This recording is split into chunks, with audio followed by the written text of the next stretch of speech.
Breaking news in Babylon City. The Black Dragon Guild appeared to take over the tower floor. They planned to show off the top-level guild skills, but unfortunately, they came back empty-handed once again. The reporter said that this time the Black Dragon was forced to experience another fiasco. They were able to be bypassed by the shining protagonist of today's first-rank hunter. He said that the hunter nicknamed Summer Spirit had once again defeated the boss single-handedly. The reporter approached him. He was delighted with him that he was able to once again unhindered by the divine record. The Summer Spirit listened to him without much interest. The reporter was ecstatic that he was still the only person who was able to single-handedly destroy the monster boss in the tower that appeared. The correspondent wished he could share with him and his viewers how he managed to defeat the boss, but the Summer Spirit tired of listening to him, snatching the microphone from his hands. He was not happy to communicate with him. He said that first of all, he wanted his nickname changed. He didn't want to be a Summer Spirit, but the reporter didn't understand what he meant. The hero started yelling at the reporter, saying that he didn't like being nicknamed the Summer Spirit. The nickname offended him, but everyone around him only said it. Watching the hero's interview, the young guy sitting on the bed envied him a lot. He heard the hero promising to find the person who gave him that nickname and straighten him out, but he still envied him. He envied a life where he could say anything he wanted. He sat on his phone and chatted with other players. He wrote only one phrase, that he wanted to be just like the hero. People in the chat discussed the bad character of the hero. They also discussed his personal life. But the young guy did not pay attention to this and again wrote the same thing. He wanted to become like him. The guy did not pay attention to other messages. He was not interested in what other people wrote about him. He wrote all the time the same thing. And then the chat asked the question, who was this guy who wrote the same thing? He kept listening to his interview where he was yelling at the poor reporter. He wanted to be called by his first name. And then the guy remembered that the hero was still insanely rich, and he became even more jealous of him. The guy thought that if this world was a novel, then probably someone like Summer Spirit would definitely be the main character there. He thought he was the best hunter of all. He realized that he was only good enough to be an auxiliary hunter, and that he couldn't even make it to auxiliary. And then he heard the reporter ask him to finish by saying a few words to the audience. The reporter said that there were dreamers in their world that he had inspired to accomplish in the hunting field, and called him by his name Yu Su Ha so he wouldn't be nervous and could give some advice to the viewers. He continued and said that he had shown real skill as soon as he entered the tower in his early 20s.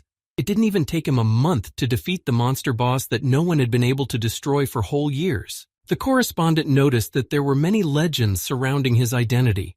He asked him to share the secret of his success with the dreamers. He asked him to say just a few words. The hero calmed down and agreed to give some advice. Then the young guy sat down and started listening to his advice very carefully. The hero asked to listen to him carefully, as he would say just a few words. He became serious, handed over the microphone and looking directly into the camera, said that if a person was destined to succeed, it would be so anyway. It was necessary not to stop and everything would come with time. The hero added that even if they were to succeed so they wouldn't even think of crossing his path, or he would destroy them, he turned around and walked away. The reporter tried to find out what his words meant, but he didn't say another word. The guy didn't listen to what the reporter kept saying.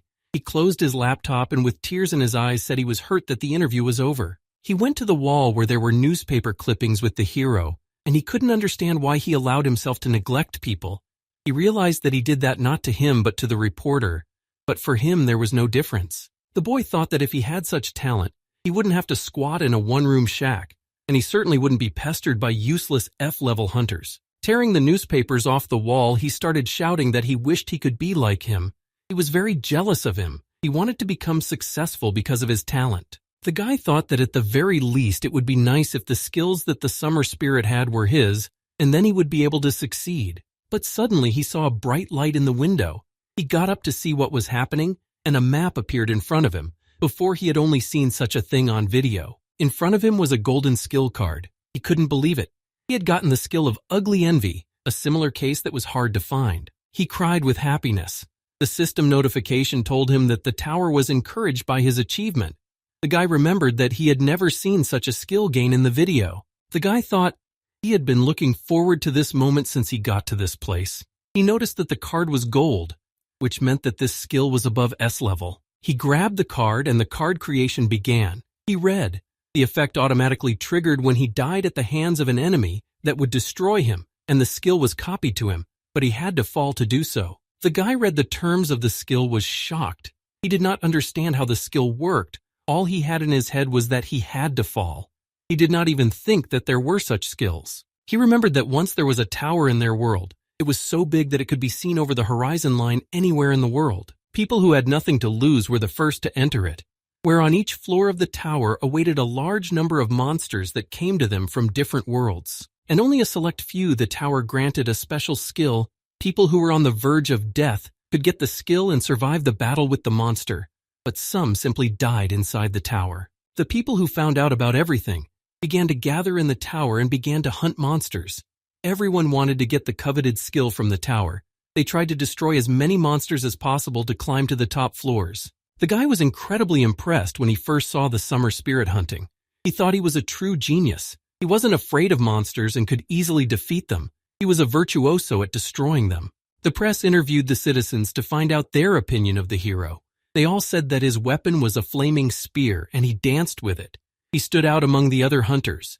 It was as if he was the very embodiment of Shiva. One man was watching an interview on TV with people who were saying forced words about the hero. Then the guy asked him to turn on something else. He couldn't stand talking about the hunter anymore, but the man said he was interested in listening. He was surprised that he didn't like the summer spirit, but the guy said that wasn't the case at all. The guy had heard people say that the hero was ranked #1 and was happy about it. They thought he didn't have an ounce of guile in him. The guy lay on the bar stool and couldn't believe that there was such a life too.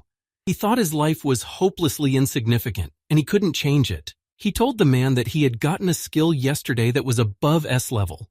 The man wouldn't listen to him, and thought he was just another alcoholic who had no one to talk to. The guy added that the skill was of no use. You could only fall with it. He revealed that he had not even declared to the Hunters Association that he had gotten such a skill. He explained to the man that he didn't report to the association just because he was ashamed to even talk about the skill, and laughed hard. Then the man kicked him outside, thinking he had too much to drink. The guy went outside and the system showed him an updated hero ranking where Summer Spirit was in first place. The sun blinded him and then he decided to sit down. He had a bad headache and felt bad. He heard familiar voices coming from around the corner. He cautiously walked over to see what was going on. He saw a girl asking the hero to get away from her. She didn't understand what had gotten into him. The summer spirit looked at her and told her that he was impressed with her not bad acting. He told her that anyone would have mistaken her for a defenseless person. He told her that that glass of alcohol she had given him had poison in it, the stomach juice of a basilisk. He realized that she had planned to poison him with it. The girl was very much frightened when he showed her the vial of poison. The summer spirit threw the vial and it shattered. He then approached her and told her that if it wasn't for his skill, there might have been a disaster, and she would have been able to achieve the results she wanted. The girl replied that it was a misunderstanding, and that she didn't mean anything like that. She said that she only wanted to take the tower with him, to which the hero replied that he thought so too before, but only it didn't happen. The guy sat and listened. He tried not to make a sound. He could hear her begging him to discuss the problem and assured him it was a misunderstanding. He remembered that everyone thought they were dating, but now it was like a showdown with her. Summer Spirit grabbed her by the throat and told her that the discussion option was fine with him. He said that politeness was always a good thing. He informed her that he would set the rules of this conversation. Guy Hand tried to hide his breathing. He wanted to go unnoticed by them. He noticed that it was more like a dialogue between a man who was about to be destroyed and a man who didn't want to die. The Summer Spirit said that he asked the questions. She could only move her head and answer.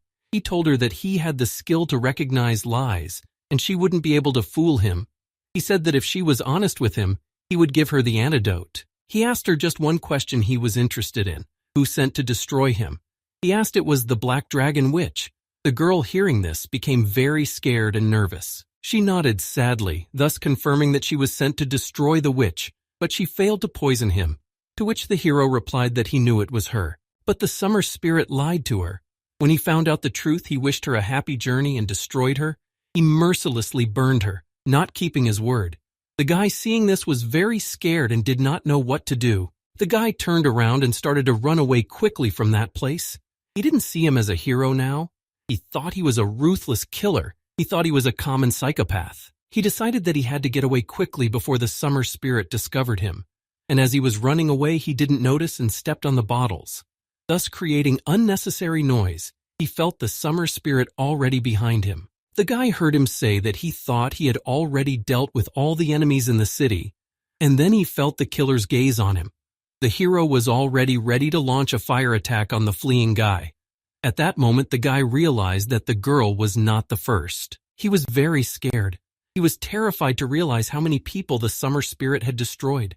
It was probably dozens or hundreds of people. While running away, he fell and hurt his leg. Now he wouldn't be able to escape from that place. The summer wind smilingly asked him where he was in such a hurry. He was holding his fire spear. The guy, seeing him, started begging him for mercy. He wanted to live, so he asked to be spared. The hero asked if he had seen what happened between him and the girl, to which the guy, all in tears, nervously shouted that he saw nothing, absolutely nothing. He was incredibly scared. He was shaking with fear. He slowly approached him, leaned over and asked him again what he didn't see. The hero knew the guy wouldn't be able to get away from him. He was completely calm. The hero suddenly grabbed him by the throat and told him that not only was he calling him an unloved nickname, he was also claiming he hadn't seen anything, but he hadn't asked anything specific of him yet. He couldn't write it off as his fantasy. He told him that if he didn't want to follow the girl and get killed, then he had to answer his question of who sent him. He suspected it was from the Black Dragon. At that moment, the guy couldn't believe it was the one he admired. The guy asked him to believe that no one had sent him, and he was there completely by accident. He remembered that the hero had said he had a lie recognition skill. He asked him to believe that he really didn't know anything. The hero was greatly surprised to hear these words from the guy. He told him that about this skill he lied to her. Then the guy was horrified to realize that the hero had destroyed her without any proof of her guilt. He was shocked that he had destroyed her just because he suspected something. Then the hero nervously flipped him off and told him not to tell on other people. His words caught the hero. The summer spirit explained to him that he had figured out that she was serious about destroying him, and if it wasn't for him destroying her, then tomorrow already she would have destroyed him. But the guy wanted to know why he was so sure of that. He said that he just knew everything and he had a special method, but judging by the fact that he was willing to pass any lie test, the hero decided that he was out of it and didn't know anything. The guy calmed down and thanked him for believing him. The summer spirit wasn't going to let him go. He told him that he had seen too much and could tell someone about it, and the hero couldn't let that happen. And putting his hand on his head, he destroyed him with his fire. At that moment, the boy remembered his childhood when the director told him about the origin of his name, Kim Gun-ja. It meant young master. He asked him to live up to that name and become an outstanding person. And after that, Kim Gun-ja fell. Kim Gun-ja, after his death, was in a strange place where he was lying on the floor. He was thinking why he was so dead. He wanted some more time. He wanted to live. And then he noticed that a golden skill card appeared in front of him. The system offered him to choose a skill card. He reached for it and wished he had one more chance, just one more chance. He grabbed the card, thus choosing a skill. He woke up again in his apartment lying on his bed. He didn't understand what had happened and why he was alive. He heard again the same news he had watched in the morning. He was confused and didn't know what was going on. Kim quickly jumped out of bed and looked around him. He couldn't believe he was alive. He remembered perfectly well how the hero had destroyed him. But now he was home again. He wanted to figure out what was wrong. He got out of bed and tried to figure out how come he was back in his house and alive again. He thought he was going crazy. Everything was very strange to him. Kim decided to check his phone. He logged into the chat room and was horrified to realize that people were writing all the same things that had happened yesterday. He was really worried, and it was making him sweat. He remembered exactly that the summer spirit had destroyed him. He had no doubt about that, but he couldn't understand why he was still alive. He remembered grabbing the skill card after his death, and then he decided to check something out. Kim reached out his hand and decided to check the skill card he had gotten after his death. He noticed that he had gotten one rare but not very good skill. He had gotten a skill the effect of which was copy one of the skills of the enemy that destroyed him and made that skill his. He couldn't believe he had copied that skill when he was dying. Kim read that the skill took him back 24 hours, but his memory and skills remained unchanged. This skill was known as Rebirth. He then realized that this skill was wielded by the legendary hunter Summer Spirit. He remembered his words that he knew everything and that he had a method to detect lies. That was why the girl had fallen. In fact, she was able to poison him 24 hours ago, but the skill brought him back to life. Kim was angry that after killing the girl, the Summer Spirit had finished him off as well. Even though he was in no way to blame, He had a wild desire to destroy the hero he admired so much. He went to the kitchen, and he could still hear his interview in which he had warned everyone not to cross him, or they would meet a sad end. Kim was determined that he would get revenge on him for killing innocent people with impunity, he thought. Now they would see who would go to the other world this time. But suddenly he heard screams coming from the street. People were shouting that there was a fire in the city and they needed to put it out immediately. Kim looked out the window and saw a building burning not far away from him. He decided to go outside and see what was going on. When he left the house, he saw people carrying water to the fire. He decided to follow them.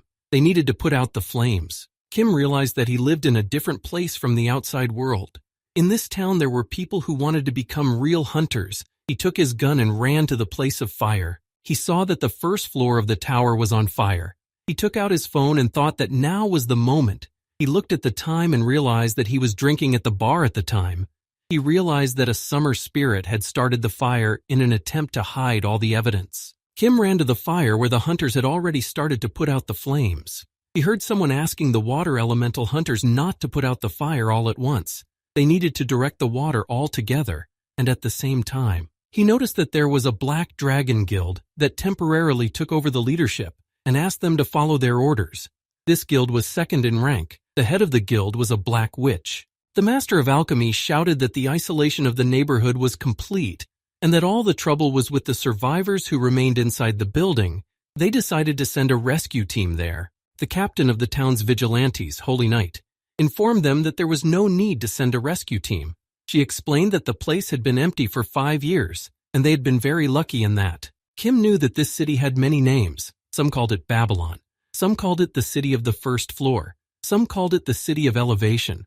But the point was always the same. Once in the city, you could never get out. He realized that all the locals were used to emergencies. He heard among the crowd as the guild heads discussed the girl who had been destroyed by the summer spirit. They were shocked that she didn't show up. She wasn't the type to be late for something like this. The Holy Knight said she had business to attend to today and suggested it could have been a date. She said she and the summer spirit had gotten very close lately. The master of alchemy was very upset when she heard this. She said that she didn't like the summer spirit and that it always made her feel bad. It didn't inspire her trust. Suddenly a familiar voice was heard among the crowd. Everyone turned around and saw the hero's summer spirit, who asked them who started the fire without his permission.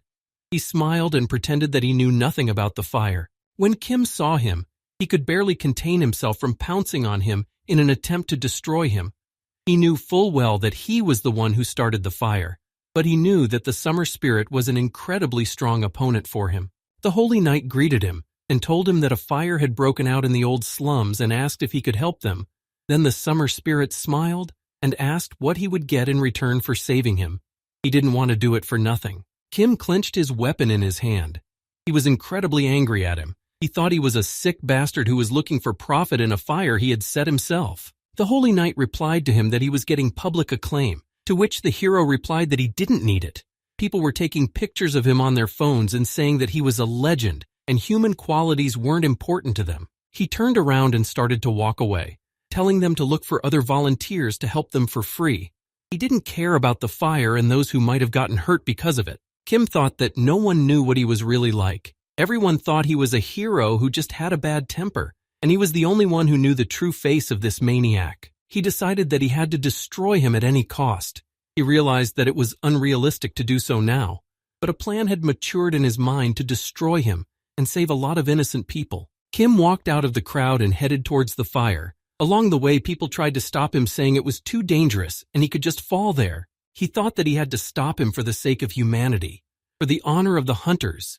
He realized that the hunter was just a human who was rushing into battle with the monsters. Summer Spirit noticed that the guy was approaching him. He thought he should wake up and not do something stupid, but Kim had already made up his mind and pushed the hero away and walked straight into the flames. All the people standing there were incredibly shocked by this. Kim screamed in pain. He was burning alive, but it was all for one purpose, only so he could destroy the Summer Spirit. He fell and went back for hours. After the death, he was back in his bed. He heard the hero interview again. He decided that the automatism of the skill had been worked out perfectly. The system notified him that his rank was currently F, and so he had no penalties from the skill. Kim realized that with his powers he would not be able to destroy the Summer Spirit, and even if he succeeded, the hero would simply travel back in time. He realized that he had the exact same skill. He looked at his weapon, thinking that in that case there was only one thing left for him, a low-ranked hunter, and that tone recalled the hero's interview where he was asked at what age he awakened his first skill. The hero said it was in the summer when he was 21 years old, and it had been 11 years since then. The host remarking that judging from the fact that he remembered it in detail, he had an excellent memory, but he objected, saying that wasn't quite right. He added that he remembered it because it was his birthday that day, so the event was set aside in his memory. The summer spirit told him the exact date he had awakened his first skill. It was June, 11 years ago. Kim figured if you counted back from that day, it was exactly days. Kim pointed his weapon at himself and thought that if he left his life once, he could come back the moment he woke up, and then he could destroy him before he even got his first skill. He dealt himself the first blow, and then the system notified him that he had fallen. He woke up on the bed again, picked up his weapon, and thought he had one more trip to the other side of the world to go. Kim died time after time. The number of days was getting smaller and smaller, but he felt incredible pain with each of his kills, and finally the last time was left, he struck, and he managed to hit the intended day. He woke up with the weapon in his hands. The first thing he did was look at the clock. He realized he had made it and went back to when the summer spirit legend had not yet begun. He walked over to the wall and exhaled deeply. Kim sat down on the floor and began to analyze his actions. He realized that by the times he had originally planned, he had fallen about one more time. This was to cover the time spent on the kills themselves and resting during the breaks. He realized that he had endured all this torment, only so that the world would never hear the legend of the insane and ruthless killer called Summer Spirit. Kim got up after some rest and decided it was time to find his game and destroy it. He was ready to do it. He was just an ordinary guy with no powers, and it was much easier to destroy him. He tracked down the place where the hero lived and quietly crept up to his window to see what he was doing. The summer spirit was barely able to wake up. It was obvious he had had a little too much to drink last night and had a headache. Kim, for the sake of perfect reconnaissance, lived the day once more. Kim already knew that summer spirit. Every time he woke up at exactly the same time in the morning, it was the style of F-rank hunters. He hurriedly got dressed. It was time to go to work. He, just like Kim, thought his life was worthless then. He knew that he was catching a slime on the second floor of the tower at exactly 3 in the afternoon. The summer spirit was disgruntled and angry about his job.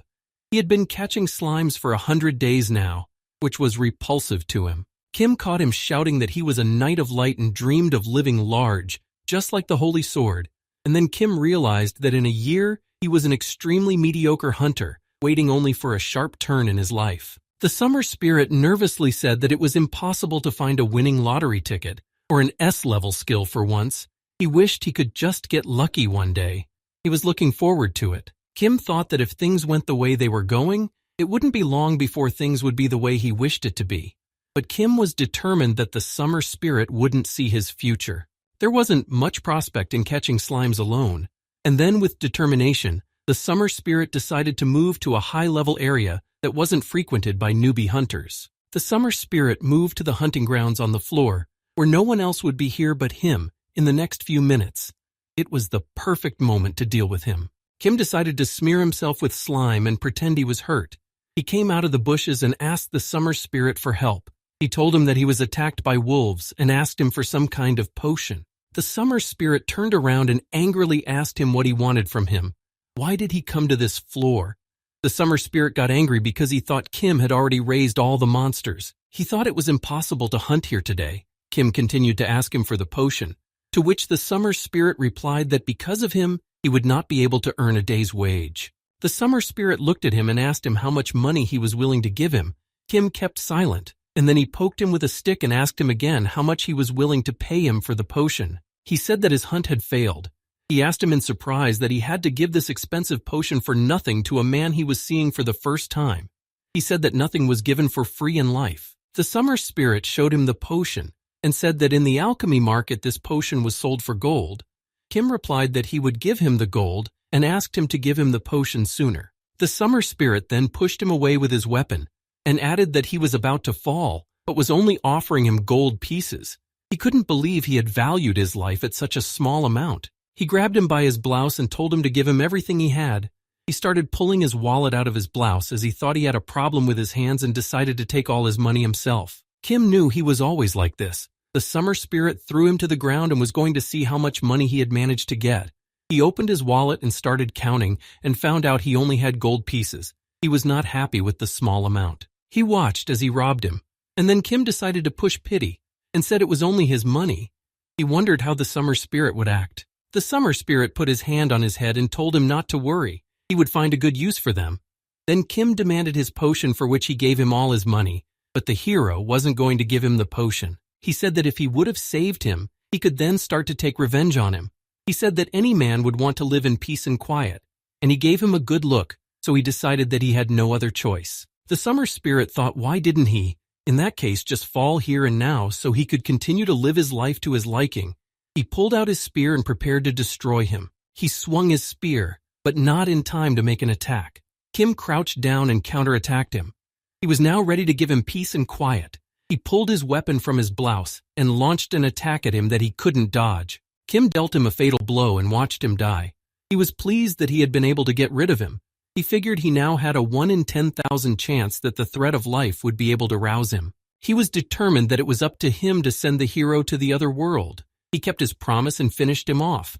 He finished him off so he would definitely not be able to be reborn again. By doing so, Kim saved many innocent lives in the future. Kim stood over his body and thought that before he had destroyed him in the dark alley, he had done something strange. That time, he had actually said his name before destroying him. He was angry with him. He said that during those days he realized that he was a real scumbag who pretended to be a knight of honor who had engaged in a holy duel. But in reality, he was a simple criminal. Kim didn't understand how he dared to kill innocent people. And at the same time, he was the most honorable knight. It hurt him a lot because he considered him his idol and wanted to be just like him. He sadly lowered his head and stood over the body of the hero. He felt bad that he was so bad. He felt sorry for all the people he had killed. But suddenly he turned around and saw a pack of wolves. He said that he didn't care about the body of the hero and they could have eaten him. Kim turned around and walked away, and the wolves started their business. He went deep into the forest where they had prepared things for him to change into after killing the summer spirit. He changed into clean clothes and decided it was time for him to leave the floor. He wasn't going to linger here any longer and headed to the first floor of the tower. He couldn't believe this was the end of it. Kim moved to the first floor, and the first person he saw was the vigilante. He felt a little uneasy walking past him. After all, he had done the destruction. But he calmly walked past him, and then he realized that this was really the end. He sat at the bar and drank beer. He was glad that no one knew what had happened. Kim heard the news on TV where the reporter said that the floor sweep had failed. He was ranked number 1 but had not participated in the sweep. The Holy Sword was beginning to be criticized by all the grouache. Kim couldn't be happy that the horrible legend of the summer spirit Yu Su Ha had completely disappeared from their world. He asked for more refills. He wanted another glass of draft beer. The waiter brought him a glass of beer and said he noticed that he had been drinking a lot. He assumed that today's hunt had gone very well for him. Kim smilingly replied that it had gone very well. He was drinking a beer and heard the news that the people from each rank had banded together to challenge the floor, and now some people felt that the ranks were completely unnecessary. So Kim decided to open the hunter skill window. Kim looked at his skills. He was pleased with them. He figured that looking at them, he didn't need any beer appetizer. One look at the skills could satiate him quite well. But he found one significant problem, that among other skills, he didn't have a single combat skill. Then he thought that was where the human insatiability lay. Kim closed the skills window and turned to himself. He said that if he started wanting more, he could become a thief. He already realized that he could achieve a lot with these skills. He thought that he could win the lottery held by the Merchant Association Guild. He could sell for money plans for future high floors that no one had explored yet. He had a lot of prospects ahead of him. As Kim sat and contemplated what he would do in the future, a man he had never seen before entered the bar, and he immediately ordered himself some milk. The man with a stern look asked for vodka and some sugar to be added to the warm milk. And if they had honey, it would be better to have it put in instead of sugar. Kim thought he was quite imposing for his age. He was drinking a beer and heard all the conversation. The man mistook the waiter for the bartender, but the man reported that he had been paid enough for the extra hassle. Everyone around them started discussing the man who had entered the bar. They recognized him and started whispering behind his back. They couldn't believe it was really him, but they didn't understand why he was here. If only to boost the morale of the hunters at a time like this.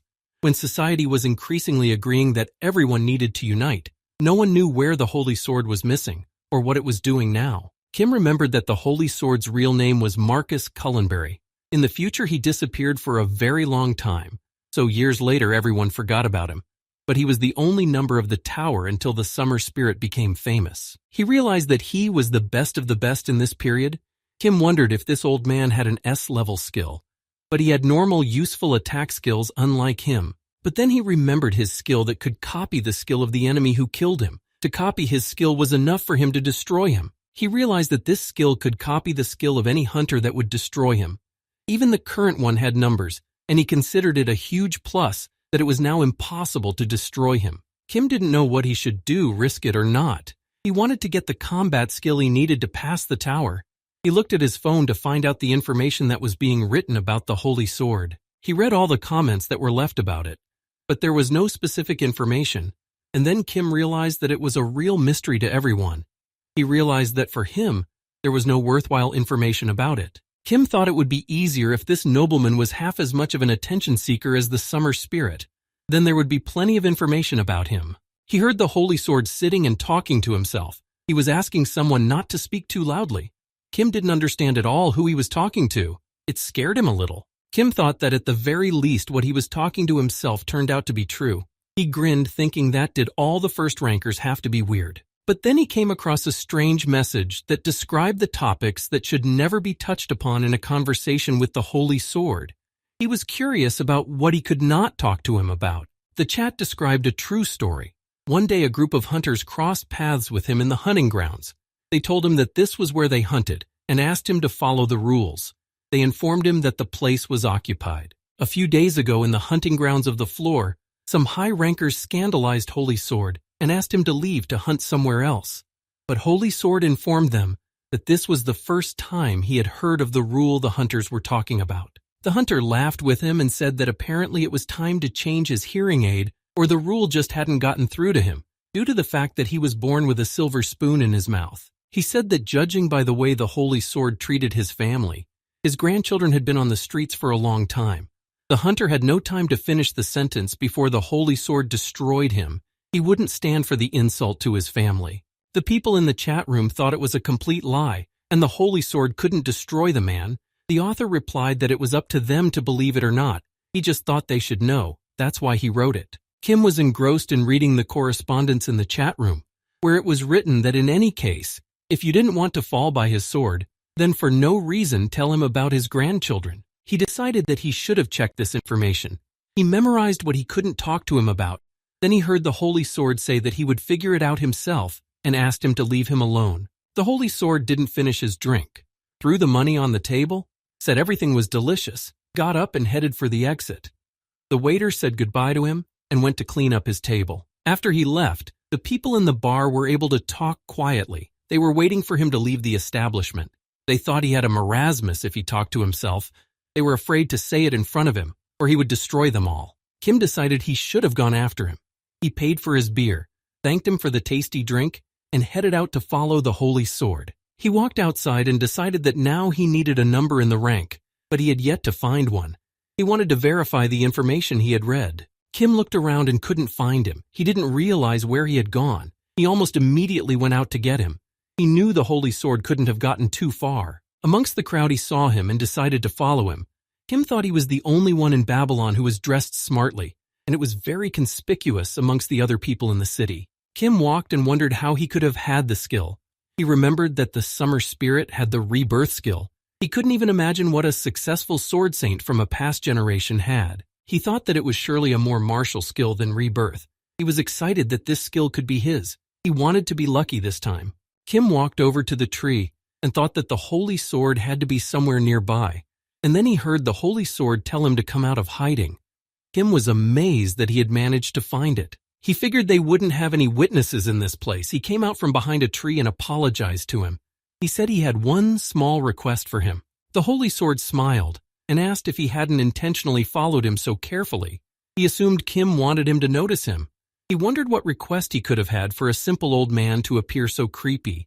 Kim was shocked and thought that the Holy Sword had misunderstood him, and for some reason thought he had deliberately shown his presence. Kim tried his best to hide his presence, but he was caught. He was worried that he didn't have any good weapons. Kim noticed that the holy sword was holding his sword as if he was going to attack him. Kim thought that he just wanted to follow him, and everything seemed to be going well. But why did the holy sword tell him that he had incredible acting? He mistook him for an assassin on the front lines. He didn't understand why he thought that. After all, he was an F-rank hunter. Then Kim thought that he wouldn't even have to mention his grandchildren for him to destroy him. Kim replied to him that he didn't understand what holy sword was talking about. The holy sword thought his words were an abomination. He couldn't believe that Kim kept playing. Even when he exposed him, he told him that he wouldn't have been able to fool his eyes. Kim tried to explain everything to him and asked him to listen. He didn't want the holy sword to finish him off right away. He wanted to talk to him.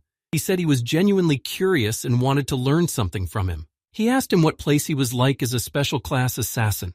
He told him that he was just a regular guy and didn't hurt anyone. The holy sword shouted at him to shut up and told him that he had various skills, among which was the skill that allowed him to see how many kills his opponent had committed. Kim understood that whatever his motivation was, but destruction was destruction. He knew what kind of monster the one he destroyed could grow into. But for the people of this time, his excuse was baseless. He thought that the holy sword saw over him one destruction. He told him that it might have sounded like an excuse to him, but he asked him to listen. He told him that he had a good reason for killing one person. The holy sword, taking off his hat, told him that he could have sworn before the heavens, but it was repulsive that such a demon, who had taken the lives of so many people, dared to still touch the sacred. He told him that he himself had not lived a sinless life, but he would never have carried out such a massacre, nor would he have been able to destroy so many people as he had. Kim could not understand what kind of massacre the holy sword was talking about. He had only killed one person in his entire life.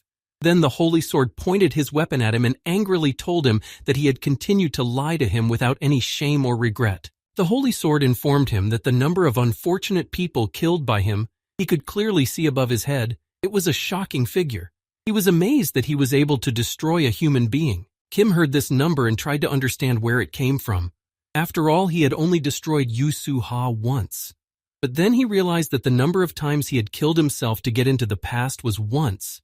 The holy sword thought that the black dragon had sent him. He tried to run away from the old man, for in his eyes he was a rare maniac who had brutally destroyed a human. Kim realized that the problem now was not copying the old man's skill. The holy sword rushed to attack. Kim, running away, thought that if the holy sword had a similar skill, he would try to destroy him every time he saw him. Kim heard the holy sword promise to do anything to destroy him. The old man made his first sword attack, but Kim successfully dodged it. The old man wasn't the least bit surprised. He said that he expected such agility from a special class assassin. Kim thought the old man was deaf and didn't want to hear him. While dodging the attack, Kim tripped over a rock and fell hard to the ground. Now he wouldn't be able to escape from the old man. He tried to get up and realized that even if he was lucky enough to dodge once, there was no way he would be able to dodge the old man's attack a second time, who was already drawing his sword to destroy the assassin lying on the ground. But suddenly Kim heard the old man again asking for the voices in his head to be silenced. He could hear him saying that he couldn't just capture and interrogate him, thus leaving such a demon alive. Kim didn't realize who he was talking to. The holy sword continued to argue with himself. Kim, listening to him, thought his dialogue was too stacked to be a simple mental illness. He assumed he was using some other skill. Kim assumed that the holy sword could use telepathy. He had heard of it somehow, and that there was a skill of that type. He thought that the holy sword might have been sharing information about him with the other guilds at this time, and told them that there was such an assassin who had destroyed the man, and then there would be a real hunt for him. Kim knew that in that case, the Hunters Department would have put him on the wanted list, and he would have been targeted by the high-level ones, including the huge guilds, and then it would have ended with him being executed in the first-floor plaza of the tower. He decided that it was impossible to let information about him be leaked, and then he made the decision that he needed to fall urgently and go back for hours. Then he decided to interrupt the old man and turn to him. The old man looked at him and said that he had already made up his mind and that he could not influence him with words alone. Then Kim asked him to say hello to his grandchildren. He was deliberately trying to provoke him to destruction. Kim continued by saying that he was from a noble family in Northern Europe, and that the higher the position of the family, the more it could attract bandits. He said that there had been a lot of chaotic news lately, and since they were the blood and flesh of the Holy Sword, his grandchildren were definitely wonderful. Kim didn't have time to speak, and the Holy Sword unleashed its attack on him. Kim couldn't even notice the blow on him. He didn't understand how one could achieve such swordsmanship. His body fell to the ground, and the last thing he saw was the Holy Sword walking away. Kim realized then that he wished he could be just like him. He envied the old man. Kim wished he could have such a strike too. Kim fell and found himself in front of the skill cards that were created after his death. He was happy and thought that now the skill numbers from the two eras would be his. He looked at all the skill cards and didn't see a single gold one among them, and he couldn't figure out where it was. He wished that he, and this time, had the same luck as with the summer spirit. Kim confirmed the creation of the card and was incredibly frustrated as the gold card never showed up. He thought it was some kind of joke that among all the skills, there wasn't one he needed. He realized that Marcus Cullenbury, who was legendarily the best summer spirit hunter, had managed to reach the top only by his own efforts without a single S-class skill. Kim was starting to get nervous and thought that there was no way that could have happened and that there had to be a combat skill among the silver cards that he just needed. He noticed that there were 3 bad cards and 4 silver-colored cards, and he decided to choose the silver-colored skill card, so he discarded 3 bad cards at once. Kim calculated that the probability was 1 in 4. Among the silver cards, there was an unusual skill that showed the number of kills, and he didn't want it. He wanted a combat skill. He grabbed the card and hoped there was a Holy Sword combat skill. The system notified him that he had completed his selection and that the skill had been copied. The system took him back 24 hours. Waking up, Kim decided to immediately open the Hunter skill window. He saw a new skill sword constellation level A+. It was not a kill count skill. Kim was upset that his new skill was passive again. He wanted to get some active skill, something like a rare martial art or awakening, but he was happy that his skill was A+ level anyway. He thought that he had completely stopped appreciating things he never dreamed of before. Then he decided to open the skill card, but he couldn't tell from the name what the skill was. Kim turned his head and saw someone lying on the bed with him telling him to be quiet and not to disturb his sleep. Kim was shocked and didn't understand who it was and why he was calling him an old man.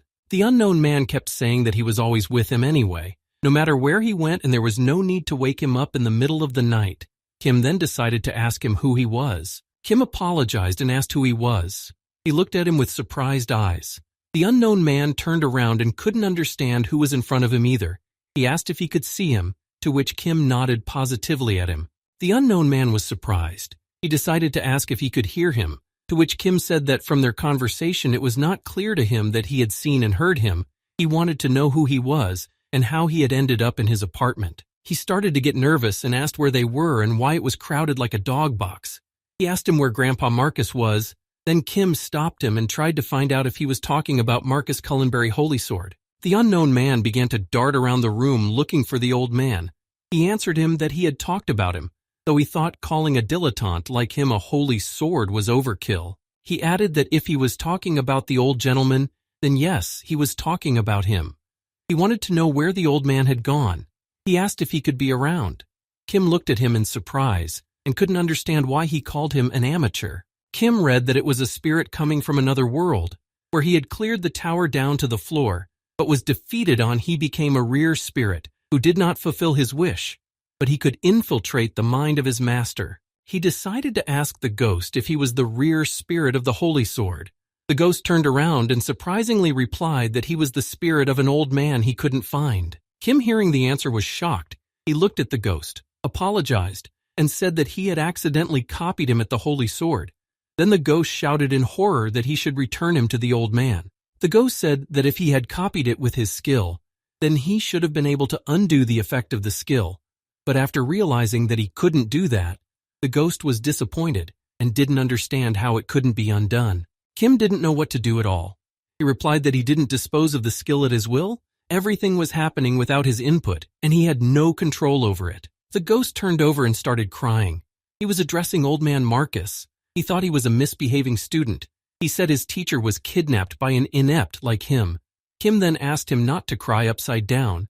He was really worried about him. He said that it was a disaster, and it was all the old man's fault for neglecting his dear teacher, who had told him many times that a teacher should have been appreciated. Kim asked him to calm down and suggested him to live a quiet, peaceful life. The ghost said that living would not work for him. He was already dead. Then Kim asked him to fall quiet peacefully, to which the ghost started shouting that Kim cursed the poor ghost and asked him to fall again. Kim thought that the ghost was talking a lot, and then he analyzed the Holy Sword's behavior when he was talking to himself, and then he realized what was the reason for his talking. He sadly realized that he was in a position where he had to hide from the Holy Sword all his life, and he had this one out of all the skills. The ghost didn't understand why he was hiding from the old man. He knew that there was no kinder hunter than the old man. The ghost added that the old man used to lose his temper when it came to his grandchildren. Kim replied with his hands on his face that he had already realized that.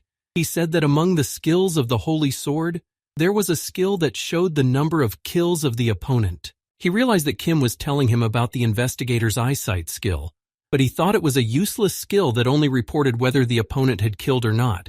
Kim raised his finger above his head and called out a number. Kim explained to the ghost that the number of kills hanging above his head was exactly what the old man had seen before he destroyed him. The ghost couldn't believe that Kim was able to destroy so many people. It was too much for a beginner. The ghost approached him and told him that he was a rookie of rookies, and he noticed that from the looks of it, he couldn't even feel the aura. He couldn't understand how such a frame was able to destroy a human. Kim did his best to explain everything to the ghost. He said that he didn't kill that many people, that in fact he only destroyed one person who would become a villain in the future. He said that he was reborn to destroy a person from the future years from now. He had an ability that copied one of the skills of the enemy who killed him.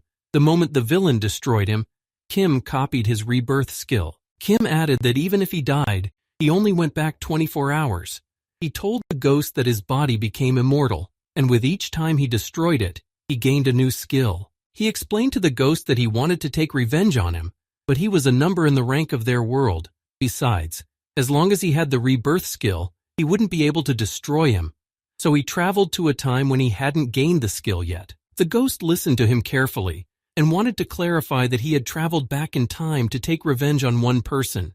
In doing so, he had committed suicide so many times to go back years. He got as close to him as possible and asked him what his name was, to which he replied that his name was Kim Kon-ja, and the ghost asked why he chose an old man for him to destroy. The ghost wanted to know why when he took revenge on that guy. The first thing he did was to copy the old man's skill. Kim replied because he was the hunter number of this generation. He decided to immediately gather the skills of strong people, and then he himself would become stronger. He furrowed his eyebrows and was quite surprised that Kim had answered his question so honestly to him, because the skill card said that apart from him, no one else could notice the ghost. The ghost realized that precisely because no one else had seen him, no one else would know about it. Kim was perfectly safe, and so he didn't hide anything from the ghost. Then he asked him to stand up. The ghost said that Kim was extremely stubborn. He appreciated his physique, which was not bad. He also saw in him a desire for self-improvement. After thinking for a while, the ghost asked him to show him how he hunted monsters. He was curious to see him in action. He wanted to check something else out. They went hunting late at night. Kim turned to the ghost and asked if a couple of monsters would be enough, or if he needed to catch more. But the ghost said a couple would be enough. Kim then pulled out his weapon and started hunting the slime. The ghost, looking at this, realized that this was exactly what he expected to see, and what he had assumed right from the start. The ghost remembered that in his past life he was called the Sword King. He was from a completely different world, which, like this world, had a tower. He could traverse floors faster than any of his fellow countrymen. Kim thought that there was a legend that a summer spirit had broken through to the 40th floor, and the skill card said that the ghost was able to reach the floor. This was something incredible. The ghost, looking at him, said that this kind of thing was immediately apparent to experienced people like him. He was talking about the potential of a hunter. That was why he said he wanted to see how he hunted. Kim lowered his eyes sadly and said that meant it was all for nothing. He thought he had no potential and that they had only wasted their time. The ghost looked at him and couldn't understand what nonsense he was talking about. He told him that he had potential in him, and he believed that he had hidden incredible potential in him. Kim was shocked to hear this. He thought the ghost was just joking. The ghost said he had no talent for martial arts. His movements were inept. His physique was unfit. He could only dream of awakening his aura. But he had another talent that was unique to him. The ghost noticed that he had a complete lack of fear of death.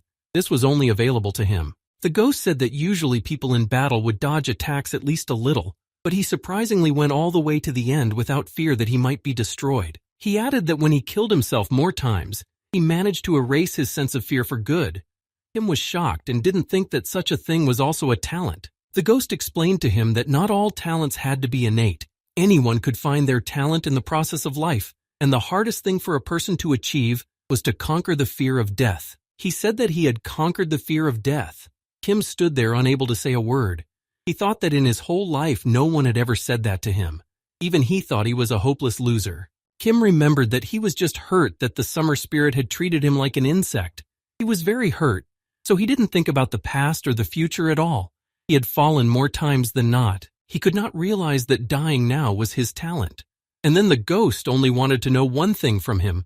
When he was killed by the holy sword, what was he thinking at that moment? Kim thought for a moment and said that at that moment he thought about how beautiful it was. The holy sword was able to destroy him quickly and painlessly. The ghost laughed out loud and he said it was very interesting. Kim looked at him and didn't realize what it was that made him laugh so hard. He calmed down and said that he was saying that his ability was copying and not stealing a skill. Then it turns out that the holy sword had another ghost as a rear spirit. The rear spirit said that he was now curious who would be more successful at hunting, him or the holy sword. Then the spirit decided to help him and become better than the old man. He added that he would train him so that he would be as good as the old man and could even become much stronger than him. And then they decided to take over the tower once. The next morning, the spirit of the rear tried his best to wake him up, but Kim didn't want to wake up and asked to be left alone for just a few more minutes. Kim turned away and covered his head with a pillow, hoping not to hear the spirit. The ghost said that maybe right now the old man was conquering the floor and he was still asleep. Then the spirit decided to play him a song that he sang in his homeland. The spirit said that as soon as he started to sing the first verse, all the soldiers' heads exploded one by one. Kim was nervous because he wanted to sleep so badly. The rear spirit stood over him and was about to start singing. Then Kim stood up and nervously asked if he knew what time it was that he decided to wake him up.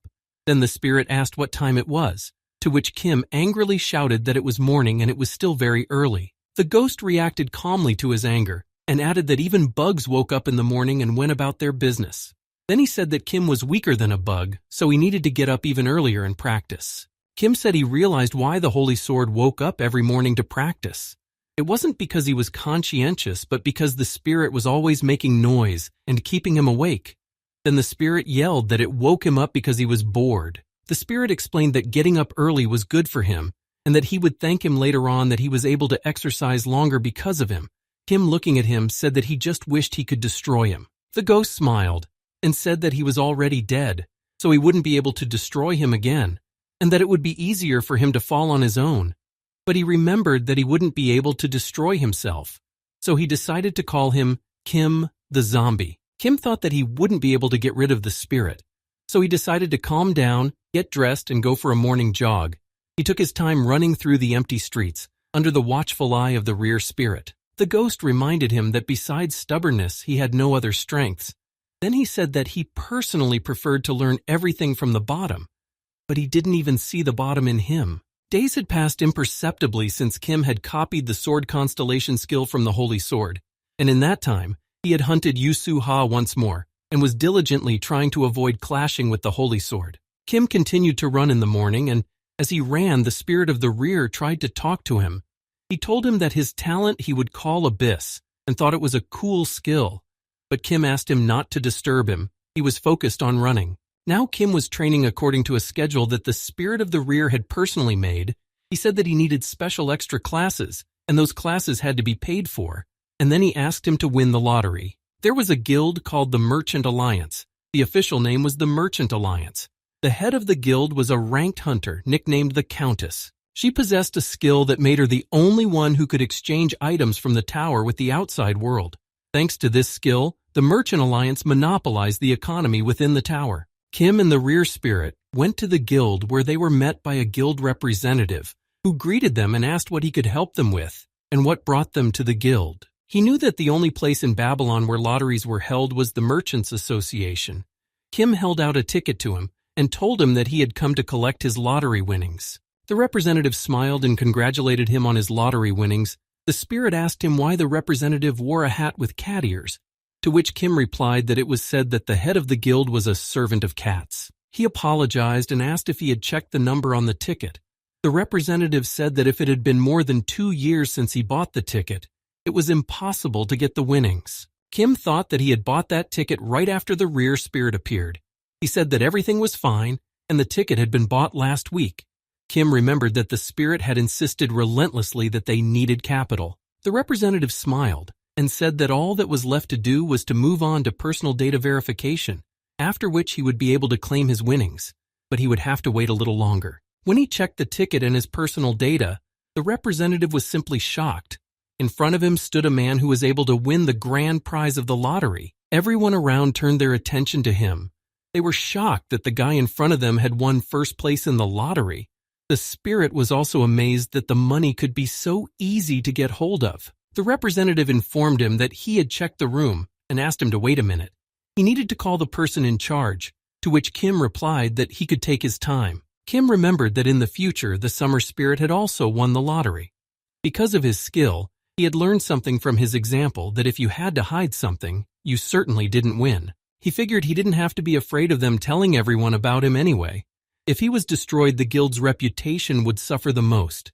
And after a minute, the person in charge, Arthur Taylor, came out to them. Arthur said that he was also known as the caretaker of the gold, and he would appreciate it if he had no trouble calling him by that name. Kim introduced himself in response and said that his middle name suited the guild well. Kim figured if he had a middle name, he was a hunter entering the top. Arthur smiled and said he was often told similar words. He motioned for him to follow him. They needed to go up to the top floor. He knew that with his rank, the entrance to the top floor was closed, but today was a special occasion. He was a client for thousands of gold. The spirit noticed that he had never been addressed respectfully before. It was obvious that he was pleased. The spirit remembered that Kim had also gotten sympathetic when he told him that he had a talent for dying. Kim looked at him and asked him to be quiet, to which the spirit replied that he shouldn't have been so simple-minded and to take an example from him. He gave him advice to think that he only existed so that the people of the world would honor him. Kim thought to the summer spirit that the Lord of the Sword, all the greats were psychopaths. He decided to never take an example from them. Arthur turned around and noticed something was wrong with him. He asked him if he was all right. Could they continue to the top floor? To which Kim replied that he was just brooding and he was fine. He said he was scared for him because he saw him turn pale. Arthur thought he might have accidentally hurt him in some way. He smiled and waited for Kim to come over to him. Kim couldn't believe that they were so worried about him. The spirit was surprised that he was so easy to pierce. Kim and Arthur walked up to a special door. Arthur said it was the VIP audience room. Arthur informed him that behind the doors was his cash prize for this week's seat. He opened the doors in front of him and Kim saw his winnings, thousands of gold. If you converted to his city's currency, there were billions of won. Kim thought that with that kind of money he could live his whole life without worrying about anything. If that was his goal, it would be a dream come true right now. Arthur asked him if he wanted to take the whole amount or keep it in the safe. However, Kim decided to conquer the tower and reach the top as a hunter. He thought that money was just a means to that end. He didn't want to get caught up in just making money. He wanted to achieve more. Kim thought he had already experienced a more enchanting golden luster than that of gold coins. He looked at Arthur and informed him of his decision. He said he was leaving his money in their safe deposit box. Arthur smiled and replied that it was indeed a wise choice. Personally, he always recommended this option to all winners without exception. He told him that he understood perfectly well that he would have liked to take the entire winnings at once. But there were so many horrible people in their world to destroy for that kind of money. Kim turned to him and said that he would like to buy a seat as an honorary member of their guild. Arthur said that buying a second-level honorary position cost thousands of gold, to which Kim replied that he was willing to pay for the purchase outright. Arthur asked if he was a member of any other guild. Kim smiled and replied that he was not a member of any other guild. Then the spirit of the rear told him that he was thinking better than he thought, and that he was doing the right thing. The spirit explained that the guild wasn't just a friendly gathering of hunters. The main reason hunters joined guilds was for patronage on behalf of the guild. He noted that Kim was pretty good at this. Kim knew that they had a management of hunters and vigilantes, but otherwise this city was lawless. It was easy to see by how easily the Summer Spirit and Holy Sword were able to destroy it. The Summer Spirit had never been a member of any guild and enjoyed his own personal superiority. He had once won the lottery but never paid taxes for protection. The fact that he refused all the guilds restricted them greatly, so they tried to destroy him. Kim wasn't going to repeat his mistakes and feud with the big guilds in vain. He made a request to Arthur, saying that he was now living in a cramped apartment, so he would like him to recommend him where it would be best to stay. He also asked him if the newspapers came and started asking about the winner. He wanted his name withheld, but to be sure to tell them that he was an honorary member of the Merchants Association. Arthur answered him that he would have carried out everything flawlessly. The spirit of the rear laughed from the expression on Arthur's face. He said it looked as if he was in pain from the obvious and simple things he was telling him. Kim smiled and exhaled calmly. He said it was so turbulent in their time and he should have prepared at least this way. Kim replied to the spirit as well, saying that he kept calling him a simpleton. The ghost said he didn't remember him calling him that. He put a hand on his shoulder and told him that he was doing pretty good on his own and that he could take it easy on him. The rear spirit told him that he could see that he was in a good mood, to which Kim replied that it was because he realized that now everything was just beginning. Kim thought that he had fallen once to go back for days, the special privileges of rebirth that he had not been able to enjoy before, only because he had taken revenge on the summer spirit. Now was the time to take advantage of them. They were walking down the street and the rear spirit asked if he had said that what was important about the extra training was the payment for it. Without money, the training process was jeopardized. He said that Kim was now able to secure the tuition. He asked him what that could mean, what they needed to do next. Kim hesitantly replied that they needed to find a proper teacher for the extra classes. The spirit said he already had a teacher. What he needed was reinforcement, a miracle potion that would enhance his physical abilities, or something like scrolls that spelled out the basics of martial arts. But now at his level, even reading a scroll wouldn't help them.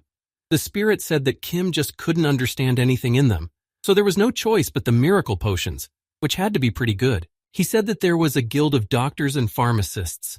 The spirit knew that there would be some kind of miracle potion for them from the best craftsmen. He added that he had one place in mind. Kim asked if it would cost them a lot. The spirit replied that of course it would cost a lot of money. He asked if Kim wanted to know how much the potion would cost. He leaned over and told him the amount in his ear. Kim heard the amount and started running after him. He said that even if he gave all his money, he would only have enough for a bottle of the potion. The ghost replied that if he got a discount, he would be able to get a bottle. The ghost said it was all because he was not capable enough. He asked him to be quiet and follow him. But suddenly the ghost stopped and gravely told him to hide rather. He completely forgot to tell him that the Holy Sword was a regular customer of this store and they were not allowed to cross paths. He had little time left to hide and not get caught by him. Kim was angry with him. He didn't understand how he could have forgotten about this. He had asked him to warn him about it in advance. He barely had time to run behind a garbage can. As he passed by, the Holy Sword looked at him and went on his way. He sat there thinking that if he had caught him, it would have added a lot of extra trouble. He was struggling to hold his breath so that the old man wouldn't notice him. The rear spirit said he had some bad news and that the old man was here today. The rear spirit explained to him that this meant that the old man had also come to buy the miracle potion. He abruptly started running and told him that they had to hurry. They reached the end of the street and saw the old man already entering the store. They were only a few minutes late. The spirit knew it was the best potion store. Kim said that going to the same store as the Holy Sword was risky. He pulled out his phone and started looking for something. He looked at the alliance rankings and tried to find the right one, but it wasn't in the top. He hoped to find it at least in the top. He couldn't find it, and the spirit thought that he couldn't find his luck. But Kim replied that it could be the other way around. It could be that the potion could cost him very little. Kim informed the spirit that he could have bought the best potions for mere pennies. He knew an incredibly good pharmacist. They went to a poor area of town. The spirit said they were getting into more and more wilderness. The rear spirit looked around and asked him if this was definitely where the talented pharmacist lived, to which Kim replied that he wasn't just talented, they were headed for a true genius. Then the ghost asked him if he was deceiving him. He couldn't understand why the genius was in such a place. Kim was confident and replied that if he didn't want to, he could not believe him. Kim noticed that a man was following him and wanted to rob him, but he got scared and took him for a madman when he realized that he was talking to himself and changed his mind about robbing him. He did not stop and walked confidently forward. The spirit was amazed that the zombie Kim knew where to go, and it was not long before they heard someone asking not to touch the device for experiments. They witnessed one unpleasant scene. and then Kim said that they had come to the exact right place. But the rear spirit still doubted that the alchemical genius was here. Kim saw the girl begging not to take all the devices away from her. Without them, she couldn't even make money for food. But the man needed the money she owed him for 6 months. The man ordered his workers to take everything she had. The girl desperately pleaded to be given a week, just 1 week, to which the man replied that the week had already become a month once and a month a half a year. The girl held on to the cart and in every way possible prevented her possessions from being carted away. She said she had not had time to complete the mixture. She needed her fixings. She couldn't hold on to the cart and fell to the ground, carting away her implements. The man gave her advice that she shouldn't do potions anymore. She wasn't good at it. The girl heard passers-by discussing her. They said she had made fun of the merchants in her youth, and now she herself had failed. They thought her potions were very expensive, to which she replied that she charged barely more than cost price. She shouted angrily to them that they could not find potions at such a price anywhere else in Babylon. She said they should have thanked her for trading in such a horrible neighborhood. People started to get sick of her. They thought she was hopeless and that no one else wanted her potions. The girl tried to stop them, but it was too late. She said that since they were gathered here, she asked them to buy 1 bottle of her special power potion from her. But the people didn't want to buy anything from her and dispersed. The rear spirit pointed his finger at her and asked if the genius he was talking about was the hopeless girl that everyone left and took her gadgets. Kim replied that even though he had come to see her, he saw the girl sitting on the ground crying. He leaned over to her and asked if she was still selling potions. He knew she wasn't some crazy person and especially not a loser. In front of him was a future alchemy master. He said that if she was still selling, then he would like to place an order. He needed something expensive. She was a pharmacist who would rise in rank in the future and would be able to become the head of the Alchemy Castle Guild. She rejoiced and replied that she was able to do whatever they needed. The girl got up and wiped her tears and asked if they needed an expensive potion. She wanted to know how expensive. Kim replied that the order would come out to 20,000 gold. The girl was in absolute shock. Kim thought, why don't he make connections with people who would become powerful, untouchable figures in the future before they even hit rank? He thought it was the same as getting the golden goose laying golden eggs. He looked at her and asked what was wrong with her. He wanted to know if she would accept his order or not. She invited them to her workshop, but warned them that her place was a bit untidy. But still she thought that in the workshop they could talk in detail about the potions he needed. They walked in and saw that it was actually a real mess. Everything was scattered around and nothing was in its place. Seeing this, Kim was stunned. Kim barely made his way over to her. He was tripping over various scattered bottles. The rear spirit said that her sanitation inspired confidence. He asked him if he was sure he wanted to drink this maiden's potions. The maiden put the table in order as best she could and asked again if he really wanted to order from her and pay her 20,000 gold pieces. She couldn't believe it was true. Kim said that if she didn't believe him, he could pay her the money up front. She started to get worried and said she didn't need to do that, but she changed her mind and asked him to give her the advance. He thought she was in such a dire situation that she was forced to go against principles. He told her that she could use as much money from his safe as needed. He would alert the Merchant Association Guild. The girl was surprised that he told her that she could use as much money as she needed, but Kim asked her to try to keep within 20,000 because he himself didn't have unlimited money. She pulled out a small notebook and asked him what he wanted to order from her then. She was ready to write it down, but she warned him that if he wanted to order drugs, she would turn them down. It was the one thing she wouldn't take on. Kim was amazed that she was willing to turn down so much money. Even though her store had just closed, he thought that even though she was a simpleton, she was an expert who would soon become a master alchemist. He immediately replied that it was, in no way, drugs, so he asked her not to worry. She was glad to hear that, and asked what exactly he needed. Kim looked at the ghost and waited for him to dictate the prescription. He said she didn't seem like a professional at all, but he was ready to tell the prescription. He asked to listen to him carefully. He would only say it once. The rear spirit began to dictate to him the ingredients she needed for the potion. Kim would tell her everything quickly, and the girl would write it down carefully. She counted what the total ingredients were. The ghost said that she had counted and written it down correctly. It was all the ingredients she would need, but the process of making the potion was entirely up to the alchemist. She said that if she mixed it all together, she could make a potion that would maximize her reaction speed. Hearing this, the spirit of the rear was amazed that she had figured out what the potion was so quickly. She said that it required an incredibly high level of skill to make. It had to be cooked, infusing all the ingredients at once without refining them individually. The ghost was surprised and confirmed that she was saying all the right things. Kim told her that she had gotten it right about making this potion. He didn't hide his admiration for her talent. She went on to say that there was usually some poison in the skin of the desert giant worm. There were several ways to neutralize it. One of them required the liver of a rabbit pig. Depending on the method of application, the effect varied greatly. Kim realized that this was a true expert in her field. She said that other similar effects could manifest. Excessive metabolic acceleration thoroughly. Then Kim interrupted her and asked in how many days she could prepare it. She said emphatically that she needed days, but with enough money she could give it to them in days. She said she could even faster, but she needed to buy new equipment. Kim remembered how he used to try to buy her potion. There were always lines outside her lab, and only those who had a prescription from an alchemy master could get through to her. But there was a line for them too. People waited a year, and some for a year and a half. The rear spirit said that he still didn't trust her. He explained that many people spoke well but were zeros in practice. He said that such people were usually called charlatans. He thought that Kim was just blowing money down the drain. Kim turned around and asked the ghost how he knew this recipe.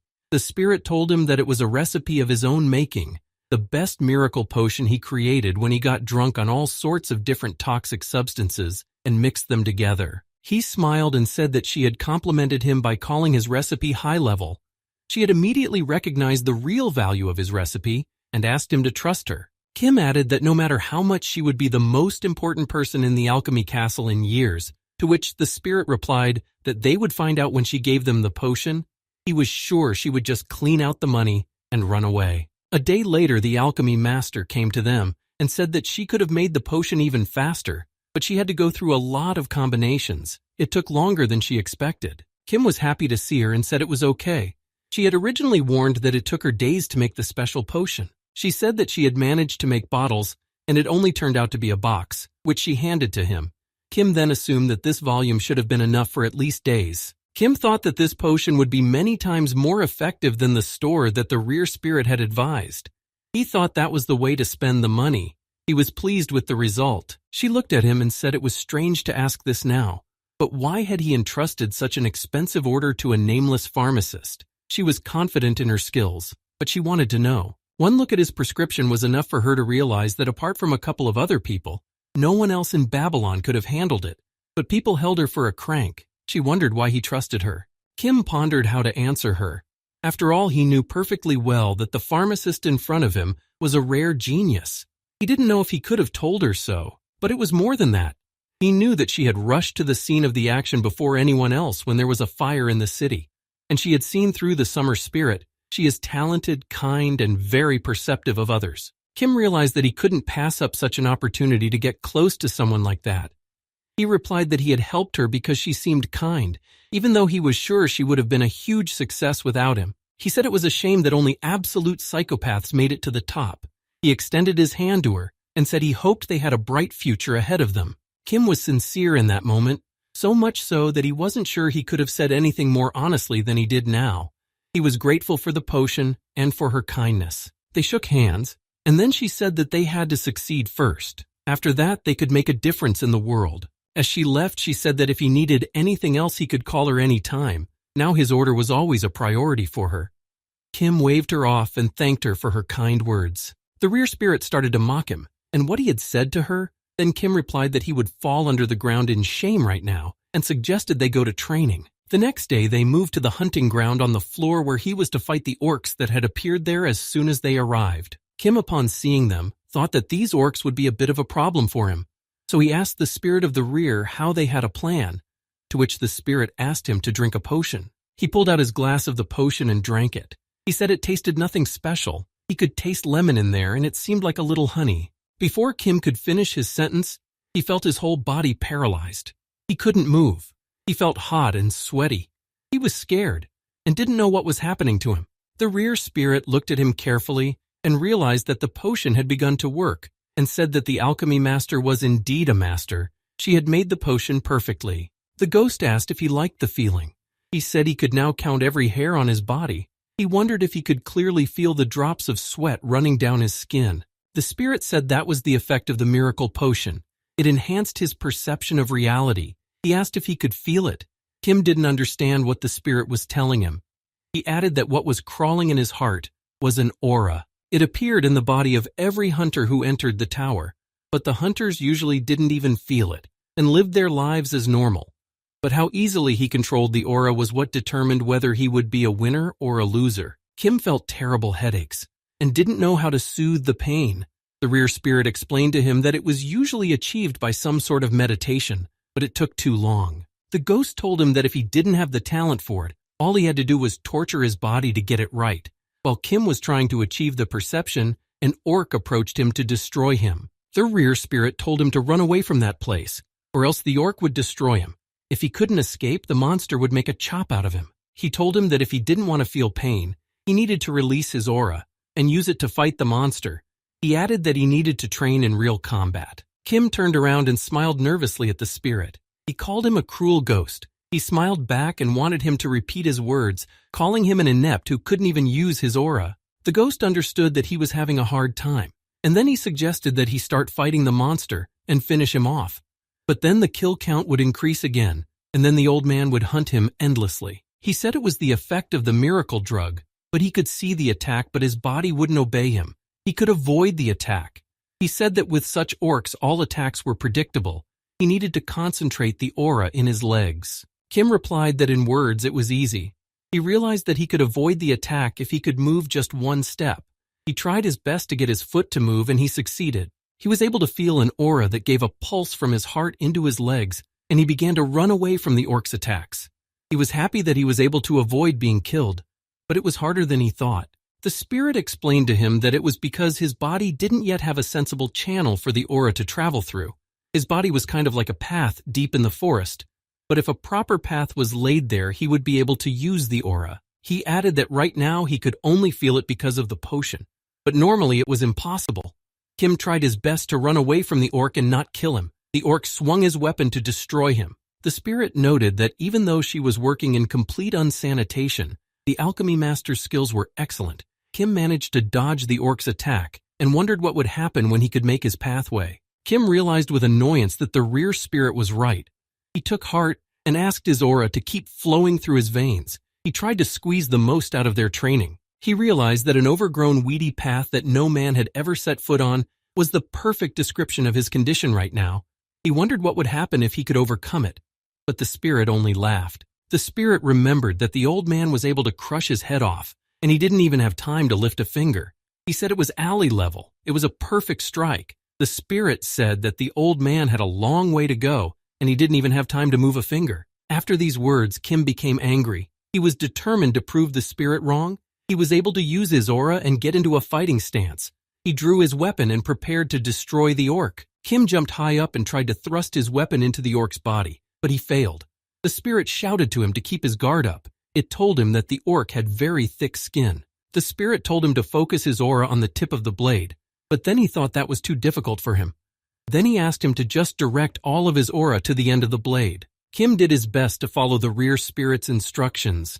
He concentrated and channeled all his aura into the end of the blade, and he managed to pierce through the orc's thick skin. He said he was in unbearable pain. The ghost knew he felt pain. He said it was because of how carelessly he had used his aura, even though the channeling was not well established. The spirit explained to him that his weakened body was on the verge of death. He had brought his body to such a state only to destroy one orc. He considered it a disgrace. He smiled and said that he liked the way he was able to bend his aura like a spring at the end of the battle. He praised him for that and said that a hunter should always fight wisely. Kim lay there and couldn't even move. He said he didn't want to hear from him. The spirit saw that he was in tremendous pain and that the pain was driving him crazy. He said he would have felt better if he had fallen. He added that in any other case, he wouldn't have insisted on such a workout, and that the old man drank such a potion too, but he meditated and didn't break his body the way Kim did. Kim got mad at him, but the spirit said that if he fell, he could be reborn. He thought this skill was incredibly cool. He said he would be fine no matter what harsh training method he used, and he envied him. The spirit warned him that if he destroyed himself, he would have an increase in his kill count. Then he suggested using a method that would not change his kill count. He said with a smile that he had already experienced once how to use the aura. He felt that at this rate, 100 deaths would be enough to learn how to control it. He said that 100 deaths started with the first one. After his words, a huge orc appeared behind him and swung his weapon and prepared to attack. Kim couldn't do anything, and the orc destroyed him. It was his first death. Kim woke up and felt a powerful headache.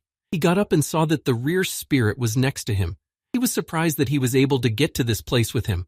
Kim realized that the spirit was reborn with him. He was still tired, and he bent down a bit and explained to the spirit that he had briefly gotten into this space when he was dying, and for now he called it nothingness. The spirit said it was amazing. Kim told him that he kept hearing the system notify him that he was back for hours. It was just like those times with the summer spirit and the holy sword. The system notified him that the skill conditions had been met because of the death. Kim added that in the nothingness, he was still copying the skills of the opponent who killed him. They noticed that Kim could copy the skill of the orc that killed him.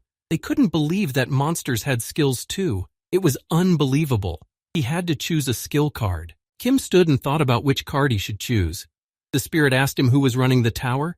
The ghost was not happy that the tower ignored him, an incredible hunter, and gave divine skills to such an amateur. The ghost couldn't believe that the tower had rewarded him so much. He screamed that this was the downfall of the entire hunter culture. Kim looked at the monster's skills and couldn't decide which one to take, and finally decided to take any of the cards. Kim reached for a card. The spirit asked why he took that card. Kim explained. He didn't care what he chose, but the spirit thought it was a good chance to get a useful skill. Kim said it was impossible to know which card had the better skill. The spirit asked why he didn't know which skill was better. Kim thought, why exactly today the spirit didn't understand him. He explained that the color of the cards were the same. He could only see one side of the card, so he didn't know where the skill was better. The ghost listened to him and informed him that he could see the backside of the skill card, which was hidden from his eyes. Kim, hearing this, was shocked and forgot about his headache. Kim thought that the skill cards always moved so that he could only see the backside, and if he moved his head, nothing changed. He realized that the spirit of the rear could fly as he would like, so he could see the opposite side of the map. The spirit was a little surprised that Kim didn't believe he could see the map. He added that since he was a child, he had been known for his eagle vision, and as he got older, it became almost clairvoyant. Kim rejoiced and realized that the spirit of the rear was a real find for him. He ignored the ghost's nerves and asked him to tell him what the skills were. The spirit agreed and informed him that he would read the skills to him just once. He briefly described the skills and asked which one he liked better. He said that if he hadn't stopped him, he would have picked the worst skill. But Kim thought both skills were bad, but he had to pick one of the skills. The spirit tried to dissuade him from taking the skill he chose, to which Kim replied that the decision was made. He thought the skill chvik chvik was better than patronizing fertility. He saw Kim reach for the skill card, but the rear spirit tried to stop him and think about it some more. Then Kim smiled and asked if he agreed with him. The spirit tried to understand what he was talking about, but Kim had already picked a card and copied the skill of the monster that killed him. The ghost asked him not to pick a card, but Kim was determined. Kim woke up on his bed and was pleasantly surprised. It was very soft, just what he expected from a merchant association guild. He thought that such a comfortable bed, he felt very light in body and mind. He could see that the spirit was angry with him. Then Kim said that he didn't understand who could have chosen the patronage of fertility. He asked him to calm down and suggested that he go hunting again. The spirit came to him and told him that he had thought about it, and he could practice lotus pose in peace. He thought that dying was very painful, and he should not risk his life anymore. He suggested he sit down and meditate. He would help him to know his aura in 6 months. But Kim didn't listen to him. He was already focused on achieving results faster and more efficiently in the hunting grounds on the tower floor. The spirit was angry because Kim ignored him. When they got to the right place, Kim drank the miracle potion again and had something to say to the ghost. The spirit assumed he had changed his mind about hunting and decided to meditate. Kim drew his weapon and said that he had noticed that the spirit only called him by his first name when it was to his advantage. But the rest of the time he was Kim the zombie, and as of late he had been calling him by his first name. He added that he was giving a friendly signal for the spirit to get rid of the habit and rushed to attack the orc standing next to him using his aura to destroy him faster. Kim noticed that the orc's movements were just as slow as last time. He could see perfectly well that the orc was about to attack him, and he would have time to dodge his attack. Then he used his new skill. He decided to use the Chwick skill to test the orc's reaction. He looked at him with a surprised look. He chwicked back at him, and at that moment Kim finished him off. When he dealt with the monster, the spirit was very angry at him. He yelled that he knew he had chosen that skill to trick and kill orcs. He said he didn't think about their feelings at all. The spirit said that innocent orcs had to suffer because of people like him. The spirit was very nervous. He didn't understand why the tower gave him such skills. Kim told him not to overexert himself. They needed to move on. Kim said it was time to conquer the tower floor. A week later, Kim found himself facing the boss of the floor's hunting grounds. He was facing a battle with the great Goblin King. He looked at the boss and prepared to attack. Kim began to focus his aura around him. Before attacking, he triggered the skill he had learned earlier. He didn't wait long and rushed to attack the Goblin King. Kim approached him and shouted the name of the skill. It was a secret word for goblins. The king, hearing it, was shocked that someone other than him could use such a perfect language of the great king. He managed to make a precise attack and destroyed the Goblin King. Kim thought that for the last week, the king was his strongest opponent. He wished him a happy journey, calling him an honorable opponent. The ghost watching him said he was mocking him. He didn't understand why he needed so much sentimentality from killing one monster. Kim looked at him and said he had barely defeated him for lives and he was entitled to sentiment. The ghost said that he was only telling him the facts, and besides, he thought this battle was not something to be proud of, to which Kim confidently replied that it was, and began to open the skill window. Kim explained to him that he had fought for the right skill, which he had gotten at the cost of his lives. Kim couldn't believe that goblins like orcs were also worried over nothing. The spirit answered him that goblins were worried about nothing because they were almost no different from humans. Kim looked at him and questioned him. He couldn't hear what he said. The spirit said it was just thinking out loud. Suddenly, Kim saw a system notification that informed him that his existence was becoming more remarkable. Kim couldn't understand what it meant. The system notified that Kim Konja's hunter level had been upgraded. His skill slot had been expanded, and his rank was now E. Kim thought that this had finally happened. The system wished that he would always have good luck. The spirit started going through the options. He thought it was flames, then thought it was blood. Eventually, he was confused. Kim was surprised. He thought it was just the effect of the level increase. Then the spirit said it appeared for a reason. He explained that it was a clue. Depending on what effect appeared during the level up, the aura type was assigned. He said that the summer spirit's aura type was definitely fire. The spirit said that the aura type usually depended on the trauma of the hunter, although it wasn't necessarily a bad memory, but it definitely had to be a significant event. It was reflected in the aura type. It was something subconscious. He looked at him carefully and said that in his opinion, fire was not his type of aura. He confidently said that his type was blood. Kim looked at him and asked what type of aura the holy sword had. The spirit did not hesitate to answer that his type of aura was moonlight. The spirit said that the old man had gotten lost in the mountains as a child. He didn't want to die, so he persevered and climbed to the very top of the mountain. He remembered that the holy sword had told him that the moon shining in the cloudless sky was simply beautiful.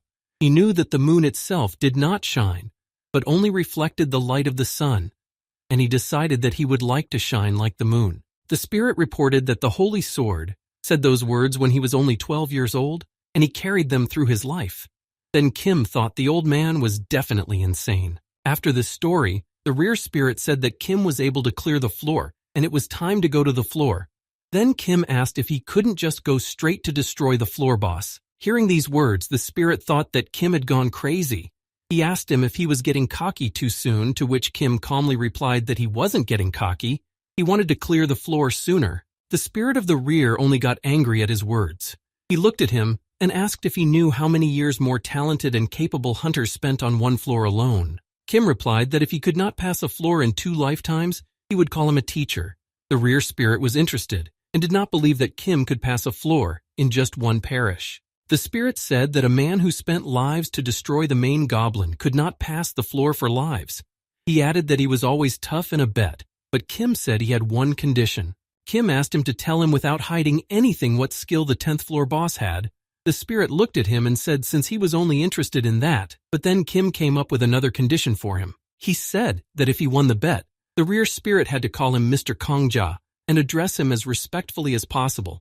The spirit agreed, and their bet began. The rear spirit thought that Kim had gained just 1 foul skill, and now he thought he was worthy of challenging the great sword lord. This ticked him off. After a short thought, the spirit agreed. He said that he wouldn't have been able to defeat the floor boss, and he would have to call him teacher for the rest of his life. He remembered that he couldn't fall, so it would take him forever to tell him that he was his teacher. After they did their best to take each other out, they approached a guard who asked in surprise if he was going to challenge the boss alone. He pointed out that solo hunting was simple suicide. The guard told him that a sweep group of strong and brave members of the Black Dragon Guild tried to pass the boss, but they failed. Kim replied that the management itself had ordered to let in all willing hunters. He apologized to the man and explained that all the hunters entering, on the floor, were recorded by him personally, and those in charge at the management would then check his records. The guard said that to them, he would be a scumbag for letting a man die. He asked to feel sorry for him in this situation. Kim didn't know what he had to do now to get to the floor. The rear spirit was furious that they were not allowed on the floor. He suggested that he eliminate the guard and go to the floor. Kim then told the guard that he knew how hard they had worked, and he was right not to let him in. Kim looked at him and said he had come because he wanted to fall. He told him that a year ago his lover had fallen, and he had recently been diagnosed at the alchemy castle. He was terminally ill. He only had 6 months to live. He said that despite being a low level, but he was still a hunter, and instead of waiting for his end in the alchemy castle clinic, he wanted to fight monsters until his last breath. The guard was touched by his life story. Then Kim handed him a pouch and told him that he was saving up for the cure and handed him all his savings, but the guard replied that he couldn't accept it. Kim explained to him that the money would have been gone anyway, and he wanted to leave with ease, leaving nothing behind. Oh asked the guard that he not record him and let him pass. He saw that the guard was already willing to do anything for him. Then Kim added that it was his last wish as a hunter. The guard couldn't stand it and let them pass, saying he didn't see anything. Spirit couldn't believe that the guard believed what Kim had told him. He thought they were just joking, but when he let them through, Kim said the end justified the means and he just needed to get to the floor. They headed for the doors, and Kim remembered that the floor was the first one that had managed to sweep away the summer spirit. Then he decided it was time to write a legend even more incredible than his. As Kim entered the floor, he saw many dolls standing in the fire asking him to play with them. They asked him what he would like to play with, and that's when Kim realized it would be harder than he thought. Kim began to concentrate his aura around him so the fire wouldn't get to him. There was no turning back, and he was determined that he would play with them. The system wished him luck, and his battle began. Everyone in Babylon knew that the Black Dragon was the strongest guild since the opening of the tower. However, they had suffered their 30th defeat in the sweep, and reporters were trying to figure out why they couldn't pass the floor. Reporters from all over the city came to the tower in time to ask about the reason for the failure. From the guild representatives coming out of the tower, the guild head said that there was no flaw in their skills. They were just unlucky. Summer Spirit laughed hard when he heard her words. He was successfully able to sweep the floor alone and told the Black Dragon Guild that luck was also a skill. Kim remembered this interview, which became known as shaming the weaklings in the future. He wondered, ahead of all the brave hunters alone, why only the Summer Spirit was able to clear the floor. He realized that the method of clearing the floor stage was simple. He needed to find a real doll somewhere in the manor and destroy it. The rear spirit noticed that around the doll was not just flames. It was a hellfire created from the aura. The rear spirit explained to him that even if he surrounded his body with his own aura, he wouldn't be able to last longer than a minute in the flames, after which he would be finished. However, the hell flames did not cause any damage to a hunter with a fire-type aura, so the summer spirit could safely walk around and look for the real doll. Kim realized that this was why only a summer spirit could safely sweep the floor. It pissed him off that he went around afterwards and boasted that luck was also a skill. The spirit said that Kim himself lived off luck, but Kim didn't understand what luck the spirit was talking about. He was literally burning out on this floor. He told him that he was having a hard time himself right now. Even with the aura, the spirit was glad he was running out of time. The ghost informed him that the holy sword could last in the flames for minutes. He trained hard to hold the aura for an hour, and then he would be able to climb the floor. The spirit was angry that Kim decided to sweep the floor without training. The spirit said that he only had 2 lives left or he would have lost their bet. He asked what he was going to do next. Kim said that right now all he had to do was fall, and after he was reborn, he would figure something out.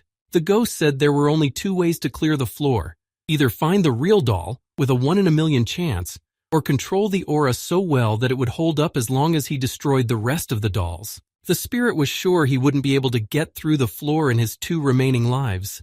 He realized that his level of aura control wasn't good enough to last a full hour, but Kim replied that there was a 3rd way to clear the floor. Kim added that they'd soon see whose take after he'd wasted a life. But while his aura still had seconds to spare, he decided to try and grab one of the dolls. He had plenty of time to think which doll to take. He quickly walked over to the closest one and caught it. The doll replied that he had made the wrong choice and she wasn't real. As soon as the doll spoke, it began to melt in his hands as if it was made of wax. He still had seconds left, but he didn't try to catch the doll anymore. He was terrified of what had become of the doll. Kim was shocked and couldn't understand at all why the boss scene had to be directed that way. It was creepy. The rear spirit replied that no one could understand the real intent of the tower. The rear spirit said that he could ask that sick pervert who gave a rogue skill to such a slacker. Kim looked and said that now he was hurt by his words. While they were talking, his time was up and he was enveloped in hellfire. He was unbearably hot. Then the spirit of the rear said he was an even bigger pervert than the tower. Kim asked him to let him fall in peace. The spirit laughingly said that he was forever saying he wanted to be a badass hunter, but he himself just chose to burn alive. He asked him to recognize the fact that he was a real pervert. Kim fell into oblivion again. He reached the skill condition and was able to copy a random monster skill. He got the skill Hellfire Maiden. Kim looked at the spirit and asked if he remembered about his promise. The rear spirit smiled at him and replied that he remembered his promise. He asked if he looked like someone who would break his promise made in a bet, and he started to look for a suitable skill card for him. He pointed him to a gold card, saying that it was really cool. The spirit advised him to take that particular card, which would be useful in passing the tower. The spirit said that it was the only S-level skill that this boss had. He said that by choosing it, he would be able to summon hellfire at any time, which destroyed him. He noticed that Kim was thinking about something. He asked him what it was about, to which Kim said that he didn't understand, but for some reason this skill bothered him. He was wondering why it was happening. Kim said that the skill was definitely worthy, but it made him feel dreary.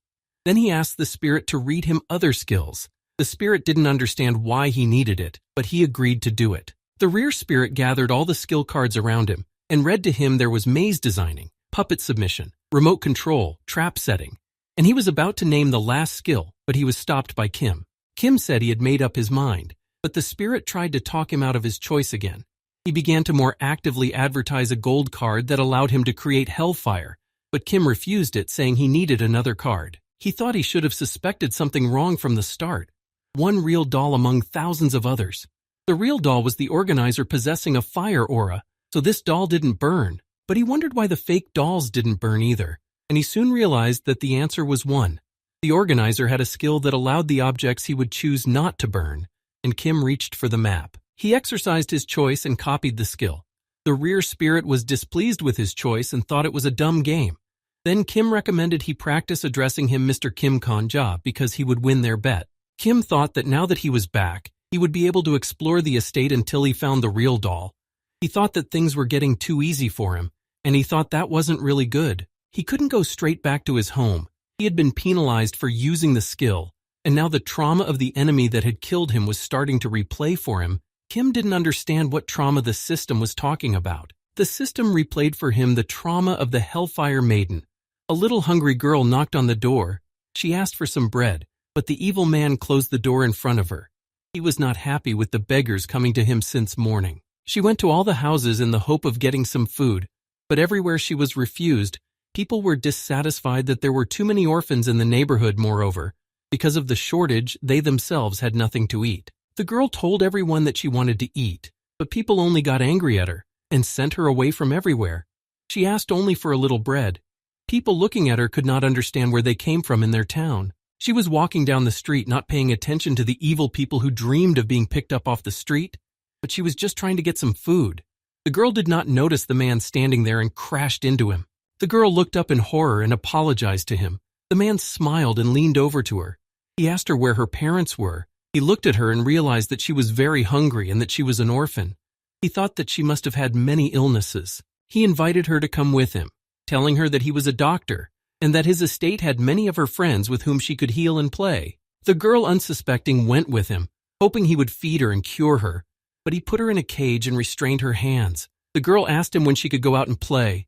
She told him she was very hungry. The man thought that those who were looking for food because they were hungry were real animals. They were born like animals, so they had to grow up like animals. He pulled out a knife and said he knew the orphans well. They didn't work, making excuses for being small. He thought they were small vermin spreading the plague, hanging around from village to village. The man said he was a guard and a doctor, and he was ready to rid this country of the likes of them. They offered her repentance, after which he showed the cages with the children to the rest of his organization, saying that their starvation was the fault of the unfortunate orphans. They thought they were the children of witches who were vermin to their country. They sacrificed children to the god, saying they were doing it to save their land. They were a sect that exterminated orphans. They had hardly any victims left, and they needed to replenish the cages. Until the next ceremony, the girl in the cage couldn't understand where they kept taking her friends, why they kept hurting them. She only had one question: why? Kim couldn't understand what was happening. He asked the spirit if he had seen what he had seen, to which the spirit replied that he had seen everything from beginning to end. He didn't know that Kim was here either. Kim assumed that it was only their consciousness that was in this place. But that wasn't the point. The spirit of the rear couldn't believe that there were such monsters among humans. He was incredibly angry and believed that they were the ones who had to repent for their sins. Kim couldn't believe that this was a real floor boss scene. He couldn't even think that a monster was an ordinary human. He was amazed at what he had to go through. The rear spirit said that it wasn't with all monsters. It was mostly only with bosses. It was the boss that was created based on real events from other worlds. He added that the living beings, heroes and the like, were all from other worlds, and starting from the floor, this kind of thing could be more and more common. Hearing this, Kim was shocked and asked why he hadn't told him about it before. The spirit replied that he hadn't asked him about it, but this was the first time he had seen the original himself. He only knew that they were from another world, but he knew nothing about their past. But now that he had seen everything with his own eyes, he felt like a complete nothing. They had never thought about the fate of monsters. He realized that somewhere in the universe, something like this was happening all the time. They heard someone shouting that there was a fire in the manor. They started running away from the fire. Some of them wanted to grab valuables. Kim tried to stop them, but no one heard him. Kim got in their way and didn't understand where they were all running to. There were still children in the basement who were shackled and locked in cages. He was shocked that everyone had forgotten about them. The orphans saw the fire coming towards them. They were trapped in a death trap. They were screaming and calling for help as hard as they could. They said they had done nothing wrong. They just wanted to play with their friends. They didn't need anything else. When the fine action was over, Kim sat on the bed and couldn't recover from the horror he had seen. The spirit said they had watched a very sad story, but they couldn't do anything to help. Kim was surprised that was the first thing the spirit said to him. The spirit looked at him and said there was nothing he could do. Reality was full of disappointment. He said the boss was a common monster, and the original children had been dead in their world for a long time, and it had all happened a long time ago, and there was nothing they could do about it. The ghost said that if it had happened in the tower, he could have died 1,000 times in hopes of saving them. He said that these were just the events of another world and another era. Nothing could be undone anymore. He needed to find the right puppet and destroy it. He said after that he had to go up a floor, and there he had to mop things up. If he was determined to be the best hunter, he needed to realize that. Kim replied that was what the summer spirit would think. Kim said the summer spirit must have found the real doll and finished it off. He wouldn't hesitate even if he saw the boss's injury. The rear spirit couldn't understand what he was getting at. He was determined that he wouldn't become like the summer spirit. Then the rear spirit asked him what he was going to do. He asked him to stop acting like a child because he was afraid of becoming a villain like the summer spirit. The rear spirit went on to say that he needed to get rid of the boss and clear the stage to continue going through the tower. Kim turned around and angrily asked who was so determined to destroy the boss. Kim couldn't stand it and gave free rein to his feelings. He thought he was being a fool. He said they were both fools for just trying to kill monsters. He blamed himself for not seeing further than his nose. He remembered the S-class skill that the rear spirit insisted on. Then Kim read the skill description to him. That resentment, his long-held grudge, his ignored plea, his unfulfilled wish, it all needed to be burned. Kim continued and said, "Just wish and the heavens would open, unleashing a fiery inferno on the earth, from an aura within a radius of kilometers. No one would be able to leave this inferno without your permission." He asked if he thought this was strange. The spirit didn't understand what Kim meant. He asked him to explain it to him. It wasn't that hard. Kim told him to pay attention to the last part where it said that no one could leave hell without your permission. Kim asked how the Black Dragon came back with the whole cast without defeating the boss. The rear spirit also thought about this question. Then Kim said there was only one answer. The boss let them escape from the floor. He realized that the stage that no human had been able to get through yet, and all the local boss wanted from the people coming in was connected. He just wanted to be played with. That's when Kim approached the dolls and agreed to play with them. Kim activated the skill, Be careful with fire in both dream and reality, and walked confidently through the hellfire. The dolls, seeing that he wasn't hot, asked if he could play with them, to which Kim smilingly replied that of course he could. He happily offered to play hide-and-seek with them, but he immediately warned them that he had never lost hide-and-seek as a child, and they had no chance of winning against him. The dolls, looking at him, thought he was a bit strange. Kim covered his eyes with his hands and started counting so the puppets would have time to hide. He figured someone would play hide-and-seek with the kids who were tied to their stage and couldn't go anywhere. He opened his eyes and started looking for them all. He found them one by one. They happily said he was wrong and it wasn't her. Then Kim kept looking and didn't give up. After finding them, the dolls melted like wax. Kim didn't stop and kept playing with them. He thought it was harder than he thought. The spirit of the rear was watching him and realized it wasn't just a game, it was the resting of their souls. He walked all over the estate and put his hand on each doll, which only repeated that he had made the wrong choice. So he went down to the basement, where another doll sat in a cage, who also wanted him to play with her. Kim opened the cage and, putting his hand on her head, said he had caught her, and now the doll would be water. She began to melt and thanked him for freeing their souls. As the doll melted, Kim saw a happy little boy who couldn't stop thanking him. Now he was finally free from his cage he had spent so many years in. Kim was able to clear the floor, and he didn't destroy anyone. He had saved more than one soul from eternal captivity.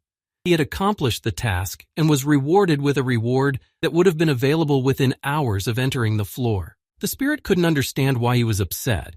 He said he could have gotten a nice reward for cleaning up the hidden scene.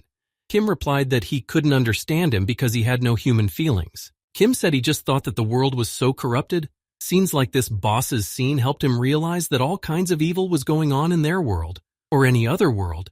There was no difference. The rear spirit sadly added that everywhere there was man, there was such evil. They walked in silence, and each thought about his own, but the spirit couldn't stand it and said that this didn't suit him. He wasn't used to being upset, and he wanted to set himself up for positivity. He said what was more important was that Kim was incredible. He talked about how he beat the boss with his own method without listening to anyone else. He said Kim was worthy of praise. Kim looked at him and thought the spirit looked suspicious. Then the spirit said that he always praised when he had something to praise, and this time he had done it on his own, not by luck. The rear spirit smiled at him and said that they were partners and should be happy together when something good happened. And right now, they should be happy that they had successfully cleared the floor. As soon as the spirit finished speaking, they saw a celebratory salute in the sky. The system notified everyone the floor stage had been cleared and that the floor stage would open in an hour. After this announcement, Kim pulled out his phone, which was literally bursting with chat messages, where all the people were trying to figure out who was able to clear the floor. Who was this hero? Spirit, looking at the countdown clock, said that this was the beginning of the main. He had only seen the exact same scene once in his lifetime. Kim, trying to back him up, said he had it the second time too. Kim went into the chat room to read the latest news. The chat room was actively discussing the floor sweep. They thought it was the Black Dragon Guild. Others thought it wasn't them. This was the #1 topic in the chat room. He was reading and smiling. The rear spirit noticed this and asked him how he felt going from being a supporting character to being the main character, to which Kim replied that he felt murderous. Kim added that it seemed as if he had accomplished absolutely everything he could have wished for. The spirit smilingly told him that was a delusion. He had only cleared the floor and there was still more to come. But the spirit said that he was now the closest thing in his world to the top. And now all he had to do was actually climb to that top.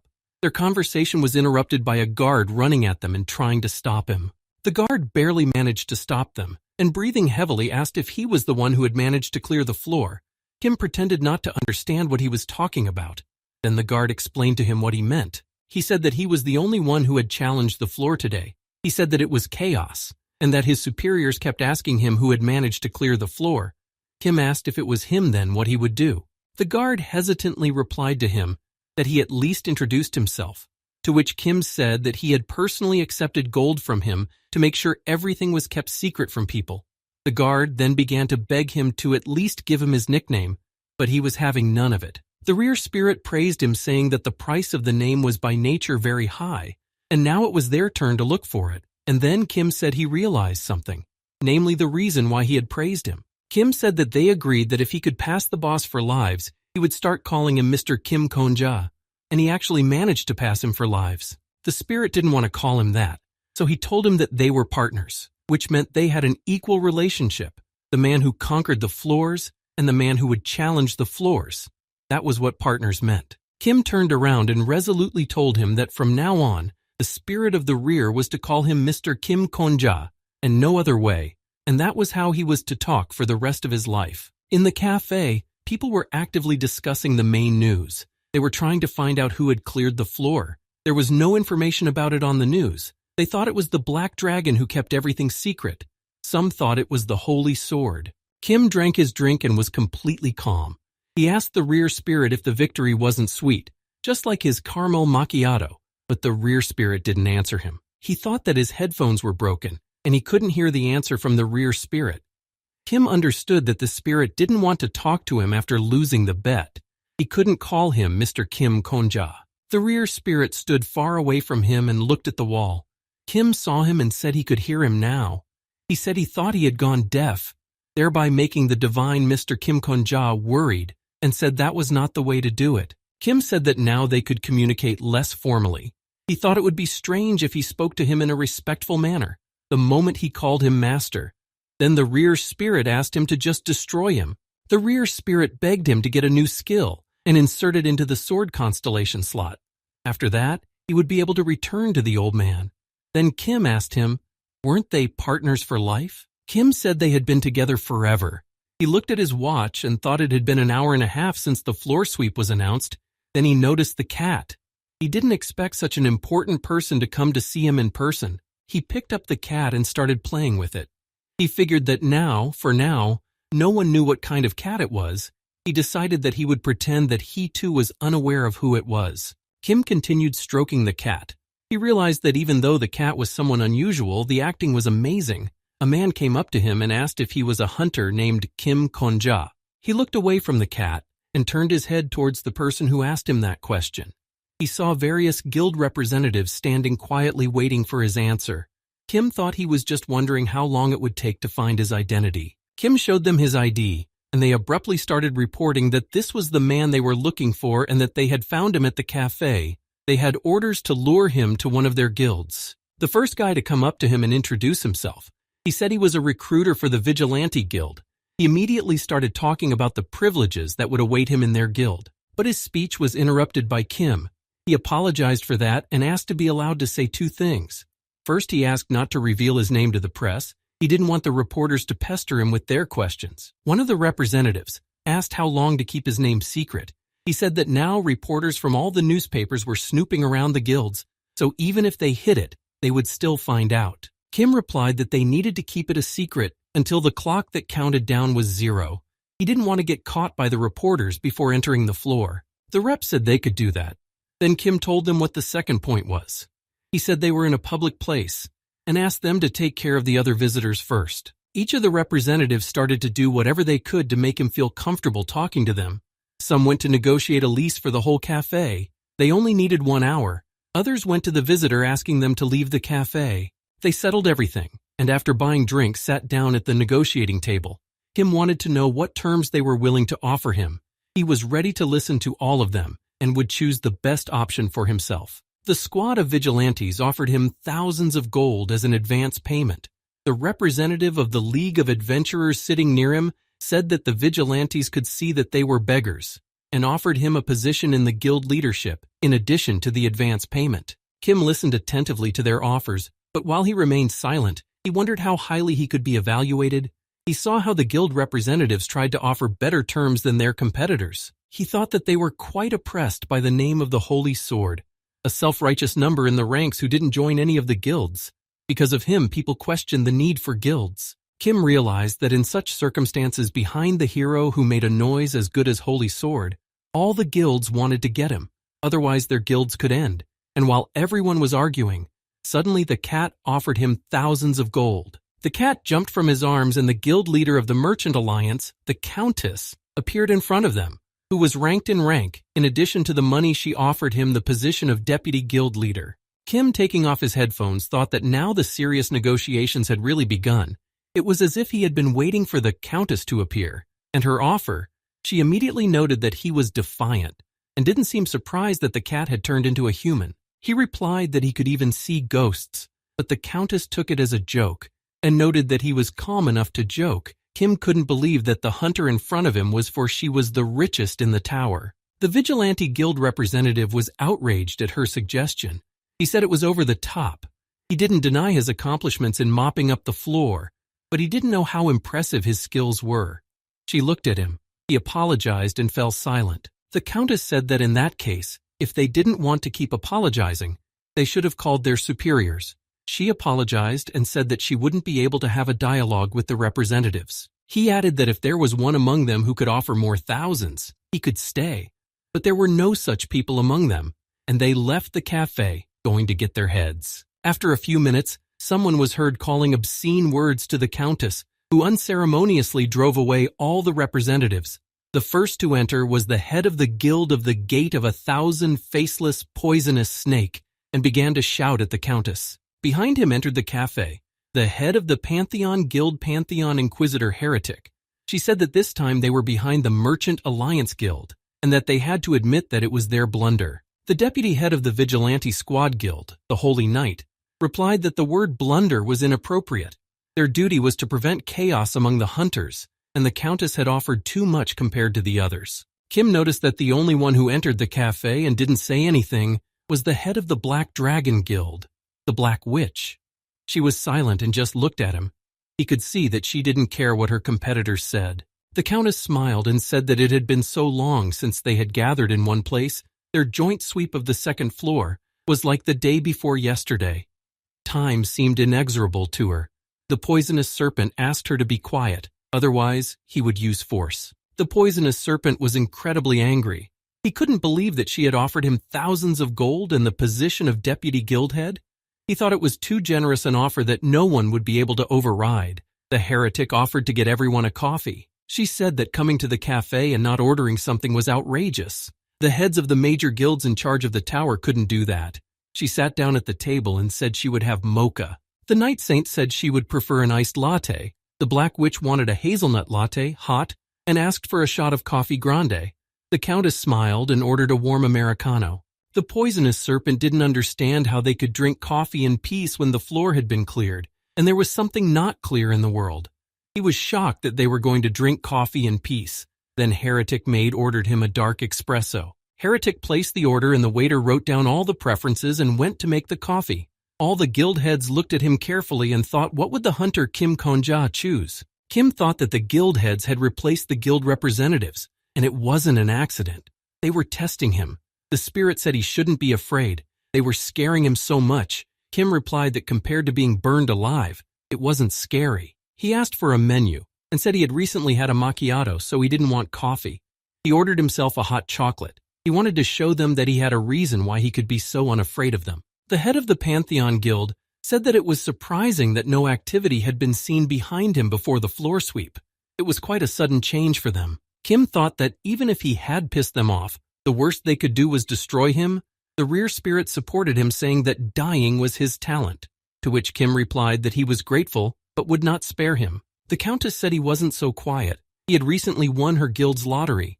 He added that he was lucky and fearless, probably had decent skills, and with such qualities he could succeed. Poison Serpent didn't understand how the person who was able to conquer the floor was a mere rookie. He suggested that they end this pointless farce and just settle with him. The Black Witch said that it was all unimportant, the fact that one of them's authority had been undermined. She suggested that they sort things out amongst themselves a little later. She looked at him and asked him directly which guild he was going to join. She added that if none, she asked him to say so right away so they could prepare for the press reaction. Kim wanted to know what would happen if he was going to join one of the guilds. The Black Witch said that fierce bidding would have started then. They had wasted a lot of time on the floor, but because he was able to break through the floor, gave them back a chance to prove the value of the tower to the outside world. It was a chance to attract from the outside world not only people from the lowest levels, but also people from other categories.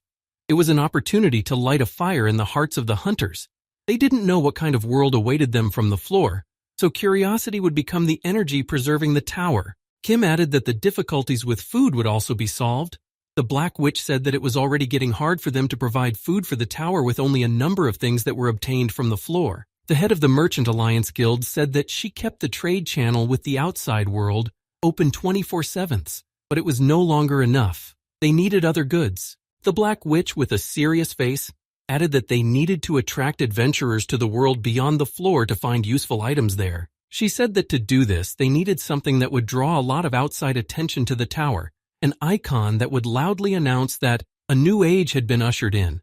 Kim couldn't believe it was him. Kim remembered that the same icon, the Black Dragon, had once decided to make an assassination attempt on the same icon. He himself didn't understand why, but since she was an enemy of the summer spirit, then he and the head of the Black Dragon had to get along. He smiled and realized that the guild that would get him would be the symbol of the new era, while the other guilds would have to live in the shadows. Kim said that he was too embarrassed to do that to the other guilds, so he wanted to handle the matter differently. He reached into his pocket and pulled out a deck of cards. He told them that he would join the guild of the person who could beat him at poker. He said he didn't want advances or statuses. He wanted something else. Kim said that if he won, he would be able to join all the guilds that were here at the same time. They were shocked to hear this. But that wasn't all. He was willing to join their guilds on the condition that outwardly he would be a member of the guild.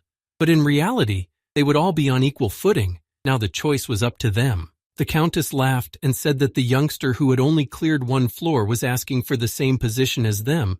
She found the offer interesting and agreed to it. The head of the Pantheon Guild said that if there was no cheating, she was also fine with it.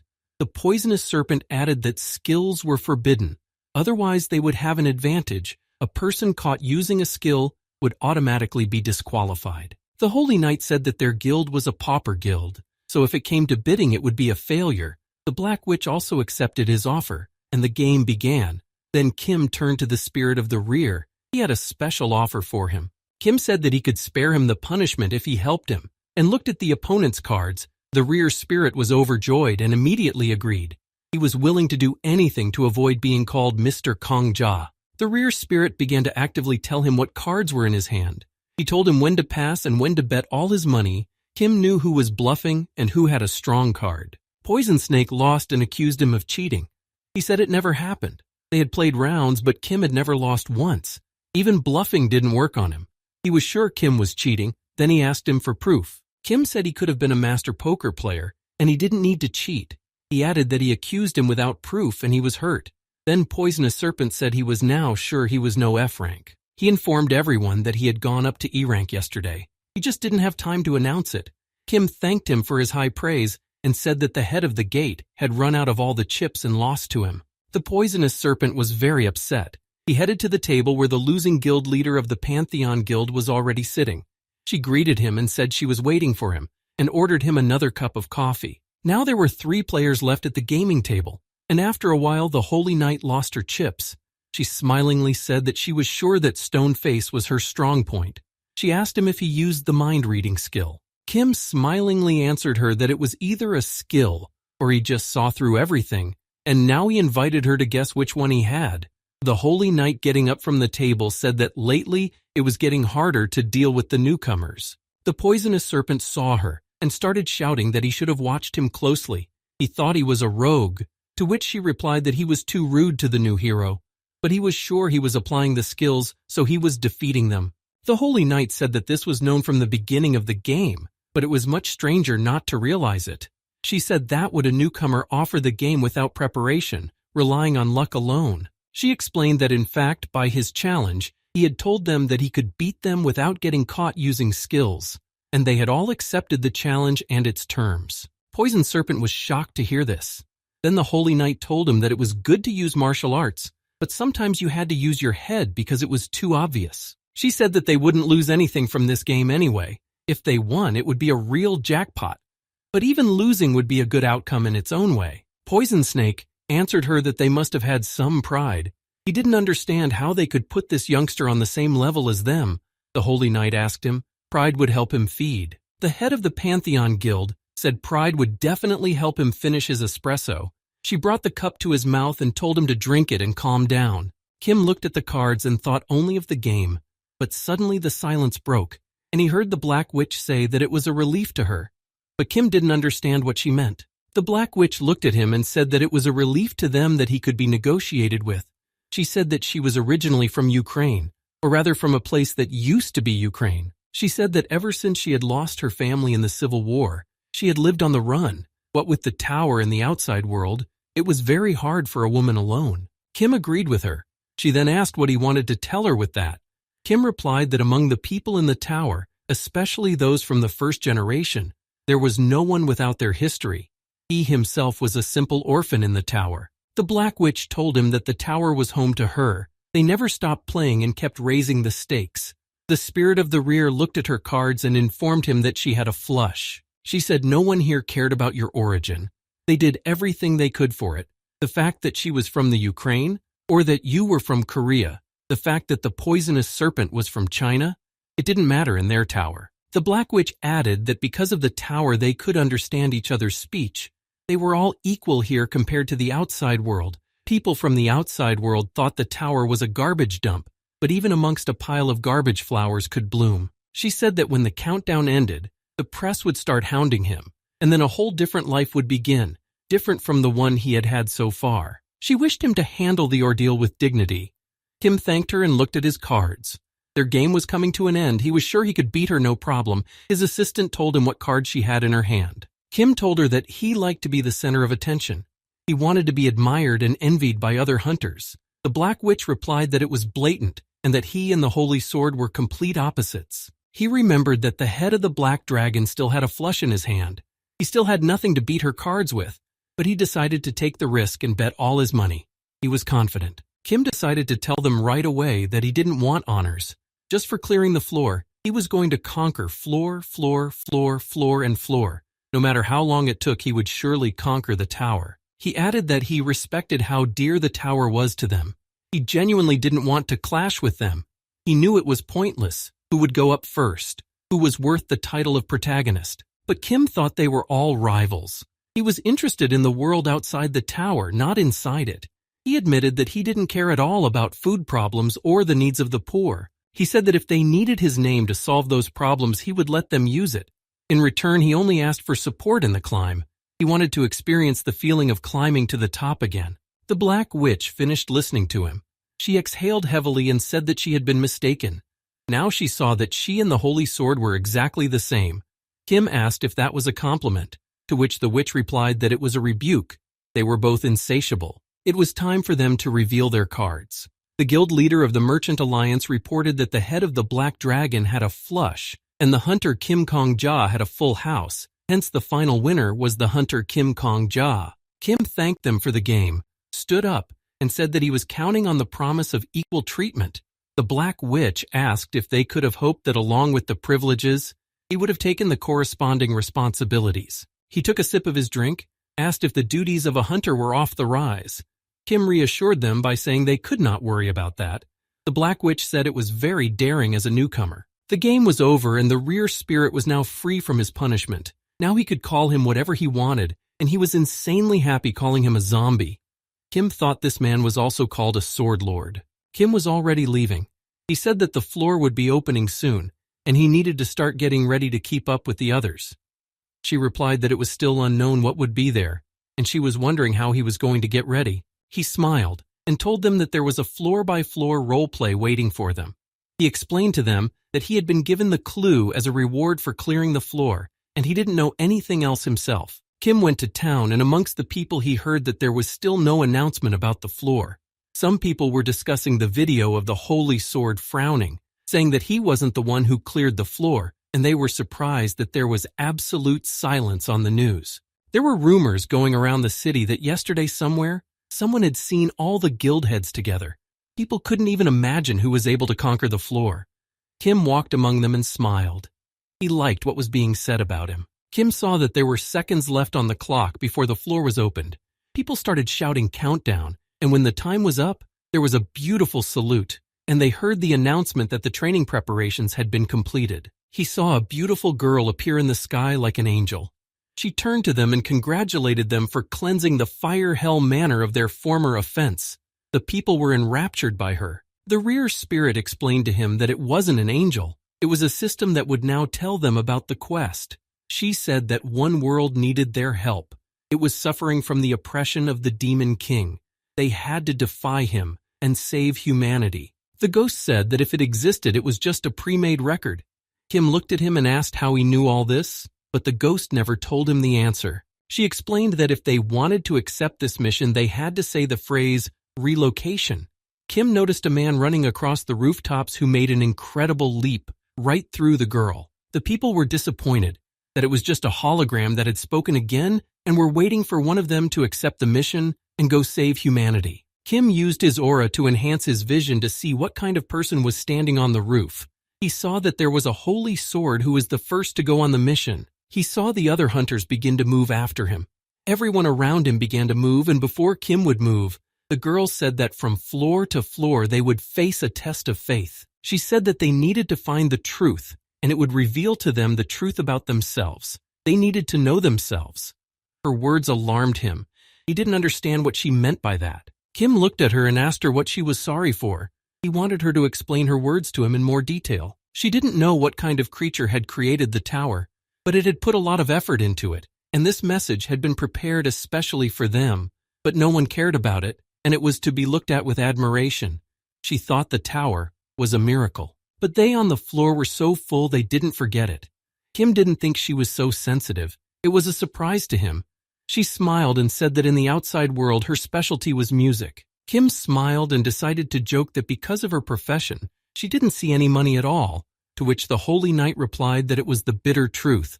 The rear spirit called him and asked him to be careful. The rear spirit warned him of the danger. Kim didn't understand what the spirit wanted him to do. Then he heard reporters approaching him. The holy knight apologized and said that apparently they noticed him from behind her and she moved to the floor. Kim was unprepared for the reporters. He realized that this meeting was arranged by the holy knight. He asked in horror if that was why she had approached him. She waved him off and said that she was just being quite astute in terms of judging the sincerity of her opponent, and said that he could consider it a demonstration of her interest. Kim saw her practically move to the floor already. He tried to find out from her what she had learned, to which she said that the answer to his question was lurking in his soul. He was incredibly angry with her that she just left him there and ran away. The rear spirit told him that he had warned him that she was very suspicious. Kim was left alone with the reporters who peppered him with questions. They wanted to know all the details on the floor sweep. They wanted to know if it was true that he had cleared the floor alone and that he had joined all the guilds at once. He realized that he had to urgently move to the floor, and he thought about what to tell them afterwards. He told them that he would clear the floor and wished them a good job and moved to the floor. The Holy Sword was one of the first to arrive on the mission. He didn't understand what was going on there. He saw a huge battle going on and no one wanted to retreat. People were trying to stop the Demon King's army for the sake of the Aigim Empire. The warriors of the Aigim Empire fought bravely against the huge and strong orcs who were already starting to defeat them. They realized that if they retreated, the empire would end. But someone shouted that it was impossible. There were too many enemies. The Holy Sword was watching the warriors and couldn't understand what was happening. Everyone who moved with him tried to escape from the battle, but suddenly one of the hunters shouted that the enemy had shot arrows at them, and at that moment, Kim appeared on the battlefield. Kim, when he saw what was happening, he realized that the stages of training were over, and now such scenes awaited him much more often. Kim saw a knight running towards him shouting that warriors had arrived who were capable of saving their empire. The knight ran to them and asked them to help them and their country. He said that the local port was the last supply route for their army. They had to protect it even at the cost of their lives, otherwise the capital would fall. He asked that the warriors that came from the other world save their empire Aigim. This battle would be the first step towards saving the empire. Kim realized that if he didn't pass this quest, the floor wouldn't open. The warriors arrived, trying to see and read the quest. They were worried that a demon king might have actually appeared here. They wanted to know where Aigim's empire even was. They were constantly being attacked by orcs, forcing them to defend themselves. The Howls wanted to be able to read the quest, but because of the orcs they couldn't do it. They didn't understand how to complete the quest. The Holy Sword said that he didn't know all the details, but first they had to kill all the orcs. Everyone who heard him decided to follow him. They thought that this way they had a chance to survive in this place. Kim saw the other hunters follow the holy sword and that they had successfully fought the Demon King's army. But he himself was in no hurry to join the fight. The system greeted him and notified him that he was being rewarded for clearing the floor. He was rewarded with a blessing. He had access to the patronage of the gods of all things. He also had access to a map of the tower from floor to floor.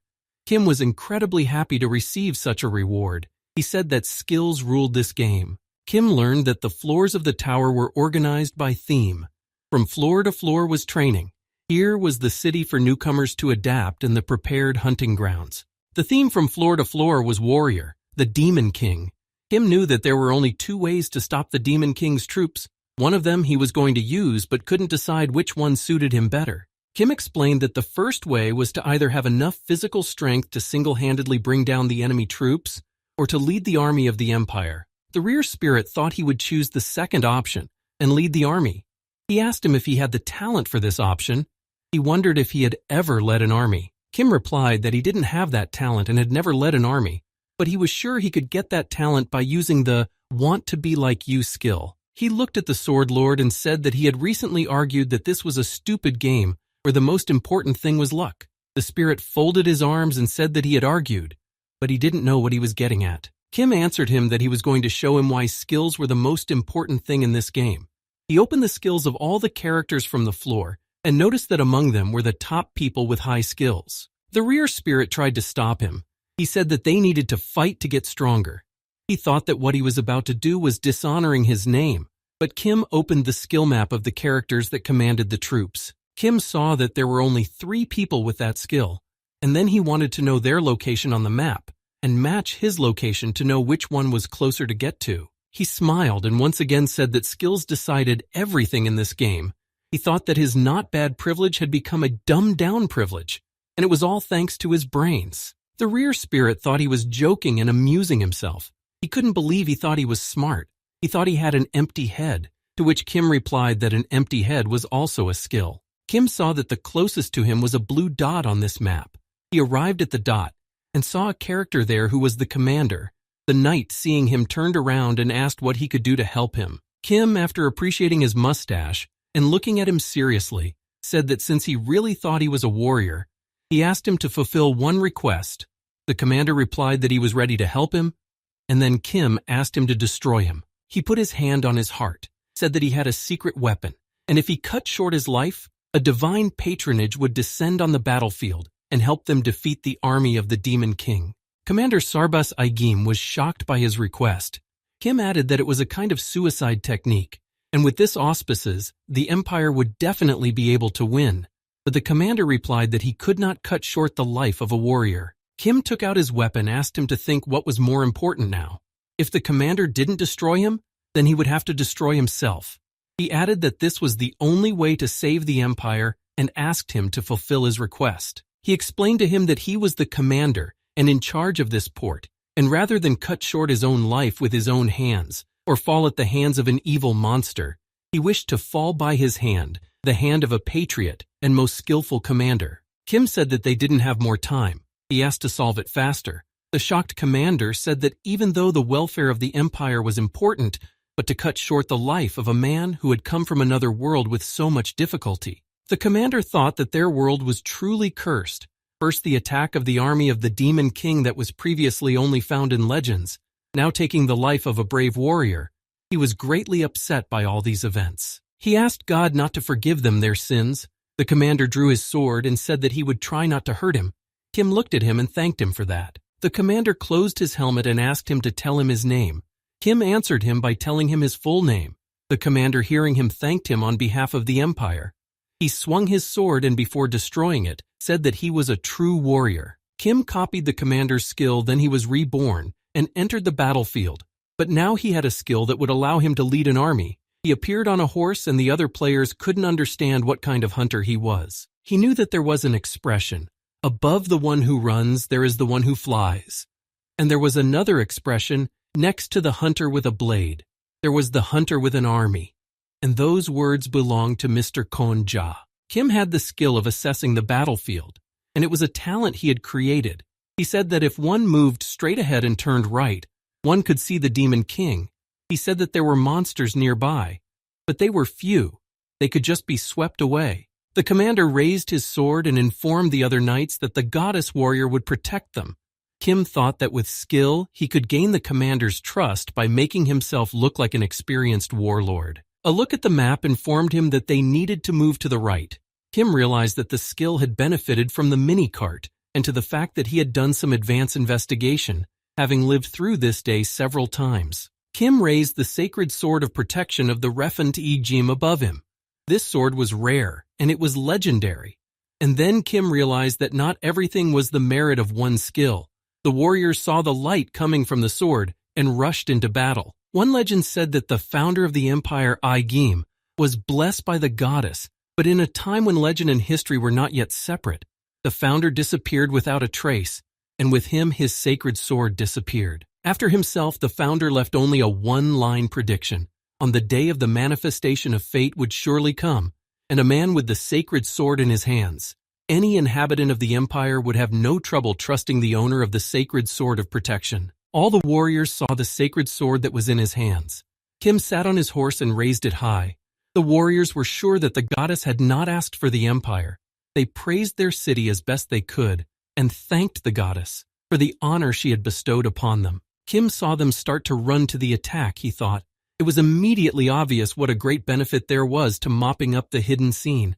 The spirit of the rear got angry and didn't understand what benefit Kim was talking about, and that he had chosen a very bad subject. He thought the sword was sturdy and shiny. The non-player characters to the floor would jump for joy at the sight of it.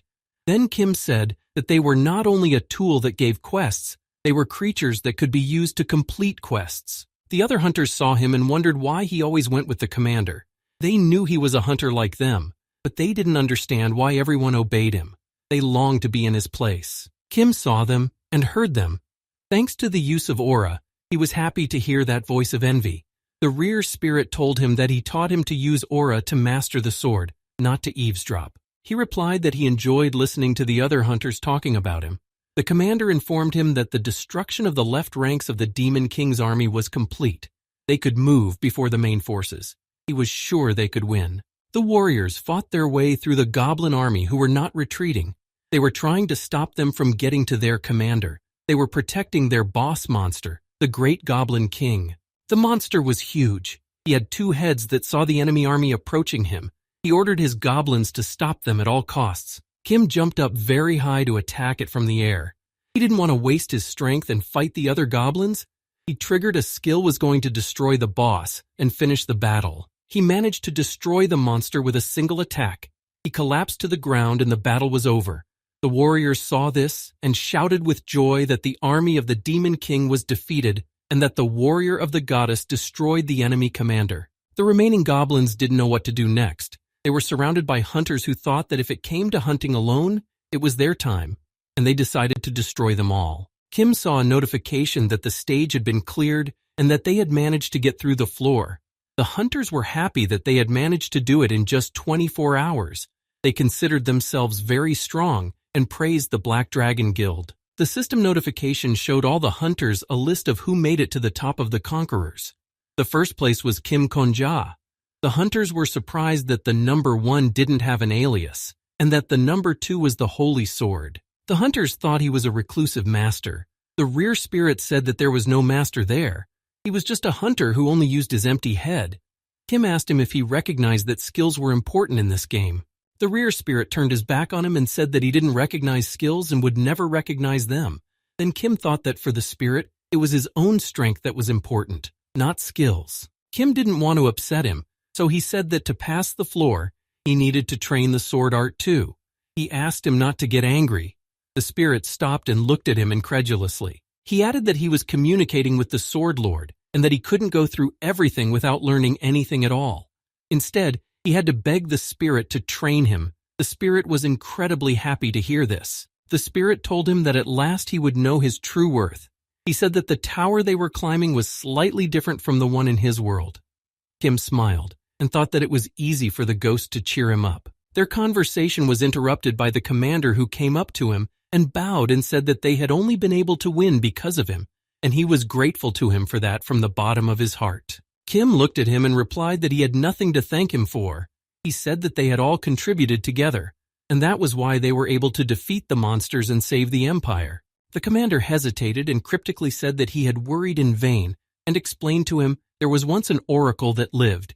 He predicted that the army of the demon king would come, but at the same time heroes from another world would be summoned, so they should not have been afraid. He told him that he was skeptical because he didn't believe that people called warriors would risk their lives to save another world, so he thought that no one would come to their aid and their empire would collapse. The commander extended his hand for a handshake, smiled, and told him that his fears were not realized, and he asked to be allowed to express his gratitude once again for their help in defeating the monsters. Kim realized that if they were from different worlds, but the meaning of the gesture was similar, it was because in both this world and theirs, people had 2 hands each.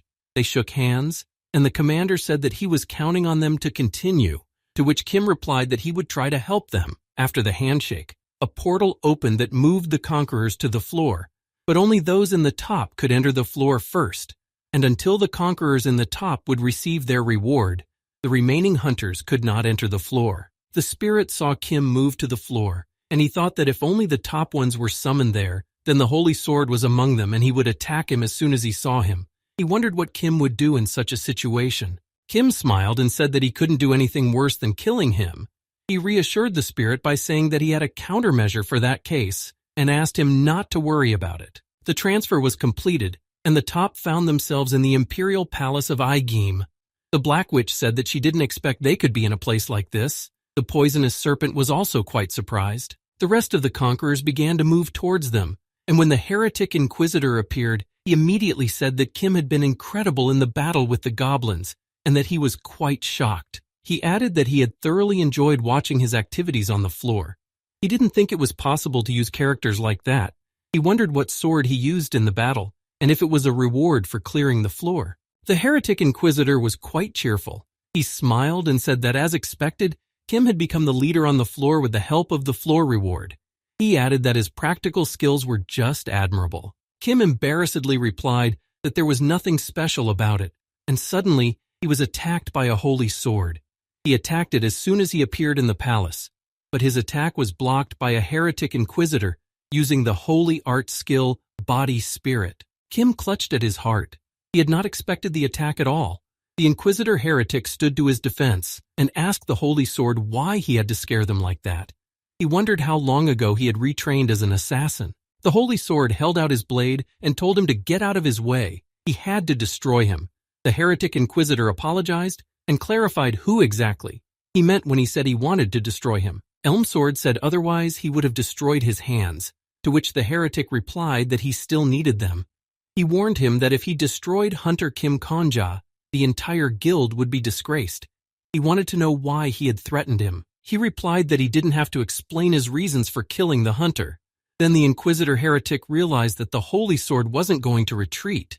He decided to attack him first, and with the holy art spell, Spirit of Displacement, the inquisitor heretic moved the poisonous serpent and the holy knight to attack.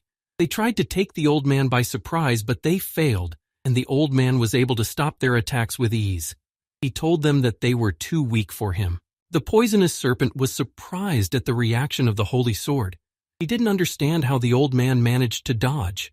He thought that he had used something to develop such reflexes, to which the old man replied that the poisonous serpent wasn't young either. He replied that aging was the worst process. He said that life was just beginning after the heretic inquisitor said that the poisonous serpent was indeed old, and he was waiting for him to demonstrate what he was really worth. The holy knight asked the poisonous serpent to focus on the opponent in front of them. They were at a disadvantage. The heretic inquisitor said he was sure it wouldn't end this way, and they needed to figure out a way to stop the holy sword. The heretic turned to the countess and asked her for thousands of gold, to which the countess replied that she would only give him the money at interest. But the heretic replied that she had misunderstood him, and he hadn't asked her to lend it to him. The countess became angry and asked if he was now demanding a donation from the businessman, to which the heretic replied that it was still dirty money, and he was asking generously to donate it to the temple, and said that it would open the gate to heaven for her. She said that the robber in him was far more cunning than she was. She provided him with thousands of gold, which sprinkled right back at them. but she didn't know what the heretic needed it for. He used the holy miracle of physical strength enhancement. He chose a holy knight and a poisonous serpent as the objects of enhancement. They each had seconds to attack the enemy. The gold enveloped their hands, and the technique was complete. Kim was shocked at the way the heretic used the gold coins. He realized that now the holy knight and the head of the Gate of the Thousand Faceless for seconds would be greatly changed physically. The heretic looked at the holy sword and warned him that even he would have a hard time with the four of them. Him, the countess, the holy knight, and the head of the Gate of the Thousand Faceless, they couldn't let him disgrace their guild. He added that the countess's safe was not empty yet, and he could reuse his technique. He wondered what would come first, the countess's bankruptcy or his doom. He suggested he check it out if he wanted to. The Black Witch joined them and said that this alliance was not limited to the four of them. She explained to the old man that she would definitely join the battle as well. Hunter Kim Kong-ja had made a formal agreement with the 5 guilds. The old man was surprised to hear this. The Black Witch then said that Kim had joined all the guilds equally. It followed that if he pointed a weapon at him, it would be the same as him pointing it at them. They wanted to know if the holy sword could really stand up to them all. The old man thought he was in a difficult situation and had a hard choice to make. This was the countermeasure Kim was talking about. Kim asked the rear spirit if he remembered what he had told him on the floor. The spirit looked at him and couldn't understand what he was talking about. Kim explained to him that he had said that there were 2 ways to counter a strong enemy. He said that you either had to be powerful enough to single-handedly fell the enemy troops or lead an army. But he knew that a solo player was powerless against a hunter with an allied army. Kim approached the holy sword and offered to talk to him quietly. The old man was surprised at the young man's request.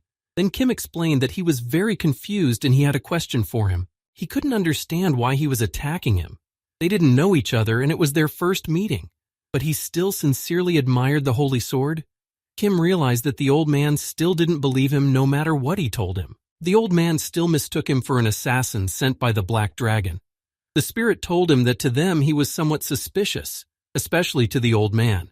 In his eyes, he was not a hunter but a brutal killer, in other words, a spy. The holy sword said that whether it was the outside world or Babylon, it was not 24 hours after he entered the tower that they began to fawn over him, only to have him join their guild. But he refused them and was ready to give them a reason. He told them the true reason for his refusal. He said he did it to prove that in this tower, one could easily exist on their own. The holy sword said that unlike the rotten outside world, which was always bound by bloodlines and nationalities, one could be on top of the world with just one sword. He believed that one could only succeed with one's talent and skills, and he wanted to show everyone that hope.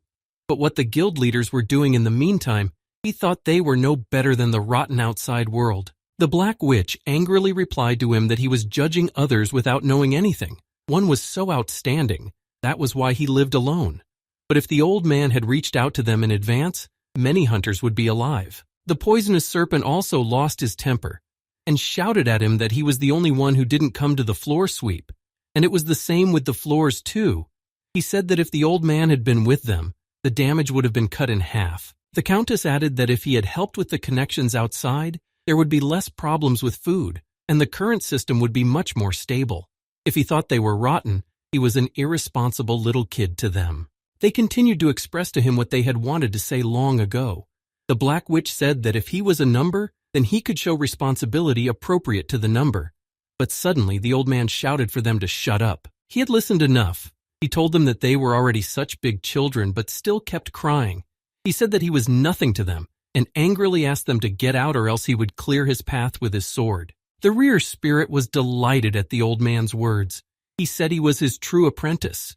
Kim was surprised that the old man wanted to fight here, where there was only a man, while the other characters agreed and fought together for the defense of their country. The Black Witch turned to him and said that this conversation didn't concern him in any way, and that things were much more serious than he could have imagined. Kim replied that he knew that, and he understood something. Kim said they were all called hunters, so he asked why don't they clear the floor first. He didn't see the point in pointing fingers at each other. He didn't think they were any worse than non-player characters. He looked at the holy sword carefully and said they needed help, even though they were just non-player characters. But right now their country was in danger of being destroyed. Kim said that they were here trying their best to be warriors called into the empire. He told them that a warrior was a person who could handle what others couldn't handle. He asked them to focus and deal with the remaining scenes. The Holy Knight, putting her sword away, said that Kim was right, and that she didn't know what bad things Kim could have done to the old man, but she knew for sure that now was not the time to fight each other. She decided to sacrifice one secret of hers for everyone to see. She opened the skill window and everyone saw that she had the lie detector skill. This meant that she was impossible to fool. The Holy Knight said that she had a skill that detected her opponent's lies.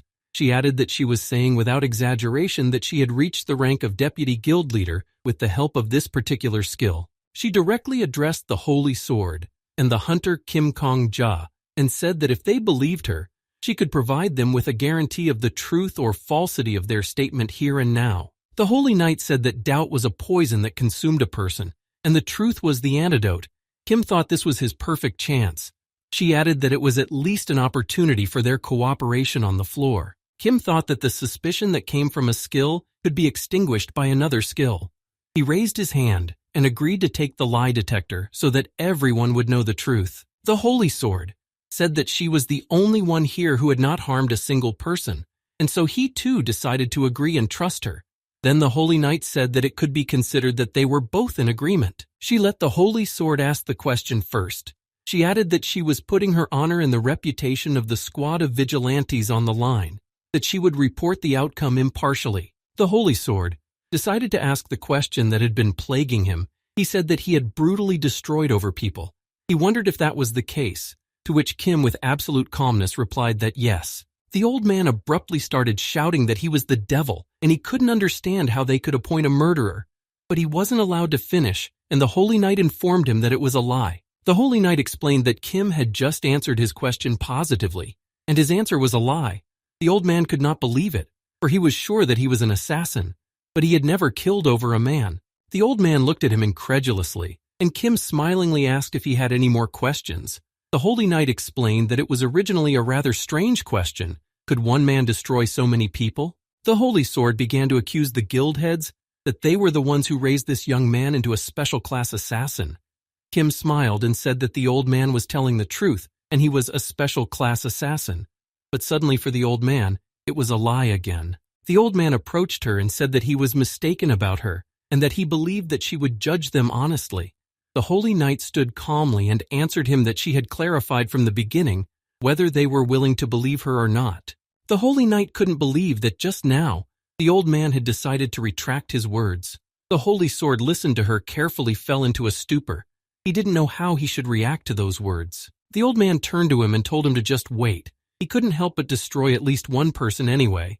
Kim answered him that he was absolutely right about that, and the Holy Knight reported that it was true. Kim said that he had destroyed exactly one, and then the knight reported that it was true. He explained that he was the first one they tried to destroy him, and he told them that it was that extremely violent monster killer. The heretic smilingly said that it would have been fine if the assumption about the assassins was true, but alas, they themselves had only met Hunter Kim Konja for the first time yesterday. The rear spirit saw the old man stumped, and was shocked that Kim had never once lied to him. The spirit thought he was telling him that you couldn't rely on skill forever. Kim came up to him and told him that he had answered all of his questions and concluded that it looked like they had a mutual misunderstanding. He was happy that it was just a simple misunderstanding. But he had one question, that if the guild heads had not protected him in time, he assumed he would have been dead by now? Kim asked if he wasn't due his apology. The Holy Knight informed them again that it was the perfect truth, and his comment was completely fair, and informed them that he should have apologized to Kim Kongja. Kim could see him starting to get angry, and he wondered what would happen next. The old man wouldn't stop accusing him, even after what the Holy Knight told him. The old man thought they were all conspiring and not telling him the truth. He didn't know if the Holy Sword, the card of his skill of seeing eye, would reveal himself to explain himself to the others, and under such circumstances, he would give up a little, but he would definitely justify himself to them. The old man, looking at his sword, asked him a question. He was curious about his name. Kim introduced himself, but he didn't know if he would try to destroy him, to silence him like the summer spirit did, or not. He said that if he really didn't commit these brutal murders of innocent people, and he suddenly fell silent, Kim knew that often when people were proven wrong about something, they would try to justify themselves, or begin to suspect others. Choosing a method of destruction to silence him, The summer spirit was once again demonstrating how bad his nature was. Kim realized that now, through choice, the holy sword itself would determine what kind of person he was. The holy sword hid his sword in its scabbard and asked to be allowed to do it all over again. He bowed his head and apologized sincerely. Kim was shocked when he heard his words. The old man said that he was wrong. He was careless and carelessly misunderstood everything. Because of that, he carelessly almost destroyed an innocent man. He added that he still had a personal judgment that he should get rid of people who deserved to die. In the blink of an eye, he had killed following his faith. But from now on, such a thing would never happen again. The old man said that words alone could not atone for his guilt. As an apology, he decided to grant his every wish. Kim thought that instead of destroying him, he had admitted he was wrong. He couldn't believe it. The Holy Sword informed him that all he could do now was put his life on the line. He asked for the pitiful old man to be forgiven so that he could live and make it to the top of the tower. Kim was amazed that he was easily begging for mercy from an inexperienced hunter. The Holy Sword's words were rolling around in his head as he begged for forgiveness and admitted that he was wrong, that in the future he wouldn't kill people relying only on his skill. He wanted to live, so he asked to be spared. Kim looked at the Holy Knight. She informed him that the Holy Sword was telling the truth. Upon hearing this, Kim bowed to him in return and asked him to teach him the art of swordsmanship. He explained to him that if he asked him for sparring in the future, he would not refuse him and would agree to it. Kim said that he had recently gotten a teacher, but in fact he had no opponent to spar with. Kim thought it was better for him to keep his promise to the rear spirit and appoint a holy swordsman as his partner. It was both beneficial and good for his development. He apologized and asked to begin his request again. He said that he understood that he had the right, not to ask, but to demand of him, to become his sparring partner, but he was somehow embarrassed by it. Kim explained that it was as if he had suddenly become much taller than him, but he was not that outstanding for that. He was glad that the Holy Sword would stop seeing him as an enemy. He realized that things had almost come to a massacre where many people could die, and he would not want to make himself important and take it all for granted. So as payment, from among the things that were most valuable to him, he just wanted the Holy Sword to teach him the art of swordsmanship. Kim thought that he would be lost in shame right now. He couldn't understand how the old man managed so calmly to express everything that was on his soul. The Holy Knight was in absolute shock. He said that all the words Kim said were true and he wasn't cheating, and wanted the Holy Sword to be his sparring partner. The poisonous serpent was surprised that Kim could have asked for anything he wanted, but he didn't do it, only because he was embarrassed by it. It was quite strange to him. The Black Witch said that seeing only children around, stubbornly concerned only with their own gain, it had been a long time since she had seen people like the hunter Kim Konja. She was very surprised. The heretic was pleased that he had witnessed a sincere forgiveness. In circumstances where everyone around him was endlessly competitive, he thought that forgiveness itself was a true miracle. The Countess asked that since they had apologized and everything had ended so well, it turned out that they had wasted thousands of gold on the old man. She was not much upset about it. The Holy Sword suddenly came up to him, took him by the shoulders, and said cheerfully that he was mistaken about such a kind young man. Kim looked at him and was shocked. He had never seen the old man in such a good mood. The old man shook his hand firmly and said that he was willing to be his sparring partner any time of the day or night.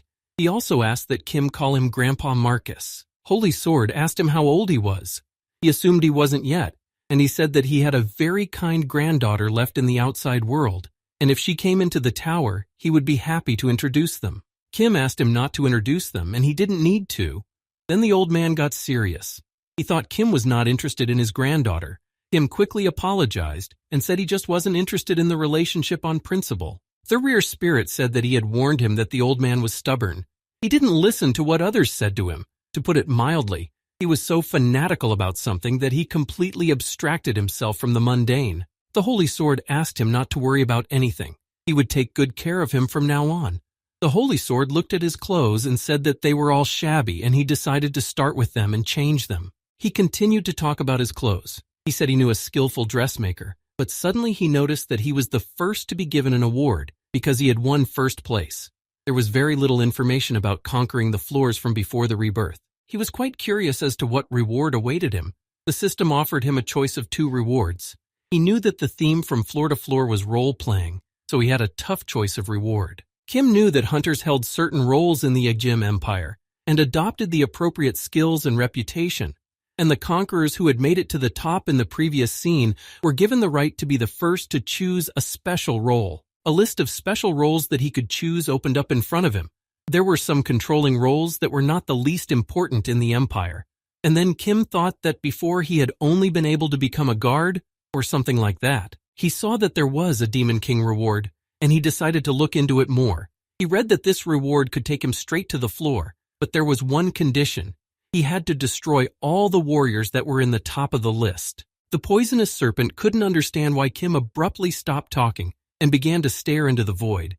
Kim thought he could clear all the floors at once by killing everyone near him. The system notification asked him to choose one of two rewards, but Kim still didn't know which reward to choose.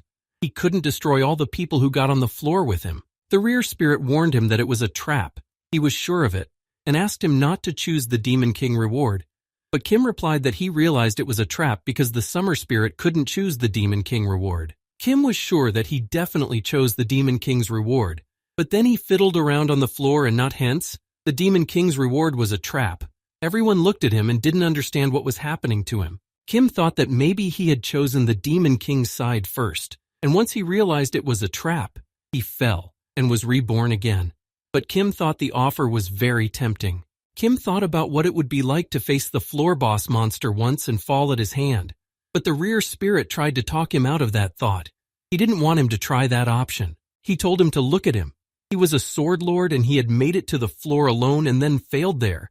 He assured him that it was a trap, cruel to the point of repulsion. The rear spirit explained that with his skills now, he couldn't even take out a top 10 fighter. And if he could, there was no way he could conquer the floor. He wondered how strong the floor boss was. The ghost covered his face with his hands and said that there was no boss monster on the floor. Something more inhuman was there. It was evident that the rear spirit was very worried about Kim not choosing the Demon King's reward. It was too early for him to get on the floor. It was the first time Kim had seen the spirit in such a state. He said that he hated to admit it, but he was doing well and asked him to keep going in the same direction. Then he would have no problem mopping up the floor on his own. He told the spirit that he wouldn't have chosen this reward and would have taken the safest route. He wouldn't have taken the reward. He only had to watch how events would have unfolded. But the spirit didn't understand why he didn't take the goddess's reward. Kim replied that sometimes you had to take a step back to move forward. He turned to the others and said that the floor rewards had now popped up in front of him and that soon they would see them too. The Black Witch said that she was just starting to get bored with this waiting for the quest, and once he'd chosen his reward, things would go on from there, and asked him to take his time. But Kim had already made his choice. Kim informed everyone with absolute certainty that he would not be choosing any reward and was refusing it. Everyone else was shocked at his decision and didn't understand why he decided that way. The Holy Knight looked at him, and with surprise in her voice asked him why he did so, why he refused the offered rewards. She wondered what he was guided by in making such a decision. Holy Sword said that he was in second place in the top, and now it was his turn to look at the offered rewards. When he saw them, he said that now he understood him, and that he had chosen the safest option. But he didn't understand why it was necessary to turn down the reward altogether. He might have worried for nothing, but if he was always so careful, he risked being left with nothing at any time. Kim thanked him for his concern and said he didn't regret anything. The Holy Sword said he respected his choice, but for him such a philosophy was too complicated to follow, so he chose the goddess's reward and took the role of commander of the Knights of the Igim Empire. After his choice of role, a squad of knights appeared, who swore allegiance to the greatest sword of the empire. They were ready to fall for him in battle, but for now they stood behind him and waited for him to give them orders. Heretic was impressed by the appearance of the knights. He now understood how the role assignment was done. He looked at the awards and said that he now understood everything and that it was like a game of mafia, but not everyone understood what he meant. He asked them not to worry. He was ready to show them everything to them. He clapped his hands and used his skill to show them the description of the two rewards. All the hunters started to scrutinize the information of the rewards. Poison Snake was surprised to learn that it was possible to go straight to the floor. The Black Witch said that it was really like a mafia game. Heretic decided to call the person who chose the goddess a warrior, and those who chose the demon a traitor. Heretic said that there was a difference with the mafia. The traitor's position was more dangerous than the mafiosos. The warriors would be a person, and among them was the vice head of the vigilante squad. She said that if they trusted her, she could find the traitor. The heretic inquisitor said that it was an extremely favorable game for the warriors. He looked at the hunter Kim Kon-ja and said that he was hasty in refusing this reward. He honored this conclusion and chose the marshal of the empire. Behind him, the warriors who had sworn allegiance to the greatest banner of the empire also lined up. Now it was time for the rest to make their choice. The poisonous serpent thought it was more favorable to choose a reward either way. He took the role of commander of the guard. The holy knight took the foreign minister. It seemed most acceptable to her. The black witch said she took the role of chancellor and asked the others not to choose the demon king for anything. If no one chose him, his reward would spontaneously destroy itself. The countess smiled and asked the black witch not to worry, and she took the role of finance minister. She felt that this role was literally made for her. After all, she managed a lot of money. The rear spirit asked if Kim was sure of his decision. He had decided to skip this round, and he wondered if it was overkill. Kim told him that it was the right decision in the pursuit of prey. Sometimes it was better to back off and let it go. The system notified them all that the selection of the top conquerors was complete. It reported that one person had declined the reward. A person had accepted the goddess's reward, and unexpectedly for them all, there was one person who had accepted the demon king's reward. The black witch went out of her mind with anger. She wondered which idiot had accepted the reward. She had said not to choose the demon king's reward for anything. The heretic inquisitor found this case surprising. He realized that it was a very unfavorable game for a traitor, but someone had chosen the demon king's reward, and they had to find out who it was. Poison Serpent smiled and thought that this atmosphere was just like during the sweep of the initial part of the tower. He wondered how many people would be gone today. The countess asked if he was talking about the time when the big guilds were not, and she added that a lot of people died then, and many of them were killed. They had asked the Holy Knight to test everyone now with a lie detector. The Black Witch shouted that here and now, as the head of the Black Dragon, she would like to state that she didn't know who dared to betray them, but she gave that person the most agonizing death. She asked the Holy Knight now to interrogate everyone with the lie detector, and if even one person evaded the answer, they would destroy him on the spot. The Holy Knight decided to start by telling them that the traitor was not him. The Holy Knight approached the hunter, Kim Kong-ja, and informed him that he was beyond suspicion, but she still asked him if he had chosen the Demon King's reward. Kim was confident and answered her that it wasn't him. Then the saint used her skill to inform everyone that Kim was telling the truth, which meant that the search for the traitor continued. She began to approach everyone. The old man said that he could swear on his honor. It wasn't him. The heretic also replied that it wasn't him, and he would hate to fall at the hands of the Black Witch. The poisonous serpent and the countess also replied that it wasn't them. The Holy Knight approached the Black Witch and asked if she had chosen the Demon King's reward. She confidently replied that it was not her, and it turned out to be true. The poisonous serpent could not believe that neither of them had chosen that reward. She asked them not to be surprised too much. She thought that the traitor probably had a skill of hiding the truth, or he might have split personalities, and no matter how ridiculous it sounded, things happened in life. After her words, the Holy Sword looked at her sternly, and he speculated that she could have been a potential traitor to them all, since they didn't have a skill that would allow them to know the truth. The Black Witch looked at the Holy Sword and was angry that he could doubt them, to which the old man replied that even if the Holy Knight wasn't a traitor, she might have lied for the sake of their 5 guilds. The Holy Knight replied to him that of course purely logically such a possibility existed, and she could very well have been a traitor. The Holy Sword fell silent and listened to her carefully. She said that the most important thing for them all right now was to stay calm and cool. They had already overcome so many obstacles, if they would trust each other this time too. And suddenly there was a very loud laugh. The heretic inquisitor interrupted her speech. He told her that she was so innocent, and she spoke very beautifully, but trust needed too much time, which they didn't have right now. He said that it took them years for them to start being called the top 5 guilds and start cooperating.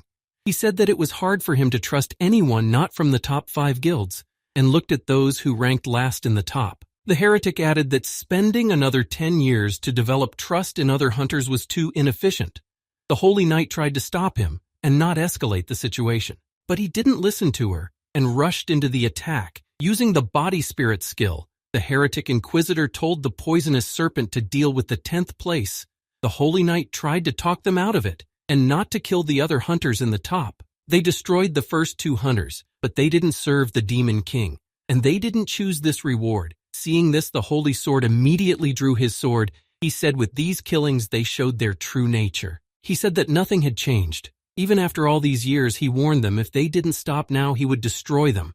But the Inquisitor heretic had already attacked the fleeing hunter. The heretic noticed that the situation was getting more difficult.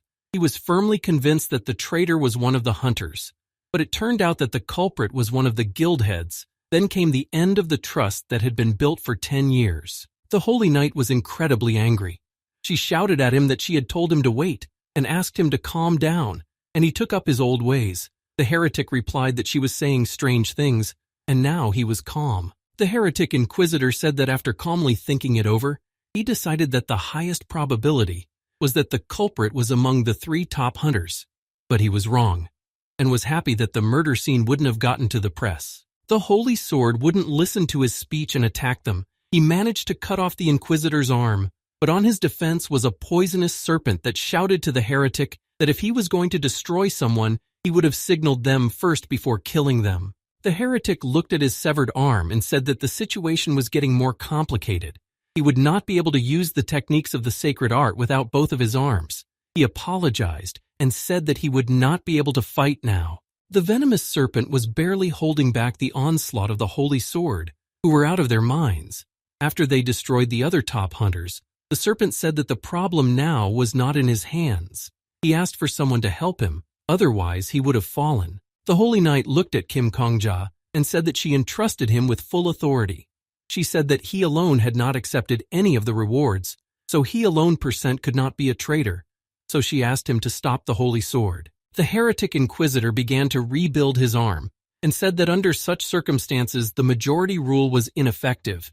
He thought it would be better to entrust everything to a man who could in no way be a traitor. He too agreed to hand over his powers to the hunter Kim Kongja, the heretic adding that he couldn't even trust himself until the traitor was caught. Kim turned to the spirit of the rear, saying that he had a talent for winning the hearts of psychopaths. He informed him that the deputy head of the vigilante squad and the head of the Pantheon had handed over their powers to him. He knew that the rancher relationship was never stable, and if a traitor appeared, then giving up the reward was the best option.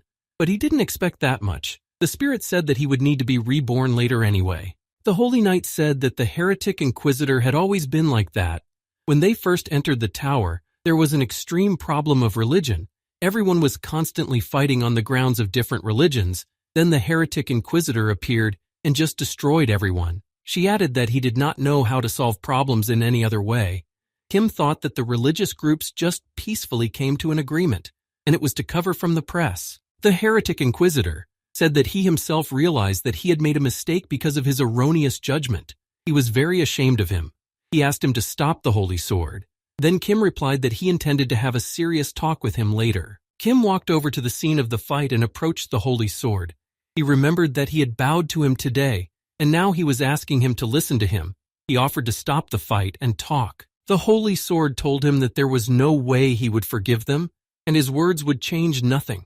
All he had to do was take the sword in his hand, and they would soon all fall. He turned to him and continued that he could have destroyed them, and after they would have figured out the traitor, Kim replied that he was saying all the right things.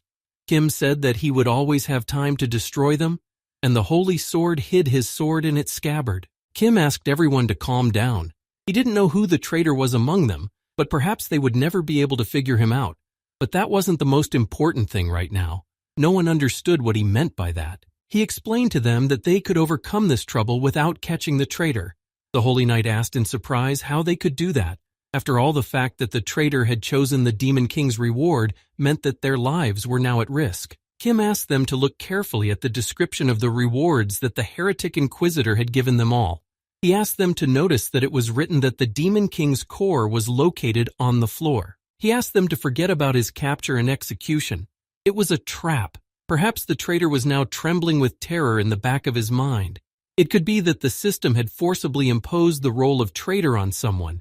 He suggested they deal with the Demon King first. Kim said that if the king disappeared, then his reward would disappear too. No matter what challenge the tower came up with, the solution would always be simple. Then he suggested that they all go up to the floor and smash the Demon King's core. Once they reached the floor, the system notified that they had been granted the floor quest. They noticed that there was a strange red rain outside the window, causing the soldiers to panic. Poison Snake couldn't understand what had suddenly happened to the soldiers and where their commanders were. He was sure it was all a production, but he didn't understand why the non-player characters were acting like this. And then Kim replied that the quest had begun. Kim moved closer to the window to see what was happening. He drew his sword and fended off his surprise attack. Kim realized that the Demon King of Autumn Rain had now shown himself. He saw a huge monster that knew about their arrival. The monster said they were pathetic lowlifes. He doubted that people summoned from another world could defend the Empire. The monster said they could call for help from other humans. How many they needed, thousands or millions? It didn't matter, they were just humans like them. He thought humans were stupid. The Demon King thought they were creatures that humans didn't count as humans. Kim opened the map and looked at the location of the monster army. Kim saw that there were a lot of them. He told them that they would all be consumed by their evil. The system notified them that their goal was to protect the Empire from the Monster King. But because he appeared too far away, he was weakened. Kim looked at everyone and said that was why he was saying that now was not the time to fight with each other. Poison Snake said that it was pointless, and this quest was designed from the beginning to fail. Poisonous Serpent thought that there was training before the tower floor, and now the difference in the difficulty of the quest was great. Kim asked to calm down, and added that they should be able to handle it. The tower didn't give impossible quests. Kim said that they were not exactly simple hunters here, and pointed to the soldiers who were lying on the floor in terror. He asked them not to forget their chosen roles. Now they had to lead the soldiers into battle. He explained to them that they couldn't go through this scene just as hunters. He asked to inspire the non-player characters. They had to start commanding them. He asked to lead them to the battlefield, treating them like human beings. Kim looked at the Holy Sword and said, he was their commander. He asked, would a country where the commander and the head of the guard crossed swords be able to defend itself against an enemy from outside? They had been given leadership roles, and now it was time to fulfill their duty. He turned to the foreign minister and said there was an audience hall here, but the emperor was nowhere to be seen. He asked to find the emperor along with the officials, but he warned that commanding non-player characters without a head would be difficult. Kim told the heretic that he disliked hunters like him, and that they would clash at some point. However, he couldn't lose the marshal. The heretic replied that he liked him more and more. Kim then asked him to listen to his orders in silence. He told him that the knights of the fortress wall were terrified of the army right in front of them. The marshal was to personally climb the fortress wall and calm the knights. Kim told him to protect the fortress wall at all costs. If they broke through it, they would lose. The heretic replied that he had never broken his promises so far. He would protect the capital even with the value of his life. He saw everyone start to play their roles. They tried to calm the knights down very quickly and stand in defense of the empire. Kim decided that he would go to the monster first. The head of the black dragon stopped outside. Kim was surprised to see the witch in front of him. She had asked to be called the head of the black dragon because she absolutely hated her nickname. But it didn't matter now. He wondered how she got here. She replied that it was her instant movement skill. If a place came within her field of view, she could move there. The spirit wanted Kim to fall at her hand and gain this useful skill. They ran, and Kim asked her if she could move quickly. Then what was she doing here, and why didn't she go to the castle wall right away? She replied that she had come to take him away. She explained that she saw on the floor that he had a sword that affected non-player characters. She didn't know what it was, but with it you could their fighting spirit. The person the knights on the wall needed now was him, not her. The Black Witch asked to take her hand. He needed to clearly say that he was moving with her, or she wouldn't be able to move him. It was a condition of the skill. Kim thought that such information about the skill had to be kept secret. She looked at him and said that she was the Chancellor of the Empire, and she couldn't hide the information. While defending her country, she said it didn't make a difference even if he did it superficially and asked him to agree faster. They held hands, and Kim said he agreed to use the Black Dragon Head skill. They were about to jump off the wall, and at the last moment she used move, but she said there was another condition. But more about that later. The non-game characters were no different from real people. Even if they looked like optical illusions, their fear was not. They were scared like real people, and they needed to be reassured and encouraged. Kim and the head of the Black Dragon found themselves on the fortress wall, where they saw the knights enveloped in fear. Kim thanked her for moving them and started to think about where to start. But the Black Witch asked him to wait a bit. She said that she couldn't leave and show the younger ones her obscene appearance. She turned to the knights, shouting to them to get up. She said that the wall alone wouldn't save them. Only themselves could save them. The knights listened intently to their chancellor, who told them that the wall could collapse at any moment and their homeland would be destroyed. But as long as they stood, their empire would not fall. They asked to fight them to the death for the sake of saving the entire empire. The system replayed the injury of the enemy that destroyed him. The strength of the penalty was approximately hell level. Kim realized it was the injury was the commander that destroyed him on the floor. Kim began to receive information about what the knight had experienced. No one knew why, when or where it came from. But when it appeared scarlet rain would fall in the empire. Where the raindrops fell, soon blood would be spilled. Each time another country was destroyed, the territory under humanity's control shrinking little by little, the commander ordered his knights to retreat to where it wasn't raining. He knew that every time another royal family died, the history of mankind was shortened a little. The monster thought that people had insinuated themselves, that it was human fate, but he thought it was the karma of primitive animals. But it kept raining non-stop. The knights thought that this was their end and the end of all humanity. The monster was not going to hold back. He was going to take many more human lives. The chroniclers kept their old quills writing continuously. They silently accepted the fate that would be written by their own hand in the sentence, and mankind was destroyed. The monster considered them all as nothing to be swallowed up by their transgressions. The chroniclers tried to give him a name. He was called the Lord of Nightmare, the king of all demonic beings. But in the last moments of his life, the chroniclers gave him the name Demon King. The knights noticed that the rain had stopped and they rejoiced. But alas, the rain stopped only in the area where the light of the sacred sword reached. Kim realized that the heads had not given him such great powers, but he had to make do with less. Kim remembered that at the very beginning, there were no non-player characters in the audience hall, due to the fact that all the high-ranking officials had abandoned the empire and fled. The knights decided that the goddess had abandoned them, and that was why the tower was chosen as the stage of the empire, just as the 10th floor of the manor was chosen as the stage of the 10th floor, which had become the grave of the children. The Black Witch shouted for the knights of the empire to rise and stop shaking with fear, and the knights began to rise. They could not stand in front of the chancellor inappropriately. She exhaled heavily, and they heard the knights being given the command to raise their spears. Kim looked at her in surprise. Then the witch asked what that look was. She thought he was so impressed by the Ukrainian's speech that he didn't say a word. She explained her speech by saying that there were many Reds in her country, and she couldn't stand the communists. But they were excellent orators, and there was something to learn from them. The Black Witch asked him what he planned to do now. She understood that they needed to hold the fortress wall first. Kim confirmed that was one of the assignments. Kim thought that with the S-class skill, the black dragon heads moving could help him get there faster. But even if he moved there, he would instantly be surrounded by monsters. He needed to balance his strength with the monster. He said that as long as the knights were holding out, he should have led the hunters. Then they wouldn't be able to be pushed back. And if the Demon King called for more monsters to forcefully breach the castle wall, and he fell silent, the witch wanted to know what would happen then. Kim, with absolute certainty, asked her to carry her straight to the Demon King. She answered him that it sounded like a suicide mission. She thought he was about to fall. He understood that her doubts were natural, however. To him, doom didn't mean defeat. He informed her that he was going to defeat the monster and that he had a few hidden skills too, and asked her to just trust him. The Black Witch remembered that he said that all hunters had a secret. She wished him that his blade was sharp enough to pierce through this boss's armor. The monster suddenly said that it was a funny game the goddess had played, so ridiculous that it couldn't even be called death-defying recklessness. He didn't see how the light was of any use to those who couldn't even taste the fruits of tomorrow's harvest. He thought that she was protecting these insignificant people. She could be like them herself. If that was the case, then he was going to show them his light. He got up and was going to attack them with his huge sword that stretched into the sky. He launched an attack after which many knights were destroyed.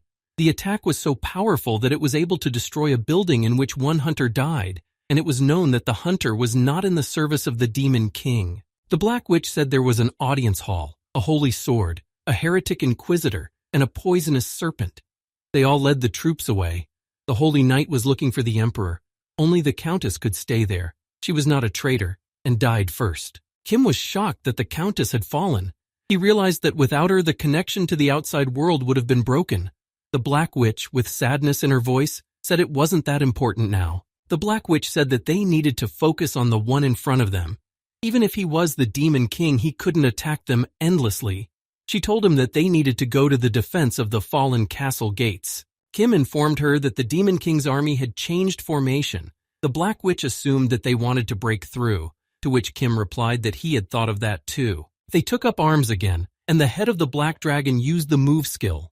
They needed to get as close to him as possible, and they went to the front of the line. Kim thought that here he had no allied army to protect him. The rear spirit told him that it would be great if he managed to hold out for seconds, but he would need to hold out alone. The rear spirit told him to win this war. He had to become the hope of the human race. It didn't matter how many seconds he would last. It was important to demonstrate how he single-handedly held off these monsters. He explained that a man who lived for seconds would not be called a hero. At a time when seconds mattered to everyone, the one who gave them seconds was the real hero. Kim drank a miracle potion so that all the monsters would be slowed down for him so he could destroy them safely. He knew he had to buy time and become a hero. The spirit said that now was the time to practice wielding the sword. The spirit told him what he needed to do. It told him to tread carefully with his back foot. The front foot stepped all over and he needed to look ahead of himself. Kim obediently did everything the spirit told him to do. He informed him that there were 2 goblins right in front of him. By nature, they had poor eyesight. But because of the dust clouds, they had to squint, and there was another plus. His holy sword was glistening. You could assume they were blinded. The rear spirit explained that in battle it was not the absolute second that mattered, but the relative second. You could win that second by taking away the enemy's sight. He was setting him up for a hard fight, and he told him what he had to do. Kim thought that was why his second was a little faster than his heartbeat, and his sword would be a little faster than that second. The spirit told him to start the attack. It was time to become a hero. He began the battle, and the spirit of the rear tirelessly told him which goblin to destroy first, as one died, followed by another. Another fell, followed by the next one dying. It was the dance of the sword that granted seconds. The spirit of the rear told him not to swing the sword too much. He needed to connect the blow with the blow, as it was with music. If the notes went down, it was only to rise afterwards. Fencing was a battle against time. An inept fighter wouldn't last a second in a dominant position. One wrong move and it was over, but a more experienced warrior would be able to suppress opponents for about 5 seconds. The rear spirit knew that if you destroyed one, you had to look for the next target. You had to make the most of every second. A sword master had to live the fight. When you invested in every second, that was real life. Kim found himself facing a huge orc who was about to attack him with his huge sword.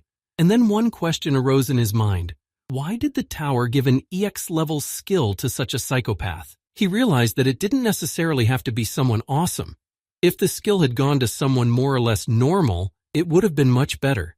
But why did it go to such a psychopath? Kim killed enemies, thinking that it was impossible to pass the tower. Someone like a summer spirit. It was necessary to be like him if he wanted to get to the top. But Kim was sure that he could conquer a floor instead of a summer spirit. After which he would conquer a floor and a floor. He had no doubt that he would be able to reach the 100th floor. After his words, the system notified him that he had earned even more recognition. He had managed to increase his level. He now had a D rank. The rear spirit congratulated him and said that he had managed to last seconds. The holy sword came to his aid. He said he was incredible and gave his full name. Kim thought it was the second time a top-ranked hunter had given him his full name.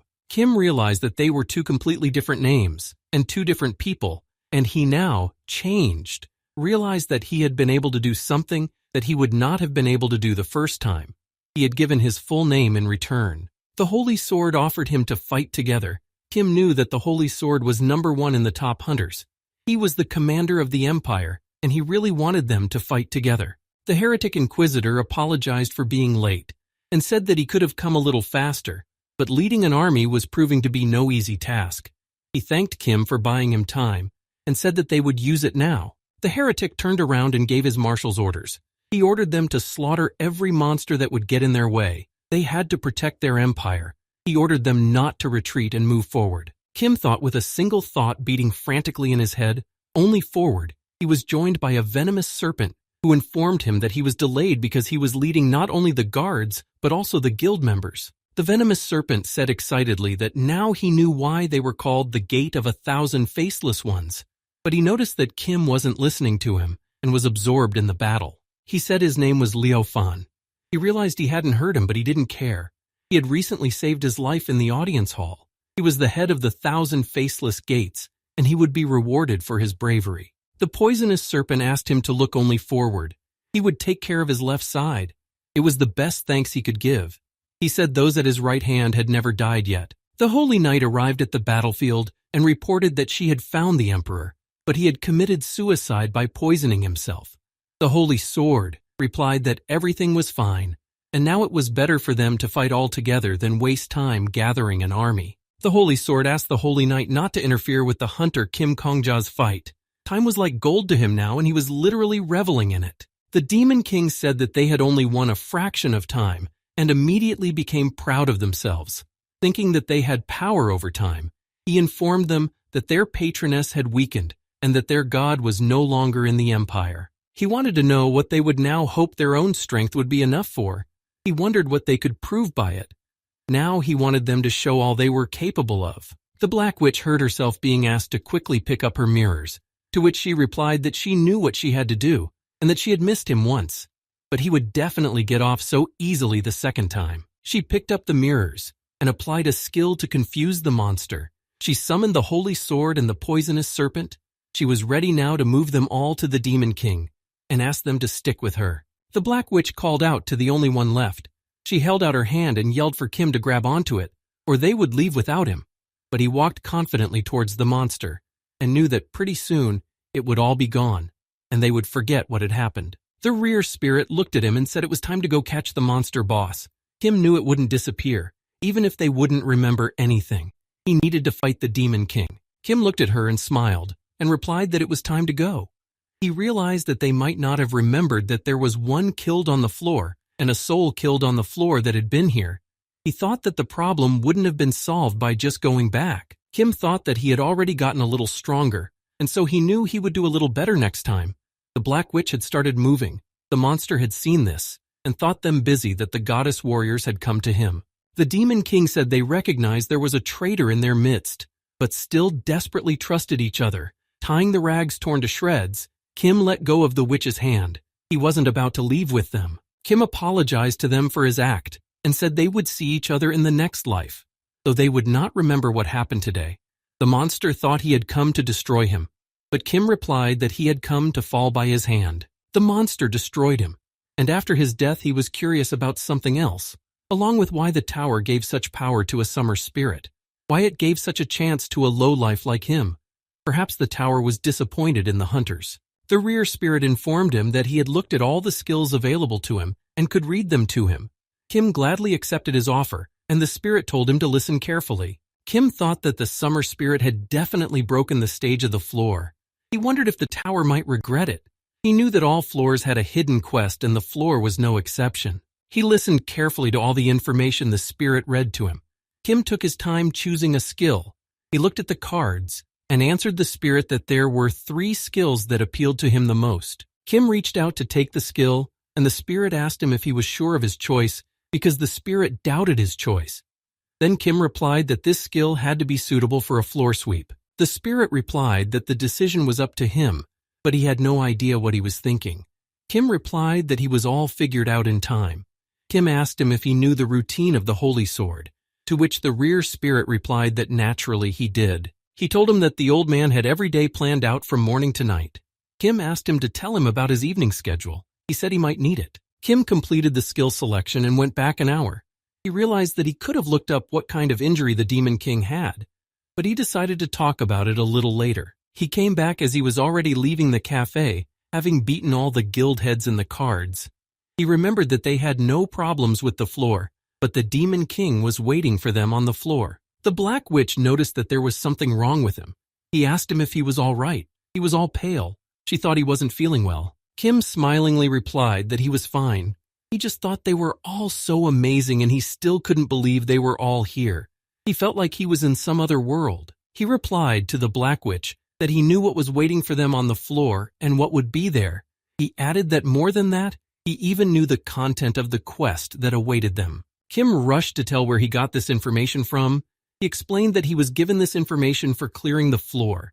The guild heads asked if they could hope that he would be willing to share the information with them. He smiled and replied that he would share the information with them, but he had one condition. They had to promise to fulfill, one day, one of his every request. Kim added that if the request seemed impossible, they could refuse it. The heretic said it sounded like a favorable condition.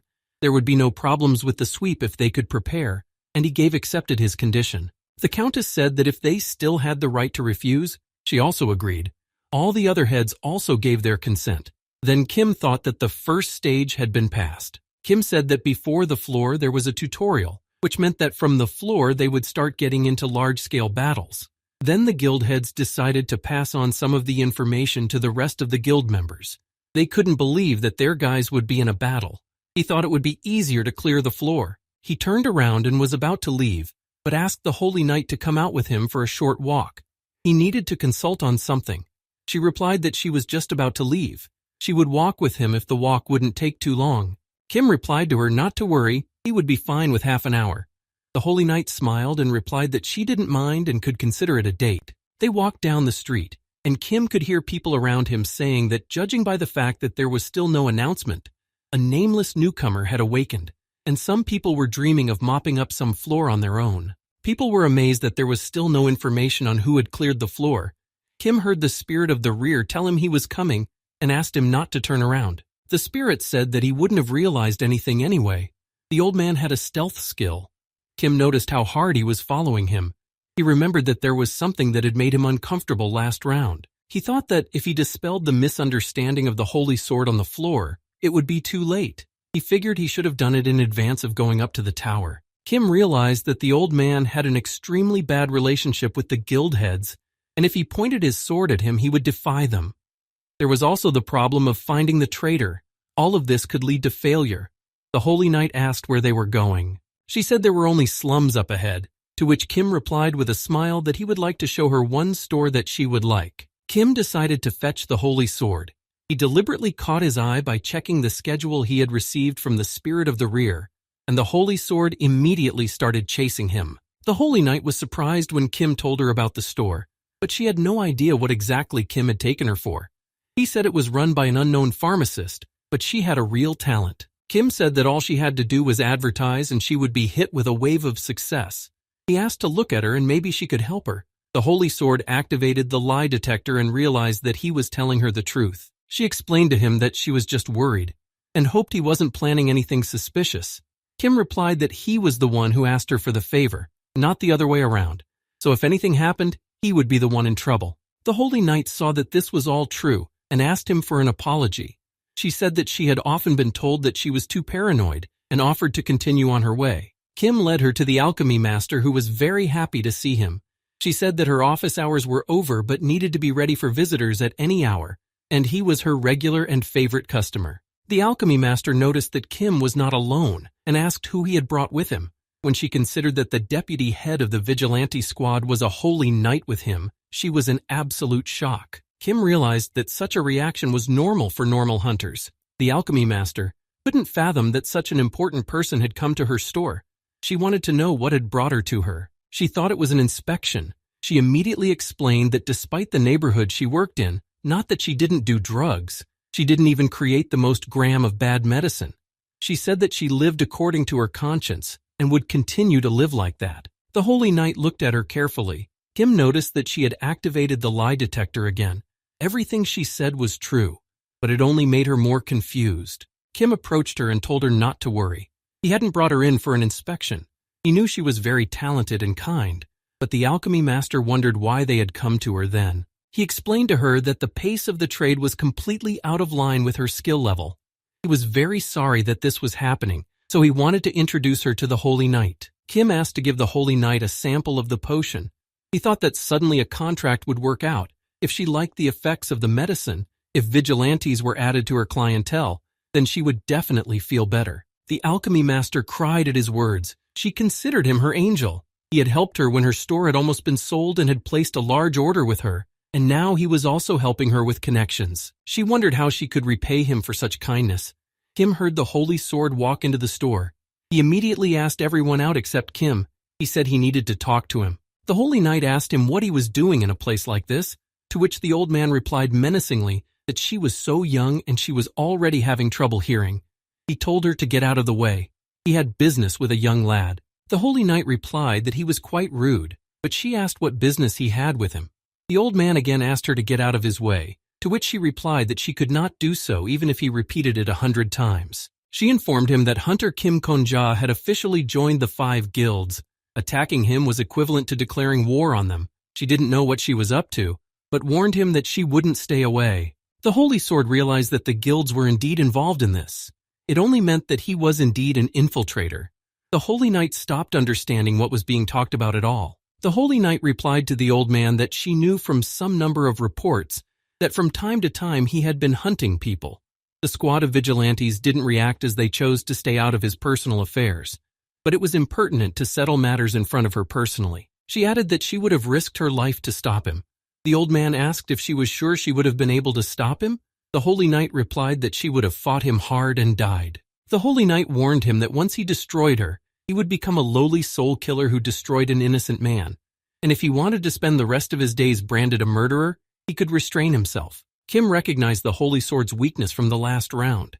He was weak to innocent people, so he took the only pure person from the guilds with him. According to the old man's morals, she had 0 kills and was a true saint. The alchemy master stood up for him and said that she didn't understand what was wrong, but this young man was her benefactor. Babylon didn't have the same laws as the outside world, but even though he was a holy sword, she couldn't let him touch her client. She told him that a few days ago, she herself had gotten into trouble from the bandits. She apologized to him and asked him to leave her store.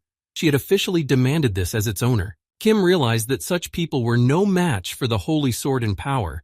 However, only such holy people could stop him.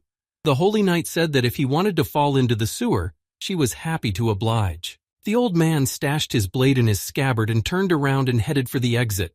He said he would deal with him, but not today.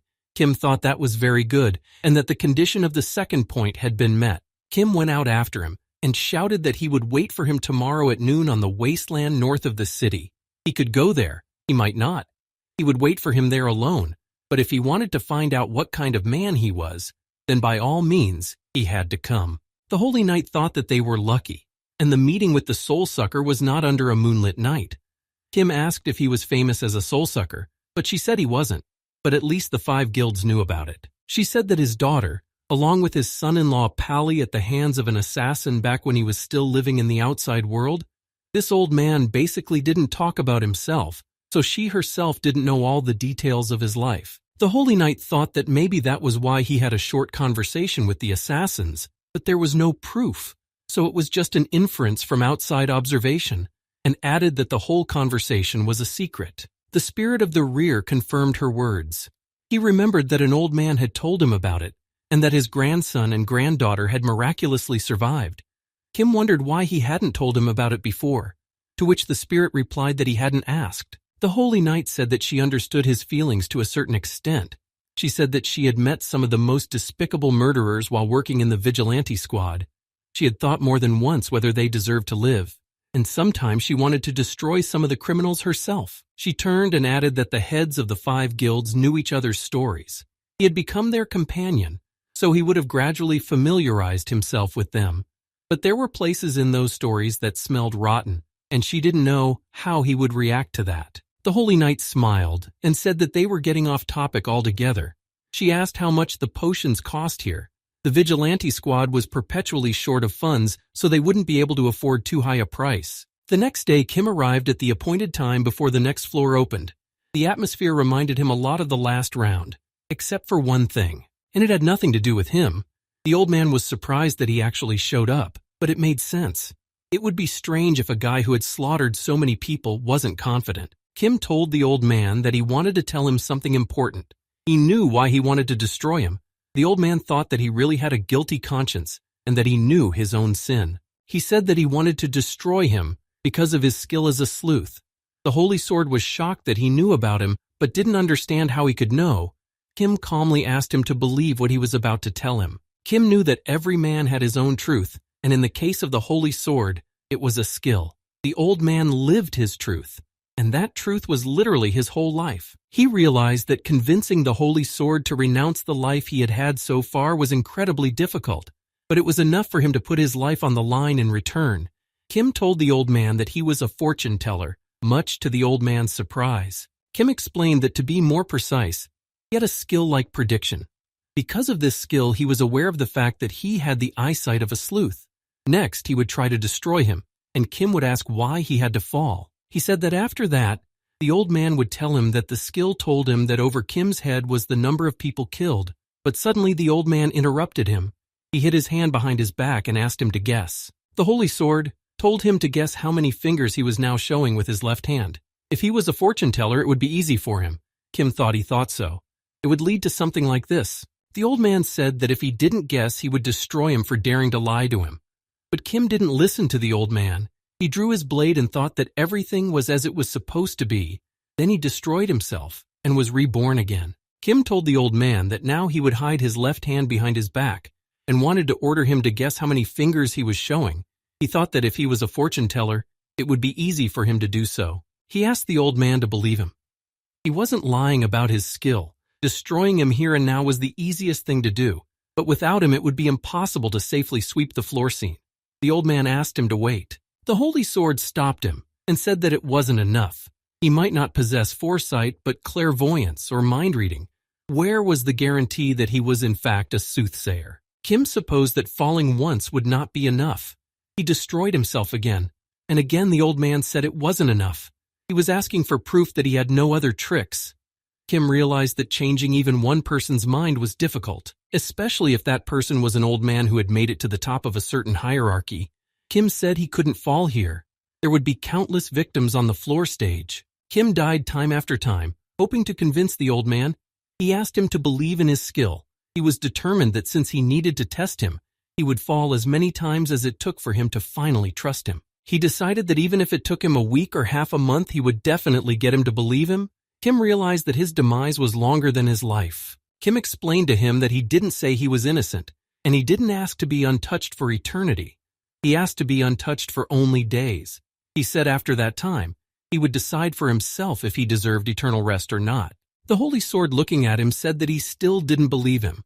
Then Kim decided that now was the time for the final blow, and after that he would definitely accept his offer. Kim said that in the future he would say a few words to him and inform him that if he said them, he would believe that he was actually a soothsayer.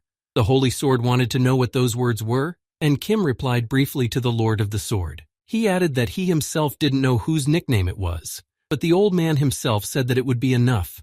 The old man said that for the next 5 days he would follow him around. He would look into everything without exception. The Holy Sword said that based on his observations, he would realize whether he approached him because he was a true seer or because he truly deserved eternal rest. Kim said that was fine with him and that was enough. Kim bowed to him and thanked him for his wise decision. He was happy that it had worked out. He had come to an agreement with the guild heads. The Holy Sword wouldn't try to destroy him, and the fact that he would at least trust him for a while. He was incredibly glad that all the conditions had been adjusted to prevent the unnecessary sacrifices of the floor. Then he told the old man that they would see each other as soon as the next stage and started moving. Kim found himself back at the battle as the warriors of the Empire tried to hold back the monsters. The commander shouted to the warriors to watch out for arrows.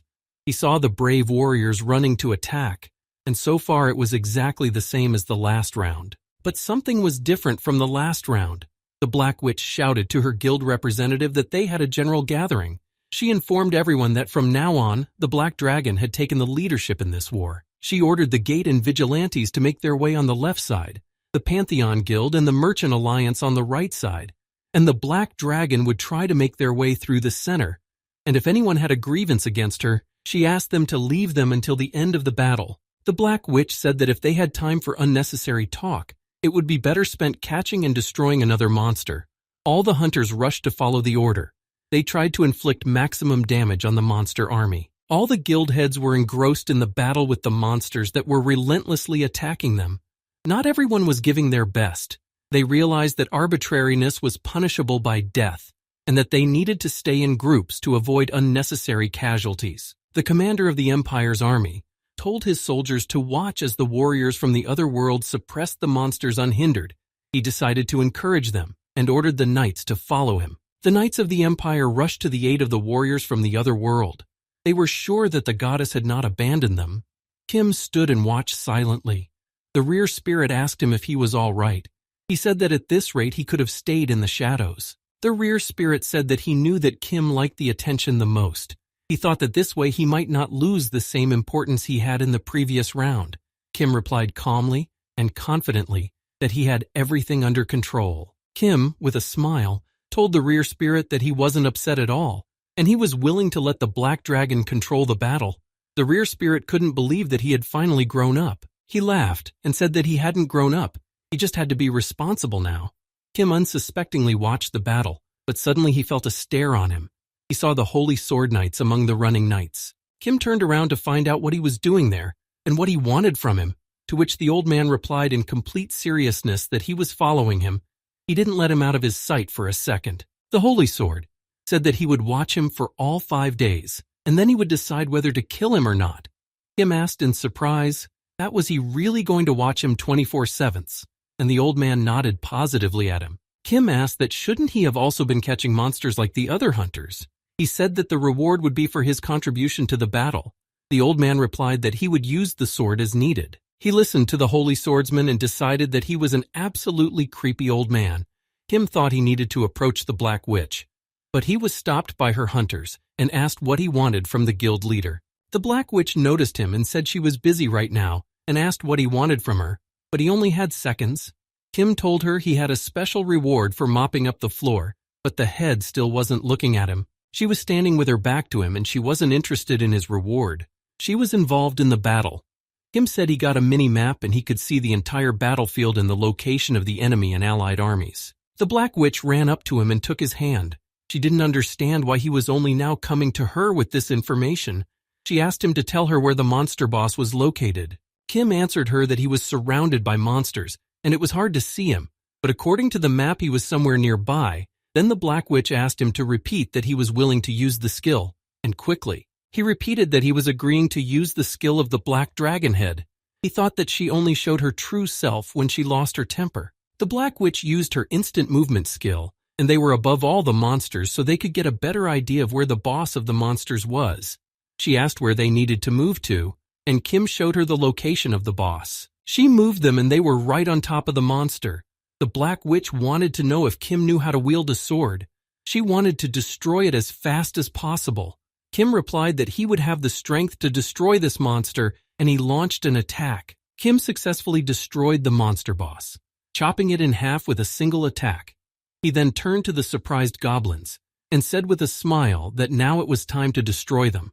The monster started ticking away from the hunters approaching them. The Black Witch was insanely happy that they had managed to clear the scene so quickly. Not even an hour had passed since the scene had started. She was glad that very few hunters had died. Kim wondered if in the last round she had been constantly with a stony expression on her face, from the fact that so many hunters had died in the beginning, and now she was happy about the minimal losses. She was unexpectedly simple. He was amazed. He noticed that she was excited and asked her to calm down. She replied that when one was excited, one had to get more excited. She said that he had been a great good boy in this battle. She couldn't stop smiling. She said that in the sweep of the tower there was no conquest that had so few casualties. She told him with confidence he could be proud of himself. The Black Witch said that even though he must have wanted to use the reward of the sweep alone, she thought it was a great blessing that the new hero was a man like him. She held out her hand to him and warned him that from today, all the press of the tower would be flying to him, and asked him to be ready for it. She knew that now all the hunters of the tower would know about him. Kim thought that to get the attention of ordinary people, and to be accepted as a hero, to be the object of envy and hatred, such an outcome could well make one burst with joy. But all that would not be enough for these people to recognize him.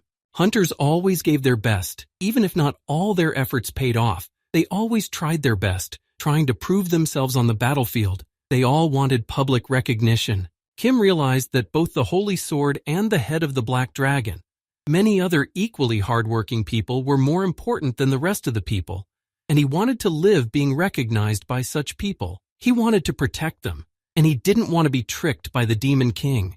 He didn't want to ridicule and insult the truly diligent people. He didn't want to wear a sarcastic mask all the time. He just wanted to sincerely recognize them and be recognized by them. Kim only thought of gaining their respect without doing mean things. Even if it was his unattainable dream, he aspired to live like that.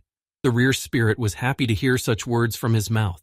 The rear spirit looked at him and realized that he had turned out to be a boy worth looking out for. Kim thought that in an ever-changing world, he had to change a little too. The system showed him a list of the top contributors to the sweep, and he noticed that the order of names was now different from the last round. Now he was waiting until they would be on the floor. The Black Witch said with a smile that with this result they could sweep all the way down to the floor. She assumed they would have lost at least 1,000 people. She considered their start a very successful one. Kim realized that things were not as cordial as she had thought, and if nothing changed they would suffer incredible losses on the floor that would cause them a lot of pain. He thought it would be especially painful to lose the only specialist who could handle trade relations with the outside world, and then they would lose not thousands of people, but many more. So Kim decided that he had to take the main role in mopping up the floor and fighting the Demon King.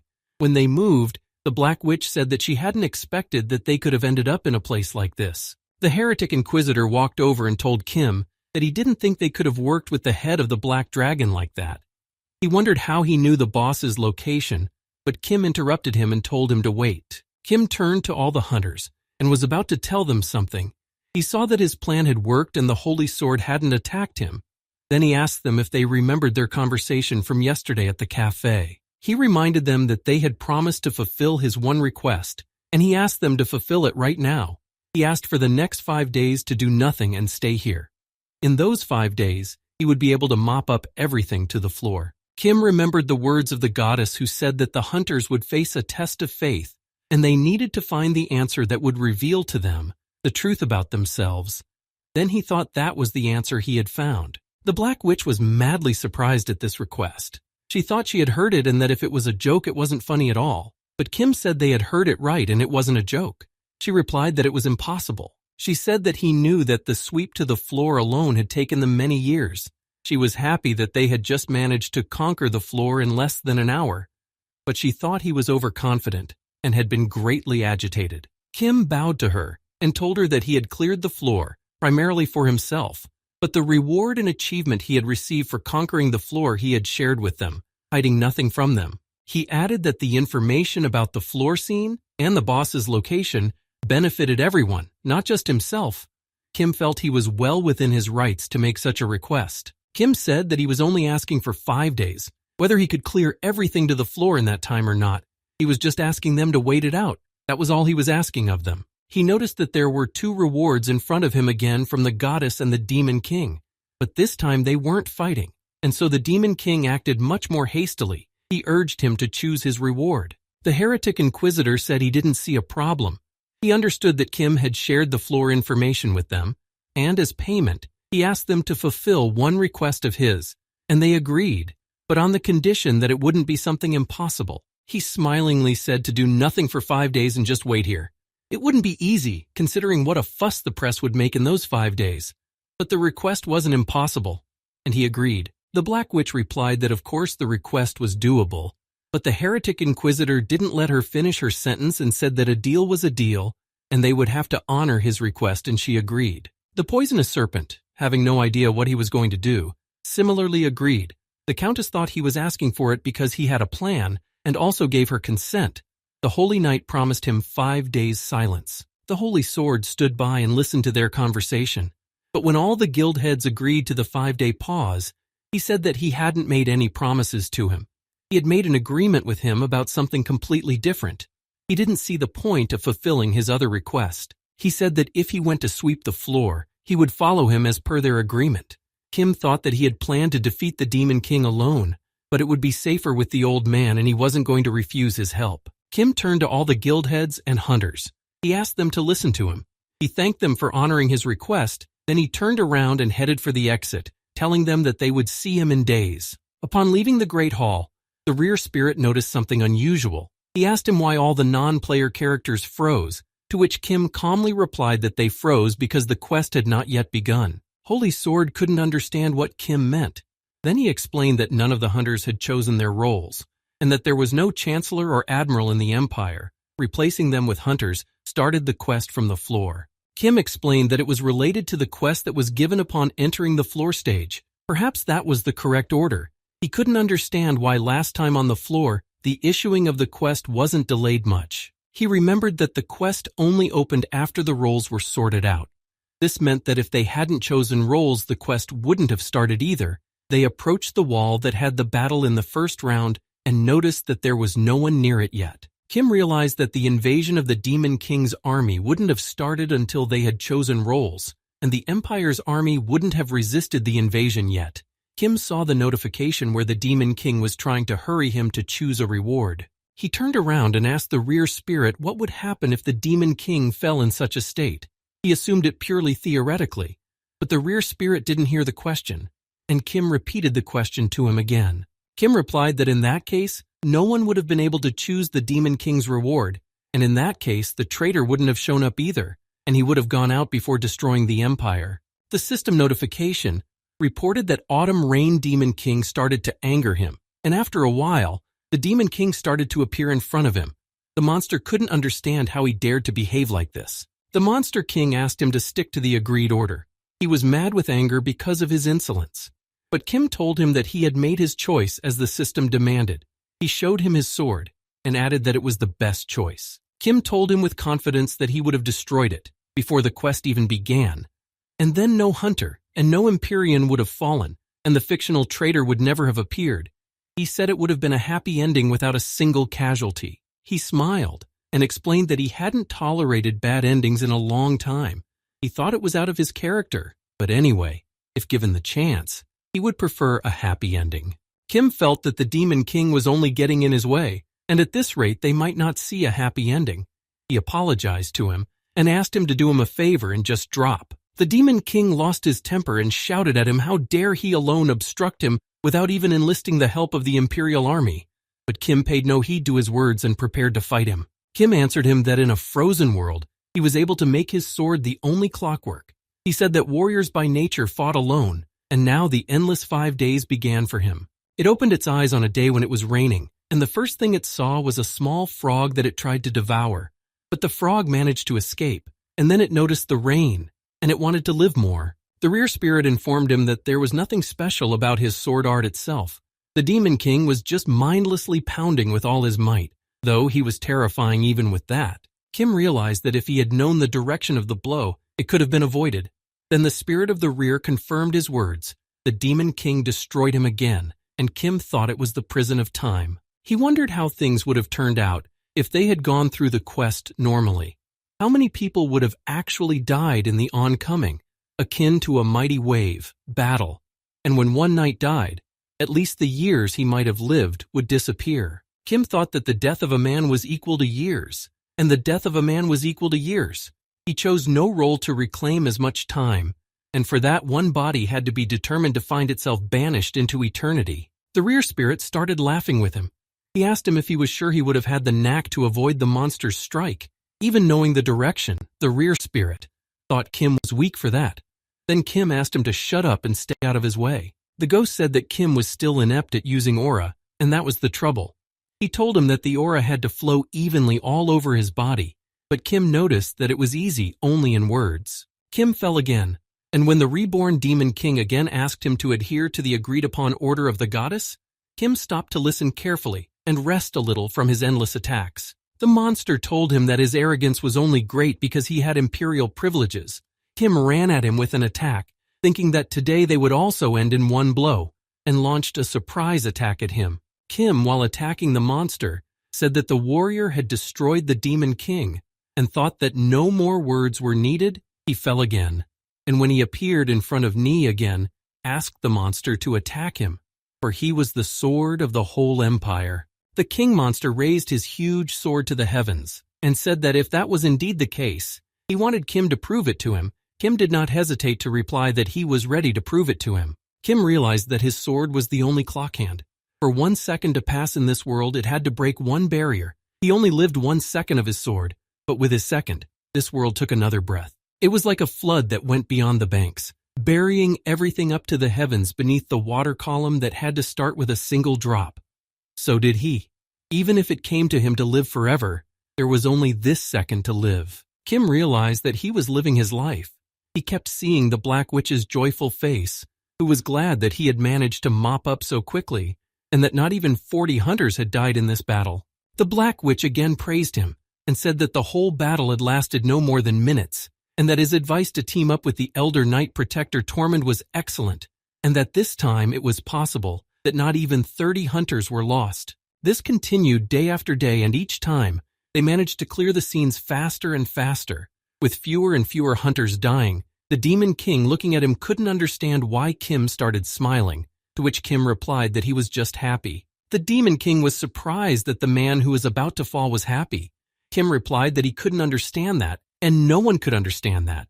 The monster said that was very arrogant. The monster thought he was nothing, and he launched a deadly attack on him, but Kim thought that he wouldn't give up, and that he had no reason to give up. His sword was faster today than yesterday, and tomorrow it would be even faster because he lived. After being reborn, Kim saw the Black Witch, who lowered her head and quietly said that she had just checked and it was unthinkable. She knit his arm and added that no one had died. She said she checked everyone, including the Pantheon, and everyone said there were no fatalities. There were fools who got minor injuries, but no one fell.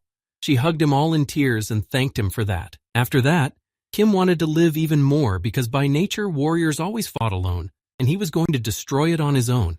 Even if it took him forever, the Demon King thought he was a fool. The Monster King was launching his attacks at him, and some he managed to dodge. The monster said that his shadow was their evil, and launched another attack, but Kim noticed that his attack was repelled by someone else, and he was quite surprised by it. A Black Witch appeared behind him and said that she was going to sit quietly in the audience hall as he had asked. But curiosity got the best of her. She wondered what he was doing here alone, so she followed him. She saw that he was here playing a very fun game, to which he replied that its name was Warrior Game, and that the fun was off the charts. The Black Witch replied that there was a use for hunting, and she just saw a huge beast in front of her. The Black Witch told him that she would not let him have fun alone, and she joined the battle. Kim informed her that he had almost defeated him, and she was going to take the victory away from him. She replied that the prey taken from others was the tastiest. Kim apologized to the monster and said that he was originally going to fight it alone, but then he thought that attacking it with other hunters was quite in the spirit of warriors. He hoped it would understand him. The Demon King looked at them and said that they did hope that by chance he would have been helped by the pathetic techniques, but he was sure that even bringing in more hunters, there was no way they would have been able to defeat him. The monster decided that they had had enough of their indulgence using a single sword. He stretched out his arm and, using a skill, summoned an army of evil spirits that answered his call, and they saw other monsters begin to appear out of the thick smoke. The Black Witch said that this was not a level that only their powers would be enough for. She asked the Holy Sword why he was standing by lost and not helping them. He replied that not seconds later, a youngster was already fighting the dark slime. Kim turned back to him, and with a smile replied that he himself wanted to be patient for another minute, and then ask for their help. But the monster was using a new technique and needed their help much sooner. The Black Witch asked them to stop these conversations and focus on the battle with the monster. She asked them to take her hand so that she could move them from this dangerous place. But Kim replied that everything was fine, and there was no need for that. He raised his hand up and did the same thing as the Demon King. He summoned the evil spirits and activated his skill. It increased a little bit at a time. Every time it got a new body, it got a new joy, including the joy of bloodshed, and it was almost unstoppable. A little girl walking in the woods found it in the body of a lion that began to hunt her. She started to run away in terror, and as hard as she could called out to her daddy for help. It devoured its prey as if enchanted. The girl's father, Asdel, was making his way through the forest, and reminded her that he had asked her many times not to go outside alone. She was not recommended to go outside by her doctor because her body was weak. He saw her and asked what happened to her clothes. The girl turned to him, and with a smile on her face told him that she was already healthy. Asdel was the first name the Demon King received. Kim summoned his army of monsters using the summoning skill. He asked the rear spirit if he remembered why he chose to summon evil spirits, although he was originally inclined to choose a different skill. He explained that it was possible to assume the same aura-enhancing technique. He thought it would be cool if he could use the spooky ray as a Demon King, but now he was of a completely different opinion.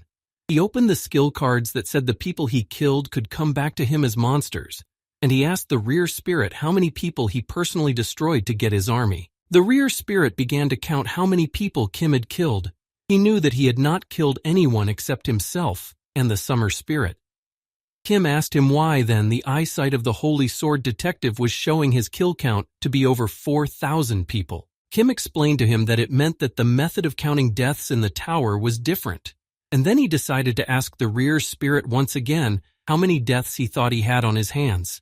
Then Kim laughed and said that he really did die a lot of times. The Black Witch was incredibly amazed. She couldn't believe that this was his skill. She saw a skill that was capable of summoning thousands of monsters.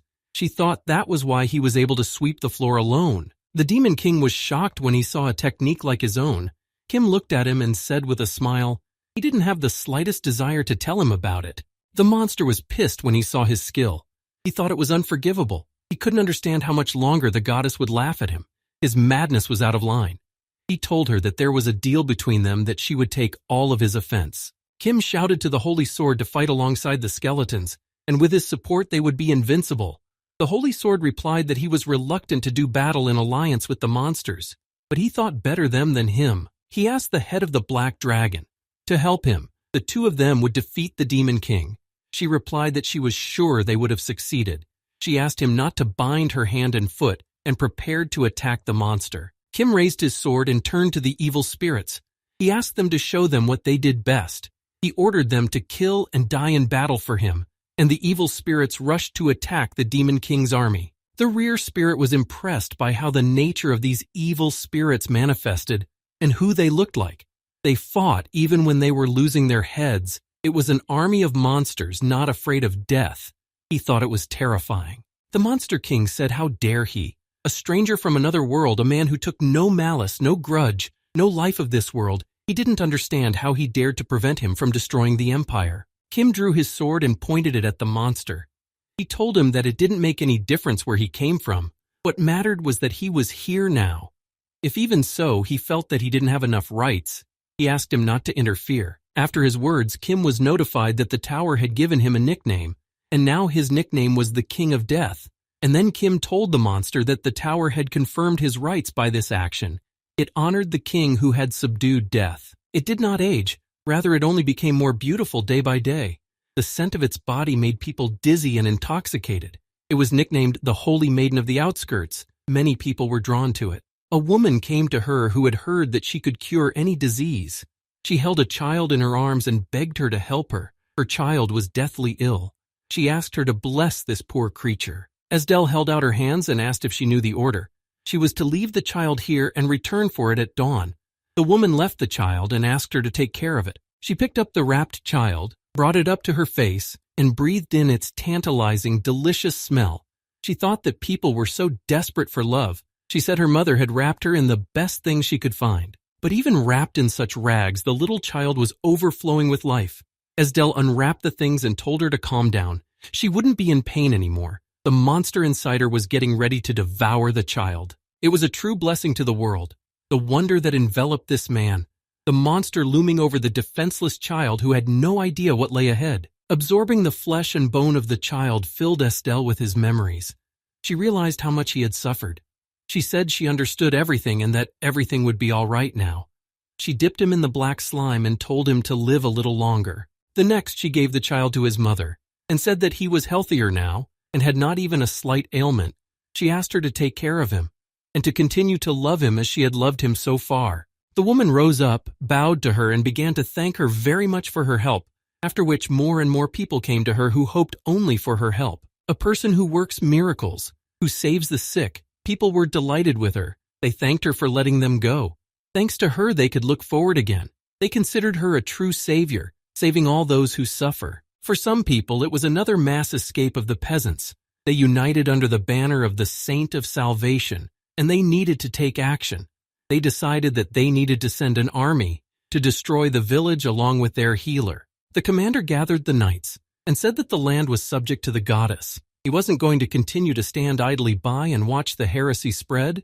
He ordered no pity for the witch's followers. The knights decided to burn down the witch's nest. They stormed the village and began to scorch all the houses and destroy all the people in it. They couldn't let anyone go. They thought they were all damned monsters. Estelle, from what she saw, lost control of herself. She shouted that the creatures that didn't consider humans for humans, they would be devoured by their anger. The monster attacked Kim relentlessly, but he managed to dodge his attacks, and he let everyone know that he was perfectly fine. Kim realized that it was still a long time before he could use the spirit summoning again. The Reborn's wind-up clock indicated that the user retained memories and abilities during the rebirth. He thought that skills were included in the abilities retained. Both the fact that the rear spirit shared the memories of the rebirth with him and the specifics of the skills were retained as they were when he died. The rollback time was included. Days passed, and it wouldn't be long before he would be able to summon a new army. And until that happened, he tried his best to dodge from the attacks of the monster that informed him that he couldn't stay alive, and he would have to destroy it. Days passed, and Kim could once again use spirit summoning. Kim didn't waste a second, and once again used his skill. The monsters rose from the dead and set out to destroy the Demon King's army. The rear spirit thought that the monster in front of them was quite vicious, but quite profitable. The spirit asked Kim to try one more time. Would he be able to do a second summoning? But Kim was engrossed in the battle and asked him to talk about it later. He thought that the first summoning could be cancelled and the subsequent summoning could be scored, and if the resummoning was scored, then he would not just be a zombie but a zombie king. Kim asked him to stop talking. He couldn't concentrate. Kim was killed and he went back for hours. He was upset that because of the rear spirit he would have to repeat the whole week again. But the rear spirit replied that it was because he was weak and it wasn't his fault. He replied to the rear spirit that he would definitely finish him off someday. But the rear spirit, with surprise, said that he was already dead. He wondered how he would manage to destroy the ghost. The rear spirit told him that if he was so angry, he had asked him to defeat the Demon King faster. He had gone through the floor alone, even without help, and he had everything he needed to destroy him as soon as possible. The Black Witch had prepared for him her special attack, after which she could seriously damage the Demon King. He gathered his mirrors around him and used dark magic to make an attack, and it came exactly on target. He could barely stand on his feet. He leaned on his sword. The attack was incredibly powerful, even for him. Everyone realized that she could only inflict such an attack with the use of potions. Kim shouted to her that the monster was going to attack her from the left side. He told the Holy Sword to be careful and then dodge the attack from the left, and if no one was there, then the general attack would begin. The Black Witch realized that this was their chance to destroy the Demon King, and it was impossible to delay. She launched her powerful attack on him. After the successful attack they saw, through the dark slime, human skin, they thought that his end was near. But the Autumn Rain Demon King decided to retreat. He realized that he needed to gather his strength. After all, they had almost succeeded in destroying him, and the best option for him was to escape. The monster decided to retreat to a floor and told them not to kid themselves and that he would be back soon. Kim thought that they had defeated him, and it was strange to him that the boss could escape from the battlefield.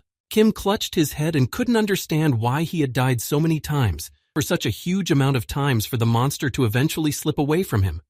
He was quite upset about it. But suddenly the tower recognized his choice and started issuing a hidden quest. The tower opened all the quests up to the floor. Kim was insanely happy when he saw that the quests were able to open. The system asked him to confirm the hidden quest, and Kim gladly accepted it, and he set off to fulfill it. The system started searching for the Demon King on the floor, but there were no results. Then the story change started. The Black Witch couldn't understand what it was all around them, to which Kim replied that it was the first time he had that too. Kim asked her to notice that there was a fortress wall in front of them. They noticed that there were even more banners appearing on it than there were when they did the quest in the first round. The Black Witch recognized that Kim was right. The Black Witch asked him to give her his hand for a while. She wanted to check something out. Kim agreed, and took her hand, and they moved to the wall. They were shocked that history had been rewritten. The people in the Empire didn't even realize that they could have been attacked by a Demon King, and everyone was quietly going about their business. They couldn't believe their eyes. Kim knew that originally the Aegean Empire was supposed to be under the Demon King's occupation, whether they defeated him or were destroyed, in the event of their defeat.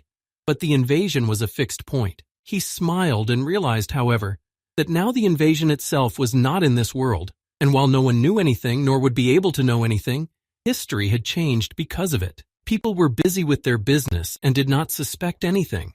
They were selling apples and other fruits. They were discussing among themselves their everyday problems. and the fact that the officials could not provide them with water, they did not know about any invasion. They stood on the wall and saw everything going on around them, and heard the local beggars asking to be given a penny. They were so engrossed in this that they didn't notice the guards approaching them, who couldn't understand they were. In front of them was the commander, who shouted to them that this was a great impertinence. He didn't understand how they dared to step on the fortress tower. He asked them to come down immediately. Kim recognized him immediately and was surprised when he saw him. Kim thought that the friendly imp who had originally been on the floor and fighting alongside him was now addressing him as a complete stranger. It upset him. He remembered his last words when he asked him to protect the empire, and Kim laughed hard, and no one could understand what made him laugh so hard. He looked at him and said that he had protected them, and he was able to keep his promise. Kim couldn't stop shouting from the wall that he had protected their empire. Hundreds of days had been spent just because he didn't want to allow any casualties, and after hundreds of days, he had managed to defeat the Demon King, and he was proud of that. He had done it. He remembered that he was a total scum. He was jealous of others and mocked them. He wasted his days drinking alcohol. He justified his frozen heart with equanimity and just gave up on his life. But after so many days, his life had changed dramatically. He was now a hero, and for today he could be proud of himself, even if the whole world would only notice the holy sword and the black dragon. Kim thought that the most important thing for him was that he was a decent human being today. The system started counting the participants of the sweep, and after the count was completed, everyone saw that Kim, the King of Death, was at the top of the top. He was shouting and waving from the wall to the army commander to take proper care of the empire, but he couldn't understand what he was telling him or who he was. Kim apologized to him and told him that he had to leave them. It was enough for him to catch the Demon King, though it was clear to him that their empire could still rot here and there. He informed the knights that they had to manage on their own from here on out and guard their empire. His speech made the spirit of the rear start laughing furiously at him. He liked it when Kim stopped whining.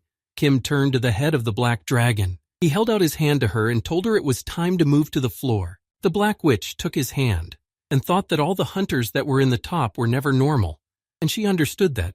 Kim looked at her and didn't know what she was talking about, but she didn't add anything and just moved them off the wall to the entrance of the floor. Near the entrance, she said that the right to enter first was always given to the first place first. Kim was their representative, and she asked him to say move first. He, with a smile on his face, said move, and they went to sweep the floor. When they got to the sweep, they saw a monster who was screaming that he wouldn't forgive them, that they dared his children that he saved and hid, to take away from him. He thought they were creatures that stole his flesh, his blood, his soul. The Black Witch said it was a terrible scream. It was the first time she had heard such a voice. No one could understand why the Demon King was screaming so much, but they came to the floor to destroy him. The rear spirits saw the Demon King and couldn't understand what was happening to him. Kim turned around and looked at him in surprise. The rear spirit told him that the monster was weaker than before. The Black Witch was able to do a lot of damage with her attack. He explained to him that his form had fallen. On the floor he was an SSS-ranked monster. But now he didn't have the feeling that the boss in front of them was that powerful. He was more like the great Goblin King on the floor that Kim could barely defeat. The spirit said it was strange. He knew that usually the higher one went up the tower, the stronger the bosses became. He thought that the aura used by the Black Witch had an extra weakening effect. Kim thought there had been an unforeseen change in the scene. He tried to do a reward calculation, but it was impossible, and now only a simplified reward was being given out. He opened the map and couldn't believe there was a world map in front of him. He realized why the Demon King was acting like that. He asked the head of the Black Dragon, "Remember the previous scene? There the very story of the Demon King invading the capital was gone. The refugee settlement was also completely gone." Kim asked to think about where the refugees could have come from to the empire. It made sense that they evacuated from all over the empire, maybe even the entire continent. He said that even the refugee settlement they had gathered in was completely gone.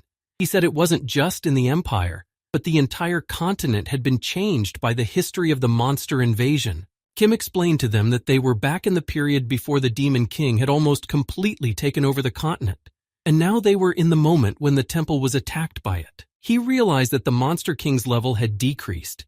Every time hunters like them had their level increased, they heard that their existence had become even more remarkable. He always thought it was just a pathos phrase. Kim thought that it could be that the monster boss was also increasing his level, having slaughtered a large number of Empire Knights and refugees, and now all the slaughter and hunting had become nothing to him. The Demon King started to get angry. Then Kim continued and said that the progress the monster was able to pump up was also wiped out, and now the Demon King's existence faded. The monster became very angry and was about to attack the hunters that stood in front of it. Kim shouted that now was the time to counterattack the monster and put an end to it. The Demon King started summoning the evil spirits again. He called thousands of demons into his army. He held out his hand and ordered them to destroy all who stood in their way. The evil spirits obeyed the order and rushed to attack the hunters. The Black Witch said she always hated zombie movies. Kim fought off the evil spirits and offered the rear spirit to make a bet with him. He asked how many times he thought Kim would fall while trying to make it to the floor. The rear spirit answered him that he was betting that he would have fallen less than 100 times. Kim answered that he was betting that he would have fallen fewer times. The rear spirit said he would see how he would do, but since it was a bet, he wouldn't help him. The Black Witch couldn't understand how they would have managed to deal with so many evil spirits. She was putting her best foot forward, but they weren't getting any less.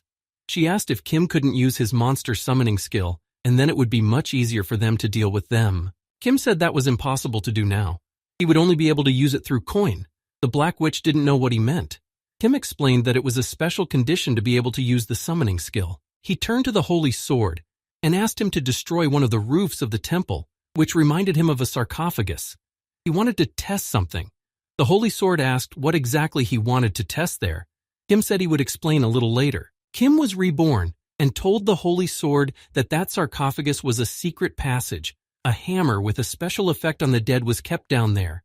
He asked him to go there with the head of the black dragon to take it and use it against an army of evil spirits. He explained to him that the hammer could affect the entire area where the monsters were. He asked him to cast an aura and make a strike on the ground, and the effect would spread across it, and all the zombies would be killed. The Holy Sword wanted to know where he got this information. Kim replied that he was a fortune teller, and then he was destroyed by one of the monsters. The old man took the sword and did everything Kim said, and they were able to finish off all the zombies. But only the Demon King remained, and suddenly behind the temple, Kim noticed a huge monster. Kim couldn't immediately tell if it was a giant or a zombie. Perhaps it was the body of the sacred Cyclops that was protecting the temple. Apparently he had fallen under the influence of the Demon King and had become his servant, and if there was a heretic inquisitor there, they would be able to find out even more. The giant raised his mace and began to attack them. The Holy Sword asked everyone to leave this monster to him. He wanted to deal with it alone, but Kim told him to keep holding back the remaining zombies with attacks across the square. The old man was not happy. He turned around and menacingly told him to listen to him carefully. He thought this giant was created to test his sword, but Kim interrupted him and told him to believe him because he was a fortune teller. Kim asked the Black Witch to hit this zombie Cyclops with a beam in the eye. She replied that she was just about to shoot it exactly, but this caused the Cyclops to shoot at them and wiped out all the hunters, but they were soon reborn again. Kim started to use his spirit summoning skill. The Black Witch was quite surprised. She thought it needed time to recover to use it again. Kim told them both to attack the Cyclops, but he had one request. He asked them not to hit his eye. The shocked Black Witch couldn't understand why they couldn't do that. Kim explained to her that trouble could have happened then, but she was sure that after attacking his eye, they would have been able to defeat him. Kim replied that he was well aware of how desirable a target it was, but it couldn't be done. The Black Witch was upset about it. Kim said there wasn't time to explain it all to her now. The Holy Sword saw that the Black Witch could barely restrain herself from shooting the Cyclops in the eye. He told her to listen to her friend. He explained to her that Kim was a fortune teller, so it was worth listening to him. The Black Witch calmed down and took control of herself. She promised that she would try her best not to hit him in the eye. Kim was very grateful to her for that. Kim was sure that they would be able to defeat him without ranged attacks. Kim launched an attack on the Cyclops. He was able to damage it and destroy it. The Demon King was furious that they had destroyed his general. He then decided to flee and retreated to the floor. After the Demon King left the floor, the history of that floor was rewritten. The temple was rebuilt again, and happy children were running around it. Life returned there, and calmness. Now they could go after the monster. They held hands and started moving to the floor. They couldn't miss the Demon King, They had to catch up with him and destroy him, but they had no idea what was waiting for them on the floor. As soon as they got to the floor, the monster retreated to the floor. Kim and his team managed to clear the floor and went after the monster, but he went further up the floor and they again cleared the floor of other monsters. Kim noticed that the story was starting to rewind, and the king was starting to fade more and more. They cleared everything down to the floor. The Demon King looked at him and said that if it wasn't for him, this wouldn't have happened. He still thought his actions were brazen. He thought he was a pathetic little man with a dagger that came from another world. Kim drew his blade and walked up to the Demon King and said that now he could see his eyes at least a little. The monster didn't understand what he was talking about, and Kim explained that until now he had never been able to look him in the eyes properly. He asked him to gather all his strength and attack him. He realized that the monster could escape this time too. In that case, the monster risked becoming even weaker, so he had only one option. That was to take the fight against him. Kim said that he had no chance of winning. If he didn't attack him now, trying his best to destroy him, then Kim would finish him off. The monster listened to him carefully, but he wasn't going to give up. The Demon King kept repeating that he didn't dare speak to him. The monster was sure that Kim knew nothing about the nature of his origin. Kim couldn't stand it and shouted to him his first name, Esdel. Kim informed him that it was the last time he asked him to attack him with all his strength. Otherwise, his time would become longer than his entire history. Whereupon, the monster made an attack, and Kim was destroyed. He was given a penalty for using the Rebirth skill. Kim fell on purpose so he could watch the monster's injury. He heard people calling for the witch's nest to be put to fire and have no pity for her. All the people around her were subjected to the foulness, and they were considered monsters. They were destroyed. Esdel could not understand why people were burning people.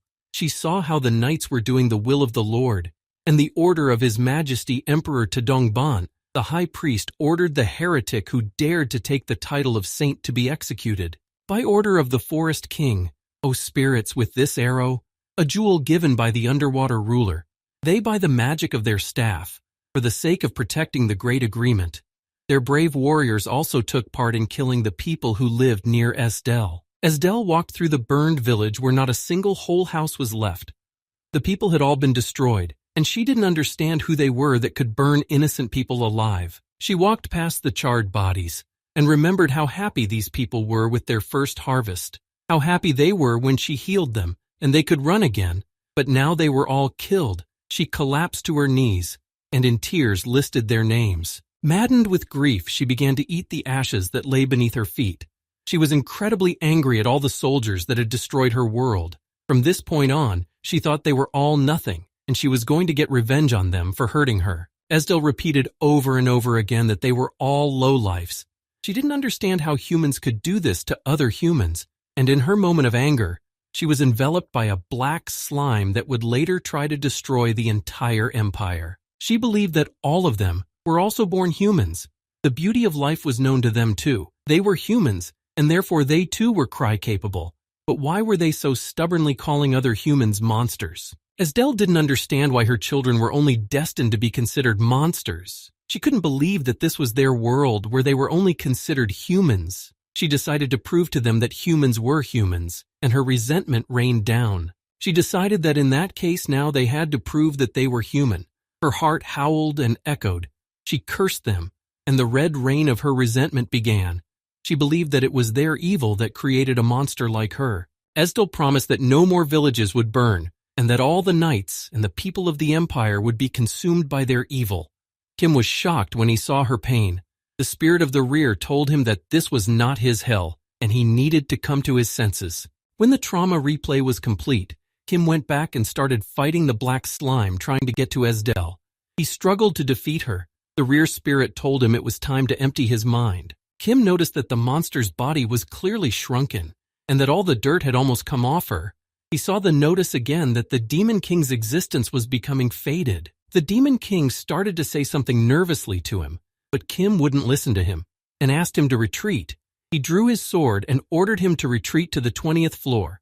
The monster wouldn't be able to defeat him anyway, and now he could safely return. Kim said the monster could go back to his base, his last fort. He asked him to go back to his starting point. That was where his end point was. The monster looked at him and did nothing. The Holy Sword looked at him and prepared to finish off the monster. He drew his sword and was ready to personally destroy the monster. The Black Witch looked at him and said that the right of last strike was ceded to the King of Death. The Demon King was at a loss and didn't know what to do. He still decided to retreat to the floor as Kim had requested. Now it was up to them to go after him and sweep the floor, and they saw that there was a change of history on this floor as well. Kim bowed before the Black Witch and the Holy Sword and said that he would like to enter the floor alone. He thanked them for their help. However, he wanted to come to the finish line with the Demon King. He asked them to let him go there himself. The Black Witch didn't mind. Thanks to his great contribution, they were able to come to this place. The Holy Sword said that as soon as he had dealt with the floor, he would have a meeting with him. They had much to discuss in private. Kim smiled and thanked them for agreeing to let him be able to clear the floor on his own. He began moving to the floor where the boss scene awaited him. The system started a total count of rewards from floor to floor. Once the count was complete, the tower recognized his huge contribution, and it set up powers for the King of Death. He was given the right to improve any of his skills except the X-level skill. Kim did not know why the tower was built, or who built it, or why it was inhabited by creatures from other worlds. However, he was now beginning to guess what kind of creature the tower was. He realized that it was a creature that watched over their choices, and a creature that would remember his choices. Kim told the Demon King that it was time to create his end. The Demon King stood up and told him not to dare destroy his village. The boss scene was set in motion. Kim thought it was a clear, cloudless sky and it wouldn't rain bloody rain today. The monster couldn't forgive what had been done to him. The trail of ashes never went anywhere, not from his eyes or his head. He constantly saw and felt the flames. He had no idea how he would forget the evil the warriors of the Empire had done to him. The Demon King thought that Kim wanted to turn back time and destroy his paradise again. Kim saw the monster running at him with his attack. He thought it was the closest scene, but it had the weakest boss in the world. Kim told him that they completely switched places. On the floor, the monster had the role of the Demon King and he had the role of the warrior. His role was to attack and his was to prevent it. He explained to him that the world was so unpredictable. Now he was fending off his attacks. The Demon King was asking him to just fall, but Kim replied that those were the most meaningless words to him. Kim launched a successful attack on him and said that he would have to become even weaker than he was now. Kim didn't stop and continued his attacks. The Monster King couldn't resist him anymore. He attacked him so successfully and powerfully that Esdel's appearance was visible through the black slime, after which the system notified her that the Monster King's nickname of Autumn Rain Demon King had been confiscated. Esdel begged the tower not to take away her nickname. She was incredibly scared. She realized that she was now a very weak target. Kim looked at her and said that she was now weakened enough, to which Esdel asked him not to approach her. Kim wanted her to stop him with a power or a sword, anything. Otherwise, he would have continued to stand right in front of her. Esdel shouted at him that he had no right to act like that to her. But Kim replied that she was wrong about that. He explained to her that he was a stranger coming from another world. The Agim Alliance, the Church, the Kings, even the Emperor. This whole world had come together to burn the village to the ground.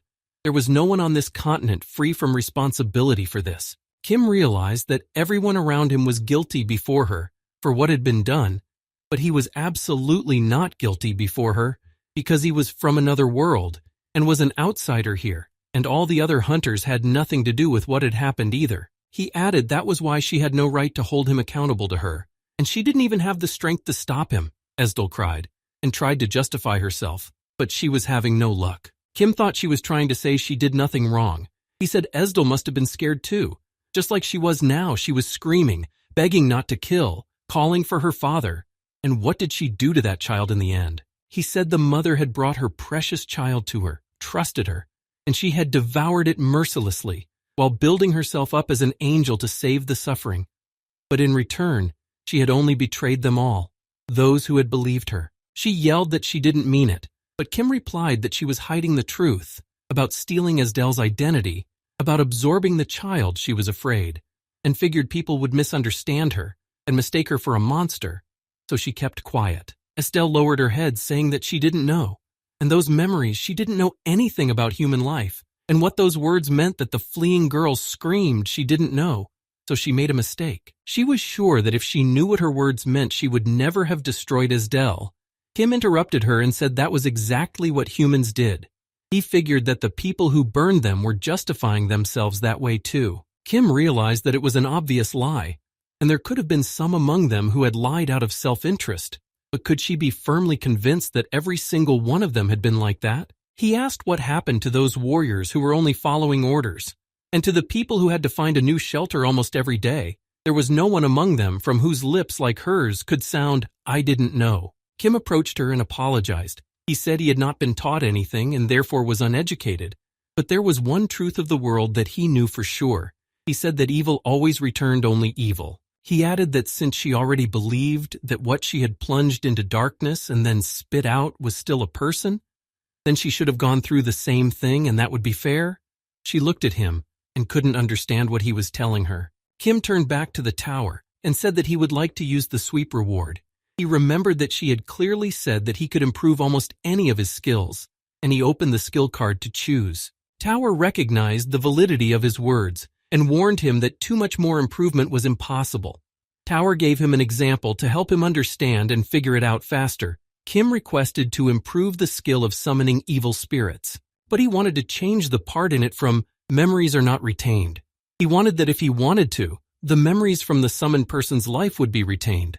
A frightened Esdell tried to understand what he was going to do. Kim asked the tower, wasn't this a feasible condition to improve? He wasn't asking for the skills of the person he killed to be preserved, nor was he asking for the time to recover a skill to be reduced.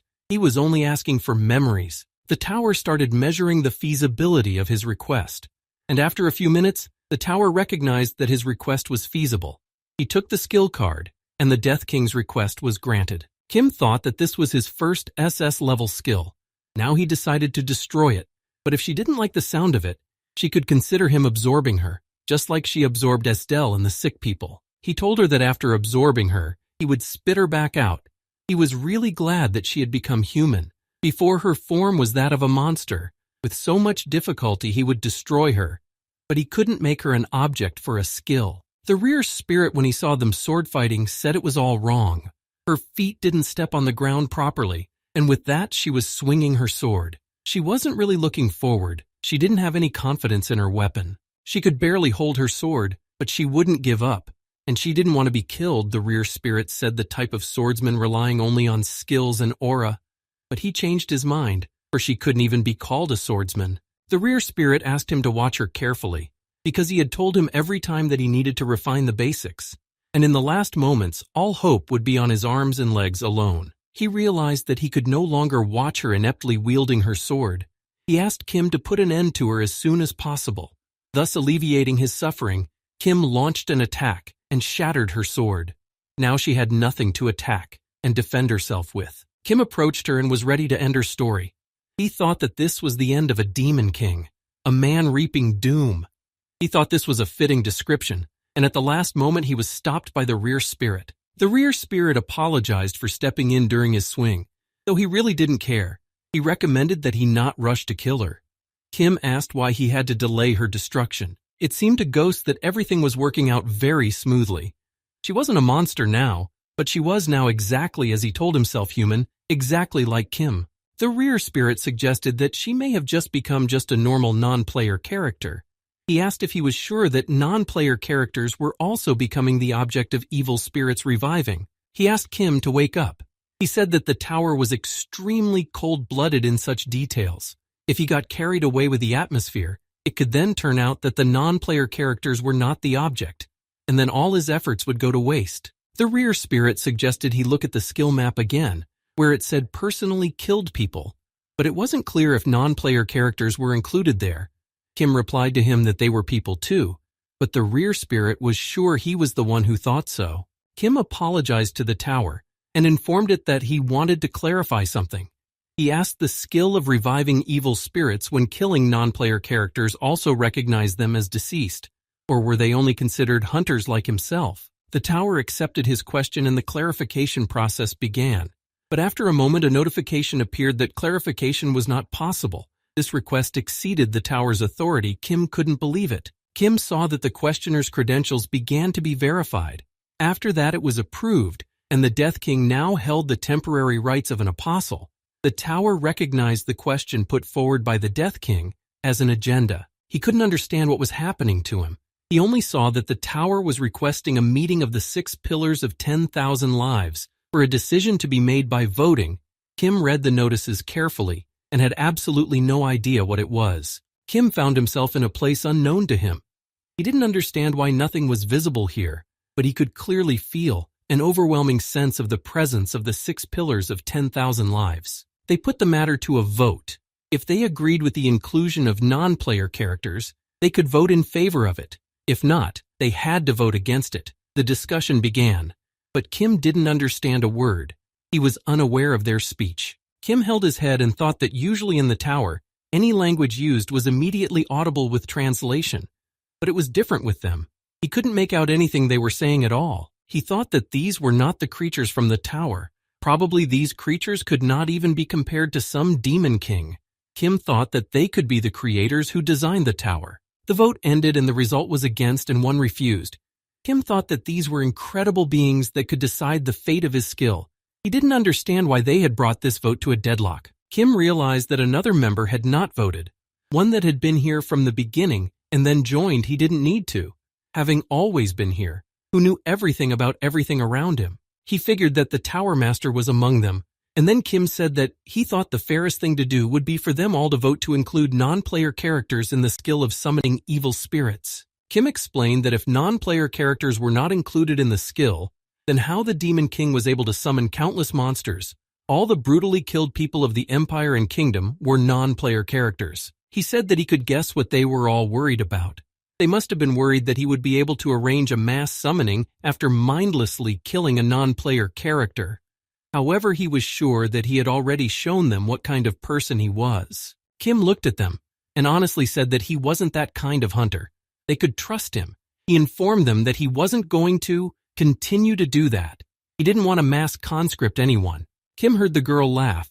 She thought his speech was not bad, but it was too confusing for her. She asked him to speak his mind, not with his head, but with his heart. He decided to heed her advice and stated with full confidence that that Demon King was only his prey and warned them not to even dare to touch her. After his speech, the first pillar, the Master of 10,000 Lives, changed his mind and positively voted in favor of including in his skill the ability to summon non-player characters. The voting was completed. The results of the vote appeared in front of him, and the ability to revive non-player characters was added to the Death King's skill, and now Kim could leave them. The rear spirit tried his best to wake up Kim, who was silently looking at the sky.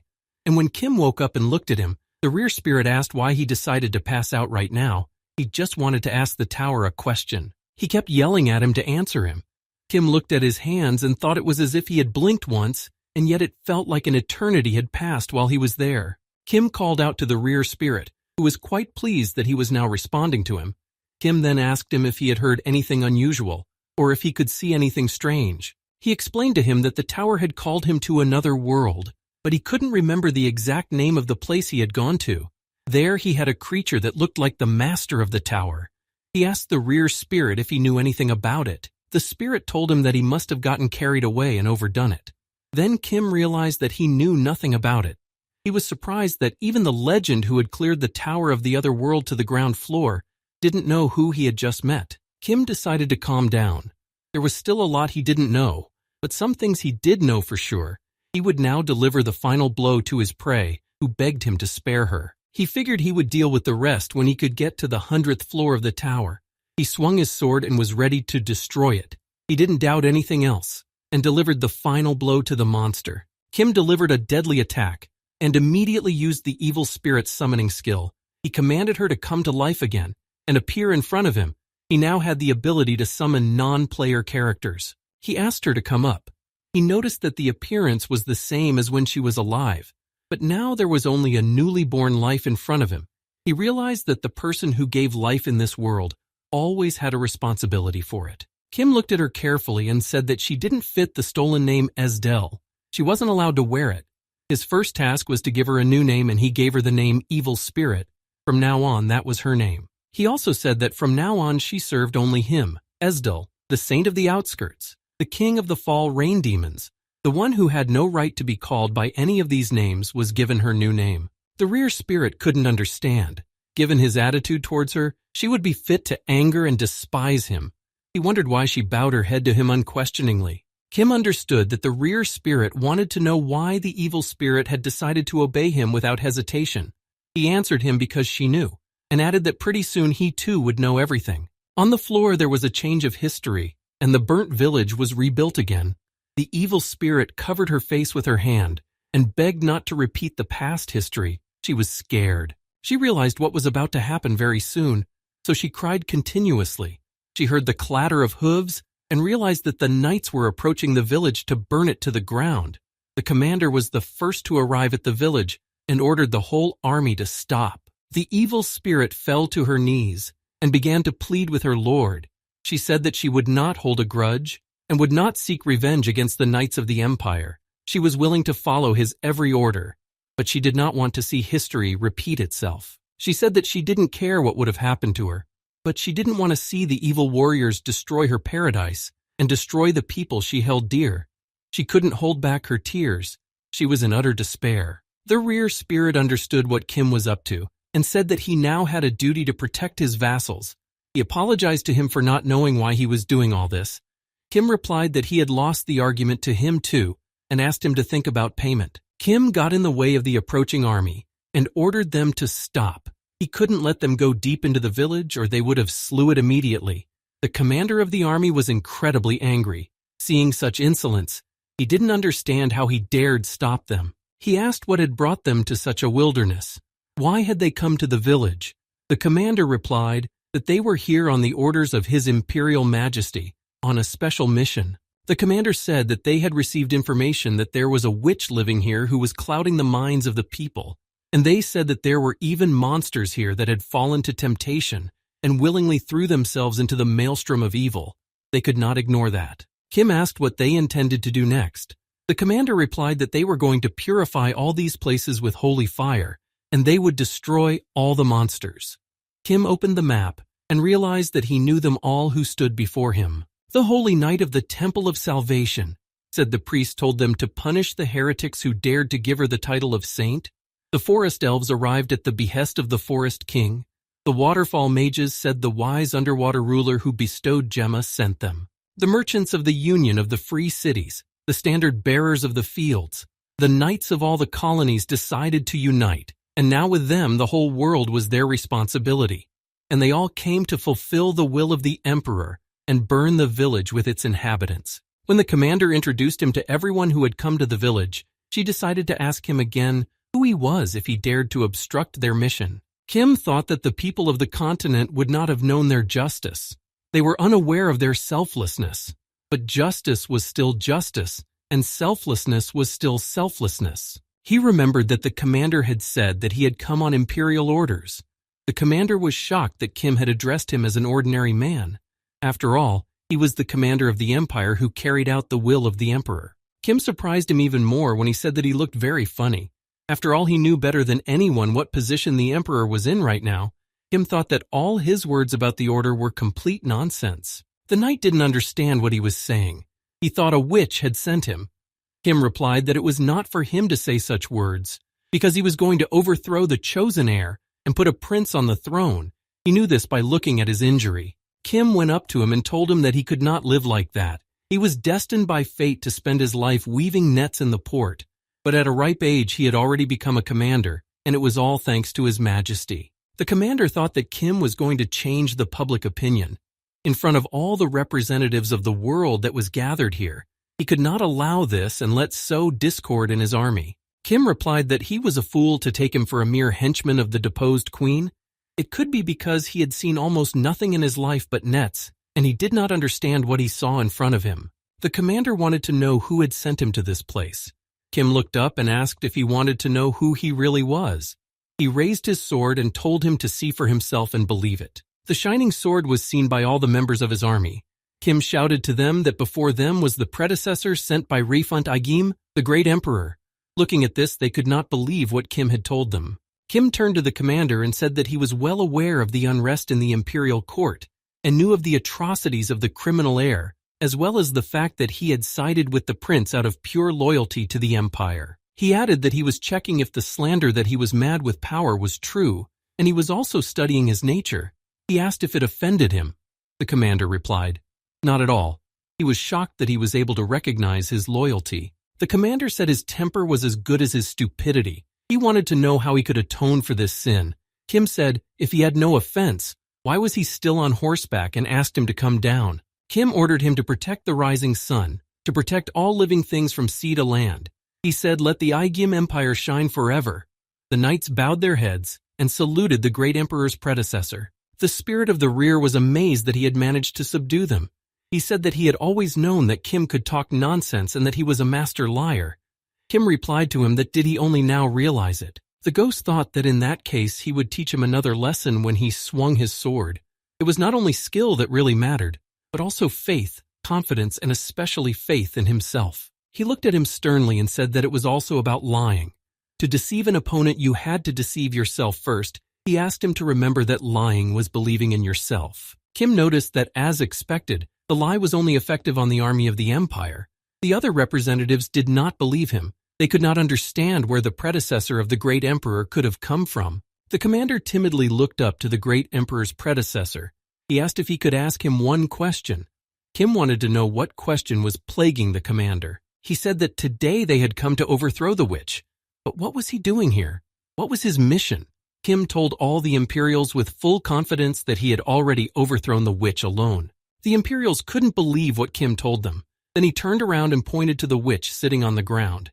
He added that in front of them was the witch of the West. He had seen her, and it was definitely her. The knights of the empire saw her and started shouting that they should burn the witch and destroy her on the spot.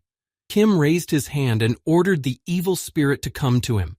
He ordered her to fall to her knees in front of the knights of the empire. Kim ordered her to bend her head and duck her head to the floor and bang her forehead before them. She tremblingly obeyed. Kim ordered her to plant both feet on the ground and do a somersault forward, and she again obeyed. He ordered her to stand on her hands, do 20 runs to the side, 10 squats.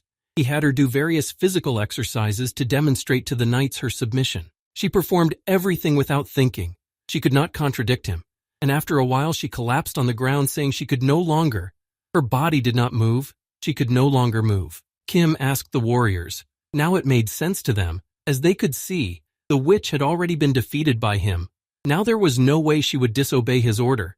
She would no longer be able to harm the continent. They could sleep in peace. The commander was calm, if this was what the great emperor's predecessor himself said, but the holy knight of the temple couldn't understand what the commander was saying. After all, they had come to deal with the witch. He turned around to the holy knight of the temple and said that everything was fine.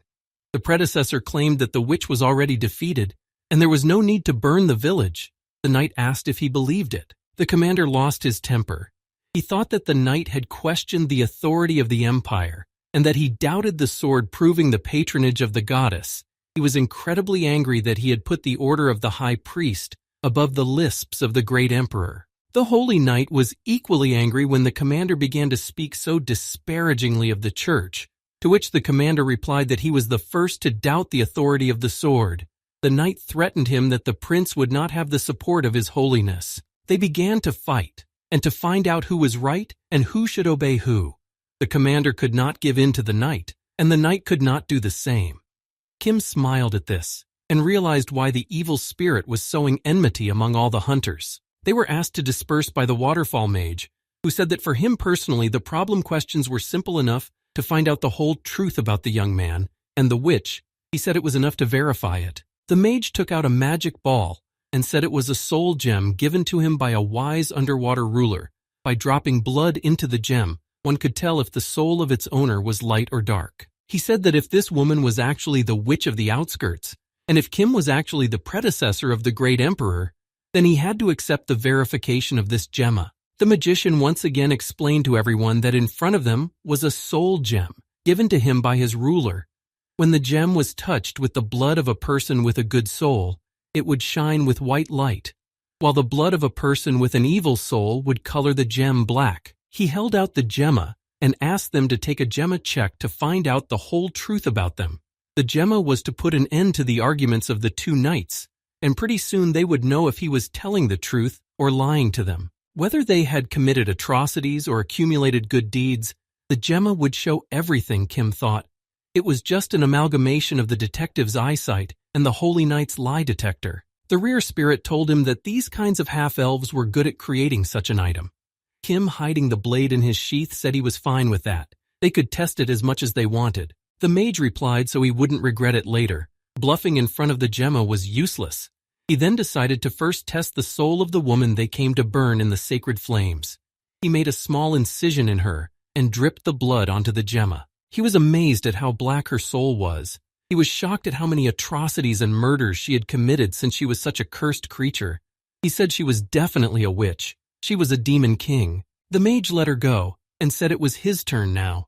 The self-appointed predecessor of the great emperor. Kim held out his hand and said he was always up for a test. He gave him a small cut and dripped his blood on the gemma. At that moment, Kim thought it would be no use bluffing, but as soon as his blood dripped on the gemma, it glowed with an incredibly bright white light. The magician couldn't believe his eyes. The commander couldn't understand what was going on there. The drops sent by the wise king looked and couldn't believe that the gemma could shine like that. The mage said that this soul was in fact so pure. The mage could not even imagine how pure his soul was. He wondered how many lives he had managed to save. The mage said that this man was a light for them. He asked the knights if they recognized this shining soul, but not all of them saw him as a light. Kim thought why the captain of the Holy Knights did not see his shining soul, but the captain did not even understand the meaning of what they said about him. The mage was shocked by the captain's words. He thought that talking to ignorant people was just useless. He said that a man with a soul like that couldn't lie to them, and if he did, it would only be for their own sake. He thought he was an apostle of the goddess. Kim looked at them and pretended that he was absolutely certain of this result. He looked at them and said with complete certainty that he was indeed an apostle of the goddess. The warriors discussed him amongst themselves, but they didn't know why they called him a light. They thought it was because he was shining. Others thought he was holding the sword of Emperor Aigim, and that meant he was of a noble lineage. The captain of the Holy Knights was still unsure about him, but he agreed to think he was the great emperor's predecessor and a luminary. But he couldn't trust him, even after checking with the magic ball. He couldn't understand why Kim was blocking their way.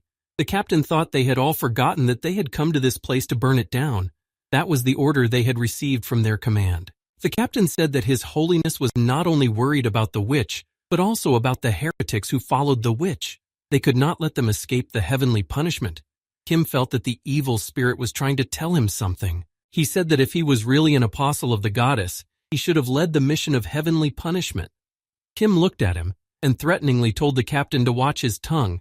How the heavenly punishment would be carried out was no longer up to him. Kim said that he was able to purge all evil, and the heavenly punishment had already been executed. He raised his hand and used the summoning skill to demonstrate this to them. Kim told them that this was his mission. He told the warriors to watch carefully. He couldn't understand what made them think that in this world, only the witch was the embodiment of evil. All those monsters were defeated by him, the villains, and the demons following the witch. He told them that the goddess had ordered him instead to destroy the evil that filled the earth. To defeat all the evil in the world was his mission. To send all the demons to hell was his mission. And now they were looking at his personal hell. The mage couldn't believe that he had single-handedly defeated all these monsters while they knew nothing about it.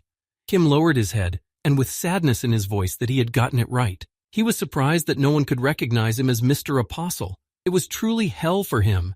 The magician was shocked that Kim wasn't able to walk past a person in trouble. Kim proudly replied that it was his karma. Kim told them that they no longer had the need to separately punish the witch. He had already defeated all the villains, and now they would be in his shadow for eternity, and he was the real hell for them. The mage said with surprise that he had protected them all this time while they knew nothing, to which Kim replied that it was just that. The spirit of the rear realized that he had nothing more to teach him and he decided to retire. Kim replied to him to stop being modest and that he still had a lot to learn to reach his level. Cunning. Kim looked at the warriors and said that he hoped they all realized that this was the will of the goddess. It was her heavenly punishment. He added that was it, really. The captain of the Holy Knights was going to go against her will. The captain, hearing his words, frightened, asked if these cruel demons were really safe. The captain wanted to clarify if he would interfere with the demons if they managed to escape from his captivity. Kim realized that he wanted to check if he wasn't just harboring them. Kim used the summoning skill. He thought that should have completely dispelled his doubts. A skeleton appeared in front of them, and Kim ordered the evil spirit to give him his memory back. Kim decided to summon the summer spirit to clear his doubts. The summer spirit didn't understand how he was in this place and what was happening to him. The summer spirit pounced on him and wanted to understand what he had done to him, why he had turned him into this monster. He hated him for it and wanted to destroy him. The captain was shocked when he saw the skeleton pounce on him. Kim, ignoring the hysterical summer spirit, looked at the captain and said that as he could see this man was one of the villains who had joined the witch, he could even be called a more ruthless and vile villain than the witch herself. He explained to him that the witch was born a monster, but this man had committed horrible atrocities while being human. Kim snapped his fingers and ordered him to dance, and the summer spirit obeyed him and danced with all his might. The summer spirit danced until the sun began to set. Kim told the captain that there was no way all the demons could disobey his order. He asked if it satisfied him. The captain, after what he had seen, believed him and knelt before him. The captain asked the apostle for his name, and the apostle replied that his name was Kim Konja, and all the holy knights told him that they now obeyed him, whereupon the system notified him that he had successfully cleared the scene. Kim was pleased that he was able to rewrite the history of the floor scene and save the village with its inhabitants. The system started counting the rewards for clearing the floor. After completing the counting, he would be able to get the reward after hours with the entrance to the floor. The rear spirit was not happy with the way Kim was going through the floors. He called him Kim the Cretin, but Kim only smiled and said he didn't care who he thought he was happy to finish the floor stage. Kim explained to him that he had cleared all the way to the floor, just like he wanted, and during the sweep no hunters had fallen, no Empyreans had died, no inhabitants of the continent. He turned around and seeing Esdal added that he was able to overpower her too. He said that the floor would have been passed anyway because setting the village on fire could have been the finale too. As far as the final finale was concerned, the tower didn't distinguish between good and bad endings. Otherwise, the summer spirit wouldn't have been able to make it to the floor. Kim realized that just as the tower didn't choose this world, neither could the end be only strictly certain. The villagers looked that the sky was clear and didn't think to believe that nothing terrible would happen to them. They realized that it wasn't raining today, and the land wasn't burning from terrible battles, and innocent people weren't dying. Kim said it was just an ending of his own choosing. The rear spirit noticed the summer spirit dancing and asked was this also part of the ending he had chosen. The summer spirit couldn't stop dancing. He asked him to stop, but Kim only smiled and said it was a very beautiful ending. Kim picked up his phone to see the latest news, but there was one pity. There was no internet catch here. The spirit rear thought he was over-interested in people's reactions. He looked at the ghost in surprise and asked him when he had said that to him. The spirit said that he had said that he wanted to get people to recognize him, like the Black Witch had, or the Holy Sword, rather than the common people. Kim said he wanted to gain the recognition of both. Then the spirit asked him why he was so insatiable, but Kim saw the notification that the floor would be opened in an hour, and the countdown began, and answered nothing to the spirit of the rear. They didn't notice the Black Witch ran up to them and rushed over to hug the King of Death. She was incredibly happy. She hugged him so hard that Kim said he was in pain. The Black Witch couldn't believe that he had managed to clear the floor in 5 days. She pulled out her phone and told him that he couldn't even imagine the mess that was going on in the tower right now. She told him that she went to the floor for a while and took screenshots of the news. There were so many articles, so she couldn't take screenshots of everything, but he needed to realize something else, that the turmoil was not only in the tower, but also in the outside world. The Black Witch added that the headlines weren't all about him, but they were all talking about him. Everyone was wondering what his background was, where he lived, how he managed to get to the top so quickly. Kim was surprised that this was all she had found out for him. Kim decided to clarify with her what she was telling him now, to show him the articles that had come out. She went down to the first floor on purpose, went through each article carefully and took screenshots for him. The Black Witch hugged him and replied that if you go into details it was just like that, Kim thought. The huntress from the second place in the top, the best real authority of the tower. She looked like an angel to him. She asked him not to read the comments. The envious people were trashing him for nothing. They were surprised no one had died in the battle. She asked him to ignore the rabble. The Black Witch took out a newspaper and asked him to pay attention to one interesting piece of information. She showed him the headline from yesterday's paper that said he was in the top hunters. She explained to him that this was the first time something like this had happened since the opening of the tower. It was an amazing achievement to get to the top at once. He was ranked in the top hunters. The Black Witch congratulated him. He now represented all the hunters as well. She said that he needed to do some thinking about what to do next. She explained that he was now a member of the top 5 guilds, but in reality, he was independent. The third-ranked hunter could be called the head of the guild himself, even though he was in the 5 most powerful guilds at the same time. But being an ordinary member was not suitable for him. Kim thought about what she said. She saw this and said that if he too was eager to smash everyone alone, ignoring everything around him like an old man, she wouldn't insist. Holy Sword came out from behind a tree and asked if she was talking about him now. The Holy Sword decided to put the question aside. He was very curious about the people around them.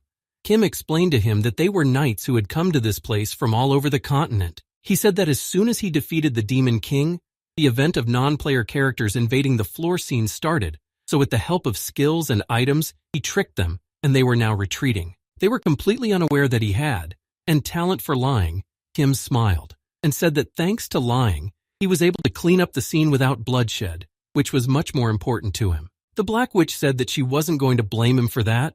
Things had actually worked out quite well. Thanks to him, they would now be able to trade with this continent. There was no more need to grovel to the old men of the outside world.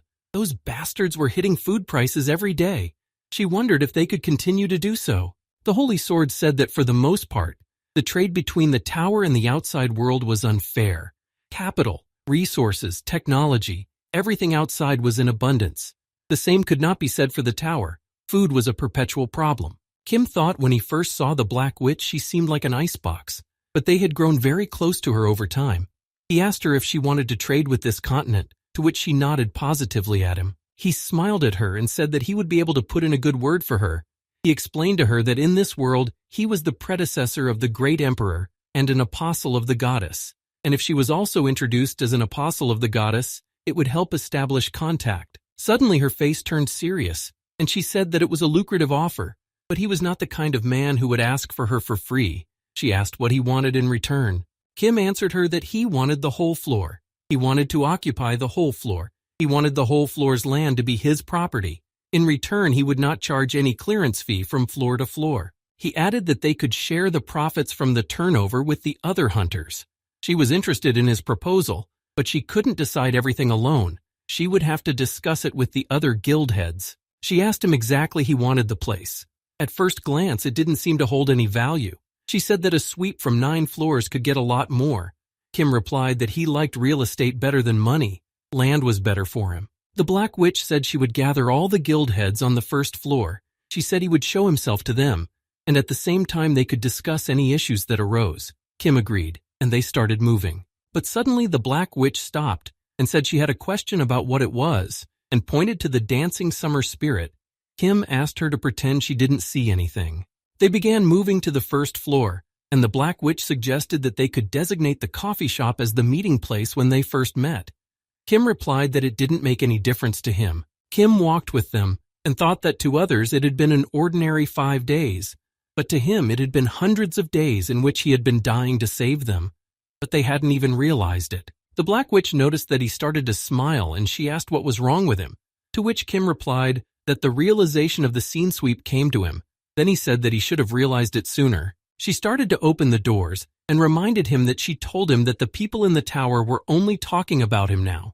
She asked him to prepare himself mentally. As he walked out of the doors, he saw a lot of journalists in front of him waiting for him to appear. They were on their way to meet all the journalists. They rushed at him with various questions. There were so many of them and he couldn't concentrate on any of them. The Black Witch looked at him and told him not to say anything to them. She knew that he had no experience with the press. She suggested that he choose an appropriate image. She wanted to know that he would choose mystic or popular star. She warned that once chosen, the concept was pretty hard to change. She explained that a popular star was like a movie star. You had to create a social media account and have special secretaries with manpower or expenses would sort out the Black Dragon. The Holy Sword said he personally preferred not to go crazy and walk alone. Kim asked the Black Witch what the mystical image required. She said nothing much. She asked him to keep a poker face. She said social media was under a total ban. Live shows and shoots for magazines were forbidden.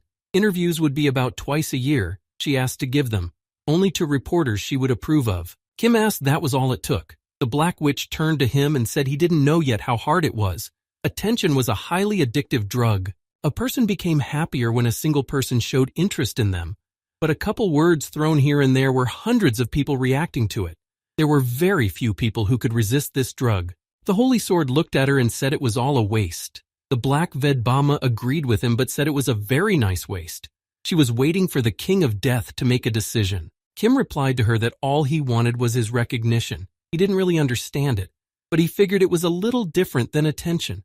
To quench his thirst for attention, he would have had enough of those around him. But what he wanted was not attention but recognition.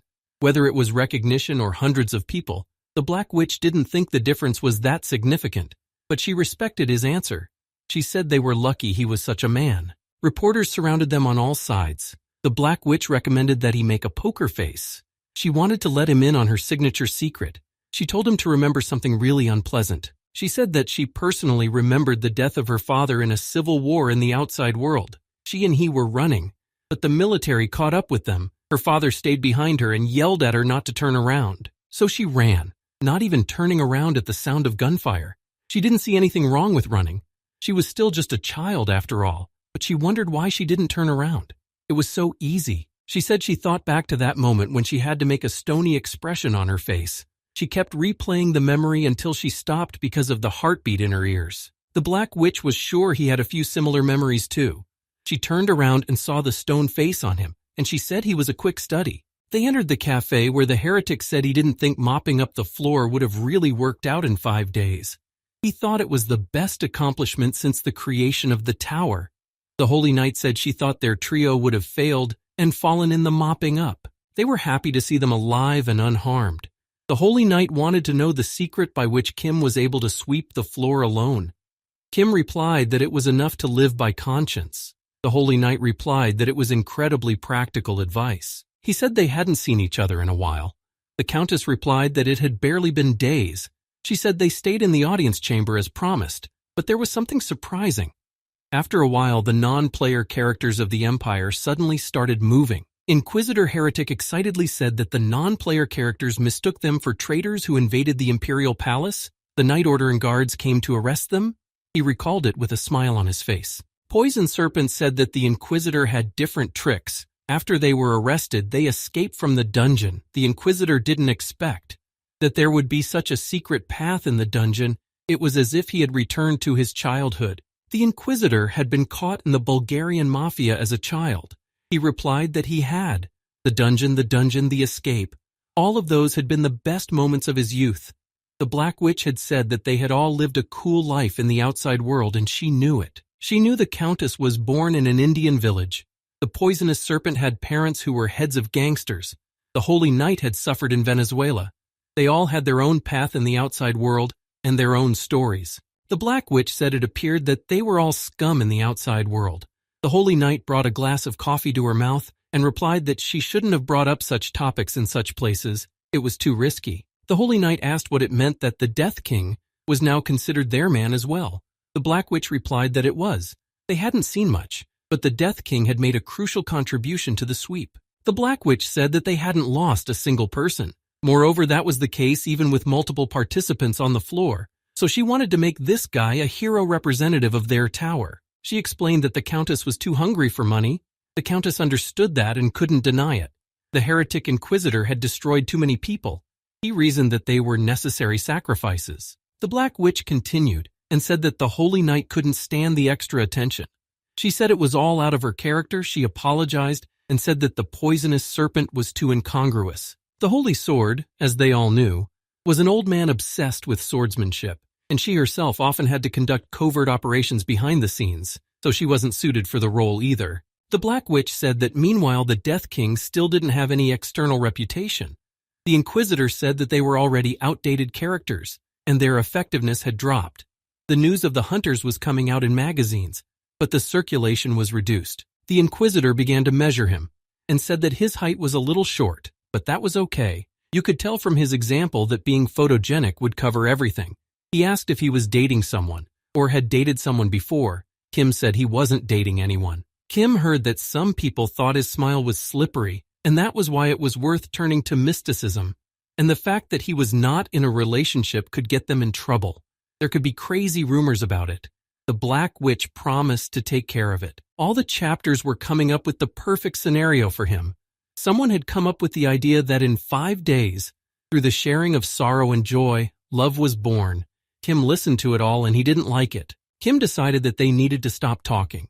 He didn't know how to interrupt their conversation, so he decided to raise his hand and apologize for stopping them from making up different scenarios. He called the Black Witch and said he would like to do without stylists. The Black Witch started begging him to do it just for today. People from all over the world wanted to know about him. She asked him to take just one picture and show it to the world. The next day, Kim went to take the picture the Black Witch asked for. He had a stylist work with him, and he was changed. He started posing for pictures. He was asked to take pictures with and without his sword. Kim did his best to fulfill the Black Witch's request. She told the heretic inquisitor that he looked unexpectedly good in costume. He offered to make him a concept of an adventurous young man on fire.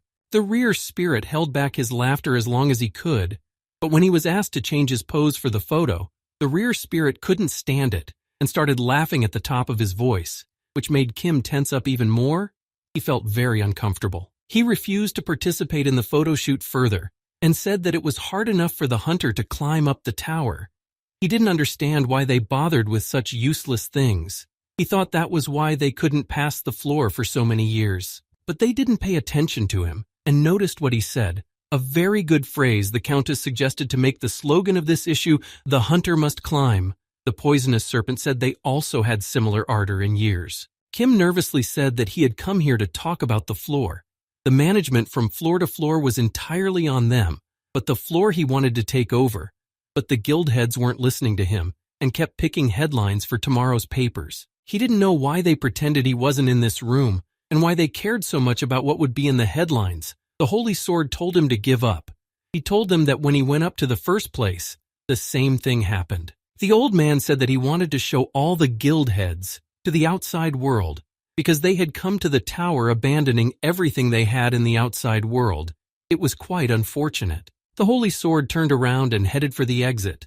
He told him he was leaving because you could be stuck here all day. Kim wouldn't stay with them and ran off with the old man. The Black Witch shouted in his back that there would be a press conference tomorrow, so she told him to get back to their place before morning and not to be seen by anyone. She added to be careful. The Holy Sword climbed to one of the roofs of the buildings. Kim followed him. On the roof, they were met by a guard who was shocked when he saw the old man. The old man asked him to leave for minutes. The guard couldn't believe his eyes when he saw the King of Death. The guard decided to seize the moment and asked the Holy Sword for his autograph. The Holy Sword took a pen and notepad and asked him his name, to which the guard replied that he didn't have any nickname yet. The Holy Sword gave him his autograph, and the happy guard asked the King of Death to sign his notebook too. Kim was confused and said he had never done that. The guard replied that it was his life's wish. Kim signed and the happy guard left them alone. Kim decided to start the conversation first and told the Holy Sword to listen to him.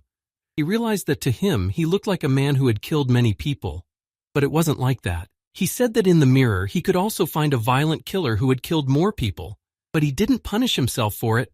Kim said he had a certain attitude, to punish those who had harmed many. The Holy Sword replied that he did live by that attitude. Kim replied that in fact, he was pretty much on the same path with him. The old man interrupted him and said that there was no need to try to convince him. He was different from the other hunters. He explained to him that everyone in the top were world-weary children.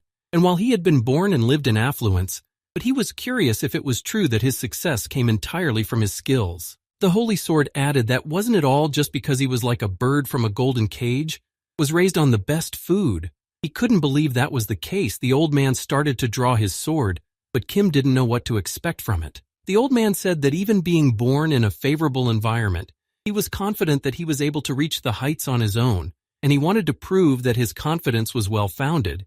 Kim realized that was why he had come to the tower. "The Holy Sword," he said sadly.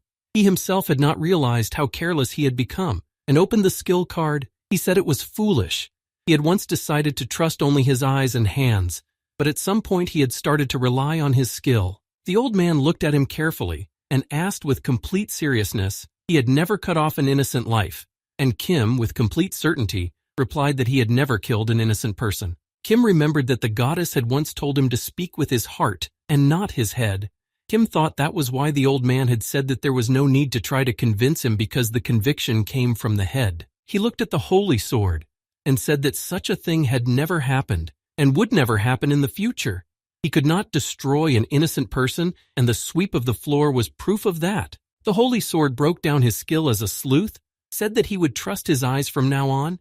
He praised him and said that he had done well in these 5 days and thanked him for giving in to the old man's stubbornness. He was about to leave that place, but he told him that even though he was saying it now, but breaking through from a floors with him was more than a pleasant experience. Kim couldn't believe what he heard from the holy sword. The holy sword told him to get a good rest today. Once the press conference was over tomorrow, the floor would open, and he expected activity from him on the next floor as well. Then Kim realized that the old man had acknowledged him. Kim collapsed to the ground and thought that it was really over. The floor was now his. The press would be dealt with by the guild heads themselves. And after that, he was convinced even more that it was over. The rear spirit was outraged at his behavior. Kim acted as if he could sweep all the floors. Kim heard the notification that the goddess admired his accomplishments, and she thought he had enough right to actually become her apostle. Kim didn't understand why all of a sudden she recognized him. The goddess of protection recognized that he could continue to use it. The goddess asked him to put his head down and look a little to his left. He saw his sword, and that the goddess of protection gave him the final authority. Kim thought with horror. The goddess of protection had been his sword all along. The goddess agreed with his words. The reporters informed the viewers that they were now watching an amazing video. They asked to see it. On the new video footage they had just received from the BBS, they saw that the Black Witch was holding hands with one hunter. It was assumed that this hunter was the King of Death, who was already known all over the world. The reporters showed a video clip of Kim killing the monster and said that if the video footage was not rigged, the Death King had destroyed the floor boss with a single blade. They said that until now there had been no instances of a monster boss being destroyed with a single blow.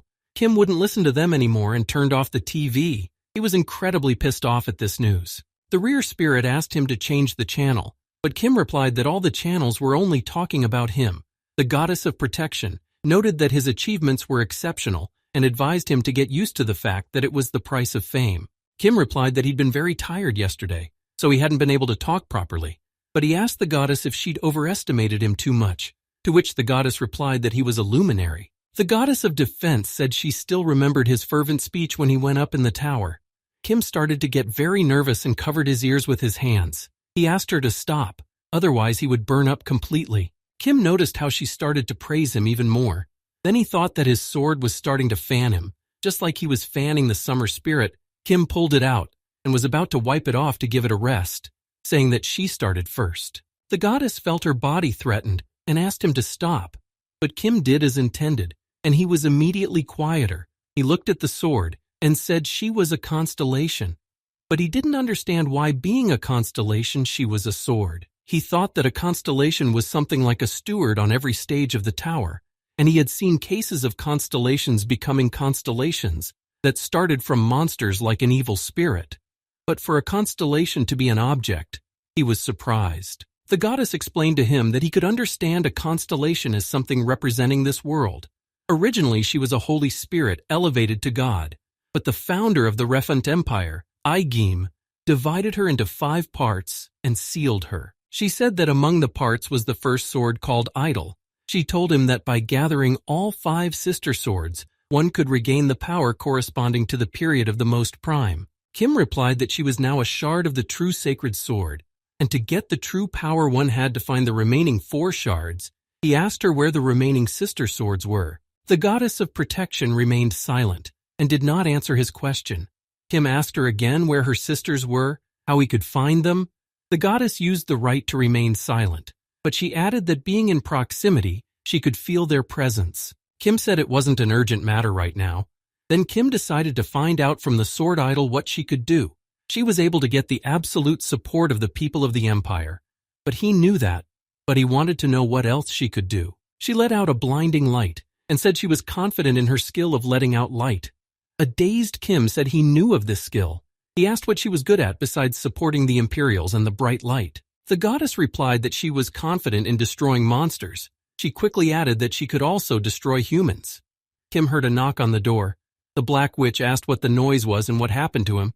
Kim quickly replied that he was fine. The Black Witch informed him that the press conference was in minutes, and that after the press conference the floor would open. After he had answered enough questions he could go straight to the floor. Kim replied that he understood her. She told him not to delay and come out to them. Kim looked at the sword and summarized that other than letting out light, it was completely useless. But the goddess disagreed with him, saying it was an unfair opinion. Kim lost his temper and yelled that she was making too much noise. He had enough of one sword lord in his head. He was furious. He asked from now on not to talk to him except when really necessary. He warned the goddess that if she continued to make noise he would bring her right back to the Aegim Empire. But Kim heard nothing in response. So then he spoke about it again, and she replied that she understood. After talking to the goddess, Kim left the room and went to the press conference where the Black Witch and Holy Sword were already sitting. He was incredibly surprised to see how many reporters had come. The Black Witch thanked them for attending. The reporters started asking questions that were of concern to their viewers. The Black Witch then told them that, as they already knew they had managed to sweep from floor to floor, she thought this was a brilliant achievement, as it was covered in many media outlets. The Black Witch said that they were pondering how they could tell them about this joyous event, but everyone was already informed about it. She thanked them profusely for cutting down on the publicity spending. She continued, and said that however this time there was another fact they could be most proud of. Not the floor sweep that everyone had fervently wished for the last dozen years. Not the quick floor sweep that no one could have foreseen. They were most proud that there were no casualties among the hunters. They were insanely happy that not a single person had died. That was what they were most happy about. And she asked to look down briefly. The Black Witch asked to look at the square of Babylon they stood on. Each stone had a name carved on it. The names of the dead that had sacrificed themselves. The names of their predecessors that had sacrificed their lives to sweep the tower. She said that both in the sweep of the floor and in the sweep of the floor, the names kept appearing here, and she was genuinely glad that she was able to announce to them that they would not carve a single name in the square today. The Black Witch informed them that they were ready to make time for the reporters. She asked them to raise their hands one at a time. Kim at this point was wondering if he was even needed at the press conference. Kim realized that soon the floor would open up, and there could be a whole line. He wanted to get this press conference over with as soon as possible and go mop up the floor. He didn't like sitting in front of reporters. Reporter John Evans of the Babylon Daily News asked the Death King a question. There was a lot of talk regarding his rapid rise to the top, especially the suggestion of a powerful newcomer who was being secretly groomed by the big guilds. And if that was true, it appeared that he was a hero created by the big guilds. He had heard that the hero had exercised the right to monopolize the floor, and there were fears that the guilds were going to do the same with the floor. The reporter wanted to know what the King of Death thought about it. The Black Witch looked at him and said it was a provocation, and told him not to answer. It would settle down on its own later. But Kim was going to answer his not simple question. Kim explained to her that people like that would have started showing up anyway in the future, and at least once he had to make his position clear to them, he said it was fine, and he was ready to give him an answer. The Black Witch began to worry about his answer, and told him not to come forward too much. They would be able to cover up any mistakes he made. However, if he actually came forward, even she wouldn't be able to control the press. Kim looked at her and answered her with complete confidence that there wasn't a calmer person in the world than him. Kim reminded her that he was also a soothsayer, so she could be calm and everything would go well. He took the microphone and checked it was working. He greeted all the reporters and said that he was a hunter who was nicknamed the King of Death. He was pleased to meet them. Kim looked at the reporter and he noticed the hard look he had, and there was only one possible reaction to him. Kim said he thought the question came from the fact that he wasn't good enough, which shocked everyone there. He knew it was enough for him to react the exact opposite of how a summer spirit would react to such questions. Kim repeated to the reporter that he thought that this voice of alarm came from not being good enough. Kim realized that he didn't have the experience or eloquence as the head of the Black Dragon. However, he had knowledge that others didn't have. He knew the interview of the most arrogant hunter in the world who was boorish to all the reporters. It was the summer spirit. He remembered that the head of the Black Dragon had promptly ended the scandalous press conference of the summer spirit. He kept pouring oil on the fire, and scenes of him berating his parents, berating his wife's parents, and generally profane swearing went out into the world. Kim realized that if you completely reversed the worst, "You got the best," he said. He was overrated. Without the help of the head of the black dragon and the holy sword here, there was no way he could have made it to the floor alone. He added that he did try his best to reach the goal of 0 casualties among the hunters, but he personally didn't consider it a feat. He was only doing his duty as a hunter. Kim said that he was not going to assert his privileges. That was why he had given all the guild leaders the rights to floors 1 through 2, since the floor was a kind of green belt zone where the local citizens of the tower lived. He decided that he would be satisfied with the role of floor manager. Kim smiled and told the reporter that he was done answering his question. He asked if he had any more questions, and the disgruntled reporter said that he did not. Kim thanked him and told him that if anyone had any other questions, he had some time to answer them. He realized that his backward strategy had worked. The reporters raised their hands again, hoping that the King of Death would pay attention to them, and they would be able to ask him a question. Kim thought that the summer spirit was always a compass for him, and decided to start with the 100-question paper. They decided to end the conference, and the Black Witch said that they realized that they were all interested in their new hero. But alas, they had very little time left before the next floor opened. The Black Witch said that their day off was coming to a close, so they were going back to sweeping the tower. She asked them to be sure to keep an eye on them. They cared about their interest and their warm support. She promised the reporters that all the hunters would try their best to avoid casualties this time too. She smiled and was about to leave when suddenly one of the reporters shouted a question at her. The reporter begged her to answer the question that was of interest to all the readers. He asked the head of the Black Dragon and the King of Death, what was the relationship between them? Kim, hearing the question, froze in place and didn't know what to say. The Black Witch looked at him and smiled and said that they were more than friends. They were comrades in arms. That was their relationship. The reporters couldn't understand what she meant by that. The reporters wanted to know what she meant when she said they were more than friends. The Black Witch replied that they were comrades in arms, which meant more than friends. And that was it. She wanted to dispense with misunderstandings and misconceptions. She stood up and said that the Black Dragon press conference was over at this point. She once again expressed her gratitude to them for their attention and support. The reporters wanted to hear an explanation about her last words. They asked what the Death King thought about her words. Kim was quite confused and didn't know what to do. Then the Black Witch said it was time for them to leave. They couldn't believe that she had piqued their interest and just started to leave, to which the Black Witch replied that she loved the doramas. As she left the stage, she said that the best memorable part was the heated passions at the end of the press conferences. The Black Witch exhaled, took his hands and said that it was perfect. His sincere behavior was the best course. People liked heroes, but they liked heroes who bowed their heads to them the most. She added that he didn't look servile while doing so. That balance was perfect. She hadn't expected that he had a talent for manipulating public opinion. It was incredible.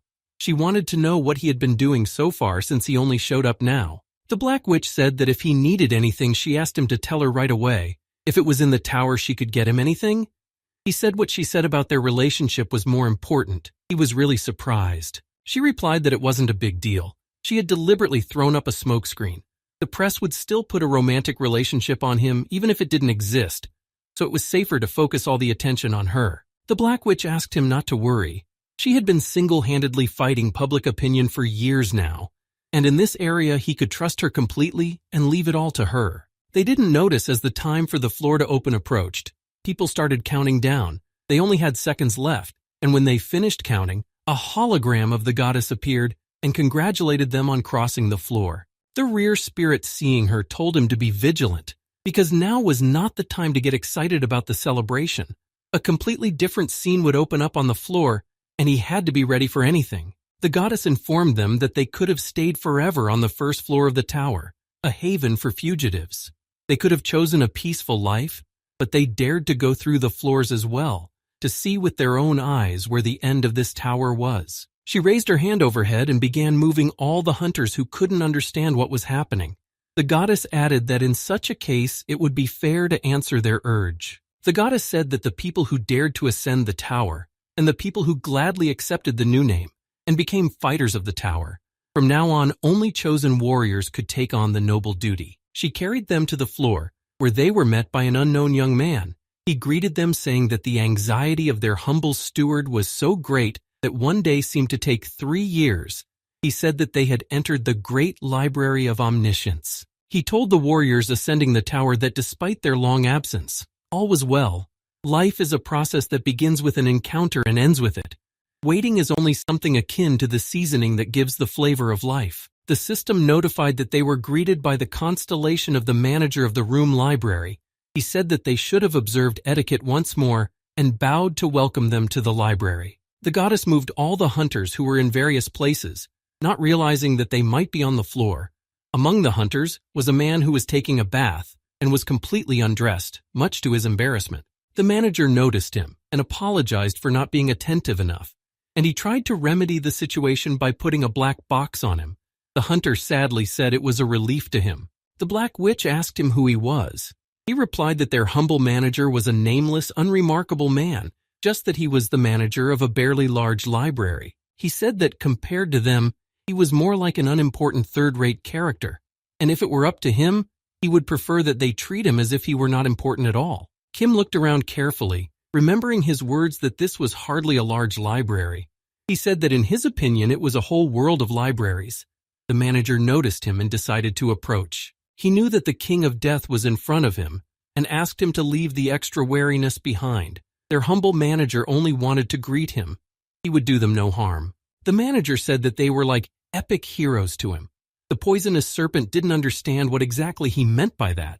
He pulled out 2 books and answered him that his hobby was reading different books, and they were like the heroes from the book. He explained that the books collected in his library were not ordinary books at all. The manager said that they were books that were related to the worlds in which the tower was built, and their history as well. The manager understood that they wondered why only they were called out of the vast number of warriors. The reason was simple, because they were the only ones with the names of the actors in their worlds. The hunters quickly calculated that all of the people gathered here were warriors who had nicknames. They were shocked that only those who were able to get another name were summoned to the floor. The Black Witch couldn't believe it. She asked why other people weren't summoned. The hunters wanted to know that did they really only have to sweep the tower with the number that were summoned to the floor. He asked them not to worry so much. They had saved the empire with just the 3 of them, and more than 100 times that number of men. He said that they would not have had the slightest trouble getting through the scenes he had prepared. Kim asked to begin the walkthrough. The King of Death told him that he understood that the manager was excited from meeting people for the first time in a long time, but they would like to get up to the floor faster. The manager was surprised by what Kim told him. The manager said that he had forgotten to give them the quest out of joy, but he didn't like having to explain everything in words, so he decided to demonstrate their quest to them using books from the library. He pulled out some books, and he wondered which work would touch them the most. He started going through the books and said that this apocalypse was too boring for them, and a few moments later he found the book they needed. The submissive manager decided to warn them in advance that it was for illustrative purposes, and asked them not to be too frightened, and revealed the book he thought was most appropriate for them. He explained to them that he was the manager of the library, but as he had said, the records collected in his library were not some simple books. You could tell that they were much higher level. The manager said that the Great Library of Omniscience, the name saying that it was a repository of records from many worlds, he showed them a book and told them that it was the world they had conquered, and another book was their own world. He told them that there were many different ways to call these books. For some they were epics, for others chronicles. There were those who called them chronicles or sagas, but their manager preferred another name, apocalypse. The manager said that their apocalypse, as he preferred to say it, was in process. The long prologue was over, and they were beginning to gradually ascend, but not all apocalypses were safely in process. He showed them a world that had been destroyed by a huge explosion. He said that there had been apocalypses whose production had been stopped, and such a world was not the only one that had been destroyed. The manager explained to them that many worlds had it like this. If the reason for stopping the release of this apocalypse was fire, then the reason for stopping the release of the next apocalypse was water. He considered this a tragic event. The actors of this apocalypse lived as they did, but before the proper ending was reached and before the grand ending was created, they saw the end of worlds come due to various causes. The submissive manager closing the apocalypse book said that everything ended for an infinitely unfair reason, and he personally called it a termination of release, but people just called it destruction. After what they saw, many hunters threw up right on the floor in the library. The spirit of the rear said it was no surprise.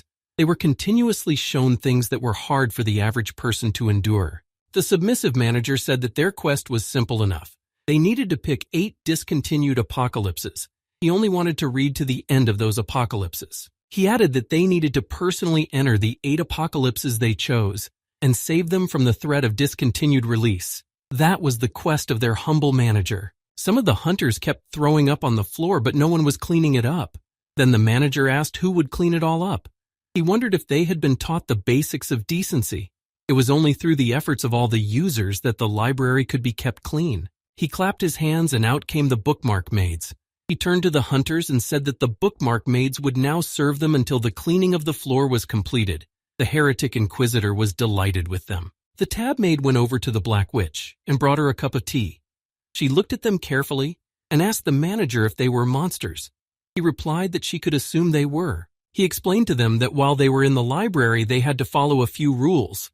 First of all, never touch the books without his permission. Each apocalypse only existed in one copy in the entire universe. One of the hunters didn't want to accept a quest from their humble manager. He suggested that once they passed the quest at the end of which, it would turn out that he was the boss that needed to be destroyed. He motioned for him to pull out his weapon.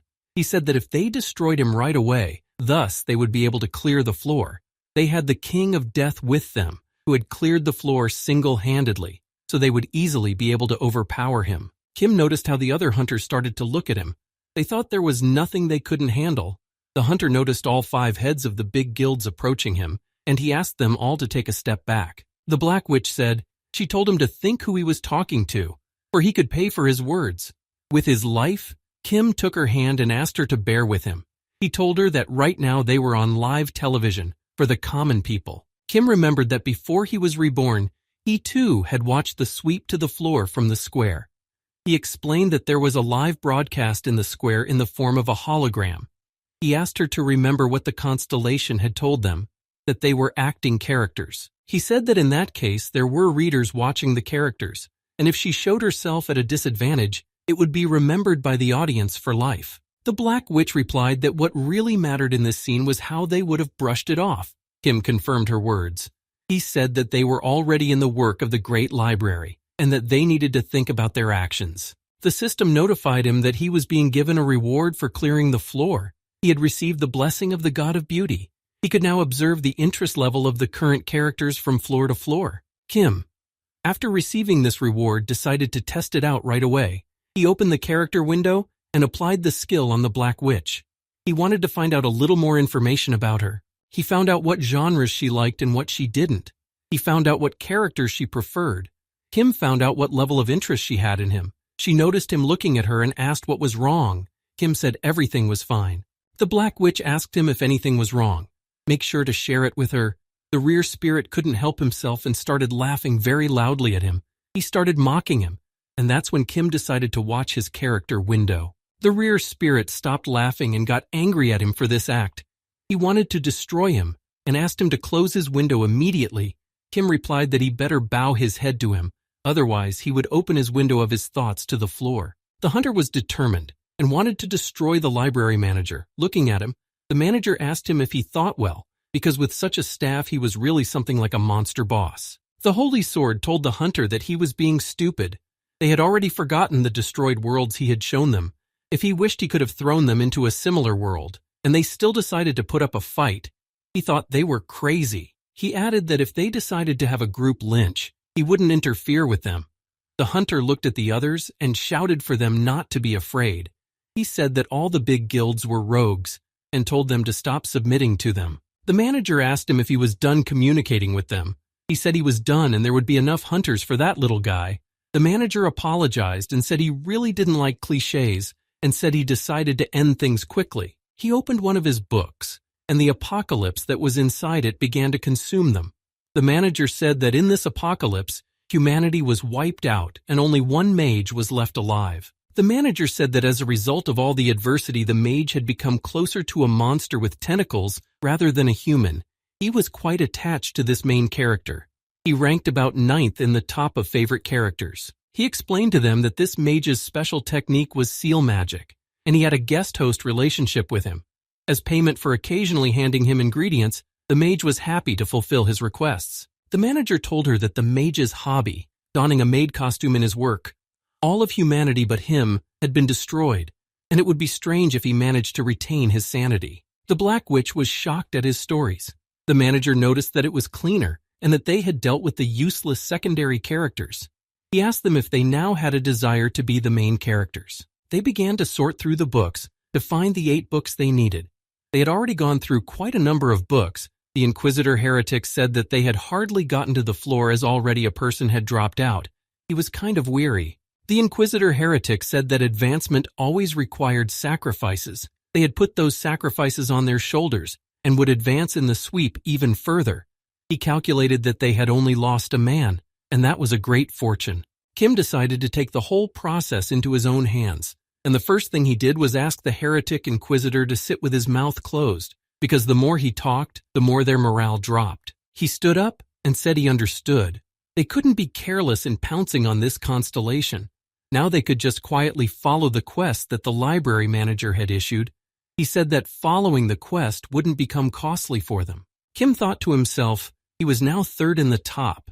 Here he was a hunter with the third most powerful right of opinion. He needed to get used to the slanted glances as well, so he decided to start commanding the hunters in the library. He asked everyone to look carefully again at the quest window, where they read the terms of the quest. Kim told them that the most important thing here was the last part. He wanted to see if they knew what it meant. Kim said the reward could vary as much as they wanted, depending on what world they saved. If they saved a world full of diamonds, that world would be their floor. He said the diamonds were just for an example. What about a world rich in various resources, water and food? Then they would be self-sufficient. Kim realized that they could solve the food problem even without the help of the outside world. He picked up a book and opened it. The poisonous snake was scared that it might devour him, but to his surprise, nothing happened. The manager said that until he would activate the ability, the apocalypses were just ordinary books.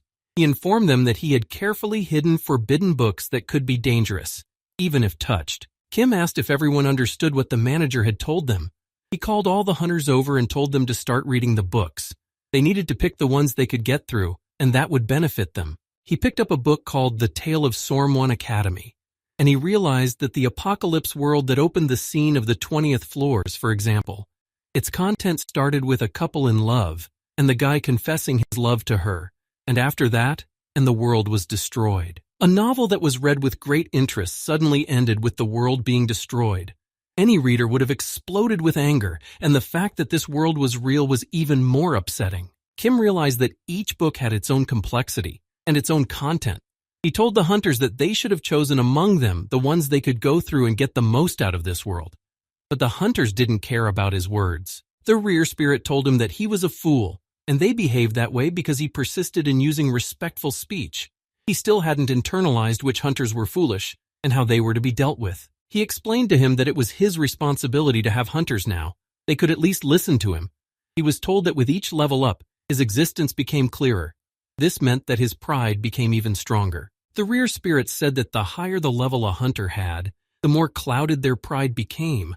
They wouldn't listen to others as if they were deaf. Kim lost his temper and yelled at them to get together and help him in reading the apocalypses. He told them to divide into 3 groups. Those who had read anything went to the left. Those who had no idea what a novel or story was went to the right. Kim stopped being polite and kind. He started yelling at them to all get on with it. He told them that the people who were reading were divided into groups according to the genres they liked. He told everyone to start reading quickly. He explained that the apocalypses were categorized by genre. They had to divide the books in a group and start reading them. And then they had to decide if the piece they read was bad or good. The heretic inquisitor raised his hand and said he didn't know what a bad work was. He showed him a book called Surviving the Volcano and said this is what a bad work looked like. He said there was a new Adam and Eve. Wasn't that beautiful and romantic? Then Kim explained that it was no use for them to save them because there was already a nuclear war going on, and that world was full of radiation. Kim knew that the summer spirit up to the floor was clearing out areas with magma or volcanoes because he was immune to fire.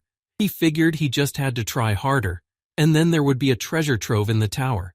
He didn't even think about the other people. He asked them if they understood what they had to look for, the depth of the story, the character of the main character they shouldn't be interested in. They should just read, and if saving the world was definitely beneficial, and he stopped talking abruptly. Kim looked at the Black Witch, apologized, and said she was in the mystery department. to which the witch replied that she didn't know that, but he had seen in the character window that she liked romance novels and didn't understand why she was in that department. He wondered if she didn't want to let the people around her know that she was a fan of romance.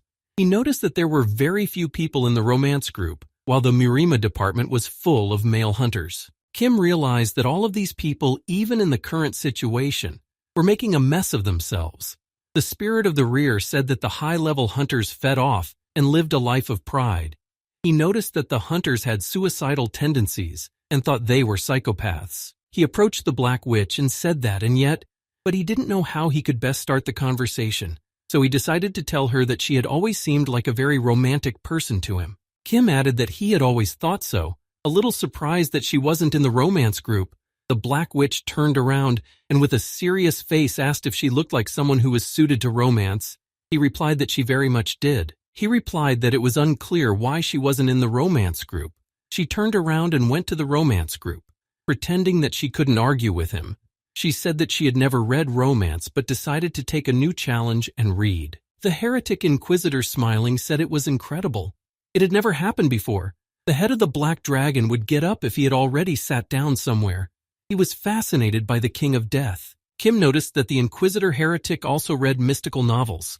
He replied that he knew Sherlock Holmes, and Dr. Watson too.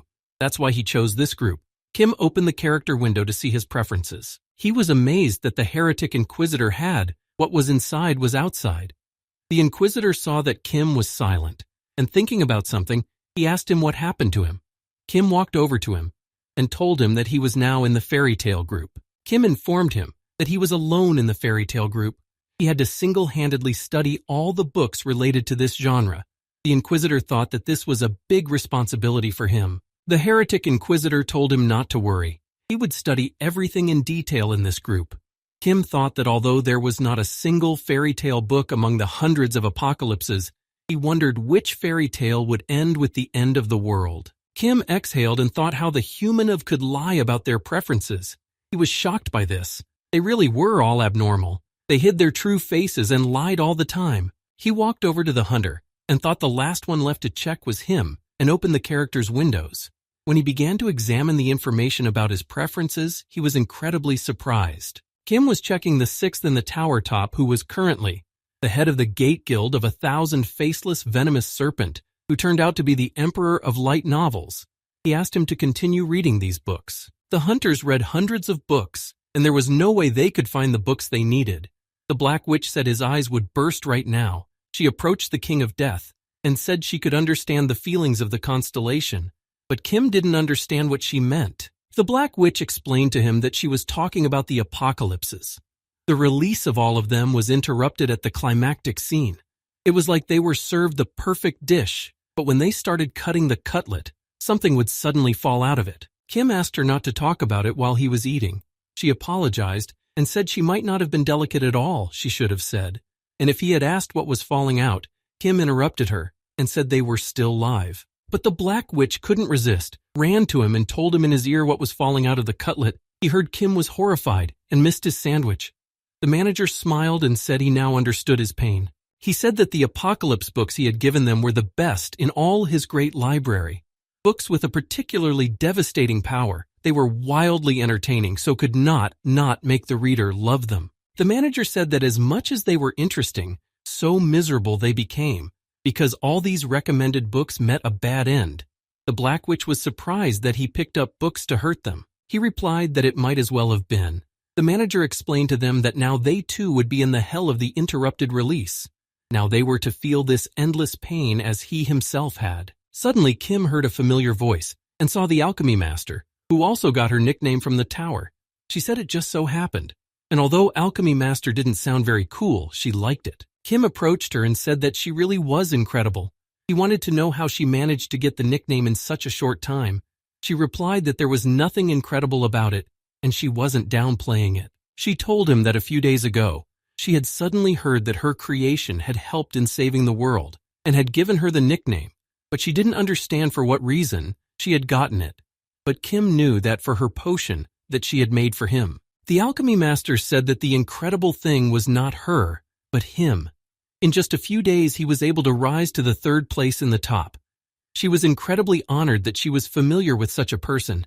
He replied that he too was lucky to have known her. She smiled at him and told him that if anything else was needed from her, she asked to be sure to tell her about it. She promised to help him with anything, if it was in her power. The hunters, one by one, informed the Death King that their group was done with reading the books.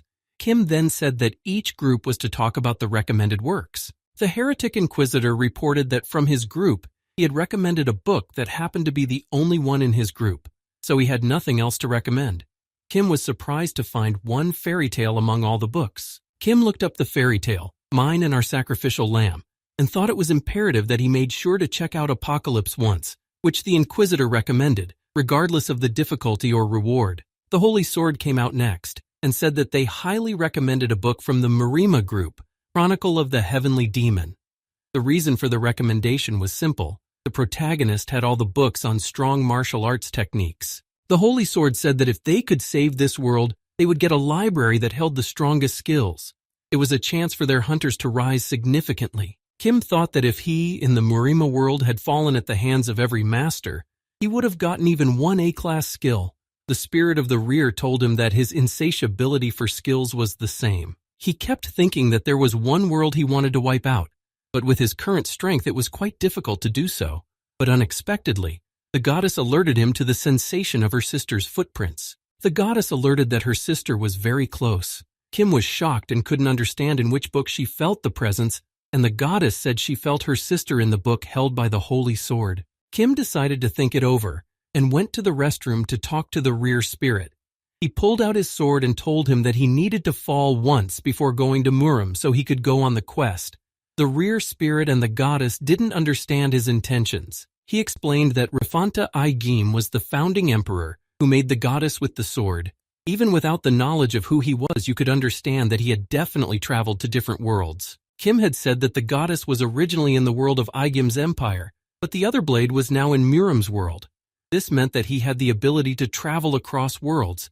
Perhaps he was a sort of tyrant to them. He thought that someone was skillful enough to be able to start an empire and was strong enough to split a constellation. He wasn't a simple master madly rushing into Murim, but Kim wasn't invincible either. Kim realized that he had hit the top, almost single-handedly defeated the Demon King. All over the city only he was heard of. Now he was also giving orders to hunters who had been given nicknames. He worried that if he ever stumbled, he would become careless. He wanted to know what kind of Igim they might have encountered in the Celestial Demon Chronicles, but right now he had no information about him. The rear spirit wanted to know what Kim specifically was going to do. The rear spirit told him that it was impossible to find out information about Igim, but Kim replied that it wasn't true, and that he had the sword of the goddess of protection, and it was divided into 5 parts. But it was still a constellation. Kim wanted to know if he had stabbed himself with that sword. Would it have been self-destruction or annihilation? But he realized the odds were on. Kim brought the sword to his throat and was about to destroy himself. The goddess tried to stop him and ponder his decision. He wanted to know why she was so much against it. The goddess replied that she didn't want him to find out about her past. Kim replied not to worry about it. He added that he himself was now live where everyone could watch him. Kim didn't stop and destroyed himself. He reached the skill condition and he was given a penalty. He could watch the goddess's past. He saw her saying that a long journey had been completed and that she believed that this warrior would definitely have done well. The warrior answered her that just yesterday he was confused that he was suddenly called to this world, and at some point he became the emperor of the continent. Kim looked at him and couldn't believe that the warrior in front of him was Rafanta Igim. The rear spirit answered him that it was clear from one look that this gray-haired guy was a deadly celestial star. Kim asked if they were familiar with him and what deadly celestial star meant. The ghost explained that he got his nickname because he only hunted constellations. He said the tower connected different worlds, and from the floor would start a rivalry with hunters from other worlds. The rear spirit said that the emperor didn't go higher up the tower. Even though he should have, he only rushed to torture the constellations if he could detect them. The deadly celestial star was literally obsessed with the floor. Kim asked, wanting to know what the relationship between them was. The rear spirit replied that he kept wondering what kind of world such a psychopath should have been born in. He didn't expect to see him in such a place of long acquaintance. The rear spirit answered him that he had a relationship with him that involved a good fight. The Emperor was strong, but not strong enough to be an equal to the rear spirit. Kim heard the goddess tell him that she felt she was in a new age. The goddess said that at the beginning of the journey, he was an ordinary know-nothing man, but now he was stronger than her, and she wanted to know what he planned to do next. There were no more divine or evil spirits blocking his path. But he interrupted her. He didn't want to listen to her anymore. He told her that she was not a divine, not an evil spirit, she was a constellation. He told her that the world didn't belong to constellations but to humans. She couldn't understand why he decided to use his aura. He answered her that he wasn't going to kill her because she was helping him. He attacked her, saying he would split her being and seal it, and then she wouldn't be able to regain her power. He said that was the right way. The replay of the fine was over, and Kim went back to the restroom again and thought that nothing made sense to him even after viewing her trauma. Kim then decided to ask her why her longtime master had sealed her. The goddess replied that she didn't know the answer herself. The warrior she remembered, though, was reserved. He was fair, but she didn't understand why he betrayed her by sealing her up and leaving the empire he had created. The rear spirit said that he didn't try to understand him. If you stare into the abyss for long, the abyss would start staring into him. He said that he needed to become stronger like him. Everything would end once he could defeat all enemies. Kim considered the accomplishment of being able to find out what he looked like, and about that deadly star, would definitely treat him with hostility if he met him, because he carried a shard of the constellation he had sealed. He went back to the library floor, where after reading all the apocalypses the hunters had decided on the floor, Kim already knew he had to complete the quest on the book the Holy Sword had suggested. Kim thought that the Chronicles of the Celestial Demon had been recommended by the Holy Sword himself, and everyone easily settled on it, so as not to argue with the old man. The manager was pleased, and asked that they had chosen Murim as their first genre. He thought it wasn't a bad choice. It was completely different from the Murim they were familiar with, but at least they were connected by martial arts and power. An ironic fate could await them, depending on which way they would take the narrative. He said that the law of the universe was such that serious reward was due for serious risk. He wanted to know how strong the characters who would be as their enemies would be, and if they palliated in the apocalypse, they would palliate in reality as well. The manager added that there was no escape from the apocalypse until the ending was reached. He told them that there were limitations in the Chronicles of Man. He wanted to know who would go as a current character in the apocalypse. Kim said with certainty that he would have gone to the apocalypse. Holy Sword said he would have participated too, explaining that the person who gave the recommendation had no right to sit out. Kim thought it was his soul, Murim, was torn to go there. The manager was glad that they were able to reach the minimum number for Murim so quickly. He informed all the hunters that 2 more people could participate and wanted them to decide on 2 more hunters. Holy Sword decided to tell them that still, there was another reason why he was recommending this apocalypse to them. He asked them all to look at the reason for stopping the release, which he decided to show all the hunters. Holy Sword said that this world was destroyed by an infectious disease. Hence the need was necessary, and a hunter who was well versed in diseases, he was sure that the strongest in this field was the king of medicine. The Holy Sword said that he would fight mainly, but if he lacked his strength, the king of death would come to his aid.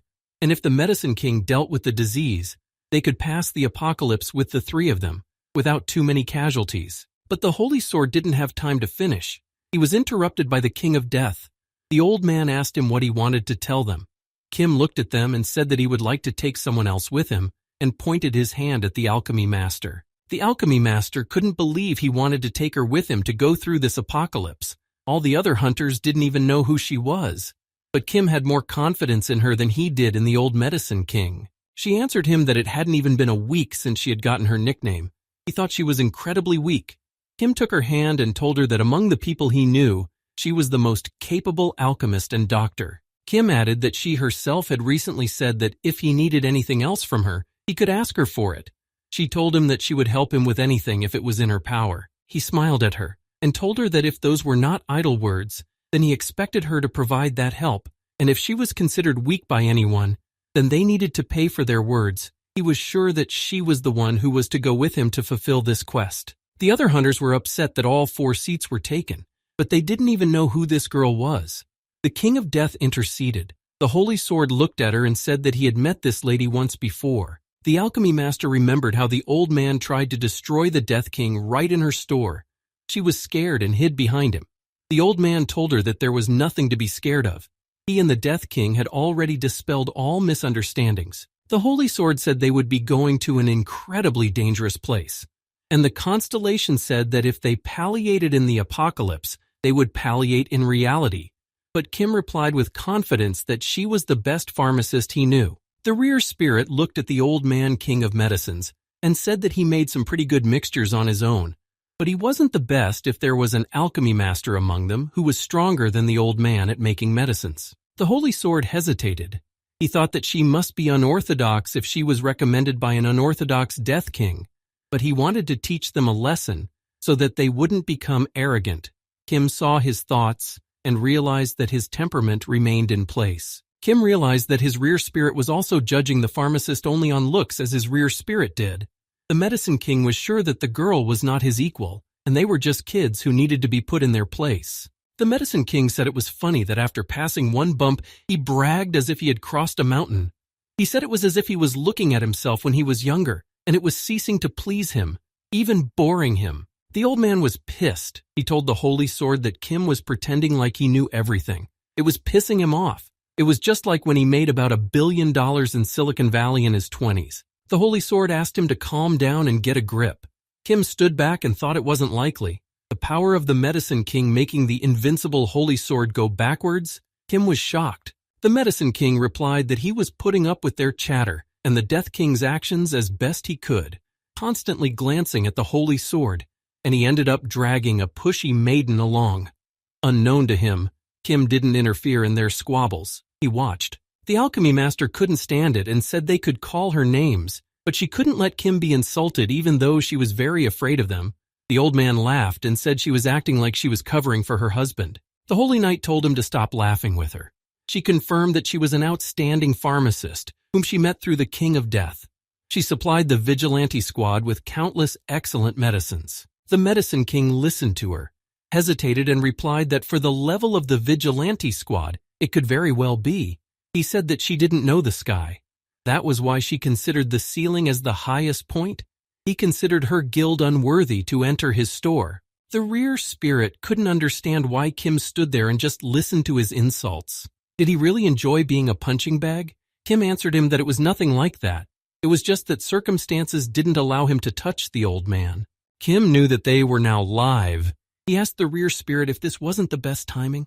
The people watching the old man's behavior were extremely outraged by his behavior. He thought it was the perfect time and place for both the debut of the master alchemist and the retirement of the old evil drug king who needed to be put in his place in a different way.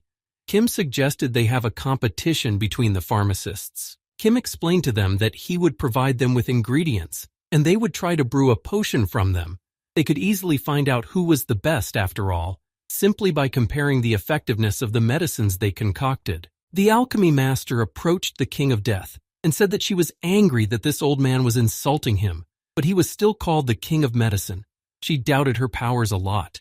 Then Kim took her by the shoulders and was going to say important words to her. Kim told her that he believed in her, and now she had to believe in herself and her powers.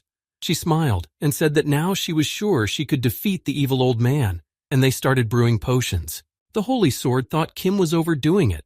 This old man's pharmaceutical store was elite. He had an appointment a month in advance. The King of Death and the King of Medicine. Though they were both kings, the age difference was obviously taking its toll. The Countess did not miss the opportunity to make money and let others make money. She decided to place bets on the two pharmacists. She encouraged everyone to place money on the contestant they were sure of. The Black Witch asked if he was sure of her. The ratio of bets was to Kim sure she would win, and replied that it was time to make some money for pocket money by betting on the alchemist so the ratio wouldn't drop much. She looked at him and said that he was the one who had warned her that they were live, and if the pharmacist he recommended was defeated, his reputation could take a big hit. Kim smiled and replied that the broadcast wasn't just in Babylon. The live broadcast was all over the world. Everyone was watching the competition between the two alchemists. He felt a little sorry for the old man called the King of Medicine. The Medicine King was the first to prepare his medicine and told them to bow their heads before his creation. He made a special restorative mixture. With it, even a mortal wound could be healed. People were delighted with his potion. Some people wanted to buy his medicine at once. But the old man replied that he sold his potions strictly on a first-come, first-served basis. The alchemy master apologized and said that she had also finished her medicine and showed it to them. It was incredibly blinding. The alchemy master prepared a strawberry catfish potion. It was very rare and was around divine level. She said that with proper storage, it would even help regrow a severed body part without complications. She took the old man's potion, examining it carefully. She said his cure was simple enough she couldn't believe it was all the great king of medicine was capable of. She smiled and realized she had beaten him. Kim looked at her and thought, was she really the kind of person who was filled with great power when they thought they were useless? The old man looking at her couldn't believe she was better than him. The old man said she was just lucky. He added that youngsters had that when he made $1 billion in 10 minutes on Wall Street. Also thought it was because of his skills. The alchemy master was shocked that he thought she was lucky. She offered to give him another round. The old man replied that the goddess of luck wouldn't smile on her twice, and he accepted her challenge. But she beat him again. He again said it was sheer luck, but the goddess of luck wouldn't smile on her 3 times. Another round went by and the alchemy master again made the best medicine. The old man could not accept defeat, saying she was unusually lucky and asked for another round. The holy sword covered his face with his hand and thought to the medicine king to stop embarrassing himself. The holy sword told him that now he was not behaving in a dignified manner. The holy sword apologized to her and said that she really was the best pharmacist. It was his fault that she did not immediately believe the Death King's surety. The alchemy master replied that he must have had a hard time with his friend. He said that this friend had no good traits, and in potions he was weaker than her, but he still brewed them, he knew the basics, and could come to them as an assistant. The countess, after the alchemy master's victory, ran up to her, took her by the hands, and offered to make an instant exclusive contract with her. The alchemy master was not much confused and could not understand what the countess wanted from her. She offered her the most favorable terms of partnership. The countess wanted to get her into her guild. Everyone around her began to offer her cooperation on any terms. They called her the goddess of potions and wanted to buy her medicines. The alchemy master said that people who wanted to make a deal with her had to go to the Death King. The Holy Knight was an exception. She had already made a deal with her, the rest would. She would sell the potions to whoever the Death King would allow. Kim smiled and replied that they would settle any cooperation issues. After they got past the apocalypse of the Sky Demon Chronicles, now they needed to clear the floor and move on. The manager said it looked like the choice of actors was complete.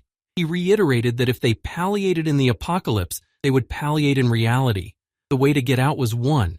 They needed to avoid the risks of stopping the release at all costs. He added that they had to bring everything to a proper finale.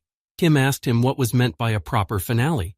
The manager replied that it all depended on their decision. They could eliminate the disease and save Muram, or they could take over Muram using the disease. Kim asked him to send them into the apocalypse, but suddenly the students of the poisonous serpent asked why their teacher was not going with them. They thought this world was made for him. They thought he was worthy to go with them. The poisonous serpent said that the world of people who honored martial arts and unity, that was Murim.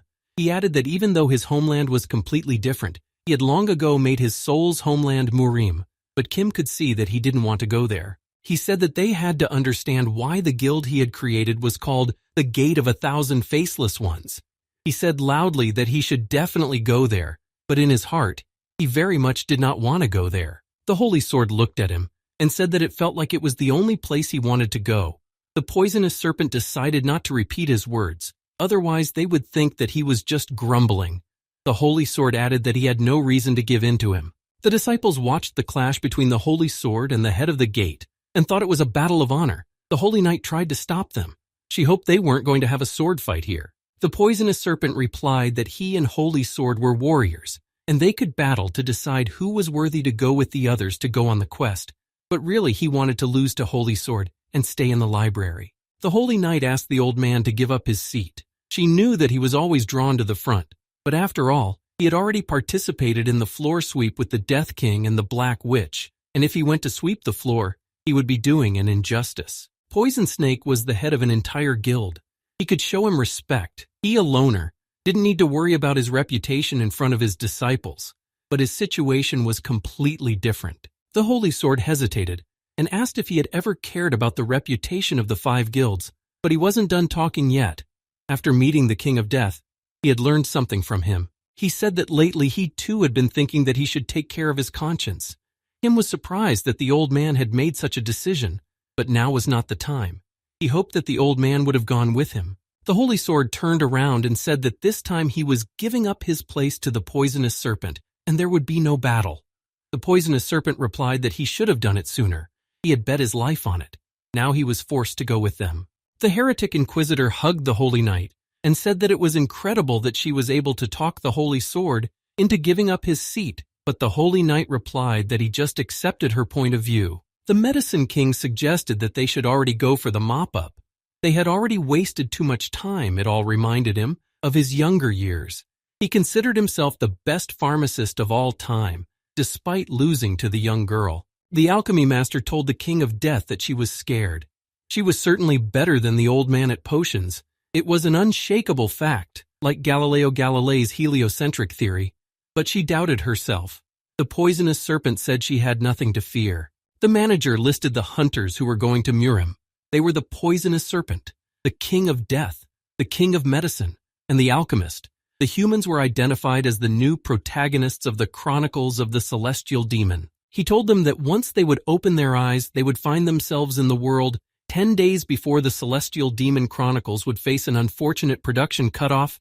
He expected them to have an excellent ending. Kim remembered that in his time the Murim genre was already in decline, a period where all seriousness was ridiculed. There was little room for martial arts and heroism, a genre in decline, and a world in decline that was snowing. They found themselves inside another world, and immediately felt the savage cold. Kim told them to all start releasing their aura. They needed to protect their bodies from the cold, otherwise they wouldn't be able to last long and would freeze to death. The alchemy master said that she hadn't been trained to release it yet, and was shivering from the cold and trying to take cover from the snow flying at her. The old man also didn't know how to use the aura, so he grumbled that one old man here right now would have fallen from the cold. Kim turned around and told the head of the 1,000 Faceless to take the Medicine King and keep him warm. He put him on his back and using his aura protected him from the cold. He held out his hand to the alchemy master and told her to go with him and take his hand, only so he could help her escape the cold and snow. The alchemy master was very shy about taking his hand, but after a moment she took his hand. She felt warmth abruptly and now she wasn't afraid of the cold. She thanked him for that but said she was embarrassed. Kim replied that it embarrassed him too, but now was not the time for them to worry about such things. Kim told her that the Constellation Library manager had used the words work and stop release, but he couldn't understand why he'd used those particular words. He realized that they were definitely not in some book right now, but were in the full world they had come to save. He wanted her to remember that. She replied that she hadn't taken things seriously, but now she was making an effort to make things right. Kim said that everyone only had to focus on their role, and right now he would protect her with his aura from the cold. But while fighting the infectious disease, it was up to her along with the Medicine King to step in. The Chronicles of the Celestial Demon was a world in which a disease of unknown origin rampaged through the world, and the Celestial Demon fell sickened by it. All other authorities were also destroyed. Kim thought the description couldn't even count 50 syllables, but there was no mention of the bone-chilling cold, nor was there an incredible amount of snow, but they had another task before them. They had come to this world to find out what had happened here so badly that the person who called herself a heavenly demon had fallen. The alchemy master shouted that she thought there were people in the distance. They were to find out what disease of unknown origin had managed to bring this world to destruction. Kim decided that they should have traveled towards the people the alchemy master had spotted. The rear spirit thought that something was obviously wrong, but he couldn't figure out what it was. He said that it was strange that no sound was heard from the side where the people were. Kim asked if it wasn't because of the blizzard that they weren't listening to anything. The ghost replied that it could have been because of the blizzard, but it wasn't just the sound. The people didn't move at all. None of them flinched once. They approached them as close as possible and were surprised that all the people were frozen. The alchemy master put on her gloves and dared to approach the frozen person. That found out more information. She took a piece of skin and said that it was indeed a real person. She tried to analyze it. The Medicine King said that according to his skill of diagnosing a living being, it had been 2 years and 3 months since the death. The cause of death was Infectious disease. The analysis of the mobile hospital said it was an unreported disease. He said that the cause of death was the same for all of them. It was not death by frostbite. Since it was death by disease, they should have fallen lying on the ground. But they were all standing, and that surprised him the most. The medicine king said that God only knew what could have happened to them. He stood there remembering his younger years. He was interrupted by the alchemy master and said that there was a high probability that someone had deliberately moved them here. She said that, although the cause of death was the same for all of them, the date of death was different for all of them. Some had fallen 2 years ago, and some 3, and it could be concluded that someone had deliberately lined them up in this place. Kim assumed that it was a cemetery for them. Then the poisonous serpent added that from afar, it looked like a terracotta army that inspired fear by its mere appearance. He walked over to one of the dead and opened the character window to see the information about him, but he only saw one word, light. He thought it was his last word before he died. Now Kim knew what the character window of the dead looked like, but he didn't understand why it was necessary to organize the graveyard in this way. The alchemy master noticed that all the dead had weapons hanging from their belts. The serpent wanted somewhere to hide. Even though it was warm from the aura, they needed a place to sleep. Suddenly, Kim heard a conversation between 2 people. The man was saying that today would be the end of the demonic way's rule over the world under heaven.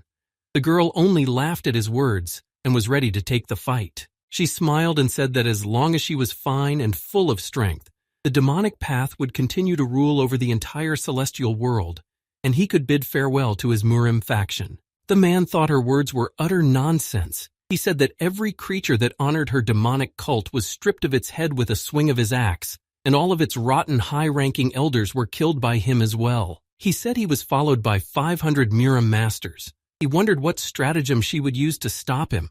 She thought him naive, and replied that the blood ghosts had taken her secret orders and had only been in hiding for a short time. Kim suggested that they approach them quietly to better hear their conversation.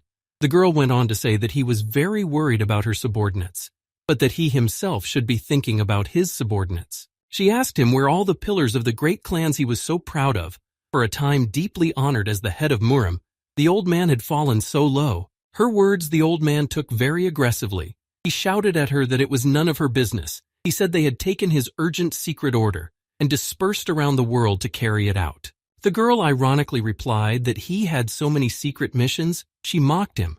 But the old man replied to her that it was only because she was the one who had time to hurt the whole world. He said that if it wasn't for her sick reign of the demonic path over the entire world under heaven, things wouldn't have taken such a dire turn, to which the girl replied that if he had given her the sick Murim, he was even sicker than her. She said that if he was displeased with anything he could attack her. She added that today would finally cut off the last bloodline of the faction and show the permanence of the demonic path's rule over the entire celestial world. The old man drew his weapon and said that he could no longer watch her bragging to him. He was going to destroy her head in half and present it as a gift to the Supreme Emperor and the other to the ruler of the Netherworld. The girl asked him what happened to his jade axe if he was walking around with a wooden stick. After all, he, being a wastrel from the Namkun clan, was only good at waving his axe cheerfully. Her words made the old man angry. The old man shouted at her to shut up and asked her where she herself had lost her bloody demon sword that she called daughter. The girl replied that it was a personally made wooden sword. She said that the 1,000-year-old essence of the demonic path was put into this weapon, and she personally gave the name of the sword Demonic Cypress Heavenly Sword. The old man was surprised that she had now given a name to some kind of rod. The old man explained that the name Demonic Cypress Heavenly Sword was overkill and suggested the more modest name Wooden Whip, but the girl realized that it implied a rod because it looked like a rod. The girl replied that if that was what he was saying, she suggested a new name, Demonic Wooden Whip. The old man held his head in his hands and could no longer hear her saying demonic everywhere. He didn't understand why people from the demonic path couldn't do without the addition of demonic. He knew that all her subordinates used that word. He thought they were an army of 4 demons. They got distracted and noticed that snow was starting to fall, the old man asked her. Didn't she claim that the weather would be clear today? She replied that predictions sometimes came true and sometimes not. She couldn't predict the law of nature. The old man couldn't believe that he had trusted her predictions. She asked him to shut up and prepare for battle. He would have wasted the already lacking energy anyway. They were determined to fight. The alchemy master couldn't understand what had suddenly gotten into them that they were serious about not fighting. Kim replied that she herself couldn't understand much, but suddenly they saw shadows that were behind them, but they didn't know whose they were. They turned around and saw who those shadows were coming from, and they rushed to flee. Murim was a world of people who revered martial arts, lived martial arts, and strived for it. The heavenly demon had stepped into this place for the sake of uniting Murim. The faction sincerely serving the heavenly demon, and the authorities opposing this faction, strayed from the path their master was striving for, after which a fierce fight began. The heavenly demon wanted to stop this fight. But suddenly a super infection spread very quickly across Murim, from which people began to disappear quickly. But death was not the end for them. They became zombies that tried to destroy those who survived. They ran as hard as they could, but the old man couldn't run very fast. He grumbled that this never happened to him in Silicon Valley. He thought the world was falling apart. He was scared when he saw the zombies chasing him. Kim answered him that this world was already destroyed, and he destroyed one zombie's head. But that didn't stop him. Kim realized that it was a type of zombie that would stop moving if its brain was destroyed.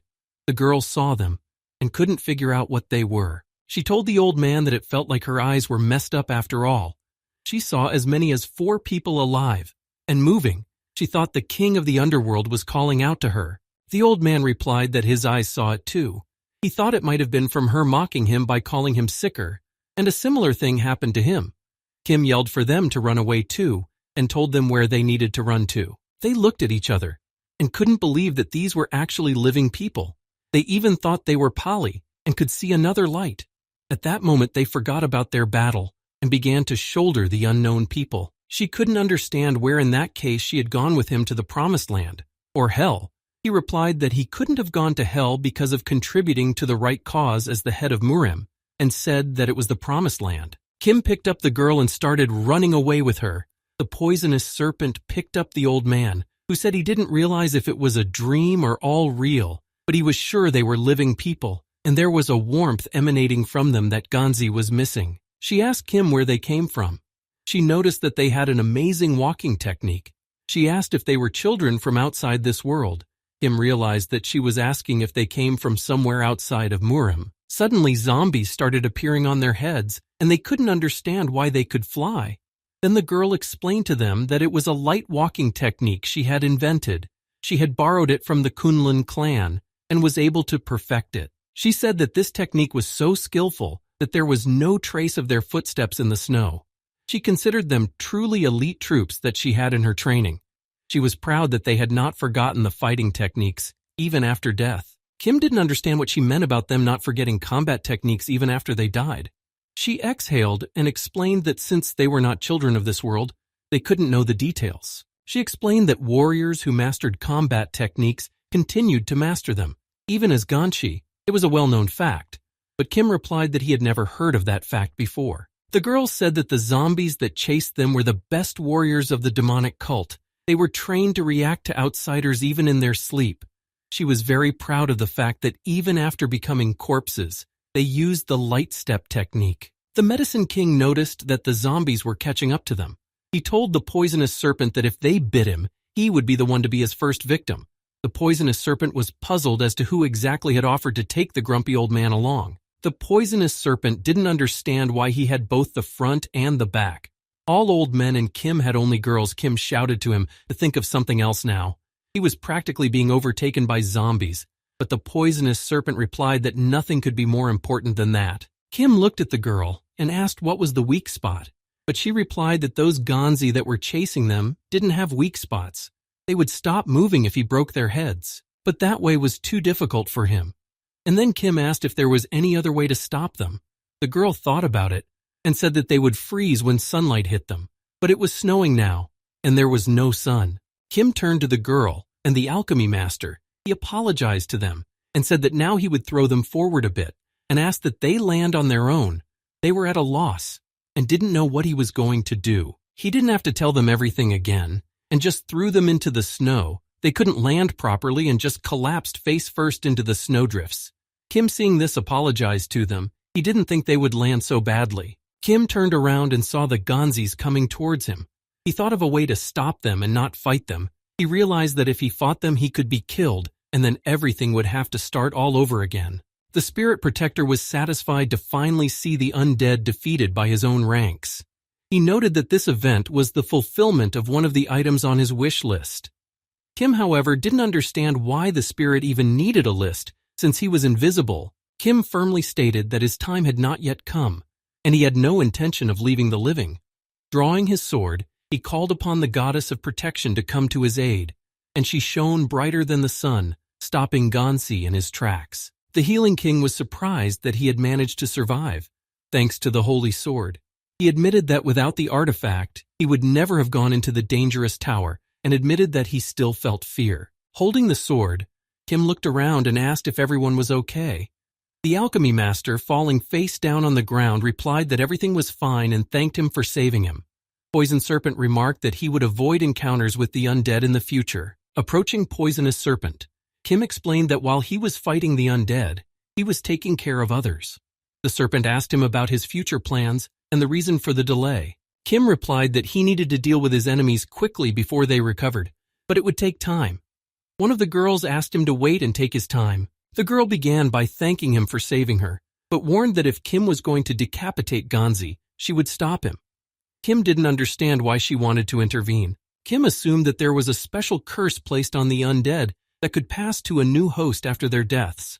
However, the girl argued that all Ganshi were talented adepts of the demonic cult. She explained that the Ganshi were her students, and she could not allow them to finally die. The girl added that the great war that could have ended was on the verge of being over. The girl emphasized that each master was vital because of the shortage of people. Kim was shocked to learn about the Great War. Kim thought about the heavenly demon world that was on the verge of destruction.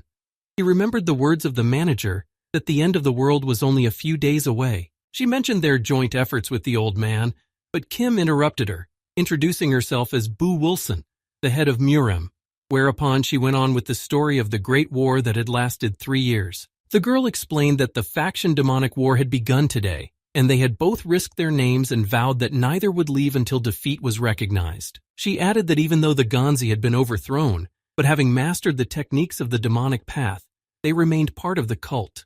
She warned Kim against killing her subordinates. The girl stated that if Kim dared to destroy any of them, he should choose those who wore monk robes. The old man then resented that they were elite warriors from the great clans of the faction. Bevolson rebuked her for breaking her promise not to touch Ganzi and end the war with their skirmish. The girl replied that promises existed to be broken. The old man accused her of immorality and of threatening Ganzi. The girl was surprised to see that the faction leader was going to break his word and decided that he had shown his true colors. Kim was amazed at their behavior. While the world was crumbling, they continued the war. He couldn't understand why they didn't unite to save their world. The girl said that his ideas about the sequence of events were wrong. The world began to collapse in the midst of their war, and it was too late to change anything. She argued that the fight that had begun could not be postponed, and she would not rest until she had defeated the old man, insisting that the battle continue. She said that she had 500 Ganshi warriors left and could defeat the adherents of the White Way. The old man replied that even as rebellious spirits, his fellow Murim stood with him against her. The old man was fine with continuing the battles to put a stop once and for all to this unbearable war that had already lasted days. Kim stood by and didn't know how to stop them. She said that even though she held a demonic wooden whip in her hand, instead of the thin, bloody sword she had forgotten, she was still capable of easily sending one unfortunate old man to the other world. The old man listened to her carefully and told her to attack him and leave her idle talk behind. He suggested she fight, and then they would see who Murim would eventually belong to. She started their duel, crossing their wooden sticks. They were rubbing each other by the hair, and it was not at all like a battle between two masters. Kim was shocked when he saw them fighting. He thought it was a horrible sight. The rear spirit said they had the right breathing and technique. Even by the standards of his world, they would be considered great masters. Kim thought he was joking, but he said it was like two dragons fighting over a pearl. The technique of covering the face, he said, was a reference to the descended Buddha covering the faces of all mankind. So he would call this technique covering thousands of Guanyin's faces. Kim didn't understand why they were using dirty techniques and not using their skills and techniques. The rear spirit replied that it was really strange. In their current form, they should have been full of will and chi. The rear spirit noted that they were moving as if they had no chi or aura at all. Logically, they shouldn't be acting like this, even if their Dantian internal chi reservoir was broken. The poisonous serpent noticed and said that this old man and girl were quite good.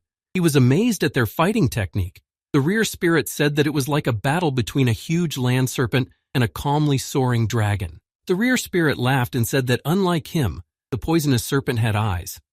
Kim decided to open the character window and look at him. He saw that he was analyzing what was happening with his skill. The alchemy master asked if they were really great masters. To her, their fight looked like some kind of child's play. The poisonous serpent replied that if everyone could see it, they would be shocked at how many techniques the masters used. The poisonous serpent was sure he had learned a lot from watching them, and was sure he would be able to teach his students when he went back. Kim said that everyone had a different view of the same thing. The poisonous serpent saw martial arts that way. The medicine king couldn't stand it and told them that he would have frozen to death here right now. He yelled at them how much longer they were going to fight here. He didn't understand why they weren't paying attention to them. He said they were like him when he was younger. Boo Wilson said it was very disrespectful to their guests who had come from far away. They offered to start by walking them to the cave that had become their refuge. They set off towards their hideout, and Kim noticed that they were walking too slowly. He offered to carry the girl if she didn't mind. She replied that her breathing technique was particularly heavy today. But the serpent decided that this time he would carry her. Kim carried the old man, and at one point realized that even though it was quite cold here, he could feel the heat coming from his body. It was very strange for him and the rear spirit. Soon they reached a cave where they said that this place was their permanent residence. They went inside and were quite pleasantly surprised. It was very beautiful, and there wasn't even a hot spring in it. The girl said that this deep cave had been a long time ago found by her, but he never thought that one day he would have welcomed strangers to visit here. She asked to wash up for starters. She and the old man would go out to find food for them. The old man didn't know if they would find anything besides grain balls. The girl said that was why she said they needed to look for food. She didn't understand if age had taken away his hearing. They went to look for food and argued along the way. The old man told her that if you think about it, the age difference between them was nothing, to which she replied that if he wasn't happy, he could rejuvenate himself like her. The alchemy master was amazed, for only a moment ago they had been trying to end each other's lives. The medicine king said that they had been fighting for 3 years, and that sometimes through battles, people became very attached to each other. The old man said that it was warm and nice here, but he was ashamed to hold the man's hand since his arrival in this world. He asked to be left alone and let perhaps forget about it. The poisonous serpent looked at the king of medicine and couldn't understand at all why the holy sword started to be friends with such a nasty old man. But the old man assured him that he was the one who allowed the holy sword to be friends with him. The girl came out to them and told them that she was very embarrassed that she couldn't feed them properly, but she asked them to taste these grain balls that they had prepared for them. She told them that at first they had been able to hunt at least occasionally, but lately they couldn't find any animals in the area. But Kim smiled and said it was okay and thanked them for the treats. They tasted her treats and could barely swallow it. It was incredibly unpalatable to them. The alchemy master took one of the orbs and looked at it closely. She couldn't believe they were able to survive on just that. The girl replied that they almost did. The alchemy master wanted to know how long they had been trying this. Then the girl looked at the wall with the marks and replied that it had been 2 years since they had been eating only grain balls. The alchemy master was shocked. She thought that was impossible. After all, there was no way they could get the nutrients they needed that way. She replied that she had no idea what she was talking about, but she could still hold on. The medicine king said that it was no wonder they didn't even have the strength to walk through the snowdrifts with that kind of nutrition. He was upset that they didn't take care of their bodies, just like he did when he was young. So he got the food out and started cooking for them. The old man was unstoppable. He made a bunch of different dishes that looked quite exquisite. He said it was humble, but they needed to eat well, and while they were young they needed to eat well. The old man told him that he and the demoness were actually many years old by now. The medicine king couldn't understand what elixirs they had drunk if they looked like that, and added that old people had to eat well, or they would have pally sooner or later. Kim tasted his food and thought it was the most wonderful thing that had happened to him since winning the lottery. It tasted so much better than white mocha. Kim couldn't believe that such a flavor existed in this world. The alchemy master was also pleasantly surprised. Everything she hadn't tasted was incredibly delicious. The girl tasting his dishes confirmed that the food was truly unbeatable. She thought he was an imperial chef. The old man said that as the head of Marim, he had tried many foods, but he had never had such a treat before. It was much tastier than anything he had tasted before. The Medicine King replied that it was because he had 3 Michelin stars when he worked as a chef in his 50s. If he had a normal oven here instead of this one, their stomachs would have been blown away altogether. The poisonous serpent looked at the Medicine King and asked him why such a successful man would go to the tower, to which the old man replied that if the holy sword could get into the tower, then he would have succeeded. The poisonous serpent asked if he knew him in the outside world. The Medicine King replied that it was a lot of honor to know the holy sword. He was just the young head of an obscenely wealthy family. To him, who had achieved everything on his own in Silicon Valley, he seemed like an ordinary lucky man. But even though the holy sword didn't need anything, he still decided to go to the tower after having a misfortune happen to him in his old age.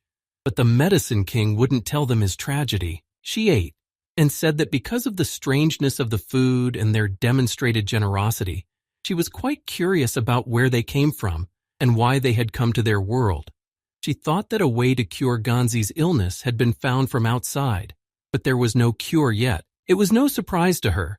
All the masters and strongest hermits had sought to conquer such a strange disease, but in vain. Even the members of the Maoshan school that were experts on Gangxi had given up. She doubted it could have been any different in the foreign land. She was upset that no cure was found, Kim replied. Their world had other knowledge available? He pointed to the master of alchemy and said that this lady was none other than the best creator of medicines and curing diseases. Kim added that the old man had enough knowledge to assist her in creating a cure, and if they could help them even a little, they could find a cure for disease and prevent the destruction of the world. They said that there was no way to call it a cure, but they had found a peculiar solution. The alchemy master was eagerly waiting until they would show them their solution. The old man and the girl asked them to wait for a while and left for an unknown place deep in the cave. When they returned, the alchemy master was shocked that they were carrying a coffin on their shoulders. The girl said that the head of the Taoist school was there. After he was bitten by Gangxi, he entrusted his body to them to examine it. However, the only way they discovered was by blocking the bloodstream with acupuncture. She pulled out one of the needles, which was right in the head's chest, and he immediately came to life and tried to attack them.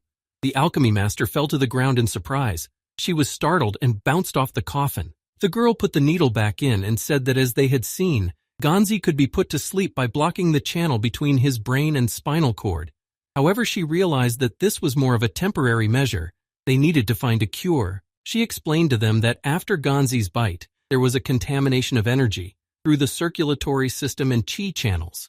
They decided that with acupuncture, they would be able to disarm Ganzi and find a cure for them. The girl closed the coffin and said that no matter how often the head had meditated, he had never been able to clear his energy.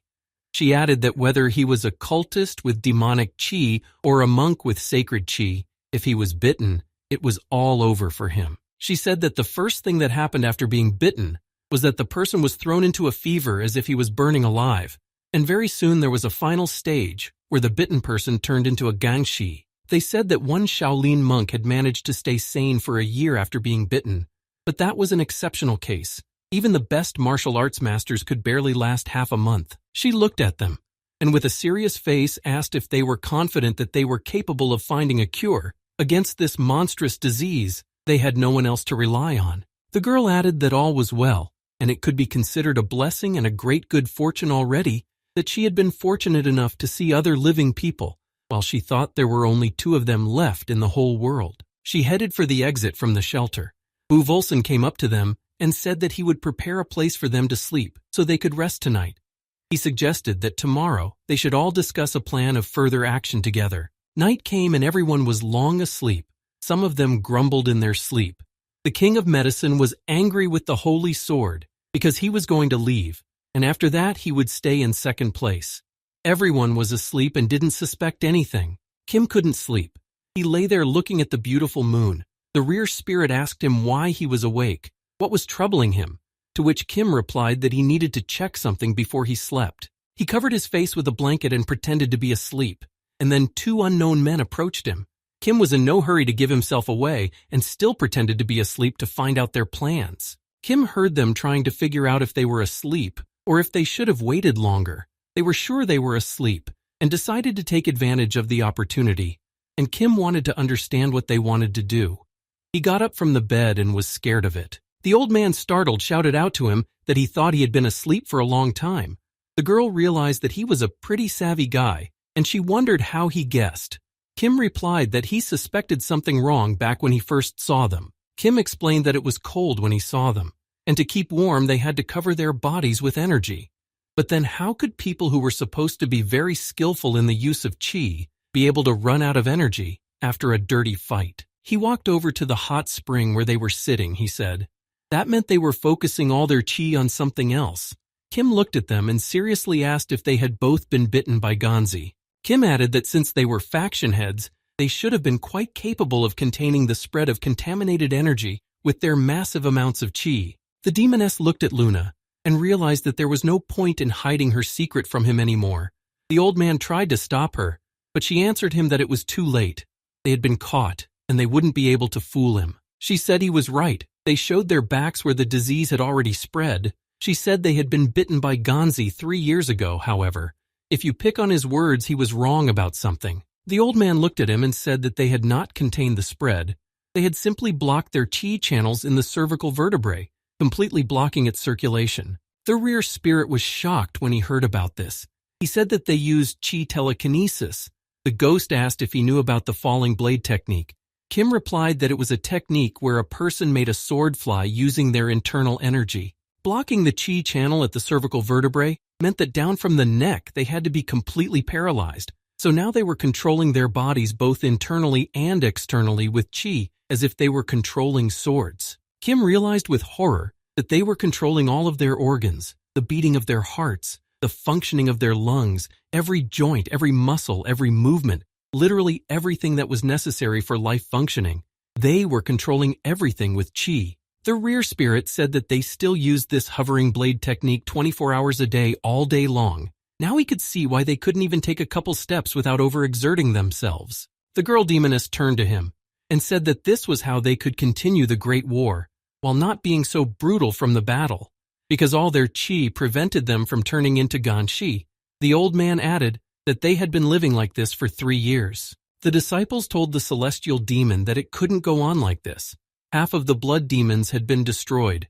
The elders scattered around the world would go to Murim, but they had already lost track of them.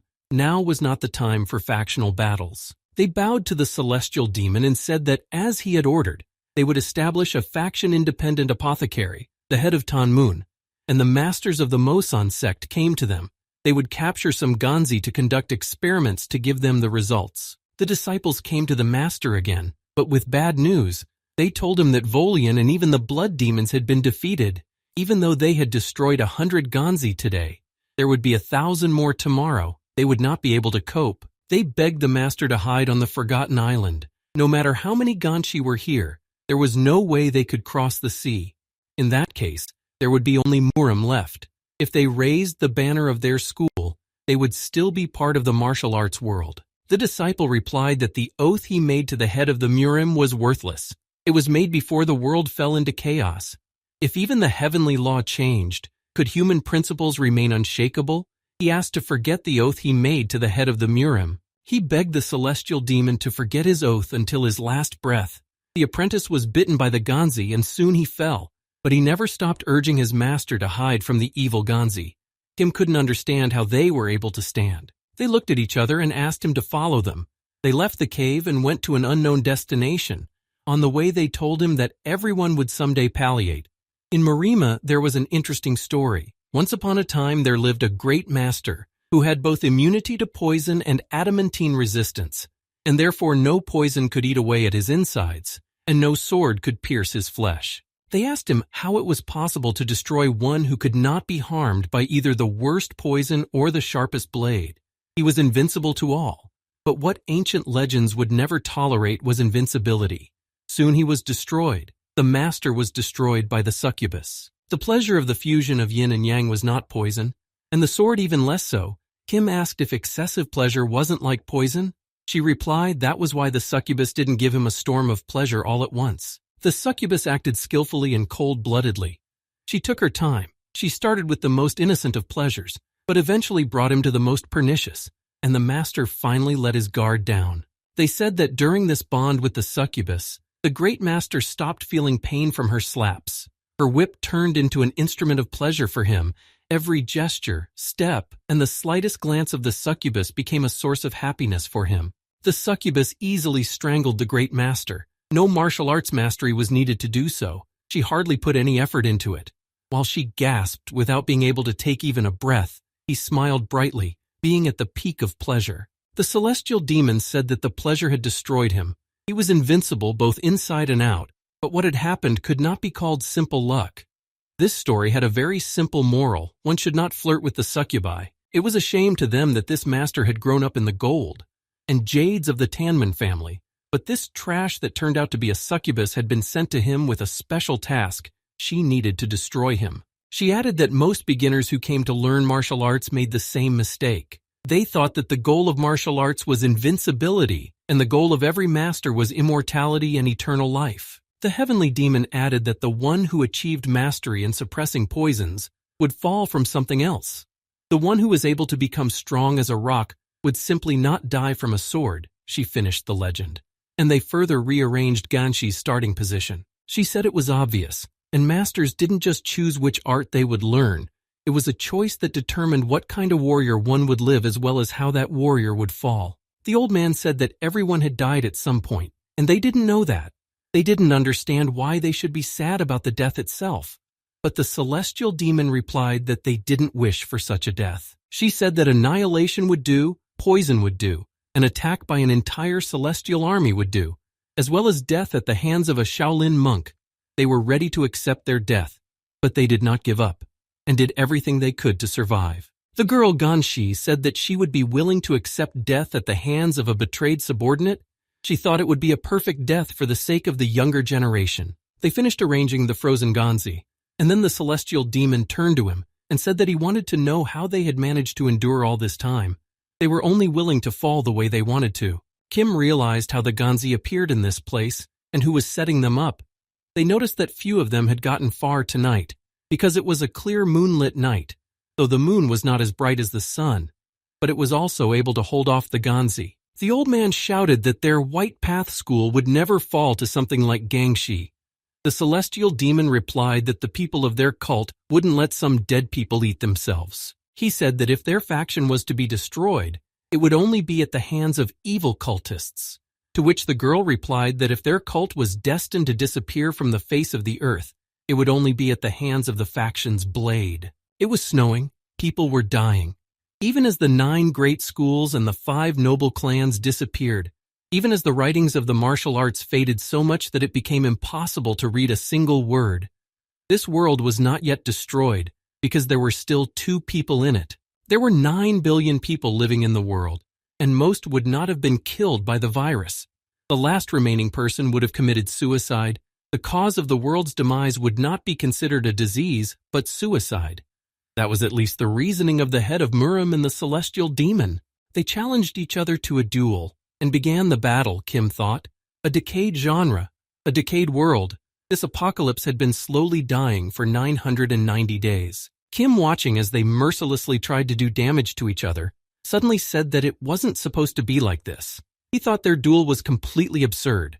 He thought it just wasn't supposed to happen. He said that in the rear spirit's eyes, it might have looked like a truly great battle.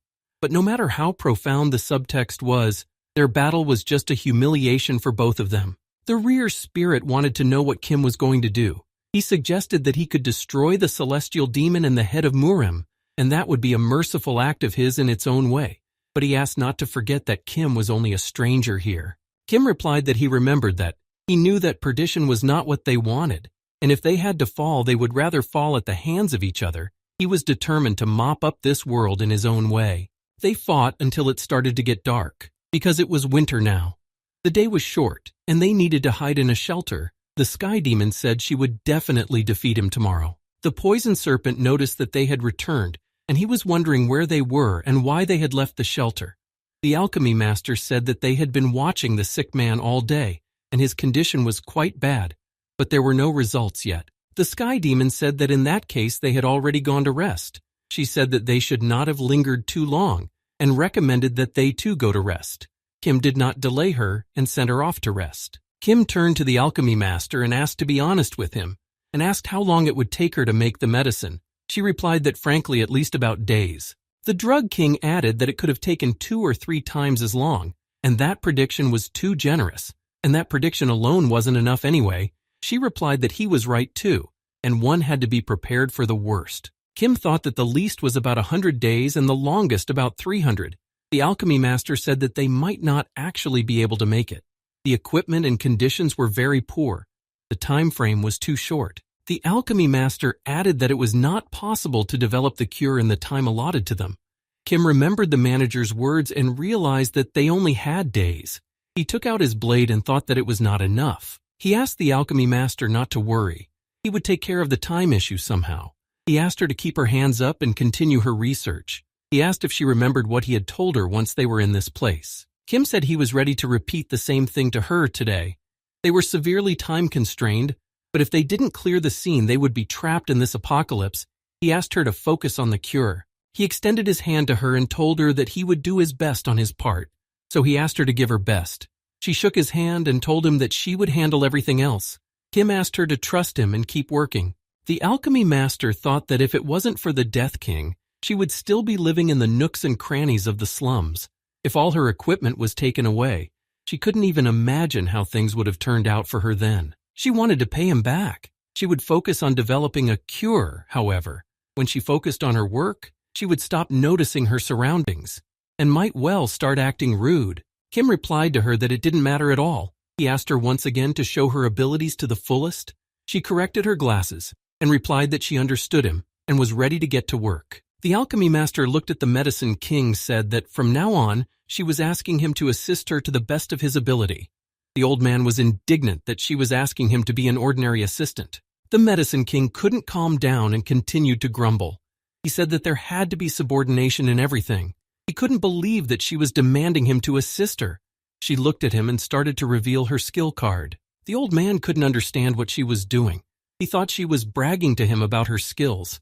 He said that in their days, the youth thought their skills decided everything. He was incredibly angry with her. The alchemy master, with full confidence, gave him the opportunity to examine all her skills. The old man couldn't believe that she was going to reveal her skills to a competitor. She replied that she herself could tell him about them. She took out a skill card and said it was the mobile hospital skill. It allowed her to perform all the necessary tests in real time. Her other skill was diagnosing a living being. It allowed her to study a patient on a genetic level. The old man asked her to stop swiping all of her skill cards. He wanted to understand why she was showing him all of her skills. He asked what she would do if he revealed them to the alchemy castle or other colleagues. She replied that if he wanted to do that, she wouldn't stop him. But in return, she asked him for proper assistance during the development of the cure, because she needed him to shorten the time to create the cure by at least a day. The alchemy master was well aware that the king of medicine didn't recognize her. He was angry that some child didn't know his place and dared to destroy him. It pissed him off that someone like her had such abilities. She went on to say that it annoyed him, just to the point of madness, the idea that she would live longer than he did. He knew that meant that she would be honored much longer than he was. The alchemy master had said that if he helped her now, she would give him all of her recipes that she currently had. She wouldn't say she was the author of them. He was free to take them and use them. The old man lost control. He walked up to her and slapped her hard. Her glasses fell off from the blow. Picking them up, she said she would study the zombie virus. The old man replied that one day she would realize she was just a frog at the bottom of a well. She, wiping her glasses, asked him to do as she said she would. The king of medicine could not be appeased and replied to her that one day her pride would be trampled and she would rot alive. But his words did not hurt the alchemy master. The alchemy master told him not to deviate a millimeter from her instructions. She would write down everything she needed and asked him to find and give it all to her.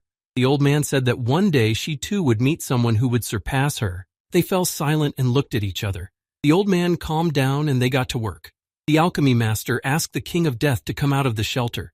The sound of his breathing was very distracting to her. The medicine king said that as soon as he came out, he needed to gather at least 6 zombies. They needed more samples, a child, a young man, and an elderly man, both genders. Kim walked over to the wall to make a mark and start counting down the days. He was also asked to bring them some ingredients. If he would suddenly see them, He made the first mark and asked for it to be provided to him. Buvolson said that lately his body had been practically disobeying him. He was surprised that today so many Hanshi had scattered from the place where they had placed them. The celestial demon replied for him to stop complaining. They hadn't gone far at all. Celestial demon and Buvolson started their battle and finished as soon as the sun started to set. They took all the ganshi they needed and headed back to the shelter to wait out the night and start again in the morning. The alchemy master and the medicine king labored day and night to develop the necessary medicine sooner rather than later. They had forgotten about sleep and were only focused on the process. It had been a week since the apocalypse had entered. She saw that today was a heavy blizzard and they would not be able to get out. She added that days like this were not uncommon. They had been lucky that the last few days had been sunny. The worst was the afternoon blizzard. They could not take a step out of the shelter. Kim replied that if this weather had been like this all the time, the Hanzi would have kept going, and if they had scattered too far, they would not have been able to get them back. She replied that if that had happened, there was nothing that could have been done. She said that only 3 years ago, there had been at least 1,000 people in her cult, and the old man had brought as many of his faction warriors with him. But over the years, some of the Ganzi had gotten so far away that they couldn't find them anywhere else. Kim thought that was the scariest thing for her, to which she replied that when you wake up, walk out onto a snowy plain and see that the Ganzi that was there just yesterday has disappeared somewhere. She asked if she could have felt something like that fear. He answered her with complete certainty that he thought she might have felt fear. He saw that she was trying to hide her fear. He saw it in her and understood her, because if he had been in her place, he would have been afraid too. She said that the world had really turned upside down before. The life of someone who would dare say that to her was in danger. She stood up and said that he should have been glad that the world had fallen. Kim said that she and the head of Murim were such great martial artists. Their skill was so great that he was embarrassed to even try to compare himself to them. However, despite that their abilities were not limitless, he asked her when their chi would be exhausted. They still blocked the channel at the level of the cervical vertebrae. He explained that he was told that in that case, everything from heartbeat and moving limbs was performed at the expense of their chi. She demonstrated her chi blockage to him. Then Kim continued and said that it didn't matter how great their persistence might have been, but something so horrifying couldn't go on forever. Kim realized that only doom awaited everyone sooner or later. Then he decided to ask again when the heavenly demon's chi would run out. How long did she have before turning into Gangshi? She noted that he was quite savvy. He thought that the reason for the end of the celestial demon's chronicles was ridiculously simple. He asked her when her chi would run out. The two of them would no longer be able to move, to which she positively nodded her head. The heavenly demon explained to him that they could let everything rot besides the heart, lungs, upper dantian. Kim was amazed that they already knew this. She added that a Shaolin monk started with them, but only lasted 1 year. She added that as befitted a monk, he had gone into nirvana in lotus pose. Eventually, apart from his face, the rest of his body had rotted away and he was completely indistinguishable from Gangshi. The heavenly demon told him that the monk had left behind only one word, Amitabha, but they could not decipher its meaning. They never knew what it could mean. She told him of her fear. She said she was afraid that she would still not be able to destroy the old man, and she was afraid that he would not be able to destroy her. She was afraid that the day would come when they would both be bedridden, unable to even move. The heavenly demon said she was afraid that they would have to wait for their chi to dry up and they would rot. She was afraid of this world. Suddenly she heard the old man call out to her, barely turning his head, and with tears in his eyes, he could no longer move. She understood that although he fought to the end, it didn't matter in the end. In the world where these two quietly disappeared, it continued to snow, leaving behind only a colorless landscape. The alchemy master examined him and tried to do something to save him, but she said that she was sorry, and in the current state she wouldn't be able to cure him. The heavenly demon couldn't let the old man fall. She approached him and threateningly ordered him to get up. The old man only quietly managed to apologize to her. He was not in control of his body and was slowly dying. She told him that she was not going to listen to his apology. She once again told him to get up. After all, he was the head of Murim. She asked him if he had made a pact with her, if he had promised that he would defeat the demonic cult and raise the banner of the Murim faction. Those were all his words, and she wanted him to fulfill his promises. The sky demon continued and asked if he had united the ancient schools and the 5 great clans for the sake of war. She said he couldn't just fall like that while lying in a hospital bed.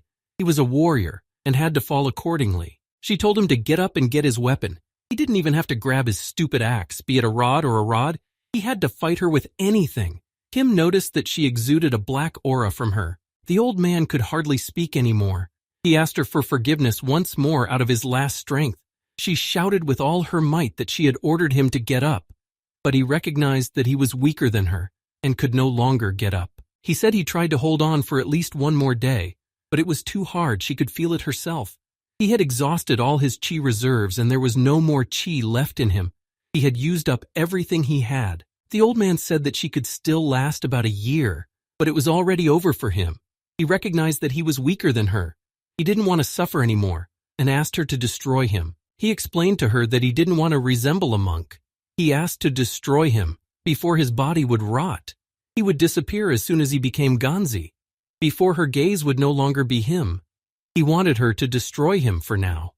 He was bedridden. She understood what he wanted from her. He clenched his fist. Her aura intensified, and she told him that this was the outcome of the great war he had promised her. She added that it would have been better if he had died even earlier. She wanted what he had been holding on to all these years for. The Sky Demon told him that he should have gathered all the members of the Murima faction in order to group suicide.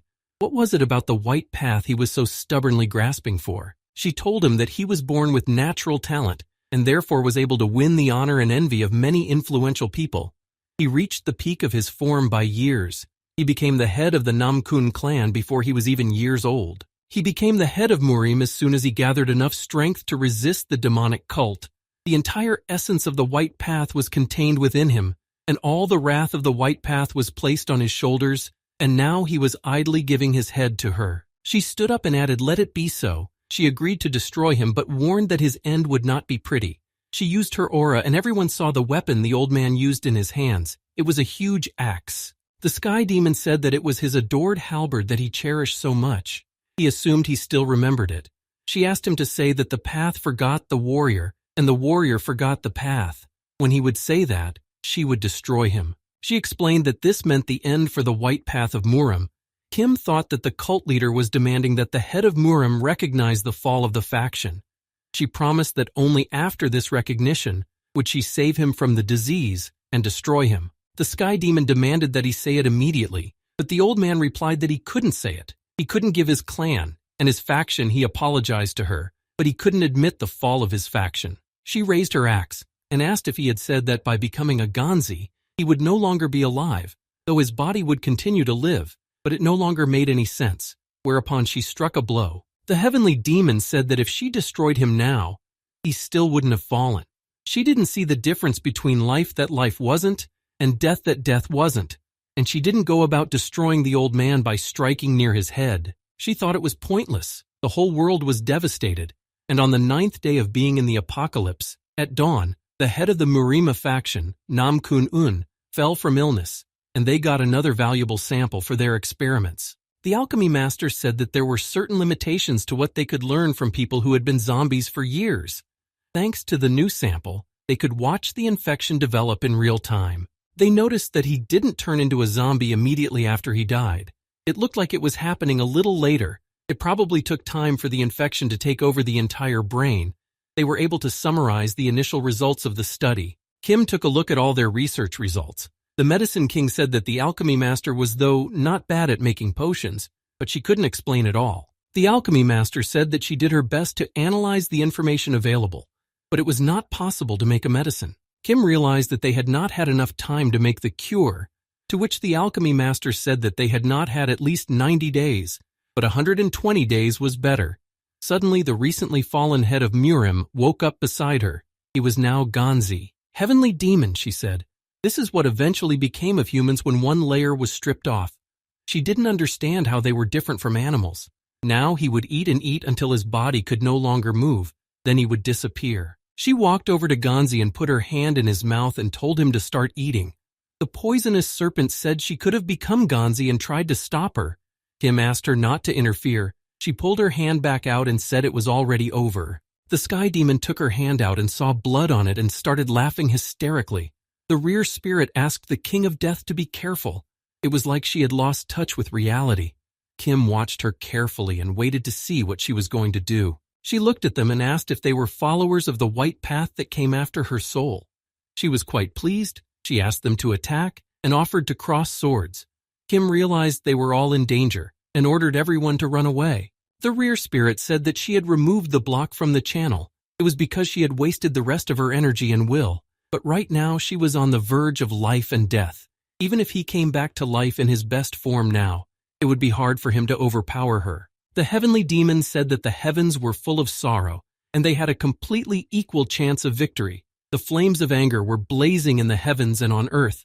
The same flames would burn the backbone of the Udon. She added that the demonic way ruled the world under heaven, and she ruled the demonic way.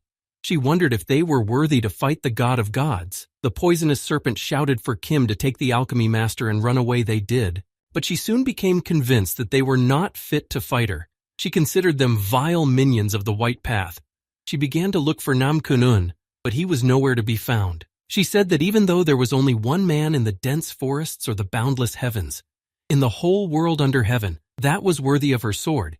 She ordered the 4 demons to bring Nam Kun-un to her. Kim tried to run away from her. The alchemy master said she believed him, but the demon caught up with them and destroyed them.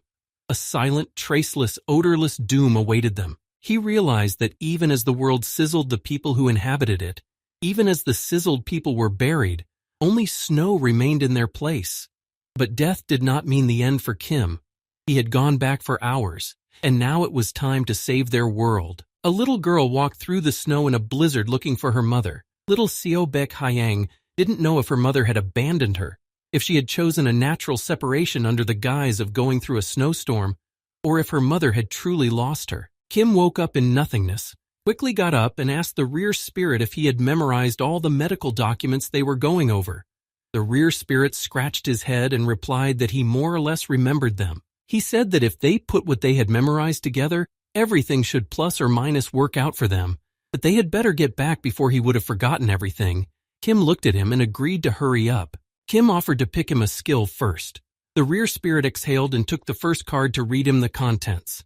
The first skill was the divine martial art of heaven and demons. He carefully read him the description and asked if he liked it. He thought it was the martial art that the heavenly demon used before destroying them, to which the rear spirit replied that he had a very cliched understanding of demonic martial arts. The rear spirit explained to him that whether it was martial arts or blocking techniques, it was all connected to how he perceived the world. Kim didn't quite understand what that meant. He wanted to learn more about it. He said that if he accepted the world as it was, he was a follower of the White Path school. But if he wanted to tear the world apart, a follower of the demonic path, some turned their bodies into vessels accepting the world, and others turned into claws. The rear spirit decided to give him the simplest example. He showed him a vertical strike from top to bottom. He said that some schools called such a strike the lurking tiger, or the Hosho technique. He explained that there was no difference in whether to call it a tiger or a bull. The techniques could be changed countless times depending on the image that came to the mind of the founder of the school. Either way, the point was to imitate a tiger or a bull. The rear spirit said that appropriating some part of the world through imitation was what was meant by acceptance, but the demonic path was completely different. This was what the cultivators said while learning the techniques. He asked him to remember his moment when his younger sister was stolen by an official, how weak he felt that he could do nothing. He asked him to remember his sister's face, that he waited all night in front of the official's manor, and eventually found her corpse. The rear spirit asked him to remember burying his sister alone. It was winter then, the ground was frozen, and it was very difficult for him to dig her grave, and he ended up digging up clods of frozen dirt with his bare hands. He asked him to remember that because of the difficulty of digging, he put her in a hole not deep enough and covered her with the same piles of earth, after which he took his sword in the same hands that had dug that hole and cringed at his helplessness, blaming the cruel world for everything. The rear spirit said that the technique of chi control, literally drawing power from inner spiritual doctrines, whether he was a martial artist or a hunter, the outcome of the battle was decided by how well he could control his chi, or aura. The ghost decided to explain it to him in a simpler way, and said that it was a spirit battle, and the spirit of the demonic path was suppressed. He asked him not to learn that skill, but Kim said that he would like to learn that skill. The ghost didn't expect him to choose that skill. He realized that he liked the heavenly demon blade technique, but he reminded him that she was able to master it so crushingly because she was on the verge of death, and she chose to use this technique by expending the rest of her life energy. The rear spirit said that it was called complete draining. A true warrior shouldn't have reached such draining. He thought this demonic art was mere trash compared to his martial art. Kim thought that the rear spirit was offended because he wanted to learn someone else's martial art. The rear spirit didn't know what to say to him. He was just amazed at his choice of skill. He asked him not to worry. The Sword Lord art was still the greatest in the universe.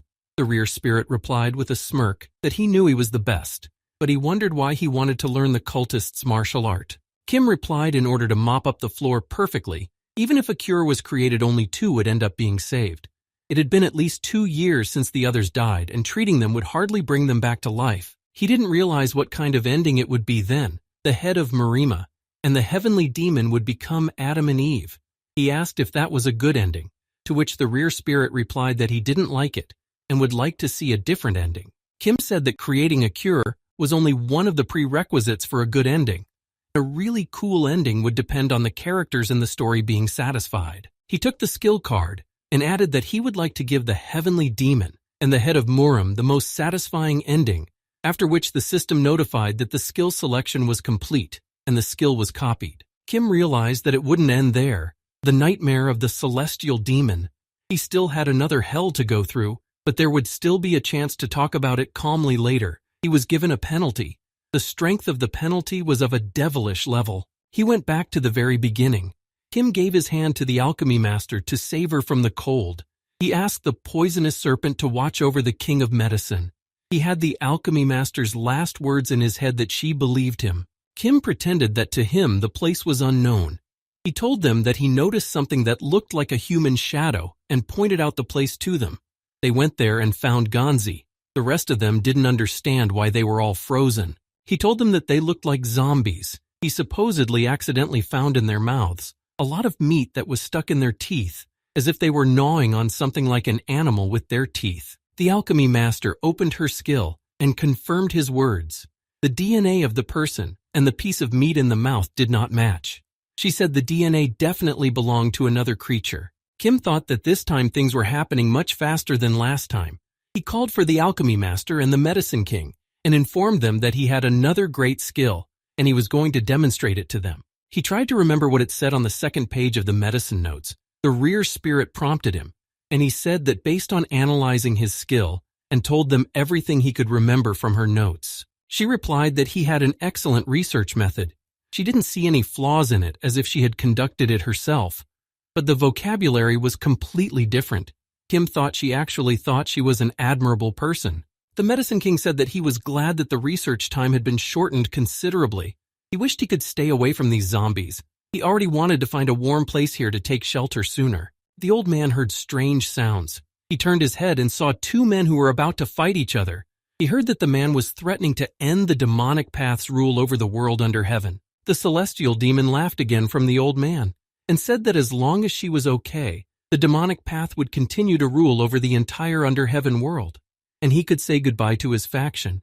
In front of him was the greatest martial artist. Kim knew that this girl was the strongest in the world, and so it was she who was the last survivor.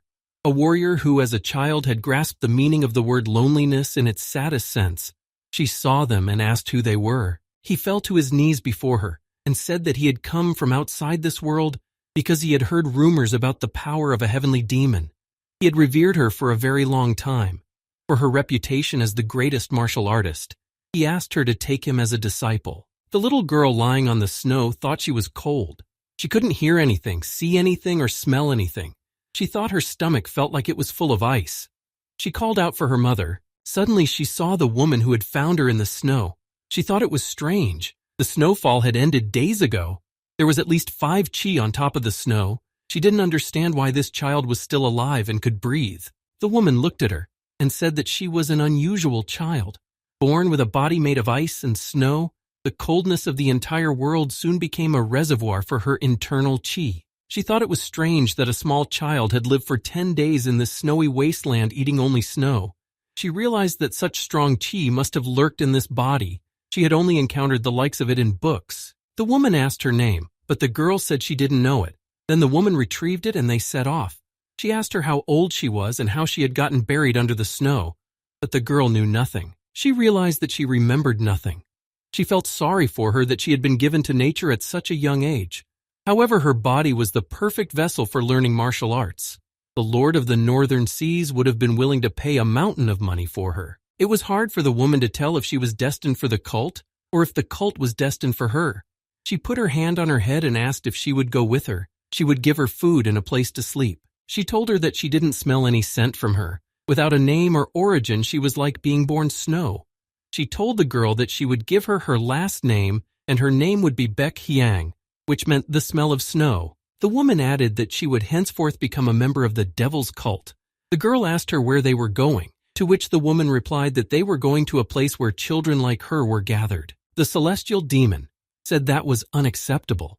She had never taken any disciples in her life, no matter how pathetic their world was. Now there were principles that had to remain unchanged. She did not want to take him as a disciple. The head of Murim asked her why such rudeness was necessary. He was only proud that these children had managed to survive. He said that the young man had made it through all that turbulence just to learn from her. It was commendable and so touching. The sky demon agreed that it was all commendable and touching, but the rules of mentors and disciples had to be strictly enforced. No first person could join their cult. She said that they accepted children who had been abandoned by their parents and were rejected by the world. The head of Murim was surprised that they called them nerdy elders while they themselves were pickier of people. The old man said, why couldn't he go to him as a disciple rather than the celestial demon? He was the head of the great noble clan Namkhon and also the head of the Murim faction. Kim interrupted him and asked the celestial demon why she couldn't accept him as a disciple. The head of Murim was shocked that Kim ignored him. The celestial demon answered him that, as she had said earlier, only children who were rejected by the world were accepted into their cult. Kim told her that the world had changed a lot now. People were turning into Ganzi due to a mysterious disease. The Murim clan and faction had fallen in their wake, so he saw no problem with her taking him as her disciple. He added that the heavens had abandoned the humans, and now they were all outcasts by the world. Whether they wanted to be or not, Kim realized that what mattered most was that he was a hunter. He was an orphan dedicated to the tower. Kim asked, didn't he meet the conditions of joining the cult? He was ashamed to say he was rejected by the world, but he couldn't say he was the one who rejected him. He looked at her and waited for her decision. The heavenly demon replied that she would give him a chance. Since he was so cocky, at least he could demonstrate the three beginnings technique to her. Then she would decide how to deal with him next. She said she wanted to see for herself if he was worthy of inheriting the tenets of their school, but it was clear to her that he could only give lip service to being such a confident young man. Kim bowed to her and thanked her for the chance. He drew his sword and activated his heaven and demon divine martial arts skill. He was ready to demonstrate his powers. After activating the skill, Kim saw the trajectory of the sword. Countless movements flashed through his mind, but for now it was only visual. He was still quite far from understanding the heavens and demons. Kim thought that if he tried to replicate the technique, he would be more like a dove imitating a stork. But since he still needed to tear, he had to do it in a proper manner. He remembered the words of the rear spirit, who said that if he wanted to tear the world apart, he would become a follower of the demonic path. Cultists turned their bodies into claws that tore the world apart. Kim remembered the scene of the floor where there were children being burned alive. He realized that the deeper he dipped into the divine art, the more he changed his mind. The embodiment of the demonic cult was not the claws, it was the scream, no matter how marvelous the yin-yang principle was, but the world born in it was full of sorrow. No matter how wise the thoughts contained in the 3 Buddhist sutras were, there was no way they could drown out one single cry of a pitiful man. The head of Murim looked at the heavenly demon and said that he had used that very technique. Kim knew that the sword of sorrow was much sharper than the sword of harmony, and the sword that was swung with a cry of despair was stronger than the sword swept by wisdom. The deeper the bitterness, and the louder the cry, the stronger the sword. The demon asked him to stop. He realized that this was where their strength lay. Survival of the fittest. This was the doctrine of the demonic cult, and therefore the technique spread by the heavenly demon was always a shout to the world. The celestial demon ordered him to stop the demonstration of the technique and calm down, but Kim couldn't do that, and continued the demonstration. He remembered that at the moment of their deaths, even this deity had cried out sorrowfully in its last moments. She once again shouted for him to stop, after which she immobilized him with her aura. The celestial demon was amazed. She couldn't understand how he managed to steal and study the techniques of her cult. She said that the eyes of the head would not have been able to deceive him. It was definitely a divine martial art of the heavens and demons. She said that only cultists could know it, but they had never met before. The heavenly demon was enraged. She approached him and asked him to immediately answer where he stole it from. Kim raised his head, smiled, and asked if he was worthy of becoming her disciple or not. She let go of him and he collapsed on the ground. The alchemy master and the poisonous snake ran to him to make sure he was all right. The alchemy master said he had used up too much aura and gave him an injection. The rear spirit looked at him and thought that he had almost killed himself because he had used a martial art that was not suitable for him. He thought it was stupid. That was why the rear spirit always said that he should have learned the basics gradually. Kim lay exhausted on the cold ground and listened to the rear spirit reprimand him. But in the end, the ghost told him that it wasn't that bad and Kim could be proud of himself. The rear spirit was glad that he didn't fall when demonstrating this technique. The woman and the little girl entered the city. She told her that from now on this was her home, she said, that she could eat when she wanted, sleep when she wanted, play when she wanted. She could live the life she herself wanted. She sat at a table with similarly abandoned children who did not hesitate to eat as much as they wanted.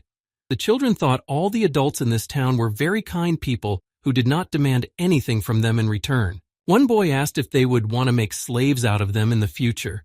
The girl sitting next to him answered that she had been here for a year, but nothing like that had happened. They noticed that today there were a lot of new children. They realized that there were more and more of them. It had been a bad year outside, so there were more orphans, but the most important thing was that they were all here. If they had stayed in their hometowns, they would have starved to death long ago. The new girl asked them how they ended up in this town, and the children started to say terrible things. Some of them had bad luck with farming. Some of them had their village destroyed by warriors at night. Some of them decided not to answer her question. Little Seobek Hyang remembered a clay pot full of poison in which all possible poisonous creatures were put in, and the vessel itself was tightly covered with a lid. Once trapped, the creatures began to devour each other. She knew that until the last of them would be the strongest poison, and as soon as the children opened their mouths, the poison would pour out of them. She wanted to know how much poison was in the whole world. She asked the children if they were happy now. The children replied that they were very happy, and then the little girl realized that this place turned out not to be the promised land, but a clay pot to amplify one man's poison. She worked in the fields with the other farmers, even though she was allowed to use whatever she wanted like the other children did. But she was the only one who didn't use what was offered to her. The children thought she was strange because she played with the adult farmers and refused to eat.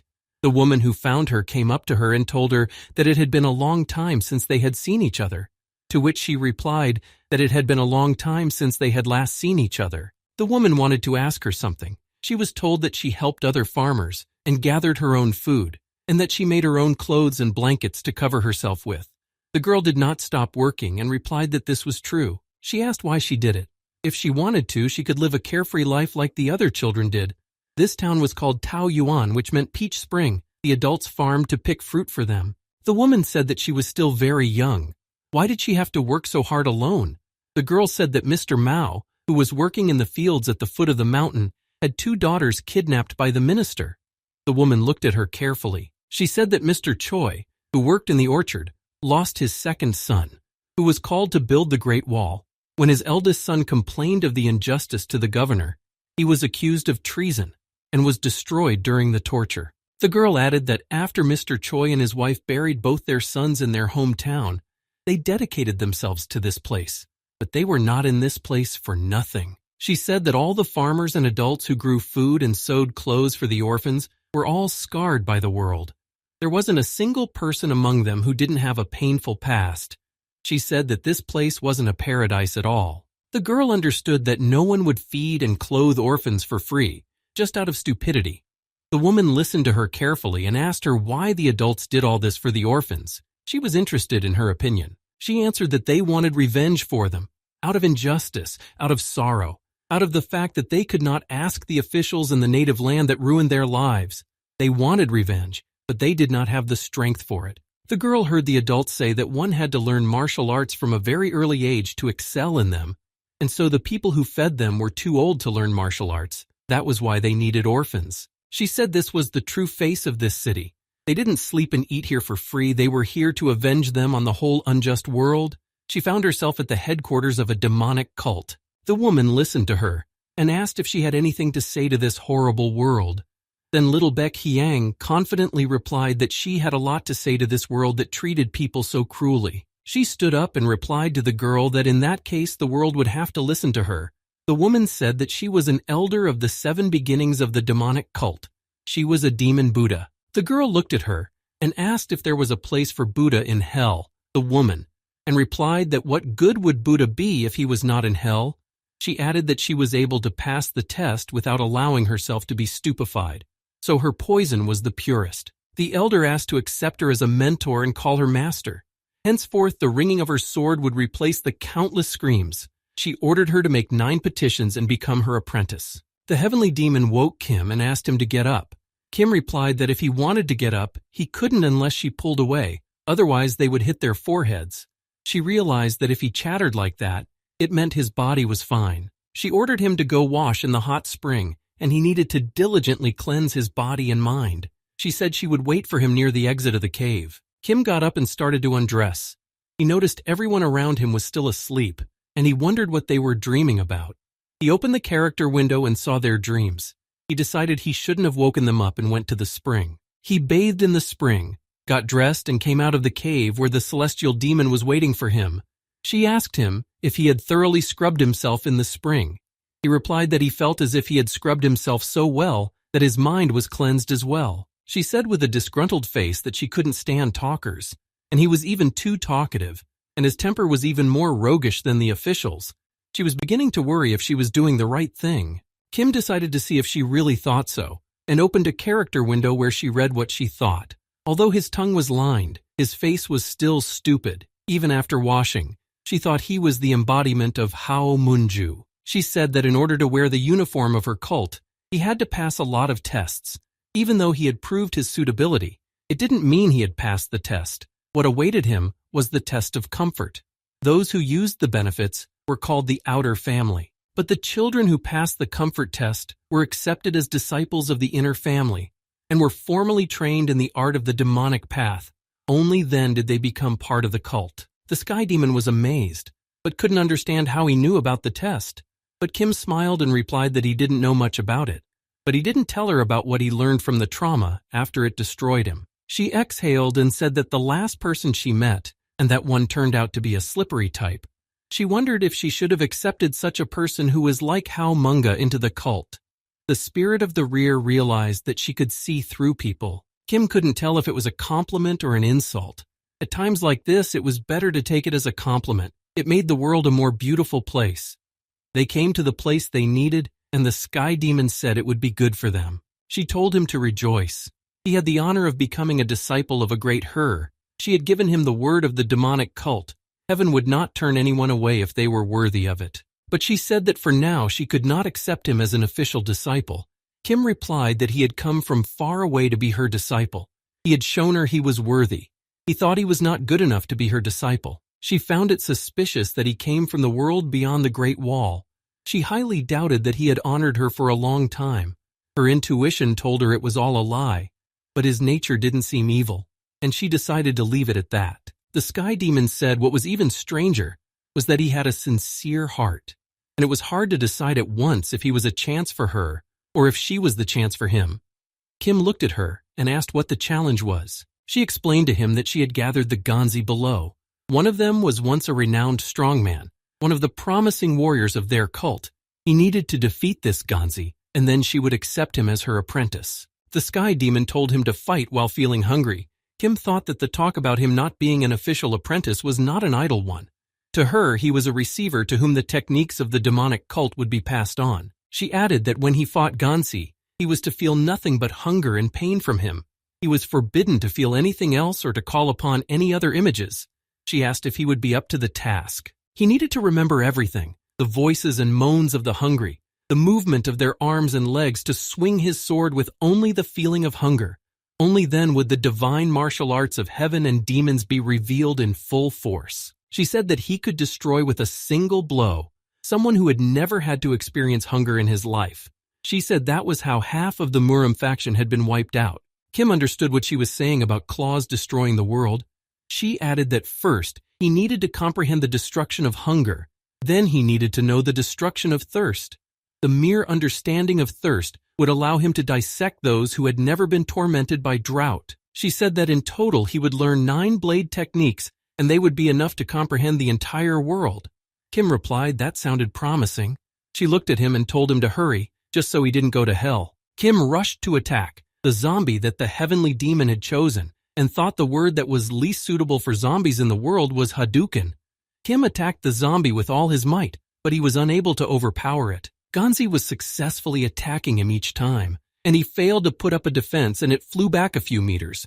The heavenly demon told him to absorb instead of swinging his sword around like that. She reminded him to think of the suffering of the fallen humans. If he just swung his sword, the divine arts of the heavens and demons would only remain an empty shell to him. Kim tried not to let Gonzi close to him.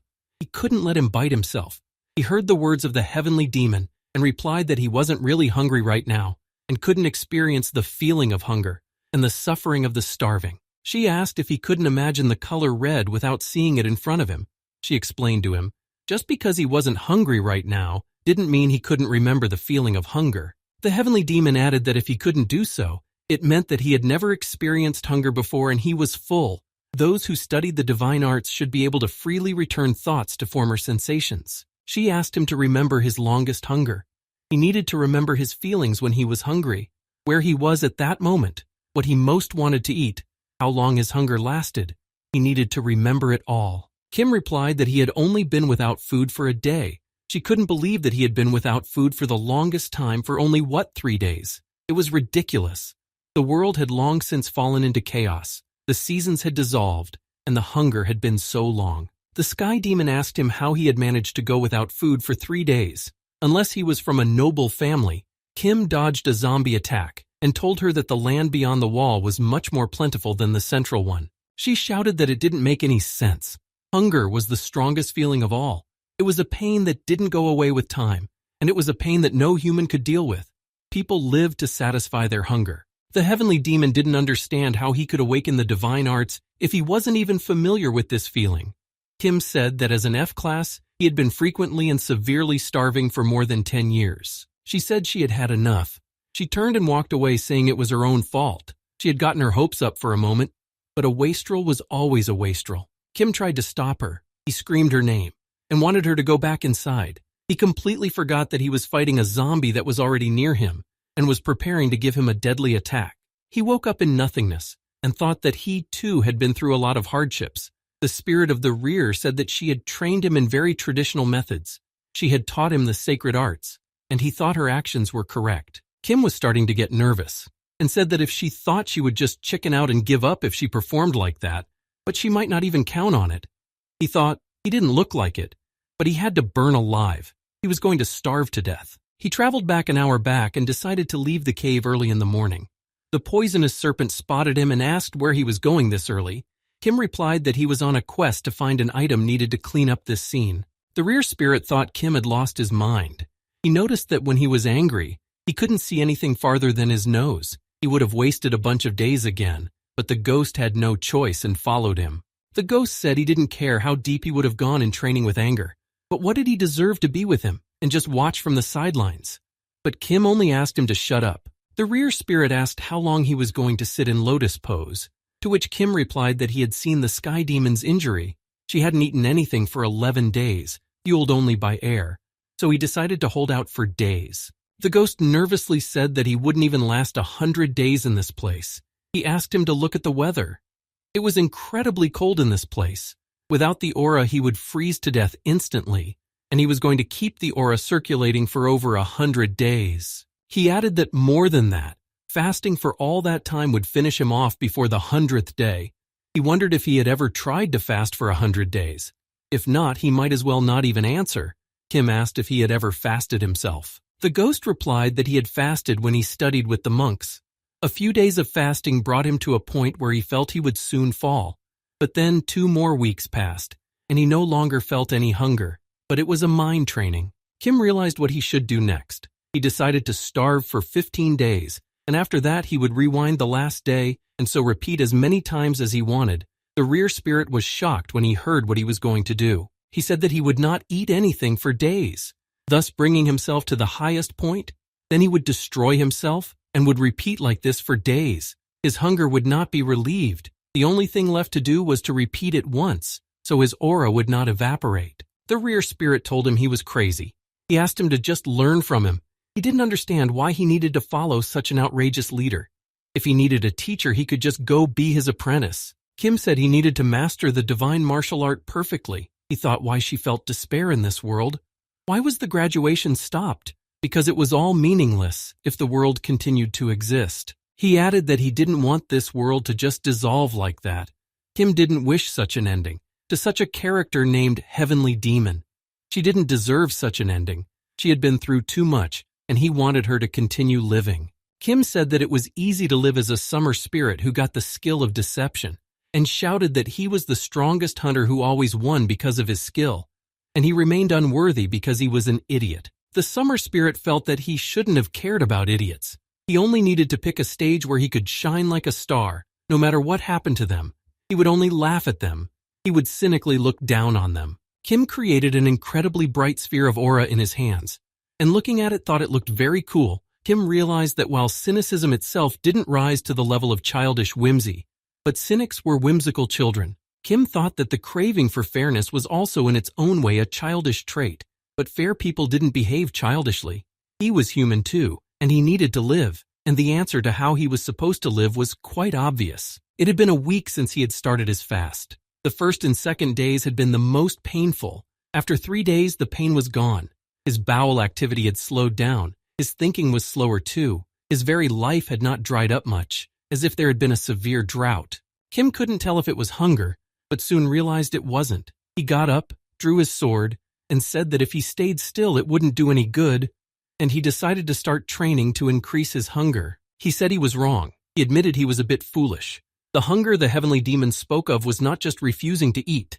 It wasn't like fasting in the lotus position. Kim had been practicing vigorously and said that hunger was when one wanted to eat but couldn't, and so he had been thinking about a peasant, a hungry peasant, for the past week. He wanted to know what made the hungry peasant go to the field, whether he was hungry or not, whether he ate or not. He had to work, but no matter how much he worked, there was nothing to eat. The peasant took his hoe in his hands and started digging, but the year was very dry, so no matter how much the peasant worked, the seeds did not germinate in the dry ground. There was nothing he could do, and so he starved. It was more than 6 months since the last rain. The tanks were empty, the well was empty too. Not a drop of water could be found in the whole paddy field. Some of the villagers had already abandoned their fields and gone to the sea. But he continued to hold on to his land.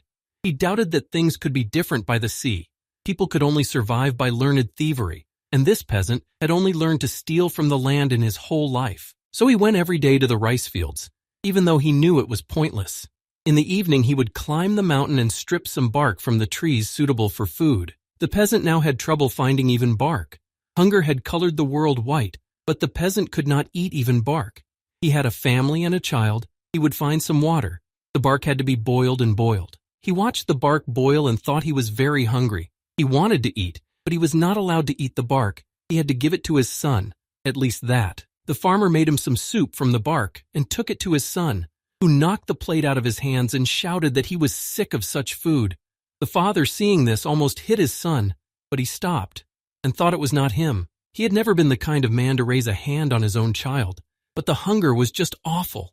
It had been so long since he had eaten anything good, and his nerves were shot, so he decided his life wasn't meant to be like this. Kim said that there had been countless famine years since the beginning of the world, and every time there were many such peasants, there was too much hunger in this world. He remembered the words of the heavenly demon who told him to fight feeling hunger, to swing his sword only with the feeling of hunger, and Kim wondered if movements were characteristic of hunger, and realized that hunger had movements. He needed to remember everything, the voices and moans of the hungry, the movements of their arms and legs, and Kim began to repeat the movements of the peasant. He made a wave of his hand before the slap the peasant gave his child. He was turning them into his fuse. The step from which the farmer ran from the house, the movements with which he picked up the bark from the ground. Kim was faithfully repeating the hungry farmer's movements. Kim repeated the step from which the farmer came home and held out the soiled bark to his child. Now he was ready to use that wick to swing his sword with just the feeling of hunger. He thought for centuries some peasants beat their children and some stroked their cheek affectionately while whispering words of apology. Some peasants lived to see another year while others died with their children. Kim realized that there wasn't a single movement that couldn't display hunger. He tuned in and applied the skill of the divine arts of heaven and demons. He used the first technique of the sword of hunger death. Exhausted and hungry, Kim realized what it meant to be hungry. He experienced animal hunger, however, felt that he used the technique still not skillfully, and he still needed to practice using it. The rear spirit thought he had lost his mind. Kim asked him why the ghost was calling him crazy. After all, he had practiced properly this time. He wondered what he was dissatisfied with this time. The ghost covered his face with his hands and realized why ignorance was so scary. He explained to him that his train of thought belonged to the white path, but his methods followed the doctrines of the demonic path. But Kim couldn't understand what was wrong. The rear spirit decided to explain it to him in a simpler way, saying that the white path warrior used demonic techniques. He said that he was a white path warrior who exclusively possessed demonic techniques. The ghost thought Kim was driving him crazy. He didn't see how he would be able to train him in his techniques in the future. He thought it would be very bad. He decided to train him the same way he trained the holy sword. Kim started to think of nothing but food. He lost his concentration. The spirit of the rear asked him what he was thinking about now, to which Kim replied that he was thinking of coming down from this place for a while. The ghost thought that he wanted to fight a heavenly demon. He told him that he had just started to comprehend the divine martial arts of heaven and demons, and there was no point in him going to the heaven demon now. It would be a futile suicide. Kim thought that the skill might still have potential, but he couldn't get a bigger reaction right now. The rear spirit asked if that would be enough. He thought Kim deserved recognition, but Kim was sure there was no way it would be enough. He asked if the ghost had realized how upset and hurt he had been when the celestial demon had ignored him, saying that he would never truly starve, but he had suffered just as much. A simple confession would not heal his heartache. Kim wanted her to say that he was incredible, that his talent was incredible, inimitable, and that she hadn't realized that he was her lucky ticket, that her mind had gone blank for a moment. He said that while performing the technique, he felt that he had never been hungry. He had only imagined a peasant boiling bark, but couldn't visualize in detail exactly what kind of bark it was or how to boil it. Kim thought that now he needed to fill in the gaps in his imagination. He reached out his hand and used the skill of summoning an evil spirit. This would help him fill in his imagination. The evil spirit appeared in front of him and bowed her head and asked if her master had called her. She waited for him to give her an order. Then Kim said that he had one important task for her that only she could fulfill. He told her that this world was dying. All the people who lived here had become either spirits or bodies that wandered senselessly under the heavens. It was like Igim's fate that she had once destroyed. Kim ordered her to gather the scattered hungry dead. There had to be towns and villages nearby. She needed to find them and bring them to him. They were moving, so they would offer resistance, but they would handle them, at least in numbers. The evil spirit asked how many dead he planned to free. Kim looked at her and replied that 112 dead. He wanted to know and master all of their hunger, until finally he would approach the heavenly demon. The evil spirit looked at him and said that so many deaths were too many. In the past few days he was already so exhausted he was barely recognizable. Kim couldn't understand when she had time to become so devoted to him. The evil spirit lowered her head and said that if he disappeared, then she would disappear too. She couldn't let that happen. She said that then she wouldn't be able to live in her little paradise. Her life, her memory, her essence, it would all be gone. Now it was all tied to him and she was worried about his condition. Kim replied that he was glad she was being honest. After finishing listening to her, Kim asked how her life had been lately. Was she doing well? After he got exclusive rights to the floor, he let her live in the village. The evil spirit was surprised by his question. Kim said she was now living in Esdal village, and the people whose lives were more valuable to her than her own life had returned to her. So he repeated his question to her. How was her life? He had decided to leave her to dwell quietly in the village, except for periods when he might need her, as was the case now. The evil spirit replied that everything was quiet. Kim was surprised that nothing was remarkable. She said that one day hunters came to her village and wanted to ravage the village, but a black witch appeared and brought her hunters, and they left the village abruptly. Kim thought that was what he expected from a black dragon. The evil spirit said that the lords of the nearby kingdoms also stayed away as they had problems with the nomads. Moreover, both the empire and the church declared their village a holy place. Sometimes lizards and elves brought them gifts. She added that she had lost her abilities. The sick people who had heard rumors about her, and especially the pilgrims looking for miracles after the granting of sacred status, wouldn't stop coming, and she didn't know what to do. Kim replied that he had one thought and asked her not to worry. He wanted to build a new alchemy lab on the floor after the expedition. He wanted to furnish everything to the highest level for the master alchemist. He realized that the alchemist wouldn't be able to do this much work alone. She would need workers, and it would be a good idea to put an evil spirit to help her. He could bring her budding alchemists. It would expand the influence of the lab. Kim thought that this way the lab would become a branch of the alchemy castle, and later their main headquarters. He knew it was only a matter of time. He asked what else was going on. She told him about the girl who had enjoyed the treats from the hunters who had come. The evil spirit told him that there was also Grandpa Karchov, who was their gardener. He shared fruit with the black dragon hunters guarding the village. That was all that happened in the village, and she liked that kind of life. Kim smiled at her. He was glad that now the evil spirit was a little more cheerful than before. He said that now they needed to save the lives of the people of this world and sent her after the dead. He realized that although she was a fallen constellation, she was able to destroy the world as the demon king of autumn rain. She was great at reaping destruction. She began to search the cities and towns that had government offices. She knew that officials worked there, and there must have been maps left behind. They were probably corrupted, but they should be useful if put together. That way they could locate farms and fishing villages. The evil spirit would deliver the bodies of several children who woke up one day only to find the corpses of their mothers weeping and dying beside them like withering flowers. Bodies of people who cursed their dead mothers for failing in their duties. People who hid in the well from the epidemic who couldn't get out, and criminals who had no chance of escape behind bars. The evil spirit carried out the order and carefully selected 120 dead people. She went up to the master and said that she had brought all the dead people he needed. Kim said she did a good job and asked her to let the dead men go. Kim looked at them and yelled for them to start attacking him. The zombies attacked him, whereupon he fell, and the system replicated the trauma of the enemy that killed him. He saw an old man in a boat who had been bitten by Ganzi. He was lying in the boat and thought that if he fell on the boat, at least he wouldn't be able to hurt the world.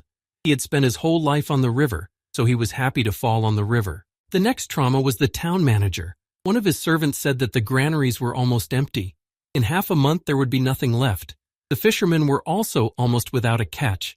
They didn't know what to do next. The townsmen said that they should have cut the food for the elderly and children by 3/4 and cut the young people's food by half. His servant replied that then the people would definitely revolt. He replied that he would start starving first. If he was the head, they would eat nothing. They would then have nothing to complain about. He knew that the city would not last long and doubted that the situation could improve in a few days. The girl told her friends that the townsmen said that the children were not to eat. He practically told them to fall down. The children did not understand what they were now supposed to do. She replied that if they were destined to fall anyway, they had better fall from eating, or at least it would not make them turn into nasty Ganzis. She pulled out a roll that was hidden under her clothes. The girl said that she had learned a recipe from the beggars on how to make them dirty cookies. She said that the children who could swim had to catch fish, and asked not to share the fish with the adults, only with each other. She said the rest of the children would have to dig up dirt by the river. One of her friends wanted to know what she would do with the dirt the children would dig up. She replied that they would see once they brought the dirt. The girl looking at the cookies told her friends that it was finally ready. The others couldn't understand what it was. They saw that it was sun-dried earth, but there was no way they thought it was cookies. She asked them to be quiet and said it was a secret recipe passed down only in the begging ranks. She spread out the dirt and asked them to just watch. After a while, the girl cheerfully said that the cookies were ready and offered her friends to taste them. She warned them to eat them very carefully. The children started to actively try the cookies from the gruzi and noticed that it was unexpectedly edible. They liked its salty taste. The girl told them not to lick it too much, otherwise the taste would disappear. They had to take a little bite and swallow it. They were eating the cookies and suddenly they noticed that a boat came towards them, and they noticed that there was a dead body in it. They realized that he had fallen in the boat. They felt sorry for him. They assumed it was a fisherman. Suddenly the corpse rose up and began to attack them. The children tried their best to get away from it. They tried to survive. They fought through hunger because they wanted to live. With their fingers they dug up the river mud, the hands with which they laid the mud out on rocks to dry it in the sun, the fingertips with which they clutched the dried mud cookies tightly, all under the influence of hunger. The replay of the trauma was complete.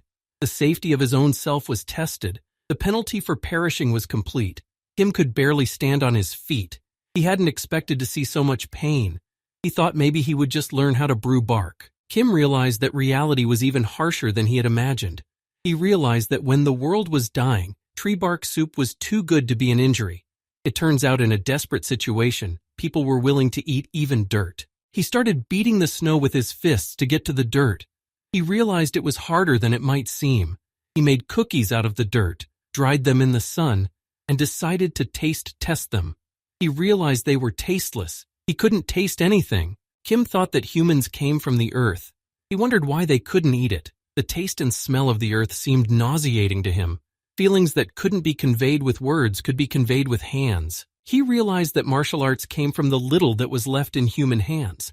He decided to go back in time and show the heavenly demon his technique, the technique of all the nameless dead. But because he didn't understand the essence of martial arts, he similarly didn't understand anything about yin-yang and the five beginnings. But if his technique had a doctrine, it was the screams of all the fallen humans. Kim thought that if the point of his dagger was filled with the will of the heavens, the suffering of people, they were outcasts. Hatred and resentment were demons. He could smell and taste the dirt in his mouth, feel the dirt on his fingertips. He realized that the hatred and resentment turned to the heavens was the heavens. Kim applied the divine martial art of heaven and demon. It was the first technique of the blade of hungry doom. The heavenly demon was shocked by the power of his technique. Kim defeated Ganzi, turned around, and headed towards her. He wanted to know what kind of doom to show her next. He was ready to learn new martial arts techniques. They sat down in lotus pose, and the heavenly demon told him that since ages there were 9 techniques in the divine martial arts of the heavens and demons, which she also possessed, and could teach him those techniques. The heavenly demon said that the blade of doom, the one he had just shown her, was only the first technique. The next technique was the blade of thirst. Kim realized it was the doom of dehydration. She confirmed his words and said that he had shown her a pretty good technique for the blade of hunger, so if he dedicated himself to training, he would be able to master the next technique well. But Kim interrupted her and didn't listen to the end. He was surprised at what she had said about his technique. He thought he had done very well, but for her it was hardly good.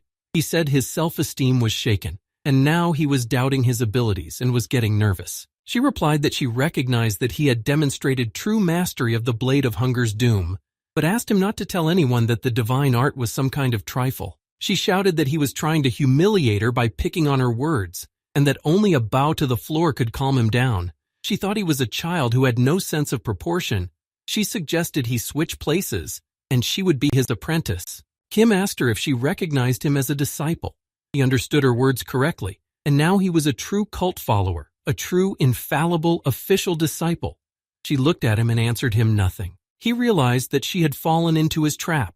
The celestial demon replied that she had decided to refrain from unnecessary talk, and from now on she was beginning her training, and so he needed to focus. He realized that she had already accepted him as a disciple. Kim realized that for masters, the bond between apprentice and teacher was of great importance, but he didn't know what it was.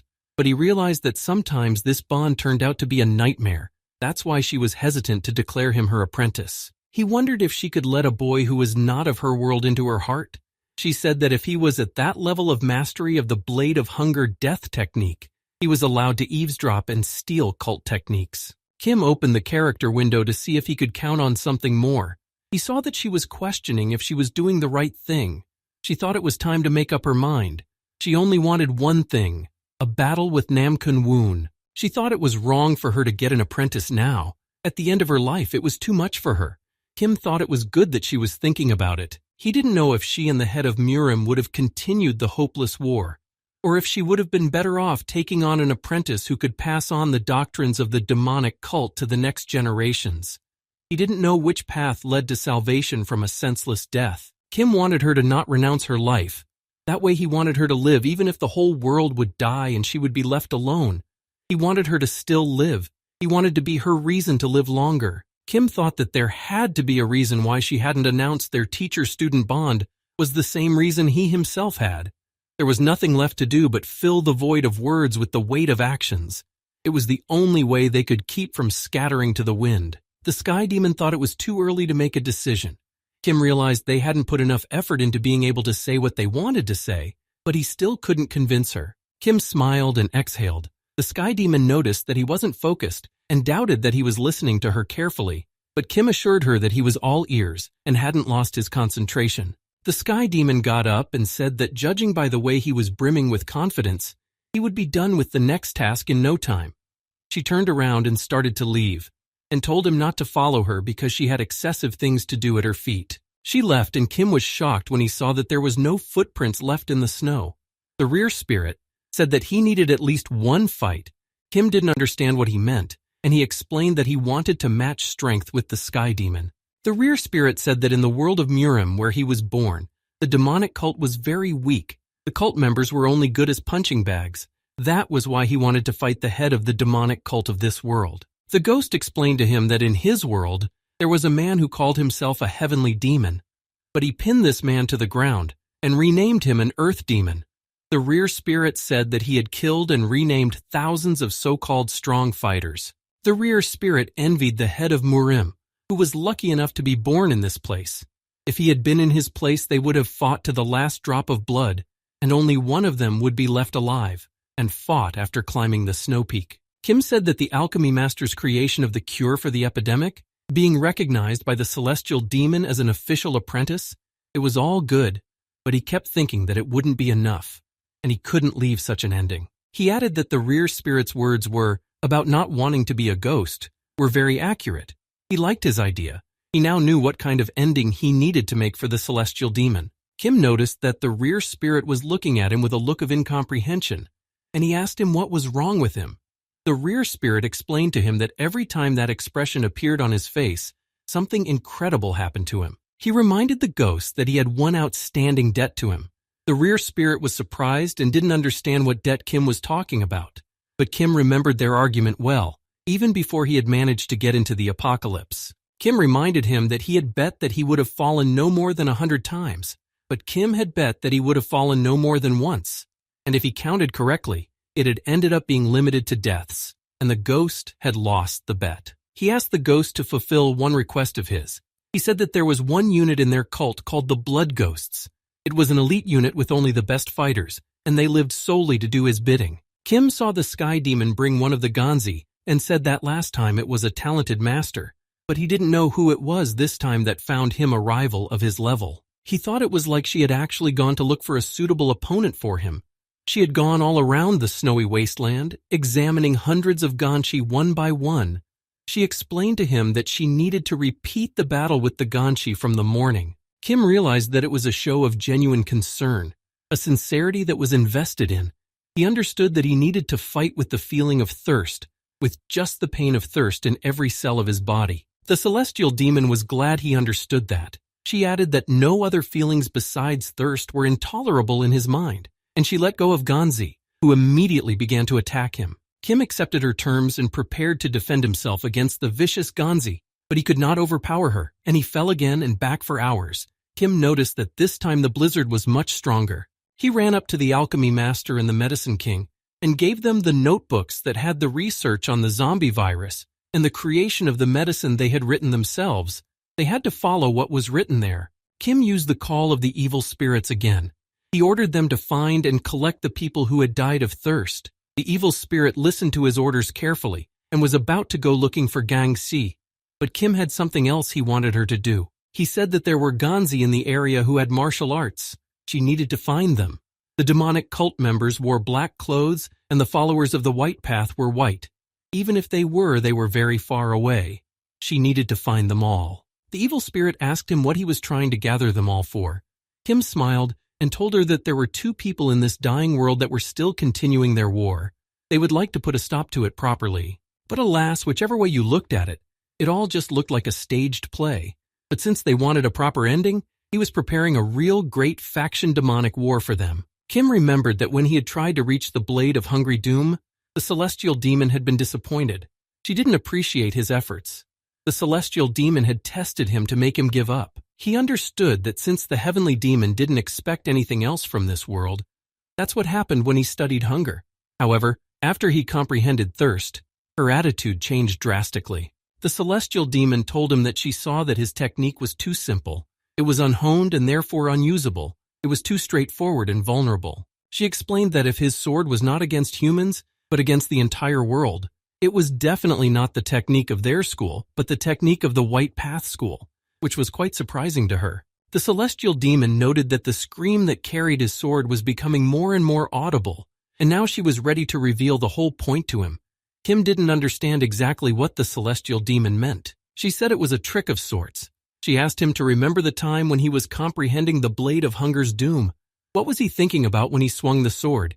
Kim replied that he was only thinking about hunger. The heavenly demon looked at him and said that was correct, but it wasn't all about hunger. He may not have realized it, but he had already touched the essence of the art of heaven and demons. She asked him to visualize the apple, and then asked how it felt to him. Kim was confused by this question and couldn't answer it. She said it was okay if he didn't know the answer. Kim replied that he had no idea how it felt. The celestial demon said he was honest, and she liked that, and she asked again to think about hunger, and concentrating, Kim visualized it. She asked what it felt like. Kim said it was dry and smelled like mud. She asked what kind of mud it was, for it was different. She wanted to know what kind of mud his hunger was, and he said it was river mud. The sky demon added that not any mud would do. It didn't have to have gravel or sand in it. Kim replied that he understood that. Then she asked what his hunger tasted like, but Kim was silent and didn't react to her words. She put her hand on his shoulder and said she asked him what hunger tasted like. She wondered why he didn't answer her question right away, Kim thought, and said because it was sad. Kim said children drying mud in the sun, and while it was drying, the children had nothing else to do but stand over that mud. She replied that these children were waiting for sunlight. Hunger was children waiting for the sun, and that was his poem. She said that when she asked him to describe what an ordinary apple felt like, he replied that he didn't know. But what happened to the hunger? He touched the link, breathed its smell, chewed it and swallowed it. He walked to the river and must have even heard the sound of its water. The sky demon explained to him that the apple had a shape, but the hunger didn't. The apple had a taste, but the hunger didn't. But he could describe it. To him, dirt was dirt. The river and the children. She said his potential lay right in his chest. She said he was unaware of the texture of the apple because it wasn't associated with any of his memories. If he had ever eaten an apple, he knew it. She demonstrated the apple to him using her aura. The celestial demon explained that the apple had a thin skin. It was shiny but a little lumpy. It was deliciously crunchy with the skin, but it was hard for a cold child to eat it like that. Then the apple should have been cut in half. She said that after the apple was cut, he was gradually spoon-fed its pulp to the child. She asked if he had ever eaten apple pulp like that. Kim answered her positively. The heavenly demon asked him what it tasted like to him, and Kim described to her that it was a little spongy, and the yellowish juice filled his mouth. It was delicious, and he happily ate the pulp. She said that wasn't the end of it. If you raked all the pulp off the apple, its peel would start to curl up. That's why his parents' hands picking up the pulp for him were also covered in yellow apple juice. But he had to tell her which of these sensations was the apple, the whole apple or half an apple, the juice left on the spoon or the parents' hands. Which of these was the apple for him? She said that she had seen a mother who ate only the peel of the apple, giving the rest to her children. For her, the apple was the peel left to the mother, this cold child, this mother's heart, scraped out by her one spoonful at a time. The heavenly demon, with sadness in her eyes, looked at him and said that the apple felt to her like children for whom mothers would never peel apples. The apple was the mother who couldn't afford to buy apples, the mother who could have bought them but wouldn't, the child who had no one to take care of him while he was bedridden, and the child who fell because he couldn't be taken care of. The sky demon told him that there was nothing in all the world that human memory had not touched, nothing in all the world that there was no grief associated with. She stood up and shouted to him that everyone thought hunger had no form, smell, or taste, but to her it was not so. Hunger was dirt, rivers, and children. She explained to him that the same was true of thirst. The heavenly demon asked to feel thirst, to fill herself with its taste, smell, and form. The demonic way. It is the way of memory. Memory is also a feeling. This was the essence of their doctrine. This was the divine martial art of heaven and demons. She shouted that people who had experienced injustice but could not speak out, resentment that found no outlet turned to bitterness. But the warriors of their cult were completely different. They had blades. She asked if life could be called a mere existence. It was a direct path to destruction. How could one call a blade a weapon that someone was wielding for him? Such a blade was akin to an animal. She wanted to know if he would choose to fall or become an animal. The celestial demon's words made him angry. He was firmly convinced that he was a living person. Then she told him to start thirsting. He needed to thirst as it was with hunger. Kim drew his sword to apply the technique. Kim remembered that he had gathered a person who had died of starvation. Among them was a child who ate cookies made of mud. He felt her loose in his mouth. He applied the first technique of the divine martial art of heaven and demons, the blade of starvation death. She said that he had found the mud of hunger, and now it was necessary to feel thirst. He gathered people who had fallen from thirst. Among them was a woman who drank seawater, and his insides were soaking in salt water. Kim was able to feel thirst when he was able to experience this feeling with the fallen people. Now he used the second technique of the heaven demon divine martial art, the thirst blade. The heavenly demon said that thirst was only the pain caused by seawater. What was water to him? Kim gathered the drowned men. Among them was a father that gave his last breath of air to his child, and Kim was drowning, giving all his oxygen through his mouth. She asked what winter was to him. Kim collected a man frozen to death. Among them was a newborn child that remained trapped in the arms of his already dead mother until the end, and he hugged her tightly until he froze to death. Kim used the fourth technique of the frozen blade, and then it snowed, the heavenly demon catching snowflakes, and told him that his technique was truly fickle. She said that the martial art clearly showed the life of a master. It was an incorrigible habit, especially concerning the divine arts of the heavens and demons, but he was gifted in different directions. The heavenly demon said that it was difficult for a human to comprehend all the pain that was in the world, and if there was a human who succeeded, it would be extremely difficult for him to deal with all the pain. But still, as he watched him comprehend the techniques, she felt as if she didn't finish speaking. She turned around and said that someone was approaching them, and a moment later they saw the head of Muram being brought on his back by a poisonous serpent. The sky demon couldn't understand what this old man was doing here, and in such a pathetic state, the head of Muram told her to shut up. He had come because he was worried about them. The head told her that she hadn't even done the ceremony of the 9 bells. The head said it was too obvious to him. He always knew about it. Kim looked at her and wanted to know what the ceremony was. The rear spirit explained to him that it was a ceremony that cemented the bond between student and teacher. Each school had its own specialties. In his school, you had to withstand 9 blows to the head by the master. He did, and it was a school record. The sky demon asked the old man to be quiet. She would decide for herself when and who she would accept as her apprentice, and it was none of his business. But the head of Muram objected to her and said it was his business too. The head explained to her why it concerned him too, because she wouldn't accept an apprentice, out of pity for him. There were only 2 of them left. She was the last representative of the demons, and he was the last representative of the white path. He added that if she alone had a disciple, there would be 1 young man from the demonic cult left at the end. It would be like winning a great war without fighting. The head said that he and she had vowed to decide the outcome of the war, just the 2 of them. He understood that she was uncomfortable breaking their vow, and she felt sorry for him, so she didn't accept the young man as an apprentice. But he said that there was no need for this pointless principledness. He looked at her and said that he had foreseen that this was exactly what she would do. So he decided to take all the initiative and put his hand on the poisonous serpent, thus showing her his disciple. The celestial demon was shocked to hear that the head of Muram had taken a poisonous snake as his apprentice. She looked at him and said that he couldn't do that to her. She thought it was a despicable act. The head informed her that it was today that he had made him his apprentice. The celestial demon began to attack him. She shouted at him that he had made fun of her, and now she was ready to do battle with him again. She told him that it was hard for her to hold back all day and not have the ceremony. But the old man replied to her that if fate itself was coming to her, then she should have accepted it. You couldn't just ignore it just because she was too worried about others. The sky demon asked how they would deal with the Great War now. The 2 of them vowed to put a stop to it. She couldn't accept a rival other than him, to which the head replied that her ideals were ridiculous. Kim and the venomous serpent stood and watched in silence as they worked out their relationship. The head told her that the world wouldn't have fallen apart from the two of them changing their minds to end the war together, to which she replied that she didn't know how he saw the world, but she only saw blocks of ice. Kim looked at the poisonous serpent and said that it was quite unexpected. He wondered if the head of the guild could go to someone else as an apprentice.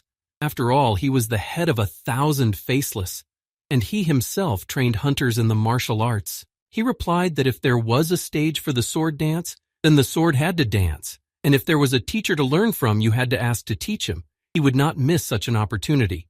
He was not such a simpleton. Kim listened to him and told him frankly that whether he was forced or whether it was all about simple pity, but he would regret it if he went to apprentice to the head of Muram out of self-interest. He explained that this decision shouldn't have been made like when he was thrust into the chronicles of a celestial demon out of notions of pride, because it would have been an insult to both worlds.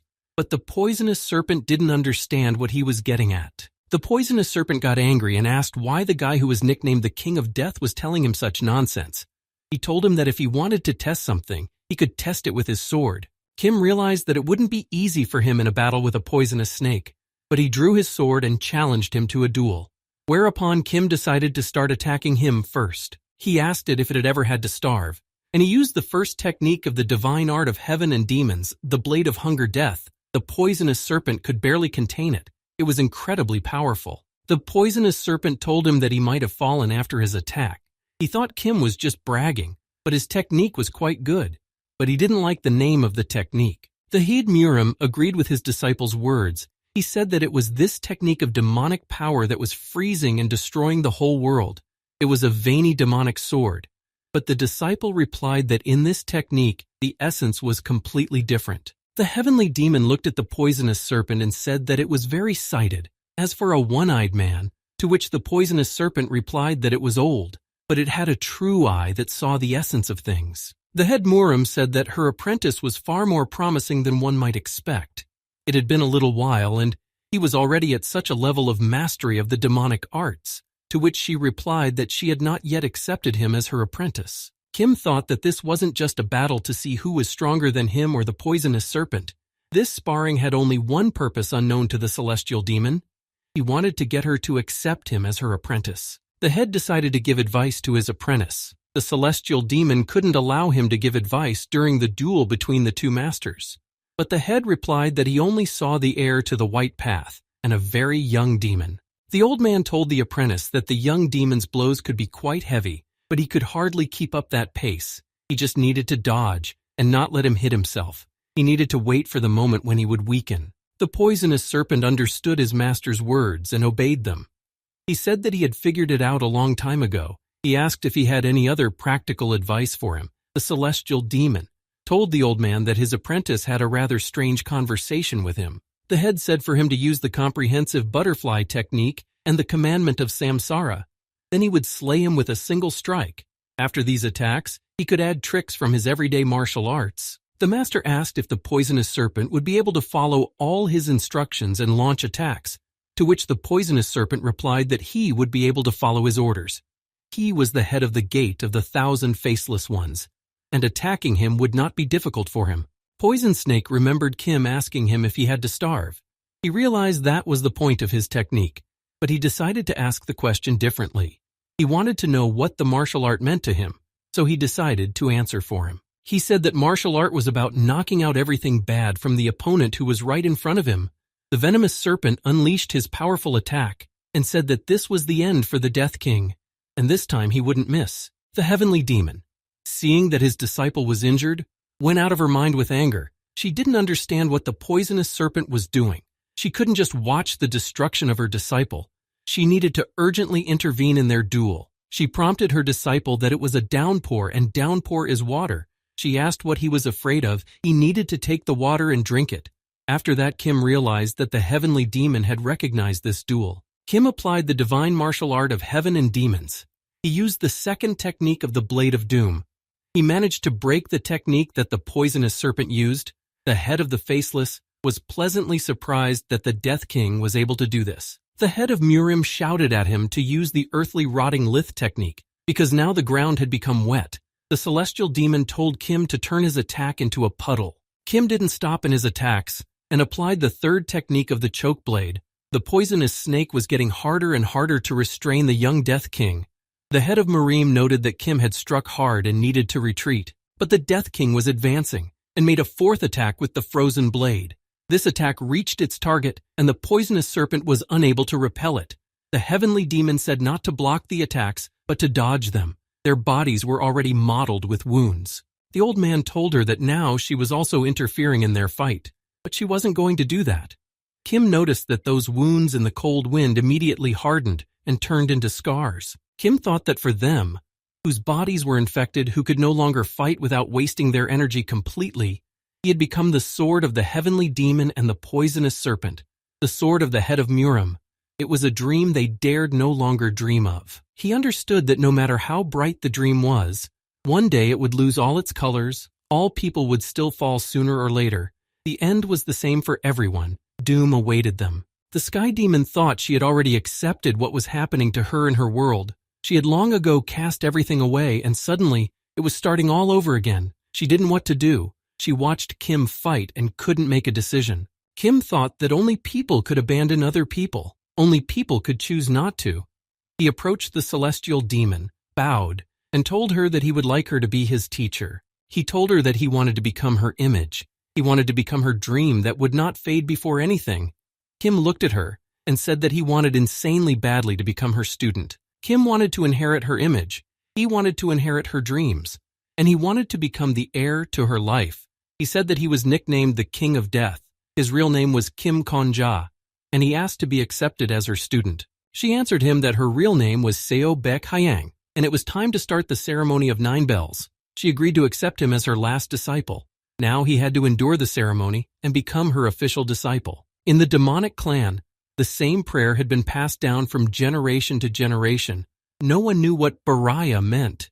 Even the master, who had lived a long life and brought the celestial demon into the cult, did not know the meaning of the word. To the celestial demon, Betrayal was the song of the common people, their cry. She realized that the cry itself carried no meaning. The cry of the commoners didn't have to be as meaningless. But since people didn't necessarily need to know much to shout, commoners who weren't trained in literacy and etiquette could at least shout. Shouting was something that could unite all nations. The celestial demon's master once told her that she had nothing more to teach her. It was time for her to reveal herself to the world. She asked her where she would like to go, to which the celestial demon replied that it was to a place where people were starving and thirsty. She added that she would like to go where people were suffocating, where people were sick, where people slandered by the government were serving their sentences, where people were being burned alive. That's where she would like to go. The master answered her that if she wanted to, she could go anywhere in this world. The summer Seo Baek Hyang revealed herself to the world of Merim. That winter, the master, officials, and members of local powerful families were killed. The heavenly demon took Kim to a special place and said that their cult's ceremony was special. In their cult at initiation, the apprentice was required to bow to the master 9 times. But these were not simple bows. Only the master could decide whether or not to accept each of the bows. The master could make the apprentice go through the ceremony as many times as he wished until he was satisfied. When the candles were lit, Kim was shocked that she had led him to the secret archives of their cult. She explained that the techniques of the 5 noble families and the 9 great schools were stored here. She called this place the repository of the heavenly arts. The rear spirit was quite pleased. He considered these books to be treasures. He wanted to look through a few books and asked him to ignore him and do what he needed to do. He asked him to bide his time until he would have read everything here. The ghost was happy. He thought that now all the techniques of this world belonged to him. She said she entered the world of martial arts when she was a year old. She asked him to guess what she thought of first when she found herself in Murima. Kim guessed what she thought, that she would destroy all the students of the White Path School, or prove that the demon cult was the best. She replied that her first thought was that she hated the world of Murim, the martial arts forest. She said that Murim had a different meaning to its name. There were countless trees in its forest that this forest formed, yet the 9 great schools and 5 great families ignored everything else, sticking to the forest martial arts. The heavenly demon said that was why she decided to take the martial arts away from them. Kim was surprised when he heard her words. but he couldn't understand what she meant. She replied that she had stolen all their records that they were so shaky about. She told him that they had bowed and begged her, begging her, to leave them the books containing the wisdom of their clan, and she had simply buried all the masters in the ground, leaving their heads sticking out, then ripped up the books in front of their eyes and left. The Sky Demon told him that it had been decades since she had stolen all the martial arts books. She said there was the Cloud Dragon, shamans, the Sichuan school, the nation's strongest houses, and the Maoshan cult. She explained that if all the techniques of the world were gathered here, it was a martial arts forest. Only this place could rightfully be called Murim, and this was where she wanted to take his bows. The heavenly demon asked if he would be her apprentice in this place. Kim agreed. She added that she didn't care what he looked like. She asked him to just bow as his feelings told him. She explained to him that he had to bow 9 times, but he had to put a different feeling into each bow. The celestial demon said that in his first bow, he had to put a feeling of hunger. Kim thought that hunger was the children who waited for the sun. He realized that in the demonic cult, the ceremony of 9 bows referred to the most divine martial art of heaven and demons, and Kim made his first bow. He said that the demonic path contained 4 stages. The first stage was the Jumo demon of the beginning. These were the demons that spoke with swords. And this was the initial stage of the new students of the school, the demon of the beginning, the one who knew how to convey their pain through technique. The second stage was the limit demon. That was the demon that could speak other people's pain. So the limit demon was the one who could transmit other people's pain through technique. And Kim made the second bow, the bow of thirst. Kim started to do the third bow, which was the bow of suffocation. He realized that the third step was Tomo the elusive demon. He was the one who knew how to speak everyone's pain. He explained that the elusive demon could just walk down the street and easily feel that he was bringing suffering to the person who had just passed him. The celestial demon watched closely behind the bows and said nothing. But when Kim finished the third bow, she said that it was rare that anyone could reach that level. She said that in the history of their cult, elusive demons could be counted on the fingers of one hand. She reasoned that she was the elusive demon. Kim began the fourth bow, the frozen bow.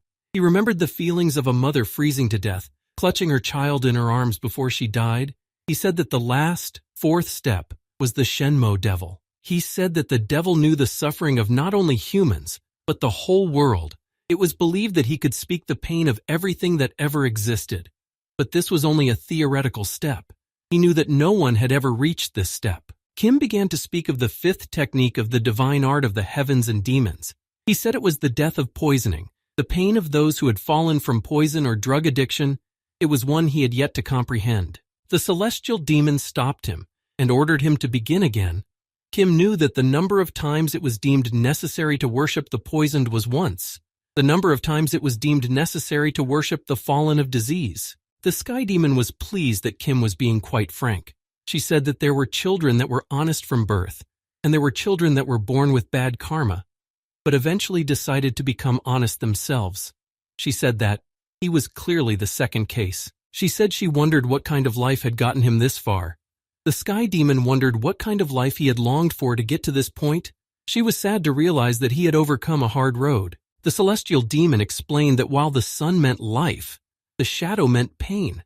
The outlines of the shadows of all people differed as each lived life differently, but pain still filled the outline of each shadow again and again. She added that this was why what made people human was not that they lived, but that they suffered. Kim did not stop and made bows. He was not going to give up. His ambition to become her disciple was very high. The Sky Demon said that when he vowed to share his sorrows with someone, he was vowing to spend the rest of his life with that person. And so those that hurt others only wanted to be by his side. People didn't just decide who they would leave scars on. They also decided who would leave scars on themselves. The people he wanted to save would never be okay. The crowd he saved would never be fully grateful to him. She said that the people he loved would never be flawless. But if he wanted to be hurt, he needed to realize that they scratched him with their nails and squeezed him in their arms until his bones crunched, just because they wanted to hug him badly. Life was pain, but this suffering was only available to the human race. She repeated Baraya, Baraya, Baraya, and said his heart was a candle and asked him to light it, and then he would see the shadows of those around him. Kim knew that the 8th perdition of heaven and demons was the perdition of the burned one. He was preparing to perform the 8th bow and the heavenly demon gave him the advice to bow with a burning heart. Kim listened and remembered how he was burned by the summer spirit. She realized that the final technique was not established. Generation after generation, the clan members sealed their own doom in their final technique, and then the ninth technique of the divine art of heaven and demons differed from person to person. The heavenly demon asked him to bow his death. Kim thought as he performed the deaths. His neck ached, his hands were shaking, and he feared it would cause the blade to miss its target or go in crooked. And as his resolve faded, the day he died became longer and longer. The slower his death became, the more his resolve faded. But he couldn't forgive his killer. Kim wasn't sure if he could forgive him and just get on with his life. He desperately wanted to live, and so he was dying desperately. He made a suicide vow.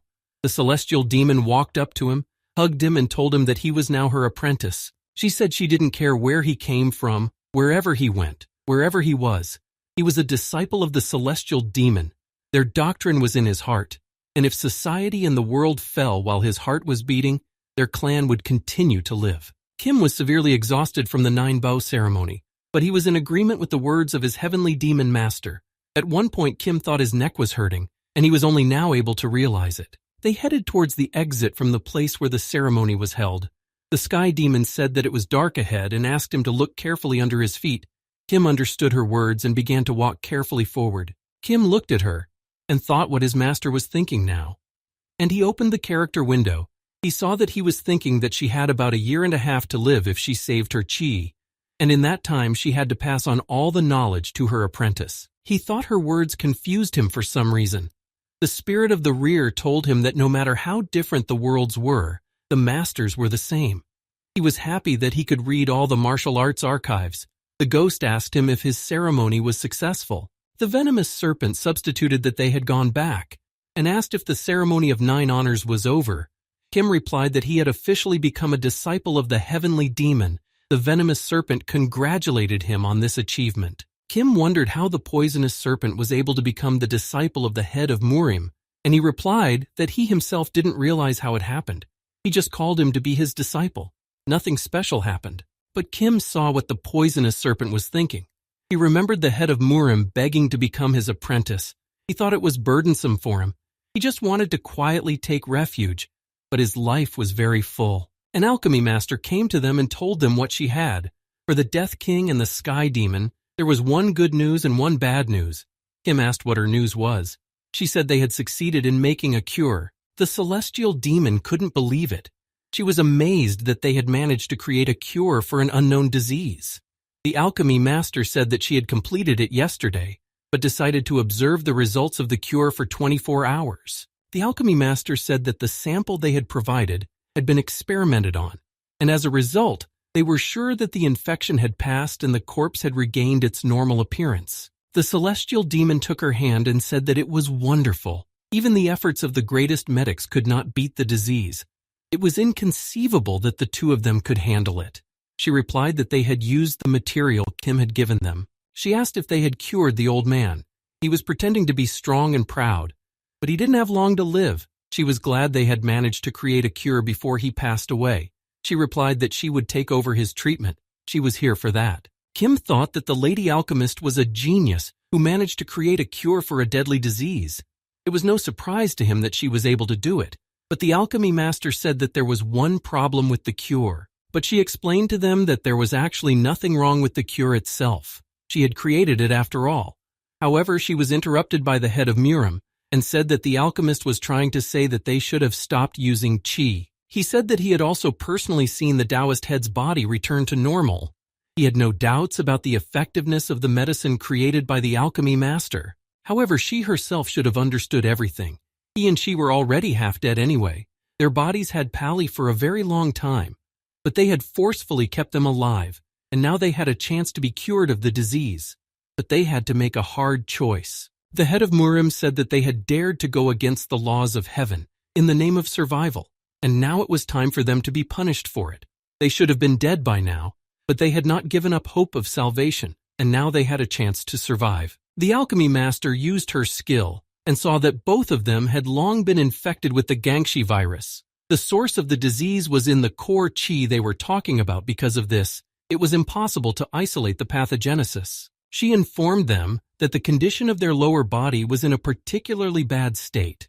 For their created medicine to work properly, they had to clean everything off their bodies. The celestial demon asked that they needed to get rid of the tumor in the chi channel, but they could lose energy from that. But she thought they could quickly restore it. But the alchemist said that wouldn't happen. They needed to remove the core chi completely. She said that they could have no doubt in the success of the surgery. They had already done clinical trials. She wasn't an expert in surgery, but the Coral of Medicines had the necessary skills. She wasn't at the level to be able to help him. The head Murim confirmed that the Medicine King was quite skilled in surgery, though he wouldn't take judgment on the rest. But such healers and beyond the wall were still worth looking for. It was fascinating. If she had the chance, she would have to see it. The old man said that he was willing to go for the operation. He realized that in any case, the so-called core chi he would have lost was barely with a fist of it left. There was nothing to be sad about, and nothing to regret either. He was glad that he was able to find a disciple. The sky demon turned away, but the head Murim added that let him stop using chi. His head was clear enough that he could teach his disciple, and his disciple was a genius of the age that could understand 10 truths from just one word. He said that they were martial masters, and their martial arts were their hearts instead of their hearts, and as long as their hearts beat, their martial arts would continue to live. It seemed to him that he was right on this point. That same night, the head of Murim lay down for surgery, and it was very successful. Kim saw his master and approached her. She asked him how the surgery went and what were the results. Kim replied that everything was fine. The celestial demon said that she wanted to cut through the cold of the world. She told him that she had been dreaming about it since she was a child. The winter was unbearable. The snow falling from the sky made her sad. She remembered that it had always seemed strange to her, why there were seasons or winters in the world, why people had to lose their lives during each change of season. She hated it. The sky demon was convinced that if dissecting the coldness of the entire world in one blow, she would not succeed. In that case, she would punish those who carried it into their world. Kim noticed that she had pulled out her blood demon sword, but didn't know why she needed it. She said that when she first came to the world of Murim, she had tried something, a completely juvenile impulse. She had tried to take the coldness of the world, as the name implied, as an object of substance, and cut through a snowy mountain. The heavenly demon admitted that she couldn't even cut a piece off the snow mountain then. She began to prepare her attack, and Kim saw her exuding her aura. She said that her heart was a candle that could burn everything around her. She said she was only able to cut the peak of the mountain. She put all her heart into it, but she couldn't cut the whole mountain. Maybe it was because she was still far from being able to wipe it out with a single glance. The heavenly demon thought that she was still far from her final step. She turned around to her disciple and said with a smile that she was willing to go for the operation. The Medicine King was resting in a hot spring and asked her to wait with the operation. The alchemy master apologized and said that they needed some rest. They were exhausted after performing the operation for the head of Murim. The celestial demon approached the head and said that she heard that he had lost the center of his chi, so she personally came to visit him. The head replied that she was his first visitor. She asked how he was feeling. The head of Murim turned to her and smilingly replied that he felt light. It was as if he had risen above his mortal body and was free from the disease. He was truly happy. The celestial demon replied that there was so much bad in him that he was not only elevated, he could not even become a man. He noticed that her face had lightened and asked if she agreed to do the operation, and she nodded positively to him. She said she had spent a whole year pouring all her energy into aimlessly swinging her sword. So she decided to have fun with chi one last time, the head replied. He felt bad that he couldn't see it. She said that she tried to dissect the winter but failed. Still, she was far from that edge of life and death, the head replied. The final step was not the final step because it was unattainable. If it were easy, history would have been rewritten by their ancestors. The heavenly demon wanted to ask him one very question. The head understood and said that he was not at all sorry that he lost his chi. The world had long ago started to collapse, but they ironically survived for 3 whole years. They could only be saved by doctors from outside this world. He said that the appearance of a disciple at the sunset of years and the continued inheritance of the white path, it was all an irony of fate. It was a miracle that united these ironies of fate, and he was grateful for it with all his heart. The head added that the only thing he regretted was that they never got to finish their great faction demon war. He was sure that there was no such thing as a perfect life, and the rest would be taken care of by their disciples. The sky demon was in agreement with the head of Murim, and if there was such an outcome to her life, she accepted it. Kim turned around and headed for the exit, saying he needed to get away for a bit. She asked if there was anywhere else to go in this world. Kim turned around and told her to assume that her student had gone to get some fresh air, and asked her not to worry. The celestial demon replied that his words only made her more anxious. She asked if he wasn't going to do anything dangerous. Kim smiled and replied that he would definitely come back to complete her surgery. She could lie down safely for the operation. He would be there when she opened her eyes. He wondered what this world looked like before it fell. Murim Forest of Martial Arts?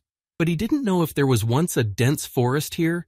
This world was called a valley of rivers and lakes, but he didn't know if water once flowed here. The evil spirit said as he told her to, they brought Ganzi from the demonic cult, and from the White Path School. In some, there were missing people. More cultists and students of the White Path were not lost. They found them in the surrounding area. Kim drew his sword and replied that she had done a good robot and ordered the Ganzi to be brought to him one by one, and the first Ganzi Kim was going to destroy was brought to him. He killed them one by one. He ordered the evil spirit to bring them to him as fast as possible. He had to finish them all before sundown, and the evil spirit obeyed his order, and he started bringing the Ganzi to him even faster. Kim kept thinking about how he could achieve the perfect ending, how a human life could become complete.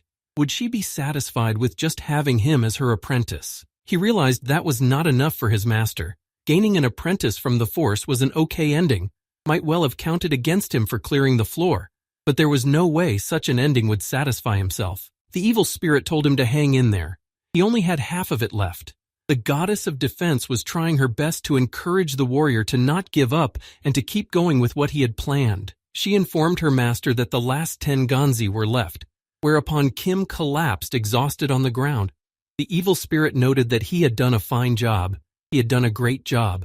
Kim couldn't understand what the evil spirit was so happy about, and she replied that she realized what kind of scene he was preparing, and her heart filled with joy.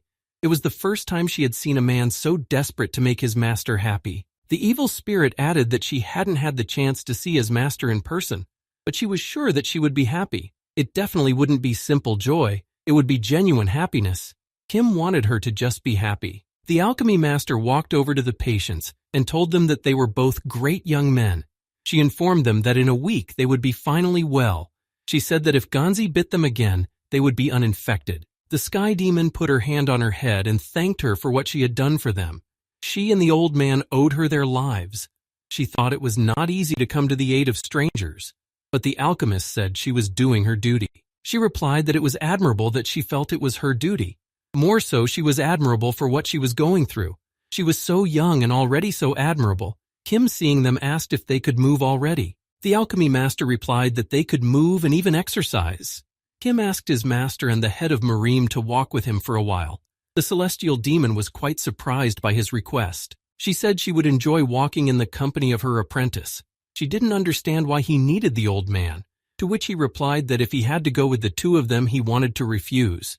But Kim insisted that they both go with him. The sky demon said that her apprentice clearly had something on his mind, and she agreed to go with him and asked him to surprise her.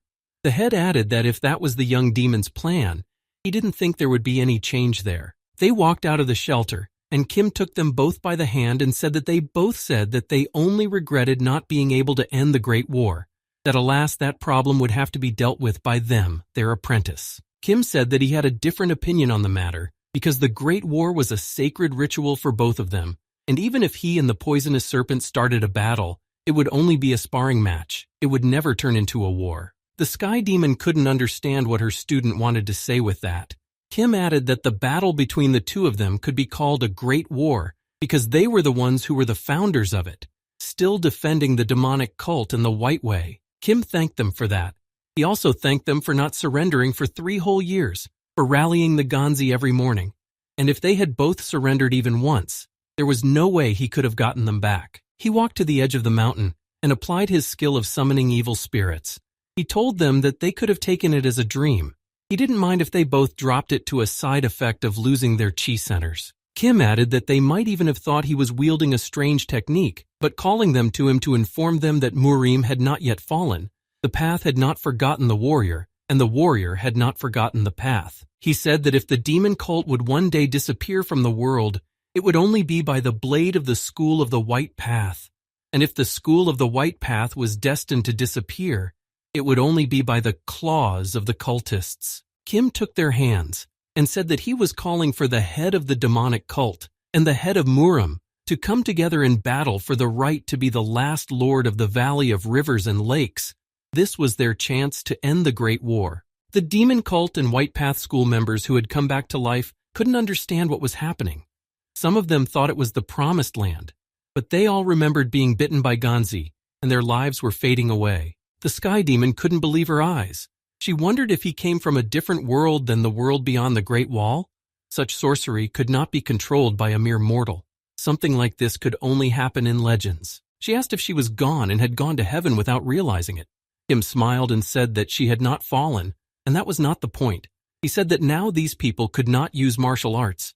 Neither could he and the head of Murim. He explained to her that compared to what they were when they were alive, then now they were all much weaker.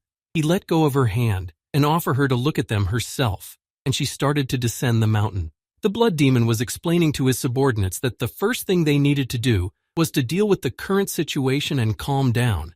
He decided that he needed to send a scout out to let them know everything. Suddenly, he heard his name being called. He turned around and saw the head of the heavenly demon cult.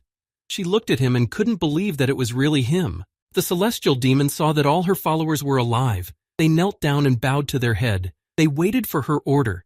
She ran up to them saying that she had lost them all. She had lost them over and over again. It was very painful. A student of the White Path School, the humble monk thought that he had certainly already gone to the cave and crossed the river.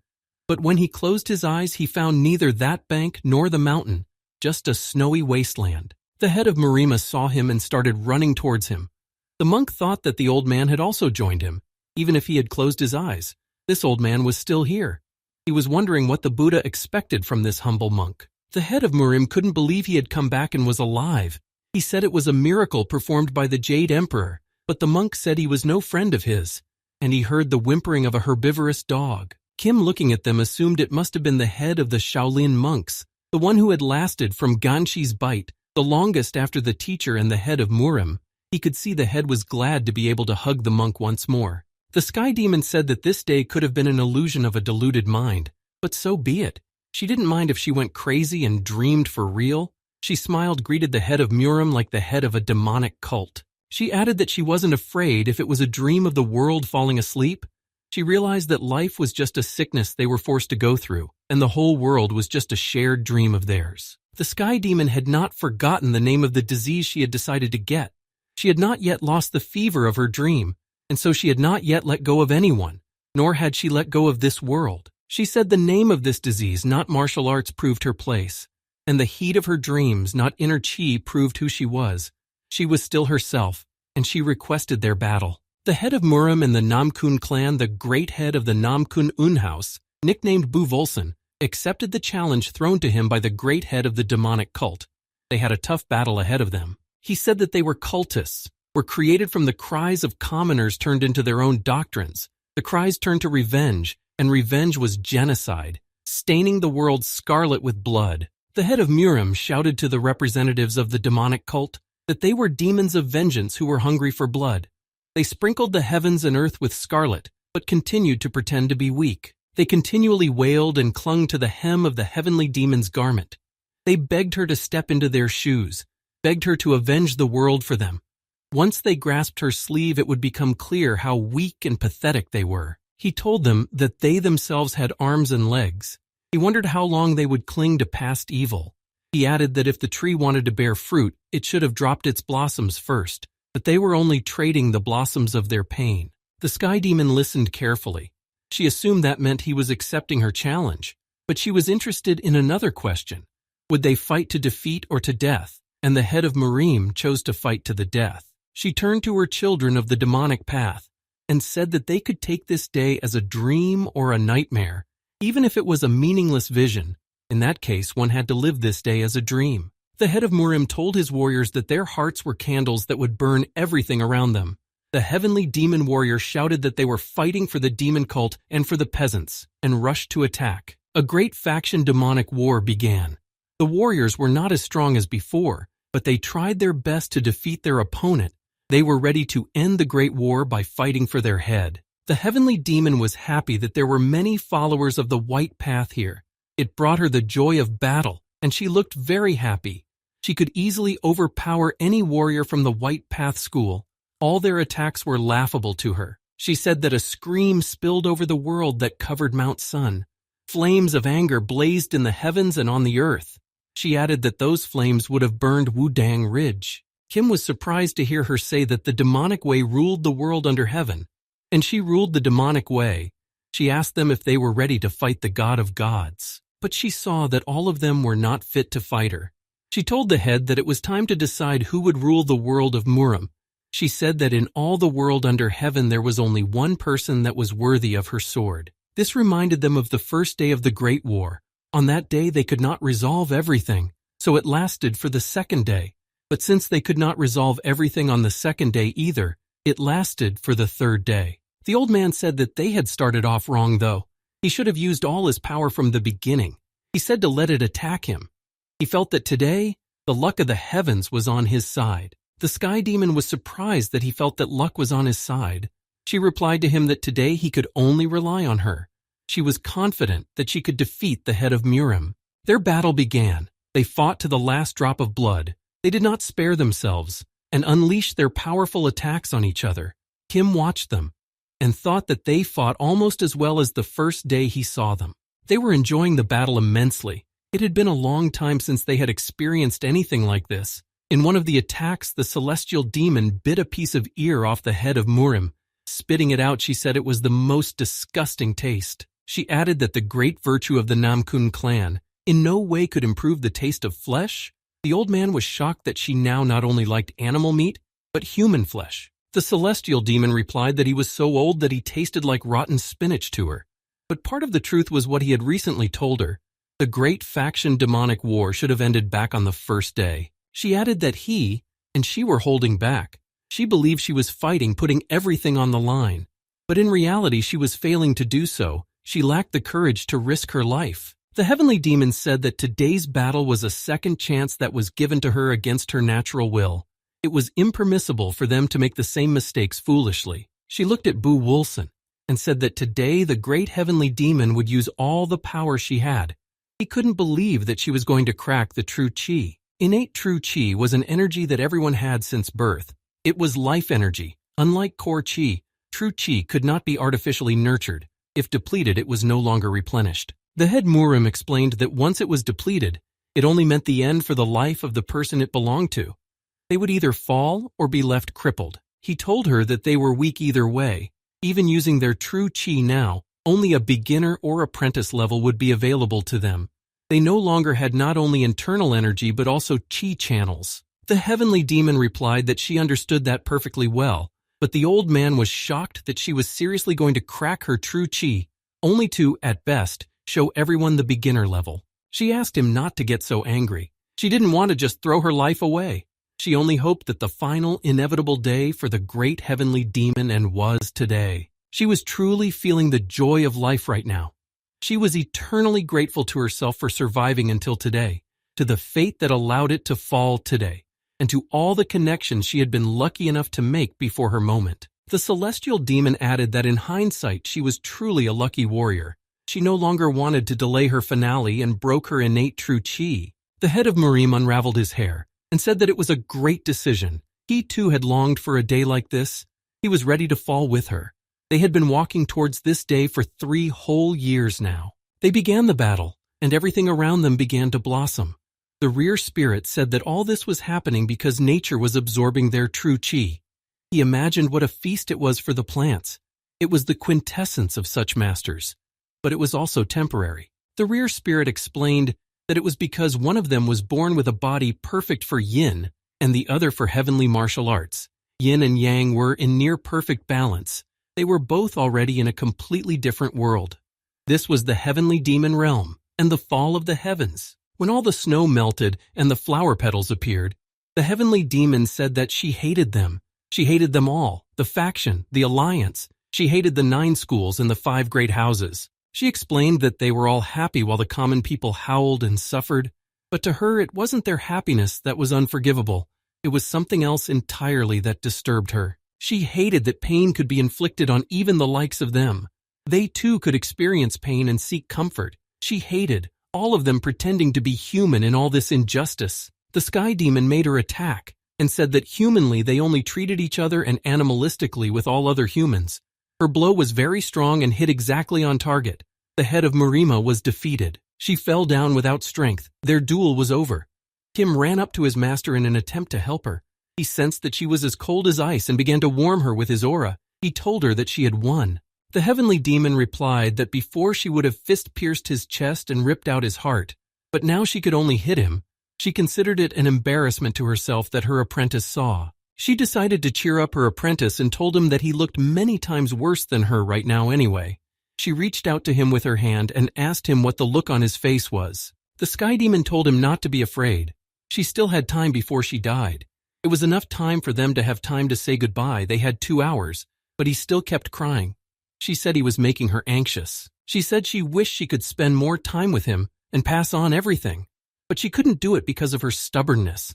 She was afraid to imagine what she would leave in his heart and what she would leave behind. The Sky Demon told him that she only wished that he would remember her as a lonely flower that bloomed for just a moment. It was her last wish before she died. The alchemy master and the poisonous serpent came running to their aid. The alchemy master tried to find out what had happened. The Sky Demon replied that the old man should have been fine. Her last blow was shallow. Today luck was on his side. The alchemy master couldn't understand what she was talking about. There was no way she would have let either of them fall. She said there was no time to talk. They both needed help immediately. The Sky Demon asked the alchemy master not to treat her. She knew her body better than anyone. She realized she didn't have long to live. She asked her to take care of the head of Murim.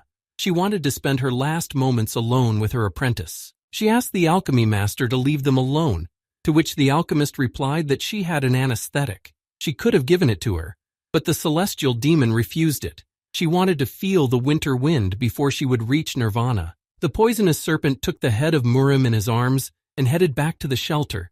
The alchemy master, saying goodbye to the celestial demon, left them alone. The celestial demon asked what they should do with the time they had left. She asked if he wanted her to tell him how wonderful the headquarters of their demonic cult was. Kim interrupted his master and said there was something else he wanted to ask her. Kim asked her if she could fulfill his request. She asked what request he wanted to ask of her. Kim thought that the ending she would be completely satisfied with was her missing piece of her. He wanted her to fight him. Devil, this stepping stone before which the celestial demon was stumped, a stepping stone she began to comprehend when she stopped being called Snow Smell and started being called Celestial Demon. She saw this step that no one had ever reached before was once right in front of her. This step that allowed her to dissect all of existence with a single force of thought. The step that only legends had been written about was right in front of her eyes. The celestial demon thought that it looked distant like nirvana. However, if it was visible, it meant that it was attainable. The heavenly demon was the greatest of all. If she had been given decades of time, if she had time to fully focus on her training. But it wasn't like that. People begged her to help. They had problems they couldn't handle themselves. Some were threatened to have their heads chopped off for not paying taxes. Some were ordered by officials to build a wall for the reservoir, but with an emaciated body, he couldn't carry rocks. If only that day she would dissect those who brought cold to this world. The celestial demon asked her to lead her to those people who threatened their lives. She realized she had much to dissect, but she never managed to dissect winter. Kim asked her to fight him, to which the celestial demon replied that she did not expect such a request, but the celestial demon appreciated his desire to surpass his master. The celestial demon said that as he could see she was no longer able to move, she didn't understand what good it would do to defeat the dead man. She couldn't fight him as an equal. Now she wasn't even able to stand up. Kim listened to her and told her that it didn't necessarily have to be a fight where she had to move. He was willing to have a verbal duel with her.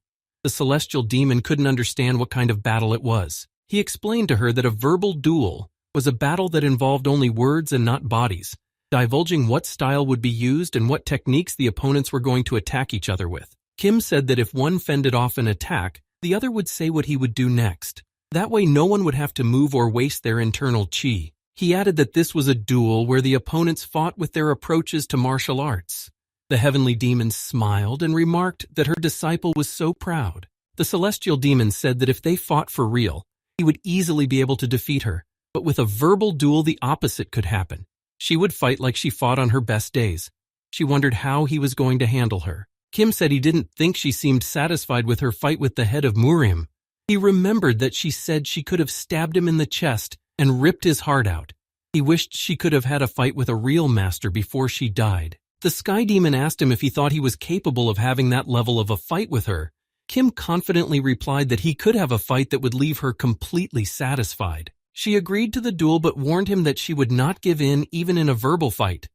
She gave him the right of first move, but so that he would not complain if the duel ended in one blow, Kim agreed to it. The sky demon laughed and said that when the duel was over, she would tell him stories of her youth, and she asked him to show her the results of his training. Kim knew the Lord of the Sword as a being who had achieved the status of the greatest warrior in another valley of rivers and lakes. He knew Kim would turn to him and asked if it was his turn to attack. Kim asked to fulfill his promise for losing the bet. The Sword Lord was thrilled at the opportunity to fight the heavenly demon. He had dreamed of this fight. He was going to show her the greatest fight. He asked Kim to tell her that he had given her the right to take the first 3 steps. The rear spirit told him that it was simply unheard of for a warrior to lend someone else's mouth for a duel. There was nothing more disrespectful in the world. It would be recorded in history and ridiculed. But if that was the case, he would still request a duel. He bowed and said that he was a nicknamed Sword Lord, officially recognized as the greatest warrior of the 10,000 Swords world, even though it was rude. But he was requesting a verbal duel with the heavenly demon. The celestial demon saw that Kim was silent, and she called out to him and asked why he didn't announce his first move. She reminded him that the duel had already begun, and he had the right to start their battles first. Kim said that she should have realized that he had unusual techniques under his control. She asked if he was talking about the technique that brought back her children and the followers of the White Path from the clutches of the Ganzi curse. The sky demon explained to him that she had decided not to ask him anything. She knew that silence was always gold, but thought that perhaps it had been sent to them by the Jade Emperor who felt sorry for them. Kim told her that he had one technique that allowed him to summon ghosts, and right now in front of them was the ghost of an accomplished martial arts master. In another world, he was dubbed the greatest. Kim thought she thought his words were an amusing joke.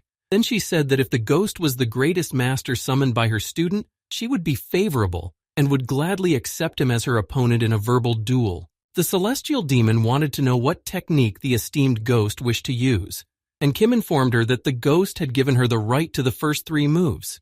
He greatly surprised the celestial demon, but she would not refuse the generous offer. She thought the ghost was a fool. There was no way her student would have dared to say such a thing. She thought that this ghost didn't know its own place. She then decided to use her right and launch the first of her 3 attacks. The rear spirit said that he used the 6th technique of the Earth Dragon style, the Dragon of the West River Cave. He performed a maneuver and retreated with a soaring cloud step. Kim repeated everything word for word that the rear spirit told him. The heavenly demon replied that he would then blow him away with the 7th form of boundless sacred art. She felt that it was quite predictable. The rear spirit listened carefully to the heavenly demon's attack and said that he was dodging and maneuvering with the 2nd movement of the 6 fist strikes and used the double leaf strike. The celestial demon said that she attacked him with the 6th technique of 6 grave swords, using the sword of exhumation, to which the rear spirit replied that he used the strike of the recovered sparrow and retreated with the step of the blooming hurricane. The rear spirit said that he couldn't imagine what her life was like. After climbing so high in the cult, she dedicated herself to the community. With no time to train, she could have reached incredible heights if she hadn't been so busy. Ghost thought that she had definitely devoted herself to her family and cult members, so she didn't have time to train. But the most unfair thing, the rear spirit thought, was that even so, she was still the strongest. He said that she didn't have to train in sweat. She was already at the top. Everyone around her had already recognized her strength and literally revered her as their own god. The rear spirit said she was unlucky to be undeniably the strongest in her world, but now he was ready to show her what it meant to be a god among gods. The sky demon realized he was more than just a screen. The celestial demon took his threats and said that now she would begin to take him seriously. Kim knew that the celestial demon was the strongest in the under heavens, and could give a decent fight to the rear spirit. The rear spirit replied that she was doing the right thing when she took him seriously. The Sword Lord was from the world of 10,000 swords. He was also the strongest in the Underheaven in his world, and now their duel had officially begun. The heavenly demon said that she would send him flying with the first flame-bloody fire dragon technique. She used a fierce explosion and waited to see what the Sword Lord would do. The rear spirit didn't understand why she started sticking to the tactics of the White Path School. He decided to consistently fight back with the first of the 18 Cloud Dragon Blade techniques. If he missed one strike, he would immediately execute an uppercut. Kim said that was one move. The celestial demon lay on his shoulder and with a smirk on her face asked what she had to do next. She couldn't decide to take her attack, but she decided to mix the common covenant of samsara and the butterfly strike. The rear spirit allowed her to make another move. She wondered how much longer he would plan to stomp on her arms with his dirty feet. She used the second technique of the 3 demonic leeches. The devastating flame leech would tear him to pieces. He replied that he would retract his foot and perform a lazy donkey roll in midair, and at the same time he would use the sacred turn technique, the rotation of samsara. He would aim for her right knee, wrist, and all 3 points of the white tiger. She replied that she would retreat 3 steps with an overwhelming demonic dash. The rear spirit replied that since she was acting on the white path tactics, then he should have started wagering the demon he would use the death chill blade. Kim thought that the head of Murim was not the equal of the master, but he was definitely the strongest in the White Path School of this world. That was why only he could fight her in this world. But didn't the great faction demon war prove it? He realized that it was obvious which of the 2 of them was the winner. Perhaps that was the reason why the master had delayed the end of the Great War for whole times. Like a child who was slowly sucking up a candy that would have dissolved and disappeared anyway. The heavenly demon said that the rear spirit had made a very foolish move. She decided to use the instruction of the second execution blade technique. She was sure she could overpower it. The rear spirit asked her to take her time. He decided to use the steel axis to dodge and took a devastating blast to attack the heavenly demon. She was not surprised by his move. She knew he would choose such a battle tactic. The sky demon looked at her apprentice and smiling told him that the ghost he brought was the best. Kim replied that the ghost was probably stronger than anyone he knew. Kim thought he could finally understand those feelings of the head of Murim. The sky demon was incredibly excited to fight him. She asked where he was hiding this ghost, since he had only introduced them now. The heavenly demon said that she had never met such a strong martial artist in her life. But Kim clenched his fist, kept thinking about the feelings of head Murim, and he realized that he was upset. She mixed the principle of the supreme heavenly martial art to break his arm and destroy him, and then she would retreat 4 steps with an overwhelming demonic tug. The ghost replied that he could think that she had started to run away from him. He would use the white path cloud vortex to catch up with her and stay 1 step behind. Then he would take out his sword Chi and use the summer storm. She said she was tired of testing him for what he was good for and used the thirst blade to get sucked in. She used the dragon-piercing sands and pierced his life points, Great Heaven Channel and Fulcrum points. Kim couldn't understand their duel. He knew what a thirst blade was, but he didn't know what dragon-piercing sands was. He didn't know how it was to distract someone with the law of samsara.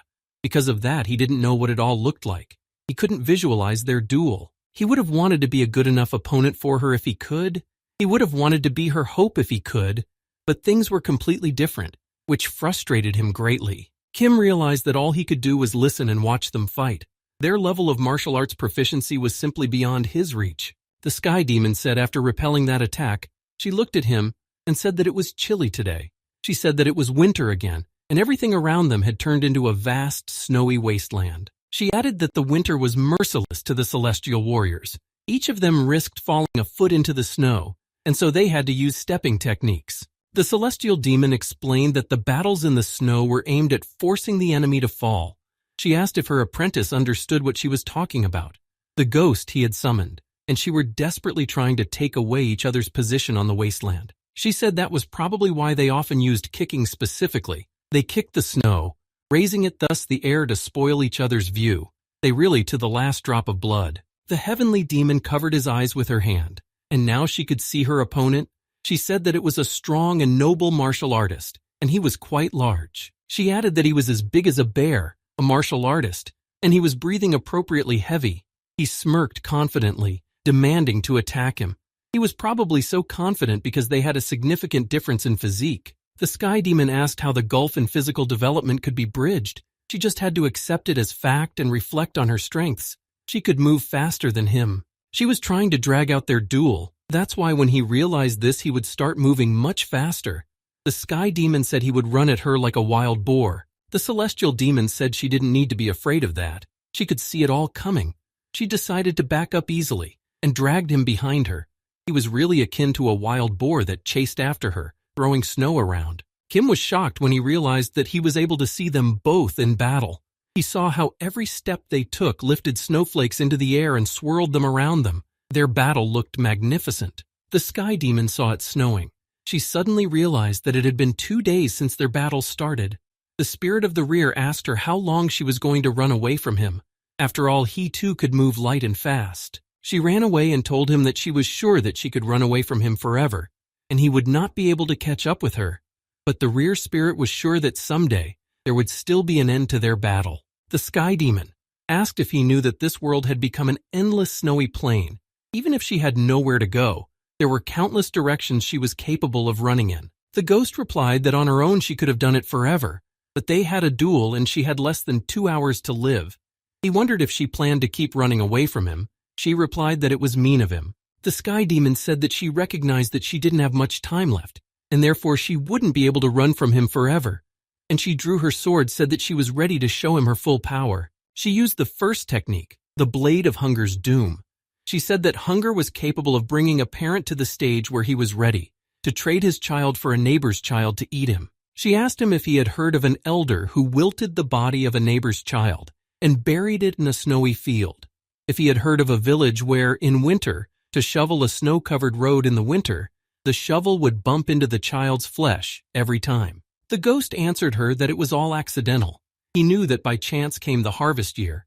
By chance came the lean year.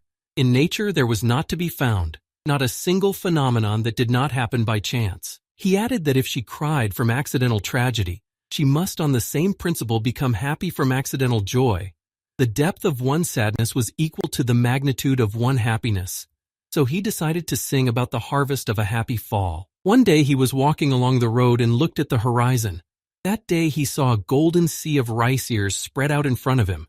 The ears were as tall as him, and little children were playing hide and seek among them. Their joyful laughter could be heard through the rustling of the ears. The rear spirit remembered that she had told him about the child's flesh buried in the snowy ground, and he wanted to tell her about the laughter of the children playing hide and seek in the rice field. He added that both stories were coincidences, and if he had to put a blade into one of them, it would be the laughter of the rice ears.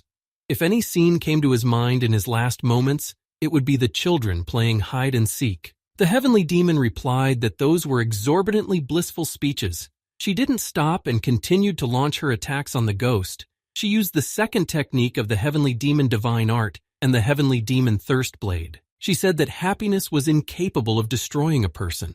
The pain of hunger, the pain of thirst, destroyed people. She said that perdition was the end after which there was nothing, and she decided to sing about the people disappearing from being unable to take a sip of water. The ghost fended off her attacks and told her that she had taught the king of perdition wrong.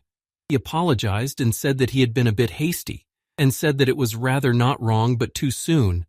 The celestial demon was shocked to hear this. He said that singing about the pain of the world was a good thing, and paying attention to the suffering of others was also a good thing.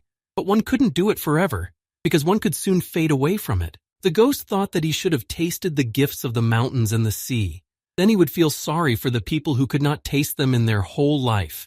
And in summer he should have bathed in the river. Then he would cry for the people who dried up without water. He thought that Kim had not felt the world yet.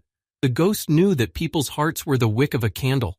If you only burned it, it would completely decay one day. The ghost told her that Kim had never loved anyone in his life. The ghost said that Kim had never been in a relationship yet, but he was already acting like he would take on all the pain and sadness of this world, even if he didn't even dream of it. It was too early for him to learn the teachings of their clan.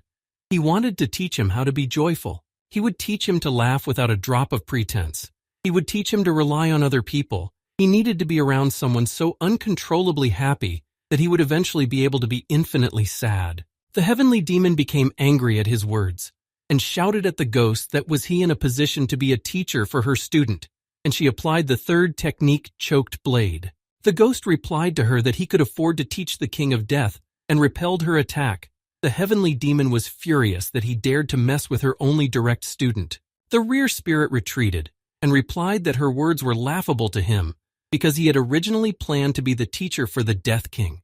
He was the one who taught him how to destroy the heads of orcs and use aura.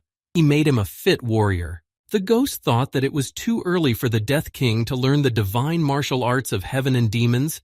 Swinging a sword should be something he enjoyed. He thought that a blade of pain for pain's sake and bearing pain was a complete delusion. It was too demonic. Such a life was so short that it would not be enough for joy or pleasure. The sky demon replied that Kim was her apprentice, the child that was born to become the next head of the cult. The ghost replied that it was because of this his train of thought that he was calling her path apostate. She strongly disliked it when her cult tried to humiliate her. She lost her temper and said that she would blow him away with the seventh technique of the divine martial art of heaven and demons, using the blade of the dead under the birthing rod. Kim was shocked when he was able to see the techniques that they used on each other, and seeing them, he was finally able to understand what techniques and attacks they used to inflict as much damage as possible on their opponent. The ghost said that he was responding with the fourth technique of the 1,000 strikes of the sea flowers, the strike of the setting autumn night moon.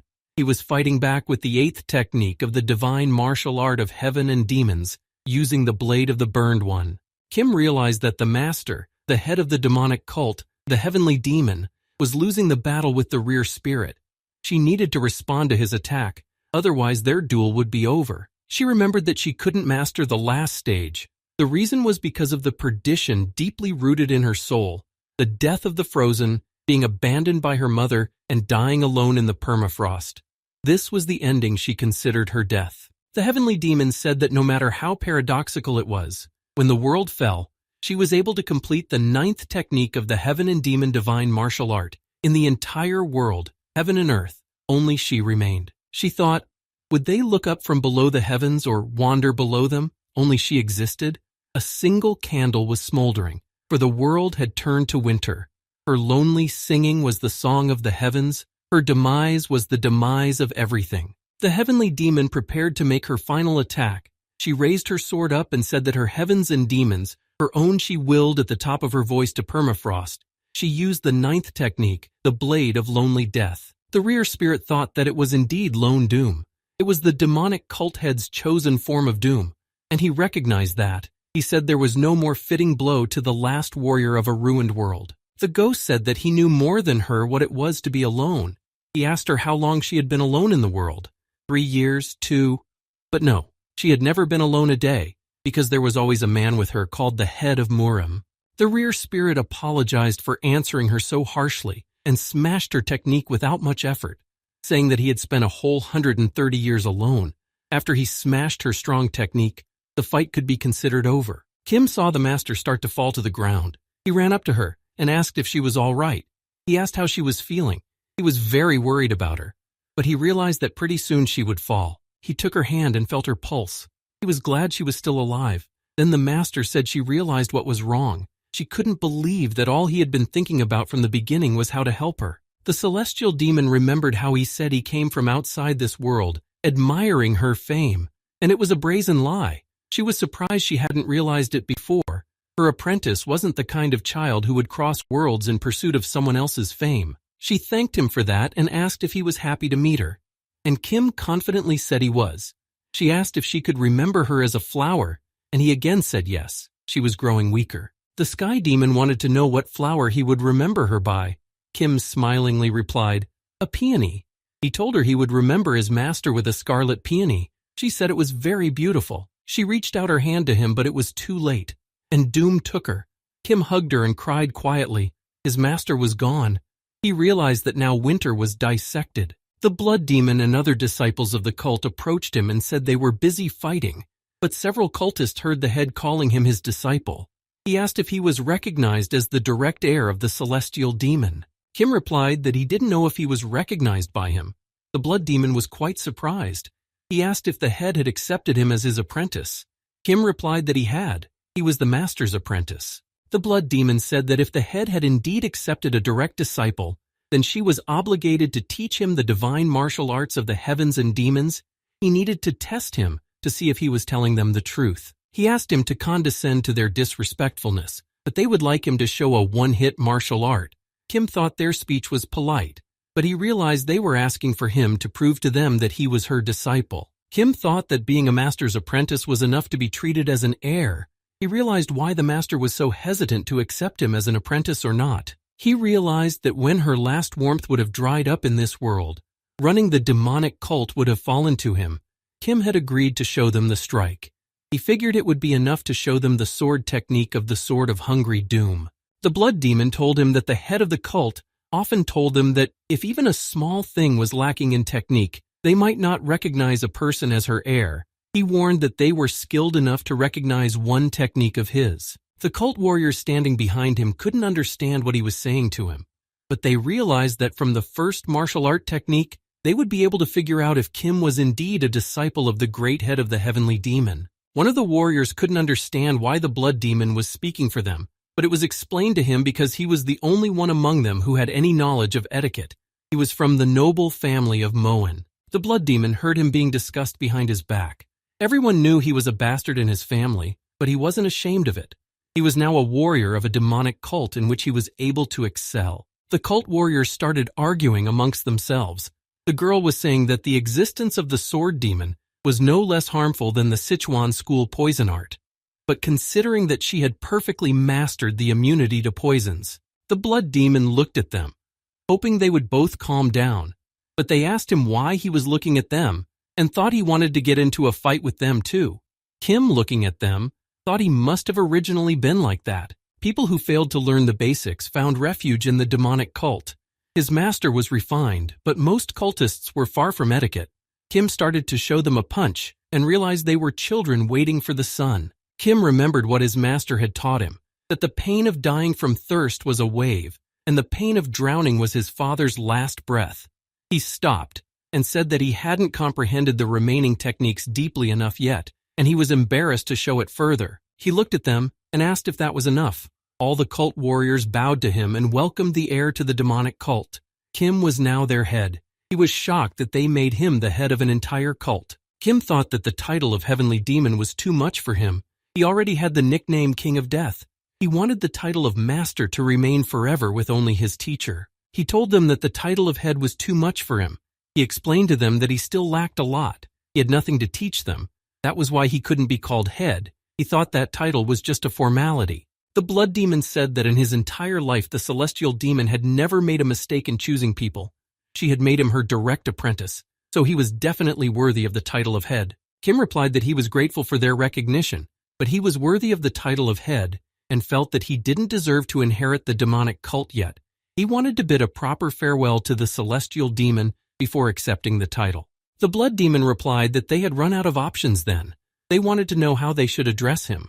They couldn't keep calling him Lord, and the warrior standing behind him suggested he be called Junior Head. She asked that couldn't they just call him Junior Head? In the Valley of Rivers and Lakes, the titles Junior Lord or Junior Master were common, and they could also use another title, as long as he wouldn't let them call him Head.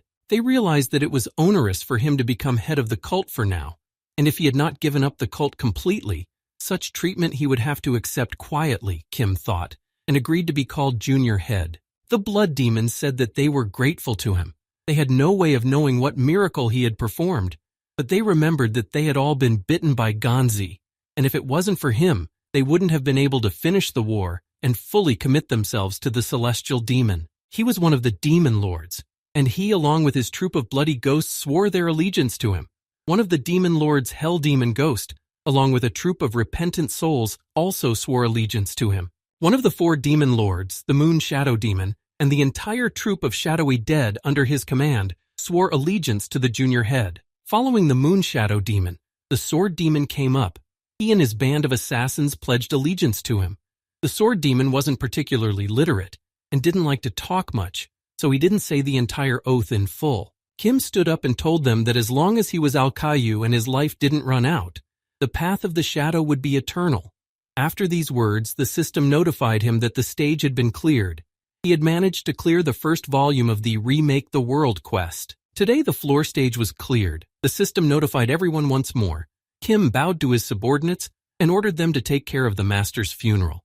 But there was no need to make it pompous. She wouldn't want that. Kim said she would have been glad just to have them by her side until the funeral was over.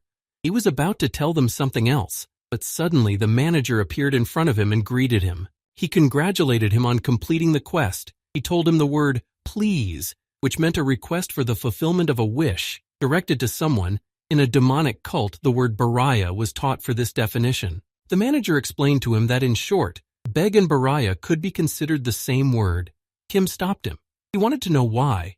All the other hunters were unconscious. He greeted the King of Death once more and said he was looking forward to their meeting. He asked him not to worry him about the other hunters. They were only briefly sedated. He said he had let down a scent that was harmless to humans. The manager said that there were many worlds like him communicating with words, but there were worlds communicating with songs or scents. In this apocalypse, people spoke with the scent of anger, sadness, and joy. He added that there was also the scent of sleep. The manager saw Kim looking at him and asked him not to look at him like that. He wanted to talk to him, so he briefly quieted the people around him. Kim didn't understand what the manager was going to talk to him about. After he had put all his companions to sleep, this was the kind of answer he expected from the King of Death. He considered the rest of the hunters that came with him as useless ballast. The manager said that Kim called them associates as a matter of course. He said that his humble manager had no choice but to tear up at the admirable temperament of the Death King. He said that from his seat one could watch every step of the Death King's squad like a whole movie. He noted that they were terribly moved, all ready to fervently greet the returning Death King. But then his humble manager would be able to talk to the Death King much later, so he decided that he had to act differently to talk to him much earlier. He added that consequently, he had only quieted them briefly to prepare a space for dialogue. The manager asked him not to worry. He had sedated them in the most humane method. Kim noticed on the floor the Black Witch and rushed to her. He took her hand and realized that her pulse and breathing were normal, and her complexion was normal. He made sure she was alive. Kim wanted him to let him know what he wanted from him as soon as possible. The manager said he was in too much of a hurry. The manager wanted to have a somewhat more measured conversation. He had purposely called in just him, separating him from the other hunters, mopping up the scene. Kim shouted to him that he wasn't done with business on the floor. He still had to find the sword. The manager pointed a pair of scissors at him and said that was all for later. He could do the search later. He thought his opponent was a constellation that summoned creatures from other worlds at will. Kim thought that even though he had learned the divine martial arts of heaven and demons, if he attacked him, he would lose to him. The manager noticed that his hair was long and he decided to trim it. He said his nails were also long. The martial artist needed to take better care of his hands and trimmed his nails. Kim couldn't understand what the manager was doing, why he needed his hair and nails. The manager asked him to imagine that some person had taken a great liking to him. He said that he didn't have any part of that person that he didn't like. He had the purest and most innocent love for him. The problem was that this person didn't exist in reality, but was only a character in a story. The manager asked him to imagine that suddenly the perfect, to him, book character appeared right in front of him through his eyes. While he was talking, Kim opened the character's window, and when he read his mind, he thought he was crazy. Kim couldn't understand when he managed to get his socks off him and asked for them back. The manager told him not to fidget. You can't have his tweezers leaving on the King of Death's precious foot, a scar. He said that he, also in his subconscious, didn't even use even close to a respectful form of speech. The manager was shocked. He didn't understand how a lowly creature like him dared to speak to him informally. The manager explained to him that his name was Konja, which meant Confucius, so he was willing to change religions and embrace Confucianism. Kim tried to stop him from cutting his fingernail. He didn't understand what kind of scholar would go after human fingernails. Kim decided to stop the manager's attacks. He told him that if he didn't stop it now, he wouldn't go to any more apocalypses. He thought it was indeed a real threat. But the manager had studied him quite well, so he knew that based on his character analysis, such a threat was impossible. And the manager tried to cut his fingernail again. The manager said that Kim should have realized that there were injustices in other apocalypses too. Withering characters like the Sky Demon. And with his character, he wouldn't have been able to restrain himself from helping them. He added that he could paint for 2 pages, which Handy ate rice with on the first day of the Celestial Demon Chronicles. And so, He asked Kim to give him the toenail from the pinky of his foot. Kim warned him to back off before he said the manager didn't like him. He couldn't let that happen and left his foot alone. Kim asked him to back off on the steps, otherwise he really would have said it. He asked him to speak informally, like a normal person. His manner of speech disgusted him, and asked him to give him his hair and nails. The manager gave him everything he asked of him. Kim destroyed everything that the manager cut off of him. He noted that Kim was just incredible. His concern for the celestial demon was admirable. He could have easily arrived at the ending by simply becoming her apprentice, but he didn't stop there. The manager said that the finale of the Great Faction Demon War was the best duel. He felt as if he had tasted the sweet binsu of chocolate ice cream. Kim looked at him and asked. His words meant that now the world of the Heavenly Demon Chronicles were becoming the 22nd floor. The manager said that was it. Other hunters would also be able to freely visit the floor. He said that there you could read the martial arts books stored in the Heavenly Arts Vault and learn techniques.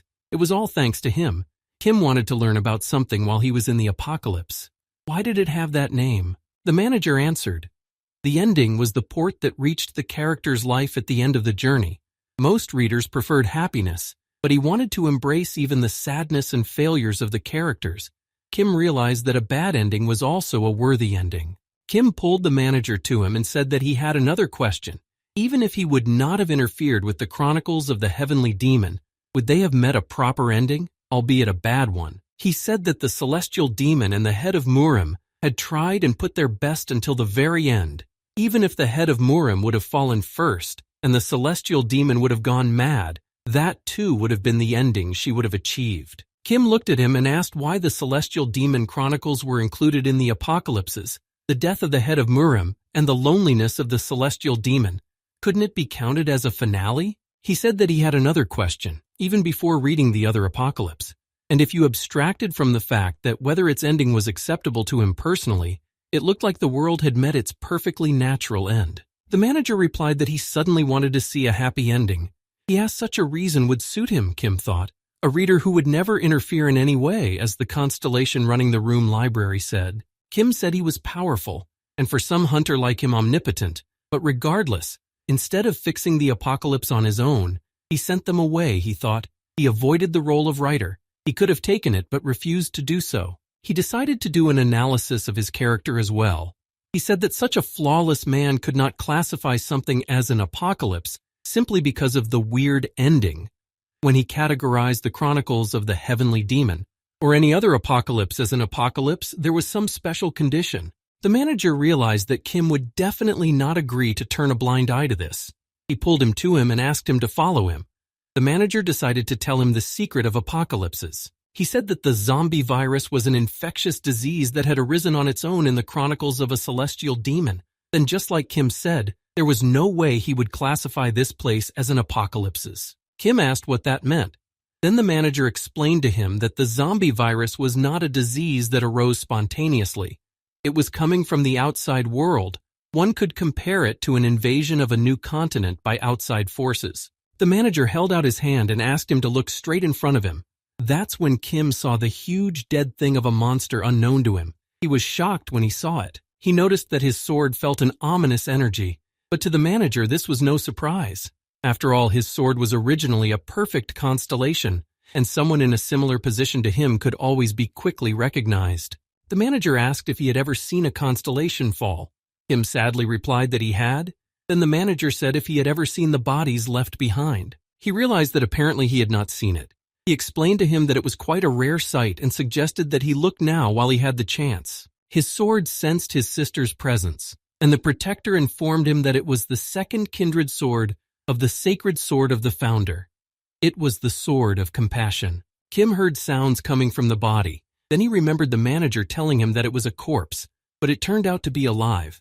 Then the manager replied that he only heard the residual wailing of a corpse. The manager explained that when the creature reached the constellation level, it could no longer even hope for a beautiful doom. The contagious disease that Kim and his team called the zombie virus was actually a curse. He said that this curse was left by the dying, strongest constellation yellow dragon of the Great Lakes. The offense would not disappear even after its death. The body continued to feel agony even after stopping breathing. Those caught under the influence became Ganzi. Kim realized that the epicenter of the curse The source of the destruction of this world was right in front of him, and it wasn't a zombie virus at all. Then he realized that the cause of his master's death was also the dragon's curse. He said that if the constellation didn't pierce the sword itself, causing a fatal wound, then it meant that someone had destroyed it. He was very curious as to who had done it and who had to do it. The manager realized that Kim had already guessed who was behind it, who was destroying the constellations. Kim realized that he needed to find Rafant Agim and deal with him and put an end to the destruction of the constellations. He said that Kim thought right, and it was exactly Rafanta Agim. The manager told him about the deadly celestial star, a man crossing the borders of the world and killing the constellations. The manager explained that constellations were the essence of a world. A world without constellations was like a castle without fortress walls, and an apocalypse was a world in which, after the death of the essence, all the creatures that inhabited it began to disappear. But why would he kill normal constellations? He could play emperor in his own country in peace, and he had no reason to destroy this world that had nothing to do with him. The manager replied that he didn't think he could answer that question. The manager said that he was just an observer, Kim accused him, claiming that he was omnipotent. But that wasn't true. He was just an omniscient mediocrity. He could know the truth of the world, but he couldn't do anything. He explained that Kim was completely different. He could intervene and successfully did so whether he wanted to or not. He was the one who fixed one by one things that were previously broken by other people's hands. The manager said that one time could be called a coincidence. The second time could be called fate. But when it happened a third time, it had already become an inevitability. The yellow dragon of the Great Lakes had been slain cruelly and mercilessly. A normal person would not have been able to even touch that sword. But the manager believed that Kim would have been able to. Coincidence and fate overlapped to form inevitability. Kim asked the goddess of protection how he could deal with her sister, to which the goddess of protection replied that he needed to pull it out and bring it to his sister. He pulled out the goddess of protection and aimed it at the dragon's body. As soon as the goddess of protection sensed her sister's presence, it immediately began to absorb a part of herself. Kim could barely contain such powerful energy, and suddenly he noticed something very strange, and asked the goddess of protection what it was, to which she replied that the sword of compassion was resisting the absorption. He thought that it was very difficult to absorb it, as if he had touched a sleeping black panther who was now frightened. The sword of compassion was in confusion, and accused his sister of betraying Rafanta Agim. The goddess of protection calmed her sister, but the sword of compassion demanded proof of the new owner's competence. The power of the constellation was immense. It could not be given to a man who was not worthy of it. The sword would not yet recognize him as its master. Kim understood that there were reasons for this, but did that mean that he had to somehow prove that he was worthy to become its new master? To which his sister replied that this shard of sword was born out of the compassion of the goddess. The goddess said that if he had already managed to prove that he was capable of becoming someone's idol, then now he would have to prove that he was capable of compassion. The sword of compassion asked him to give up his body and soul for a while and entrust them to him. Kim couldn't understand why this was necessary, she said, to look into his memories. The goddess of protection couldn't consent to this. The goddess of protection said that during their travels together, she had already made sure that the hero was worthy of becoming the new owner.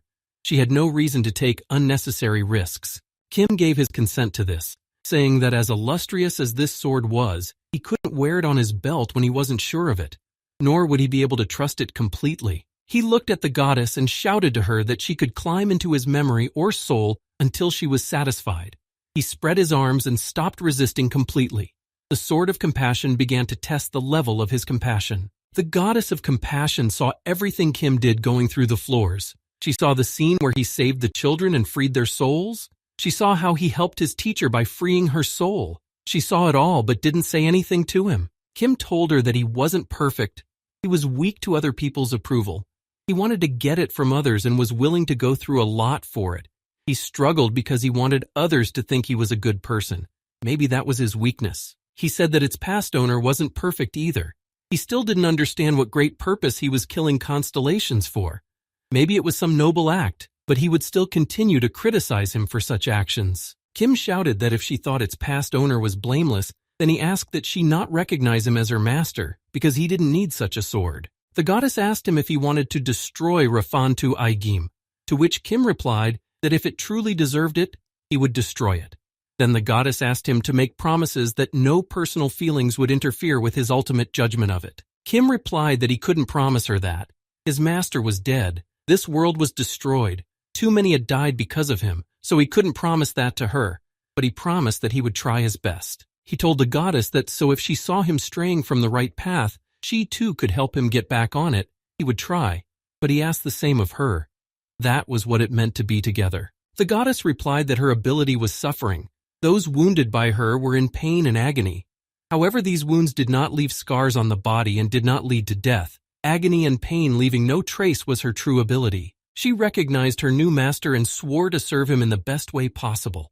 Kim watched as his sword consumed her, and now the existence of the goddess of protection was becoming more distinct. After the absorption, the dragon's body literally melted, and the snow melted with it. The manager explained to him that winter was the season of doom, and he put an end to this dreary season. Kim noticed that there was a smell of spring in the air. He wondered if his foreman knew where the smell of spring came from. He felt wistful that she was no longer with him and couldn't see all this beauty. He turned around and told the manager that he had one ability by which he could see the characteristics of other people. The manager smiled and replied that he knew about his ability. Kim told him that he was in charge of floors 21st through 30th, so this ability was also prepared by himself. He noticed that in the column of his favorite characters was a deadly celestial star. He asked him why it was his favorite genre. Kim knew that Refanta Igim killed constellations. He could perfectly understand why he could hate it, but completely failed to understand why he could like it. The manager said he would answer his question. He told him that a long time ago he had had a dream. It was as if he was lucky enough to be in his favorite novel where he was insanely happy. Kim asked if it couldn't have been peaceful to do that. At least now, the manager couldn't have traveled through apocalypses in peace, to which the manager replied that it was like Kim didn't understand the reader's feelings. He said that for the apocalypse, he was the real foreign body. He was a creature that shouldn't have been in the world in the first place. Whether it was him or the deadly star that killed the dragon, they were all foreign bodies. The manager said he didn't want to interfere in the novel as something alien. He wanted to be a full character as if his existence was in it originally. The manager decided to ask him why Kim didn't destroy the celestial demon. He knew that Kim possessed the power that could restore her memory after killing her. She would have the power she had with her when she was alive. With her power and influence, he would have an impressive army. So why didn't he destroy it, he wondered. Kim listened to his question and was quite surprised by it. He was about to answer it, but the manager said it was fine, and he already knew the answer without him saying anything. The manager understood that Kim didn't want to spoil the last moments of his master's life. It was the same with him. He didn't want to directly interfere in apocalypses.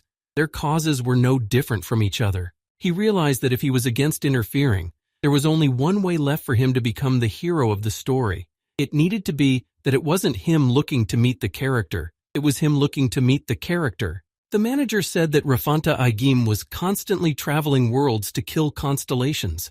Sooner or later, he would come to his world, the great library of omniscience, to destroy it. He added that was why he sat and waited for him to visit his great library. That day the manager would finally appear in the story of Refanta Igim. Kim asked even if the ending of the story would be his own end. The manager smiled and said that he was ready to fall such a death. He had dreamed of it. He added that the end at the hands of the protagonist, to him it was the best epilogue. Kim absorbed the goddess of compassion and headed back. Behind him, the rear spirit and the manager walked and was silent. Kim thought that now his subordinates had to bury his master. On his way, his subordinates ran up to him and greeted him on his arrival in Murim. Kim looked at them and asked if the funeral was over yet. They told him not yet, and the ceremony was still to come. The blood demon lowered his head and told him the unpleasant news. He said that the body of the celestial demon had disappeared and could not be found. Kim was shocked by this news and could not believe it. The subordinates said that it would be easier for him to understand it if he went with them, and with his own eyes saw the place from where his master's body disappeared. They said that the snow suddenly started melting everywhere, and with it the body disappeared. The blood demon said he was sorry, but everything happened in a flash. They didn't even have time to react. Kim saw the place where the ceremony was held, where there was nothing else but flowers. They speculated that since the heavenly demon's internal energy was extremely pure, the body might have disappeared due to the natural dissolution of energy. The rear spirit said that it was astonishing.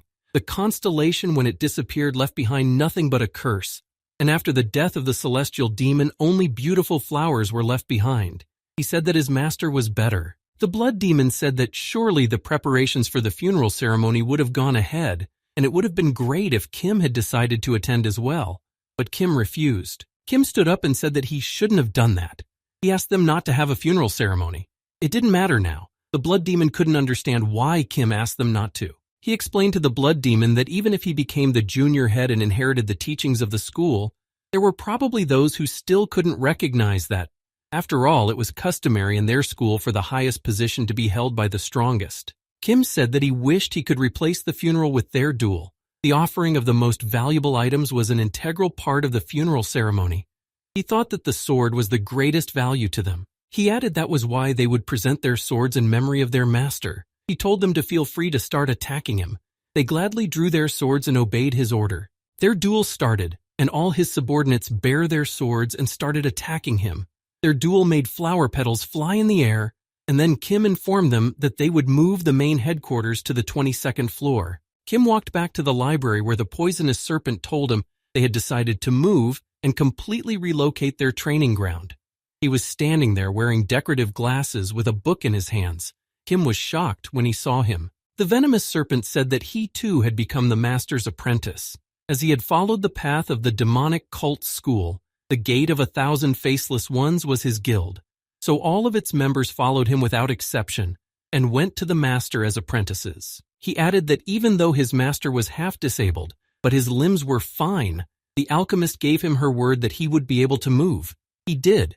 So he decided to resort to the law of protection of the strongest to protect his master. He realized that Kim was very saddened by his master's death. When he saw him like that, he would get depressed. In that case, he needed to keep working hard, like training the younger ones. It would help their guild grow in power. Kim thought that the laws that protected the faction and the law that Poison Snake was talking about was the best of them. He realized that Poison Snake was sincerely trying to serve the head of Mareem as the greatest elder. Poisonous Serpent couldn't understand why Kim was looking at him so strangely and asked him about it. Kim explained that he was just amazed.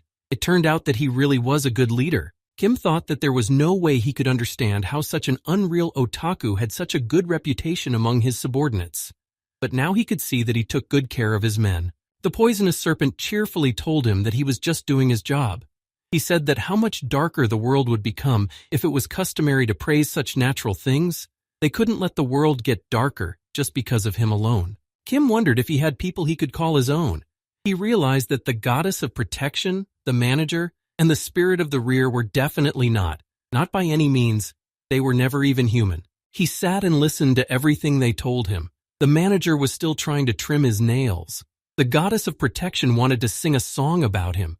The rear spirit wanted to beat up the poisonous serpent for his boring conversation. He was summoned by an alchemist who informed him that they had managed to mass produce a vaccine for the zombie virus. Now it was enough to inoculate before entering the 22nd floor to avoid any risks. Kim approached her and asked if she had thought about moving.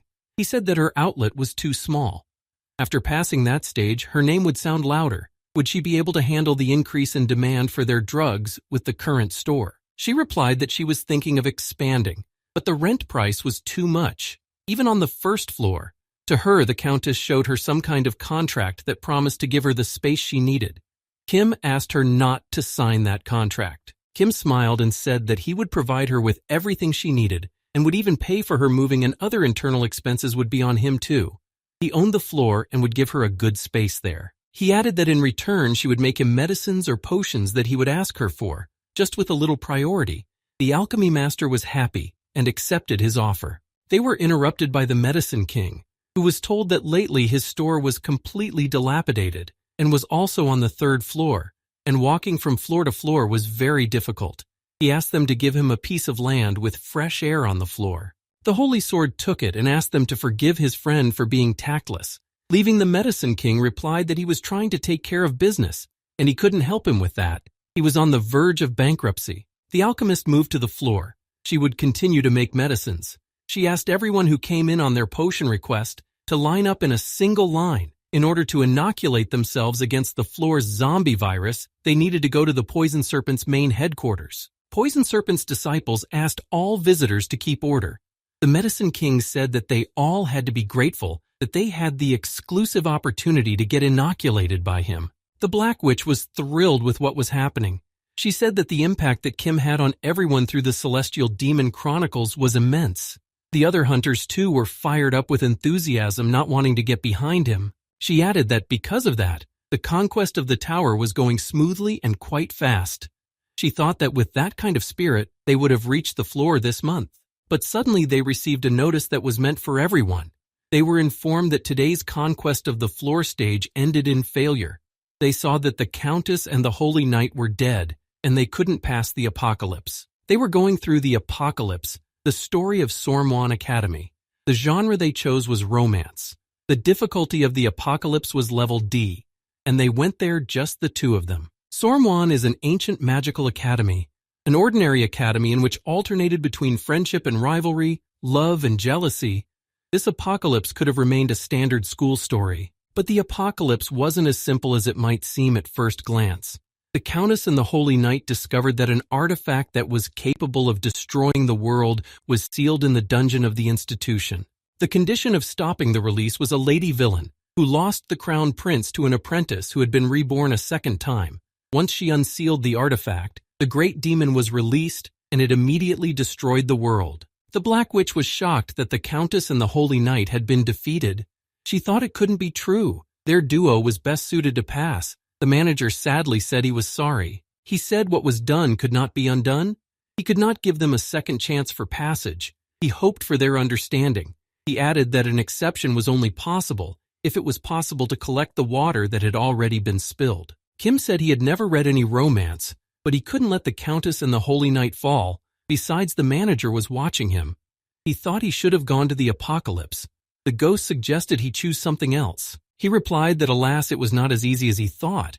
The sacred sword reacted to this apocalypse right before it closed. In other words, it contained one of the sister swords. The rear spirit said that he hadn't read martial arts novels either, and his idea wasn't that bad. He added that he didn't think he could have had a problem with it. Kim was in agreement with the rear spirit's opinion. He said it was about time he tried to pass the apocalypse. He drew his sword and pointed it at his chest. He destroyed himself to be reborn again. He went back for hours before the Countess and the Holy Knight died. He informed the manager that this time the group to go through the apocalypse would be led by himself. The Countess and the Holy Knight were quite surprised when they heard his words. They didn't think the King of Death was an expert in romance. They asked him not to take offense at their words, but Kim asked them not to apologize. He answered them that he was just an amateur. The Holy Knight approached him and asked if he really wanted to take the lead on this stage. Kim thought she was so serious about romance, but taking her along would be burdensome. She had already failed. Kim said he wanted to do it at all costs. He looked her straight in the eye. He knew he couldn't give in to her pressure.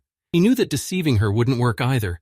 After all, he had the skill to recognize lies. He said he realized that given the genre, it would be better to have hunters familiar with romance in the group, but he could get through the Chronicles of the Celestial Demon, even though he had never read a martial arts novella. Kim looked at her and said that more importantly was that he had some sort of bad feeling about this stage. He asked them to let him take the lead and go through this apocalypse. The Black Witch said that he could be trusted to be in charge. Kim had proven his talent to them many times before. She was supported by the Holy Sword, who added that he was also of the opinion that they should have listened to him. He knew something for sure. Kim was glad that he had such support. He clapped his hands and said that he would then now choose those who would go with him into the apocalypse.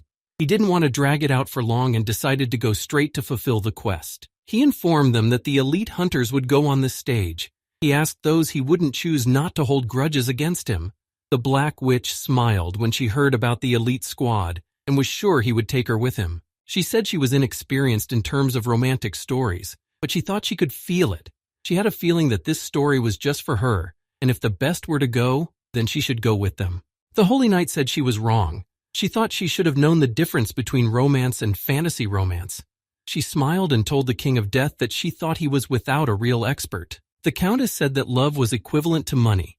Rich people were also great at love. Love is power and power is money. This time in the team he couldn't do without it. Kim listened to them and thought that the Black Witch, for a secret fan of romance novels, was behaving very suspiciously, and the Holy Knight immediately started talking terminology. He had a very difficult choice to make. He couldn't understand who allowed the Countess to go on an affair. He thought about it for a while and realized that he couldn't take them all with him. They weren't right for him. Then he looked at the heretic inquisitor and offered him to go with him to undergo the affair. He shocked everyone with his choice. No one expected that Kim would offer to go with him. The inquisitor replied that he would gladly do any of his requests, whereupon the Black Witch thought that the King of Death had lost his mind. The Black Witch said that the heretic inquisitor couldn't empathize.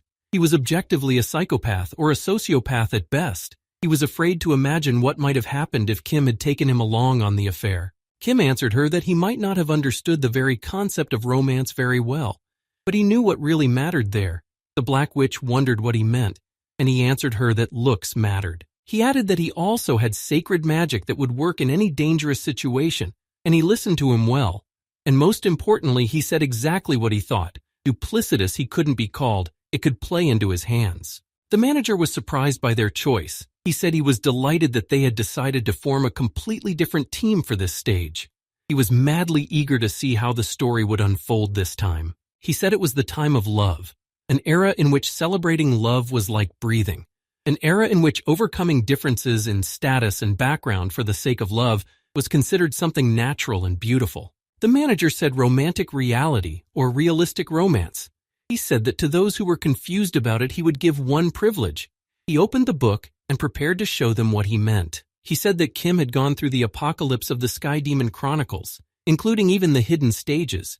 The usual reward would have been a floor, but the reward for mopping up the hidden stages hadn't been given to him yet, so he decided to give it out now. Kim apologized and asked the manager what it was all about in front of him, what these cards were, and what he needed them for. Kim couldn't figure out where these cards he could apply. The manager said that all these cards could be used in the novel. They would be good for them in this adventure, and the final gift would be waiting for them already inside the apocalypse. He asked to take it away. He told the Death King and the Heretic Inquisitor that they were written into the novel as characters in the story of Sormwan Academy, but the manager didn't tell them exactly what kind of characters they would be. The manager told them that when they would have opened their eyes in the story of Sormwan Academy, it would have been 7 days before the ill-fated graduation stop. He said he hoped for a good ending, and told their roles they were the lady and the butler. He plunged them into the apocalypse, and Kim couldn't believe he was the butler, and the heretic inquisitor was the lady. While Kim was shocked, the inquisitor was immensely relieved. He didn't give much thought to the fact that he was the lady. As soon as they were plunged into the apocalypse, an unknown girl immediately approached them. They couldn't see her face, but she came closer and closer to them, and they could soon see her face. She approached them and was quite displeased with them. She said that this was too much lowliness and insolence for her, and slapped the heretic inquisitor. The heretic inquisitor could not understand why she had slapped him.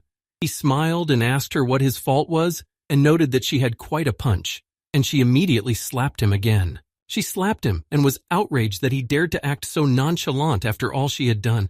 She thought she had decided to laugh at her to the very end. She saw him as a lady. Kim noticed that this was a ballroom for high nobles, and the girl in front of them was the villain of this apocalypse. He knew this from the attempt of the Countess and the Holy Knight who died trying to pass it. He knew that in this empire where magic and alchemy were ubiquitous, she was the daughter of a ducal family second only to the ruling family in influence. She would be the cause of the destruction of this apocalypse in a week's time. She called out to her guards who immediately ran up to her. She told them that she did not wish to see them. She asked them to get out of her sight immediately, and they hurriedly did her bidding. The heretic inquisitor looked at her and said that it seemed to him that she was ill and to him it was terrible. He offered her his help.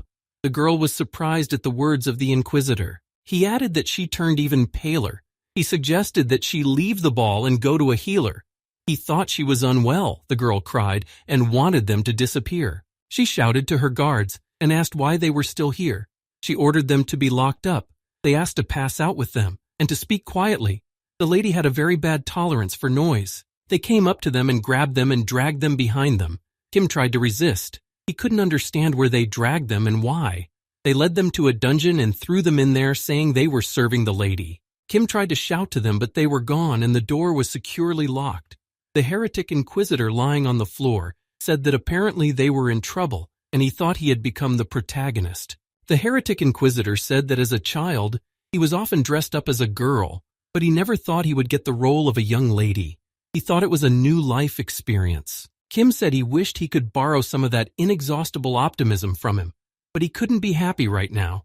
Unlike the Inquisitor who claimed the world was beautiful and asked him to think positively, the heretic Inquisitor applied his ability of the sacred art of spirit transformation and asked him to evaluate his new voice to the King of Death, who couldn't understand what had become of his voice. The Death King asked him what was wrong with his voice. The Inquisitor heretic replied that he had slightly changed the structure of his vocal cords so that he was more like a young lady. Kim said he was shocked. He said he was straight up a young aristocrat who was full of grace, but he needed to tweak his manner of speech and then everything would be fine. He thought that suddenly they were given the roles of the young lady and the butler, but he was sure they would do fine because the Inquisitor heretic wielded holy magic and he had the power of return. The Inquisitor heretic noticed that Kim had relaxed a little, but he didn't understand what the Inquisitor meant.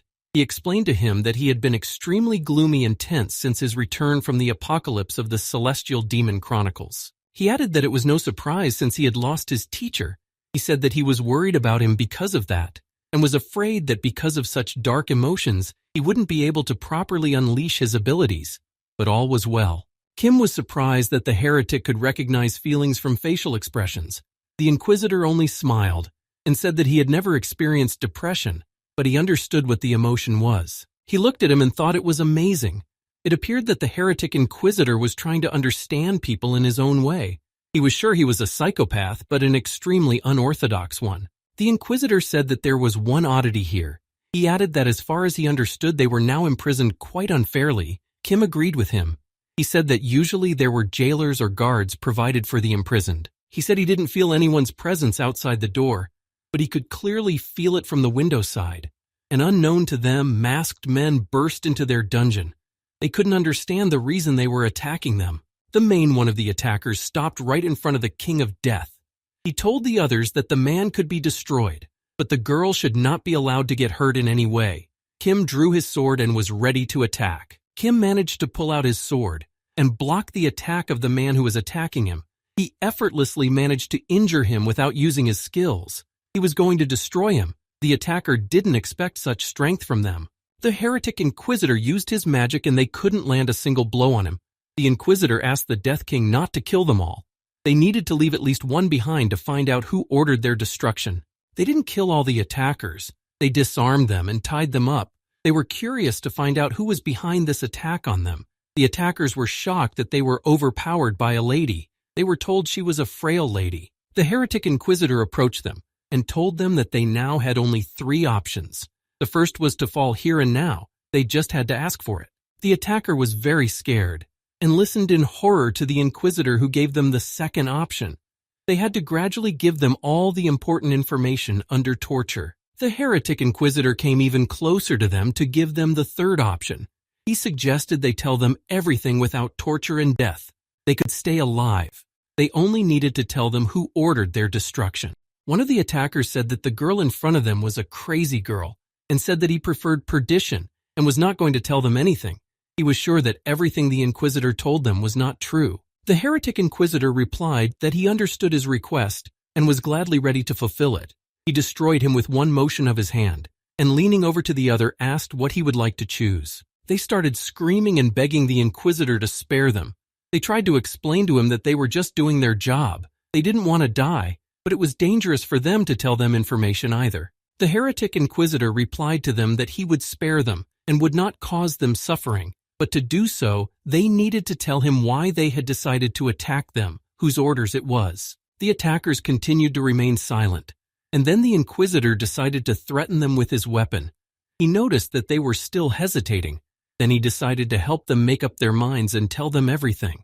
They screamed and begged him not to kill them, but the Inquisitor needed information, and he almost started to torture them. But he was stopped by Kim.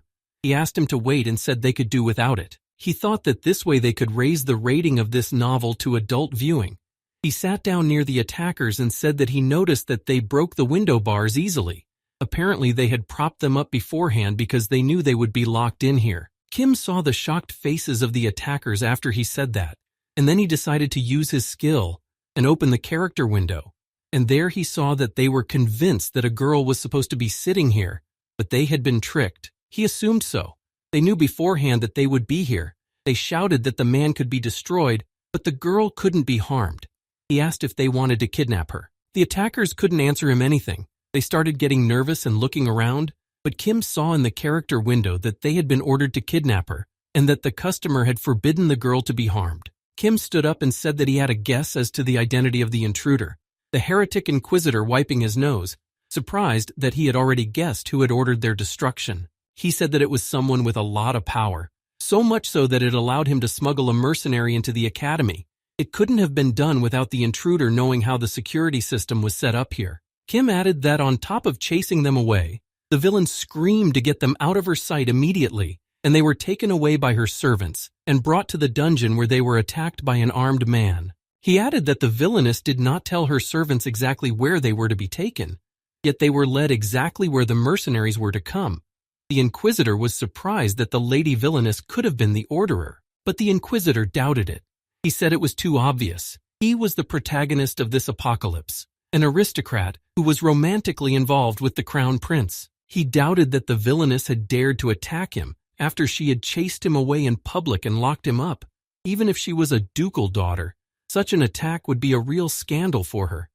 He believed she had nothing to do with it. The Inquisitor said that the real attacker had to be someone who wanted to make her look guilty, and it clearly had to be someone who cared extremely for his heroine if he had sent a mercenary to ensure her safety. Suddenly, the door to the dungeon opened for them, and a young boy ran in and knocked the King of Death off his feet. He made his way to the Inquisitor and began to hug him tightly, calling him Sylvia. The Crown Prince came to them, the male protagonist. He told the Inquisitor that everything would be okay now. He had come to save him. On behalf of the sole heir to the Empire, Kim watched him and didn't know what to do. Last year, 2 ladies were honored to receive nicknames from His Imperial Majesty. Lady Sylvia from the Barony of Evanale. A golden silky plum flower bloomed in the yellow garden. Therefore, from now on, people would call her Lady Goldenflower. Lady Ravielle of the Duchy of Evancia, a proud and unbowed silver flower. Henceforth, the subjects of the Empire would henceforth call her Lady Silver Lily.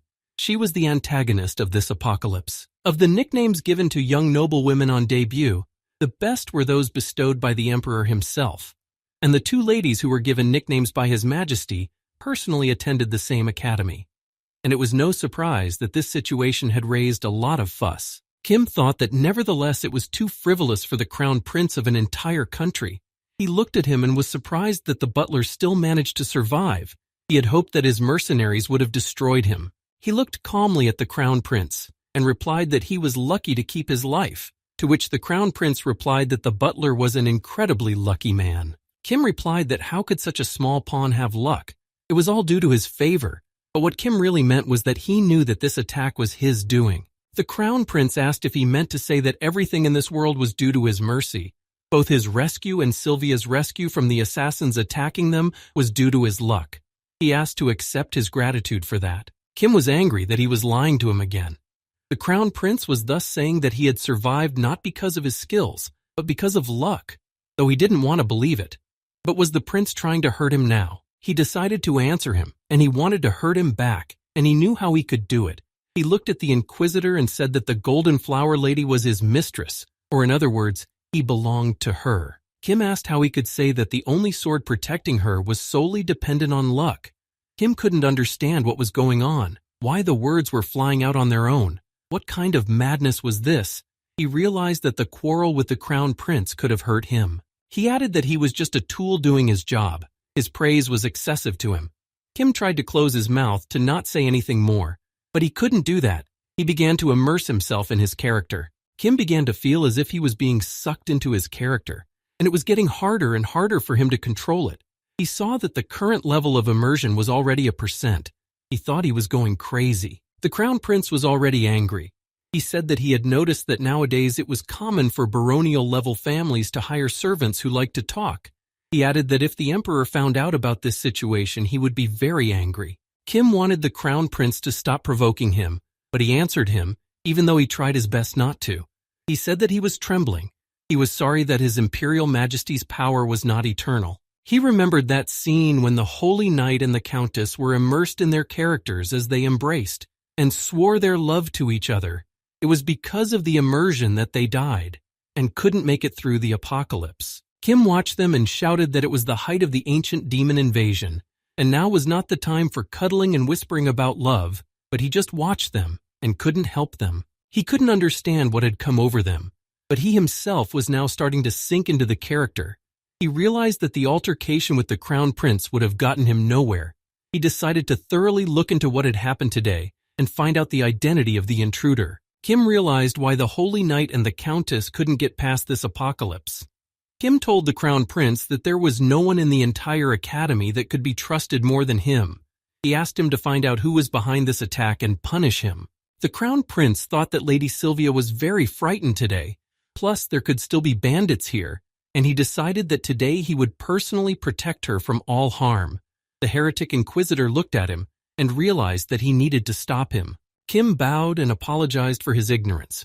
When something like this happened, one had to take a breather where they could find the most peace, so the lady would most likely prefer to rest in her chambers as usual. The Crown Prince thought the butler meant to say that the mistress would be uneasy with him. Kim couldn't say anything back to him. He only apologized again. He was becoming more and more immersed in his character and needed help to get out of this trap. The rear spirit couldn't understand what was happening to him and what he was doing. Then Kim decided to ask him for help. He told him he was going crazy and asked him to help him. He asked him to do something so he could come to his senses. He told him that he was disgusted with the poisonous snake, but now he was acting just like the protagonist of love novels. And then Kim corrected his bow tie and said that he had come to his senses and asked him not to continue any further. Suddenly, the Inquisitor heretic pushed away the Crown Prince, who could not understand what was happening to her. But to this question, even the Inquisitor himself did not know the answer.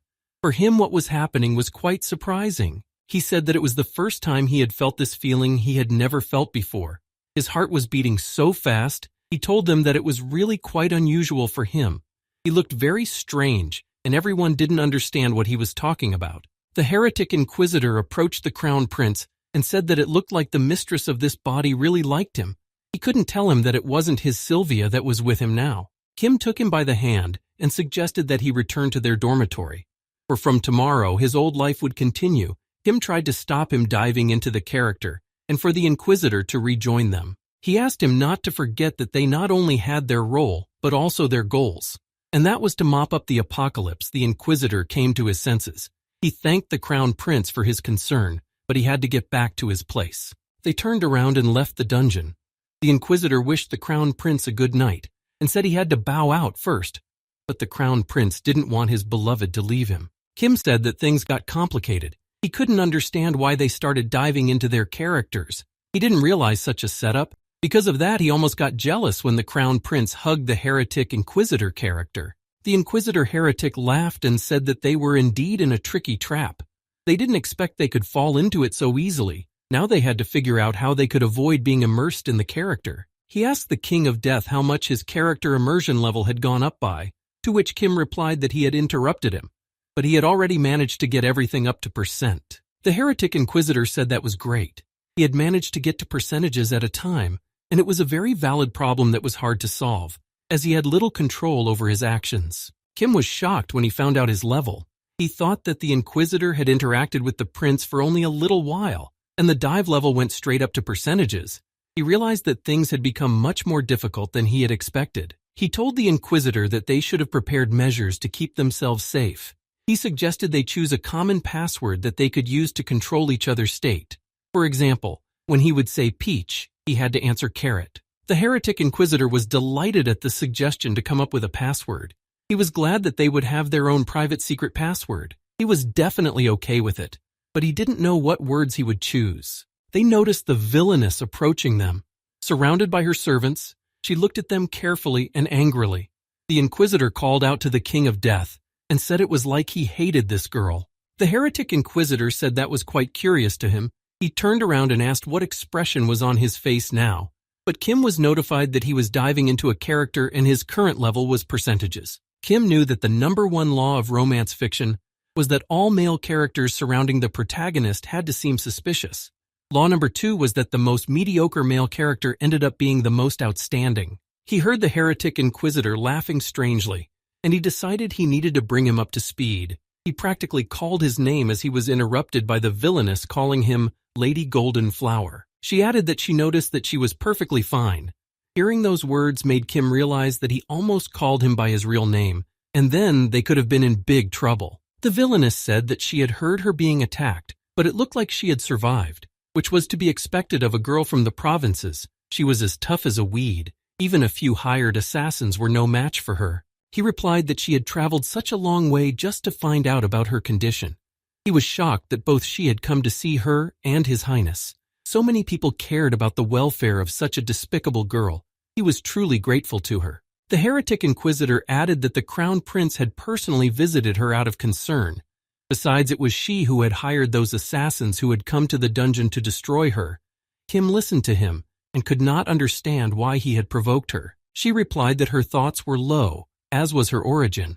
She asked her not to forget the standards of propriety for noble women, to which he replied that he did not know that slapping at a ball in the presence of high society was part of the standards of propriety. He said that if it wasn't a violation of them, he would love for her to invite him to her house for a couple of practical lessons.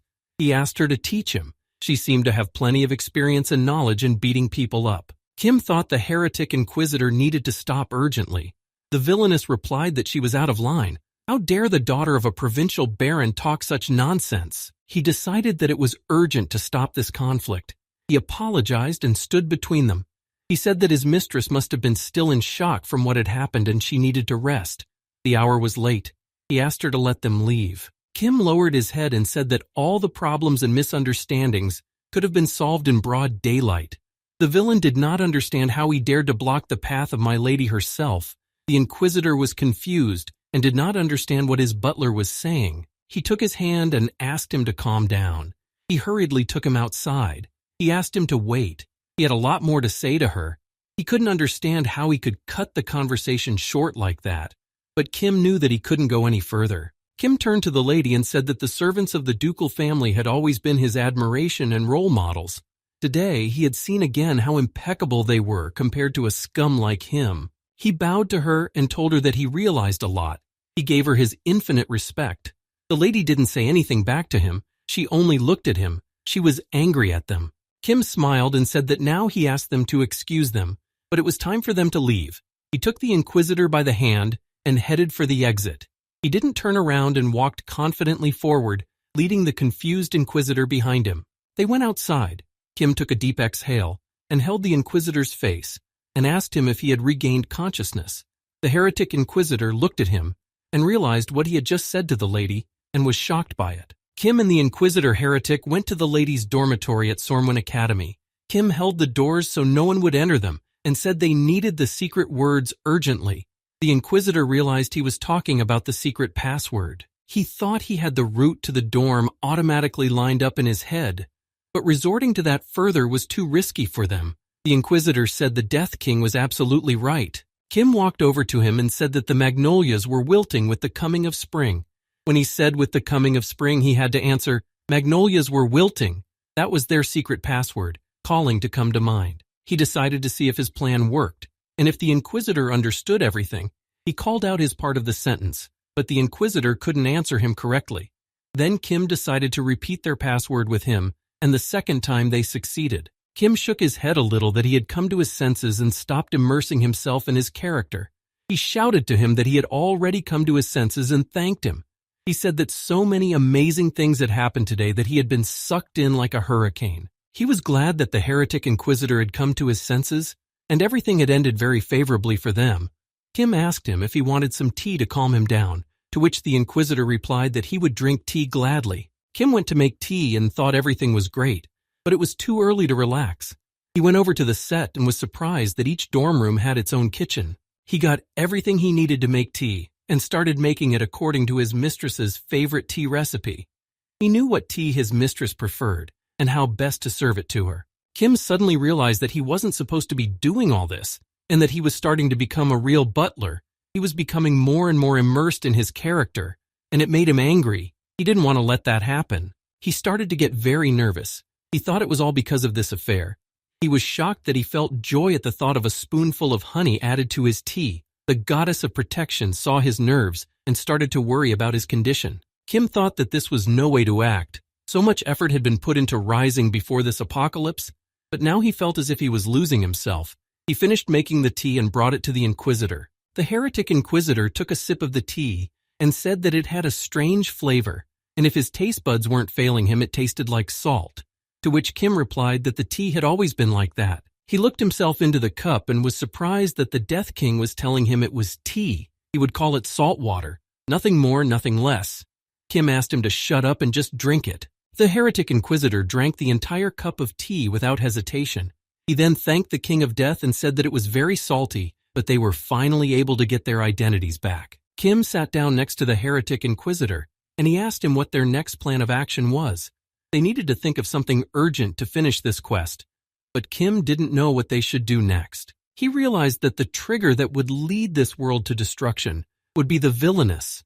Once the Crown Prince openly favored the Inquisitor character, the villainous would be flooded with feelings of deep betrayal and devastation. Kim added that as a result of her hatred and resentment would have destroyed the world, they needed to strengthen the Lady Villain and the Crown Prince's relationship so that it would continue onward. He said that either they had to at least break up the love line between his heroine and the Crown Prince. One of two outcomes had to be achieved. The Inquisitor was sure they would choose the breakup tactic. Kim thought that he had never been in a relationship and had little knowledge of it. But wasn't a relationship easier to destroy than to make or mend? If they wanted to achieve that, they needed to make the prince's love for the golden flower grow cold. He had an idea. The more they conformed to their roles as lady and butler, the more their level of immersion into their characters grew, he decided to use one ability he had. Kim thought about what would happen if they acted in a way that was completely out of character for their characters. The immersion level would have to drop, or at least not rise. So Kim used the summoning skill. He snapped his fingers and an evil summer spirit appeared in front of them. Kim told the Inquisitor that from now on, they were to be the bad lady and the bad butler. The law of romantic fiction number. If you want people to love each other, first you had to make them hate each other. Hate is lightning. Love is thunder, followed by the blinding lightning of hate. The thunder of love began to erupt. The next day, all the students of the academy went to class and talked amongst themselves. The two girlfriends asked each other how they slept today. They were happy and cheerful, and answered the questions without rudeness, and quite good-naturedly. The two friends were talking amongst themselves, and sharing what they had dreamed about tonight, and what they were going to eat for breakfast. They were having fun together. They noticed that the golden flower lady came up to them. They looked at her and asked her how she slept tonight. What dream did she have? To which the golden flower lady replied that she slept just disgusting. She had changed her image, and now she didn't look like a lady. She said that last night she was attacked by a group of mercenaries and almost fell. She couldn't sleep all night after that. She didn't know what a good sleep was. The golden flower added that they should not worry about her condition, but about their heads. She doubted that their heads were fine. She advised them to check their condition of their head and brains. Her words made Lady White Orchid fall to the ground. Her friend tried to bring her to her senses. She asked her to breathe calmly. She was amazed that Lady Golden Flower was able to say such a thing to her. She asked for a doctor to be called urgently. The Golden Flower went to another lady and said that did their skull cracked and their beautiful red head had brain leaking out. They didn't have much of it already and now it was all gone. The heretic Inquisitor turned to the King of Death and thanked him. He said that the level of immersion in the character really hadn't gone up 1%. His plan was working. He suggested that henceforth he would be a bad lady and a bad butler. Kim knew that to go down the path of evil and needed to find a better mentor, which is why he summoned a summer spirit to teach them how to be bad. The heretic Inquisitor said that they had a great result. Kim bowed and thanked him for his praise. He added that he would continue to trust the Death King completely from now on. He was quite trustworthy. But he had another question. Was he stepping on his foot now to also prevent the dive increase? Or did he have another reason for doing so? Kim replied that for a bad butler, it was a necessary action. The heretic Inquisitor could hear the other students behind his back discussing his act. They thought that the Golden Flower had just lost her mind. They thought that yesterday's attack had affected her greatly. The students said among themselves that she was possessed by the devil. They said that some who doubted the veracity of the rumors dared to check them and have not returned yet. In addition, someone noticed that the butler put salt in the lady's black tea. Suddenly, the Golden Flower Lady was approached by the servants who were outraged that she had shamed the reputation of their lords. They could not silently watch her defile the lord's reputation and their family names. They asked permission to fight her servant, who was quite shocked at their suggestion. Kim thought it was hard to live with a low origin. All the other servants also decided to challenge Golden Flower's servant. Some thought the honor of the Coulson barony was at stake, and then Golden Flower agreed to accept their challenges and settle things that way. Kim interrupted her speech and said that since she was playing a role, she needed to play it to the end. He asked her not to agree to other people's requests. She wouldn't be able to be a bad lady that way, but she didn't know what she could do to make herself look bad. Some of the butlers got tired of waiting to talk and asked them what they were whispering about. Then the Golden Flower Lady turned to them and said that as they had asked, she was letting them fight her servant. But she added that for this, they all had to pay her 5 gold coins. For each round, she explained that the butler was the property of her family, and she was afraid they might damage him in the duel. The butlers were shocked when they heard that they had to be paid to defend their lord's honor. They understood that she was trying to make money from a sacred duel. They doubted that their loyalty to their lords was worth 5 gold coins. Kim began to warm up and thought that a servant had to match his master. He realized that now it was his turn to show the results of his long training. Kim took off his jacket and drew his weapon. He looked at the other servants and decided to ask them if any of them had ever been hungry for more than a week. Kim knew that he could handle them without much difficulty. The Crown Prince saw that his beloved was in danger. He asked what all the commotion was about. He added that he had heard rumors about her arrogance, but he had always considered them slander, and now she was against her own classmates. He added that he was terribly reckless to grab his weapon in front of such people. The Crown Prince said that he only deserved to be fired, both as a butler and a servant. Kim apologized to him, but he had a fight ahead of him. The Crown Prince said he didn't understand what her butler was doing. He looked at him and said that even if his mistress was losing her temper, he should have stopped her immediately instead of pulling out a weapon. Kim replied that a servant could only accept remarks from his mistress. He would leave if she said he was fired. If not, then he would remain her loyal butler. The Crown Prince was incredibly angry after this response. The prince approached Sylvia and said that he had warned her that it was wrong to keep such a man as her butler. Their family had butler positions for several candidates who had been trained to serve since childhood, and he would be able to bring her one. The two friends couldn't understand how he could be so worried about her. After all, his fiancée was Lady Silver Lily. But this engagement was made before he was born. There had long been rumors that the emperor favored Lady Goldenflower. Kim heard what proposal the Crown Prince had made to her, and he was starting to get a little nervous. He didn't know what would be stronger, the love of the protagonist of this apocalypse, or a heretic inquisitor as the bad lady. The Goldenflower looked at him and asked His Highness what perfume he was using today. The inquisitor pretended not to hear his request. He apologized for saying so, but this scent was unfamiliar to him. The heretic inquisitor stood up and was about to walk away from the confused Crown Prince. He turned around and asked him if he had figured out the identity of the assassins who attacked him yesterday. The prince replied that the investigation was still ongoing. She added that if his butler had not been with her during the night, she might not be standing here anymore. And if the Crown Prince valued her, she asked him to also value her butler, for in all the world she trusted him the most. The heretic inquisitor finished his speech. He was doing an excellent job of playing the role of the Golden Flower Lady, and he managed not to increase the level of immersion in the character. When he finished, he pulled out a fan and laughed hard, shocking everyone with his laughter. The Crown Prince said that her laugh was different than usual, but of course her voice still reminded him of a little chick chirping. But she interrupted him and said that she liked laughing like that. The inquisitor said that if you listened, it wasn't so bad.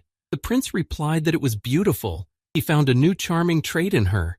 Kim couldn't believe that the prince was starting to like her even more. He wished it was the other way around. The prince said that she had as many bright facets as a kaleidoscope.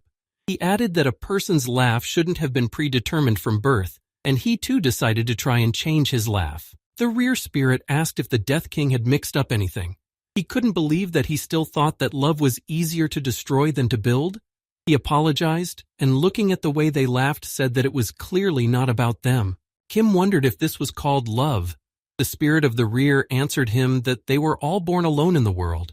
But in the course of life, love took its own form, and there was a love that could not be destroyed, even with all their efforts. He wondered why the Sword Lord suddenly began to speak so wisely.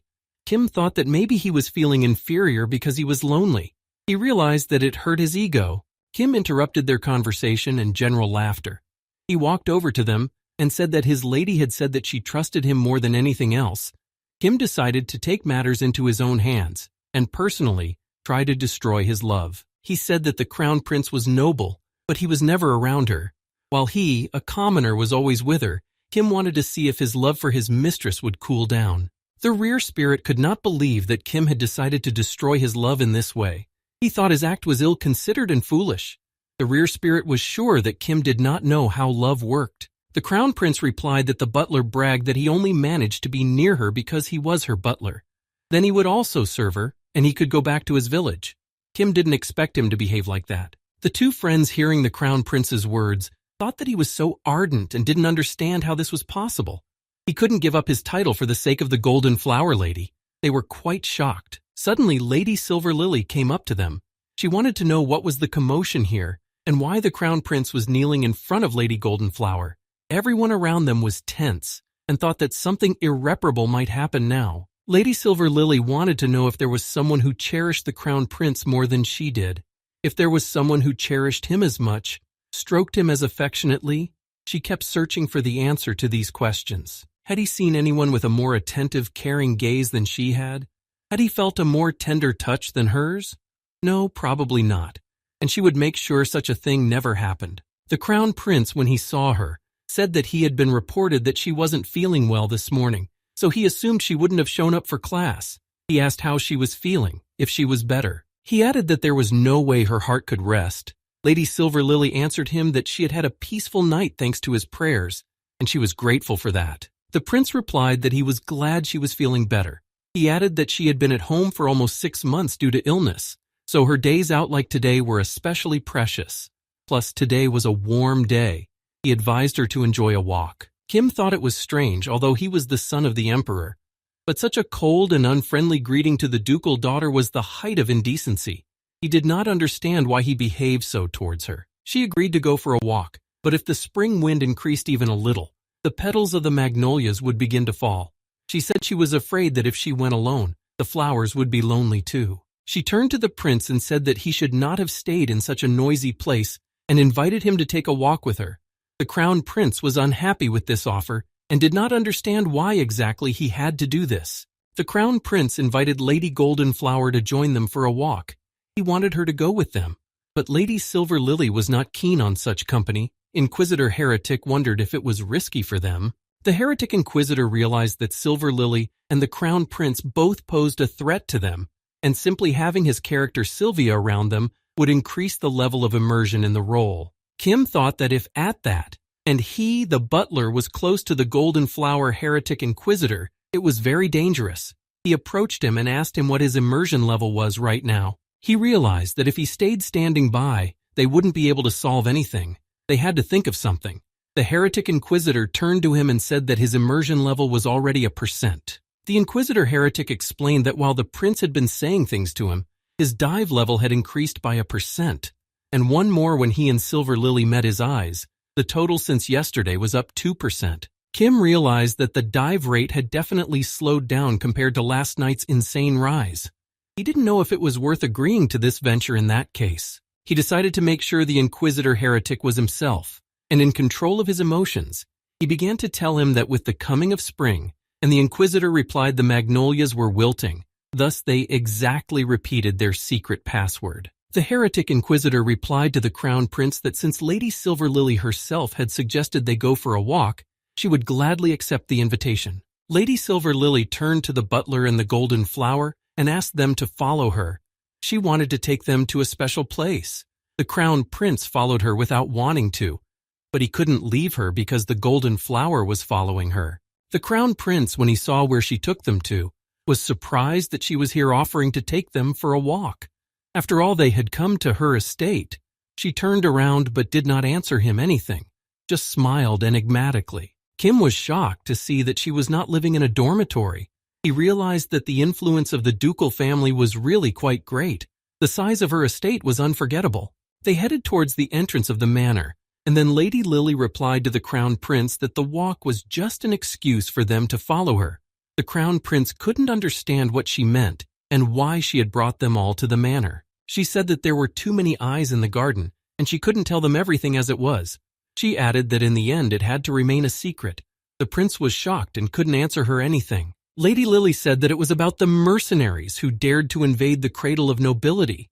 They couldn't let the public image be shaken by talking about it anywhere. Kim thought that the instigator who hired the assassins was the prince, but he thought his opinion was possible by the fact that he was negative against him. But he didn't understand why Lilia was so calm, perhaps because she knew the identity of the culprit. The prince asked her if she had found the culprit. Even he had not yet progressed this far in his investigation.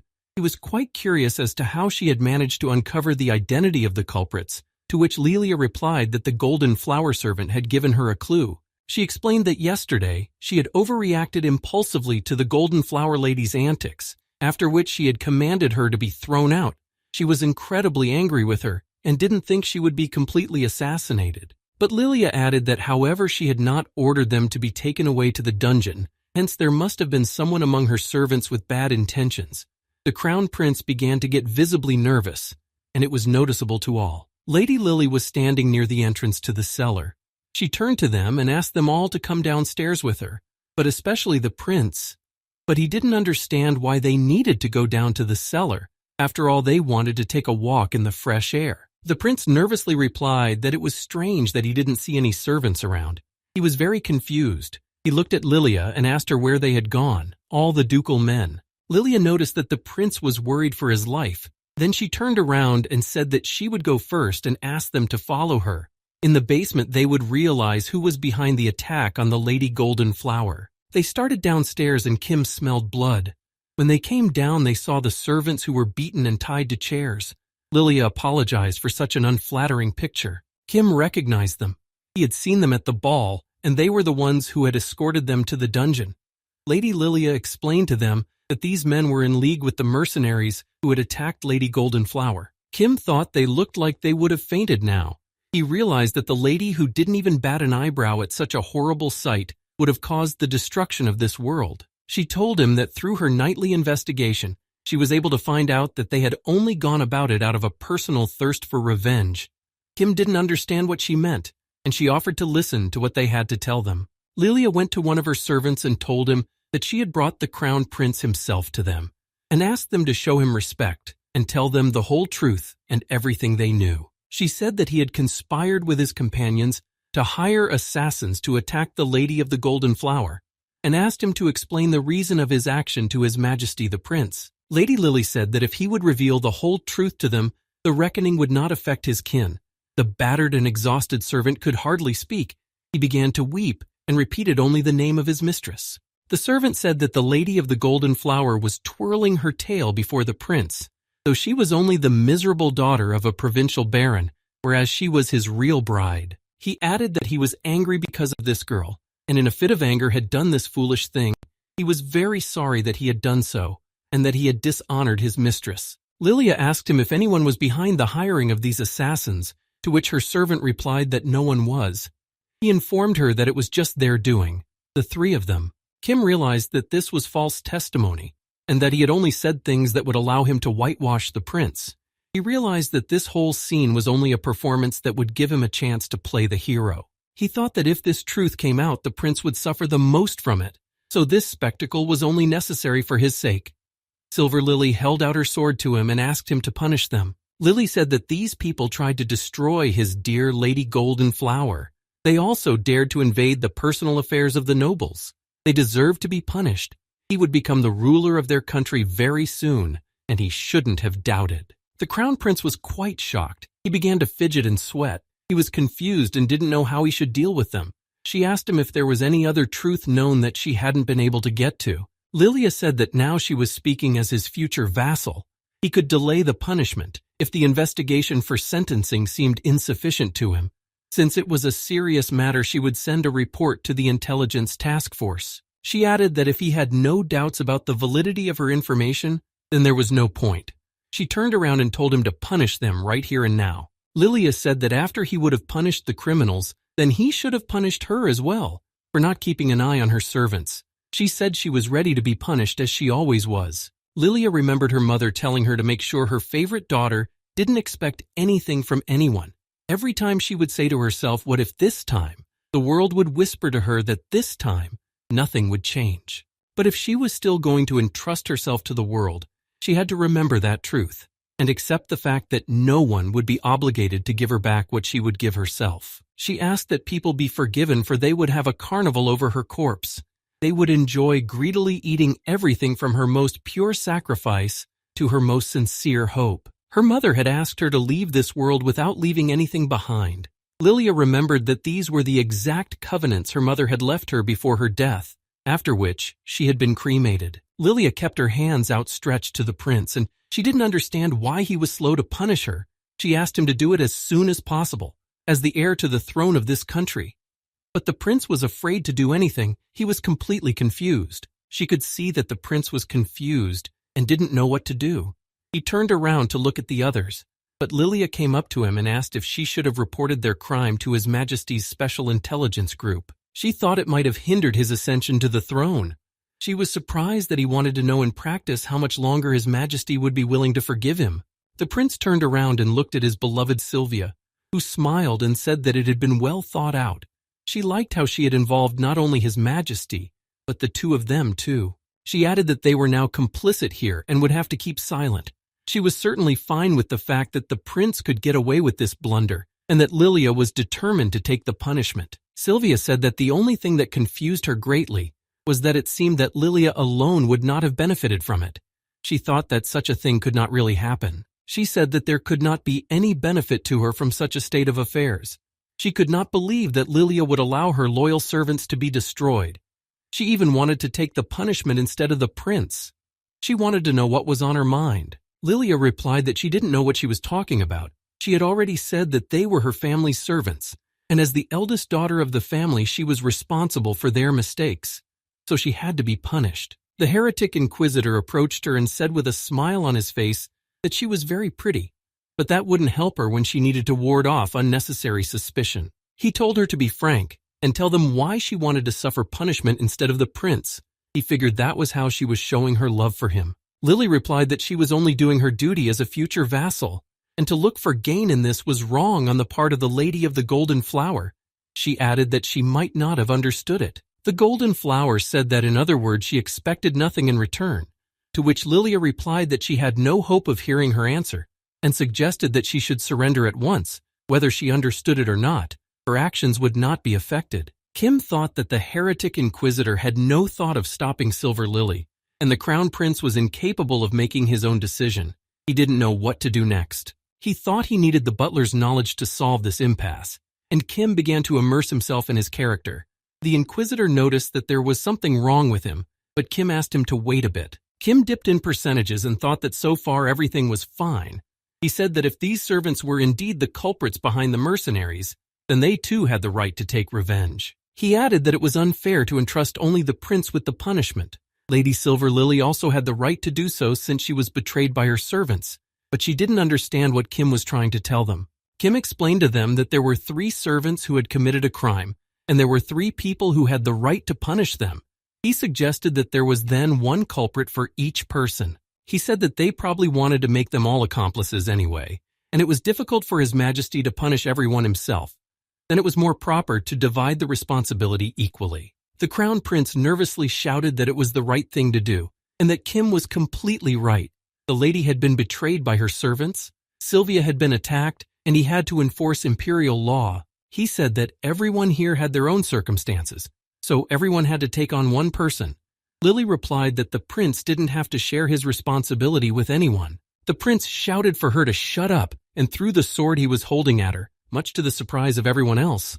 The prince was very tense and scared. He didn't want to kill the poor servants. He said that in every situation, Silver Lily only said kill, punish, punish, and that was all she could say. He asked her how many people she thought he had already punished by now. Silver Lily replied that it was the duty of the future ruler. She stood still and did not give any sign that she was in pain from her injury. The prince answered her that he was not a killer and that killing was evil. The prince said that if she wanted to see blood so badly, she could kill them first. Lilia raised her sword and said that then, at least he should have given her an order to do so. Lilia asked him to give the order so she could carry out the execution. Or had he forgotten how to give orders? She asked him if he was giving up his privileges as ruler. The prince was shocked and didn't know what to say to her. The prince covered his face with his hands and gave her an order to destroy one of his servants.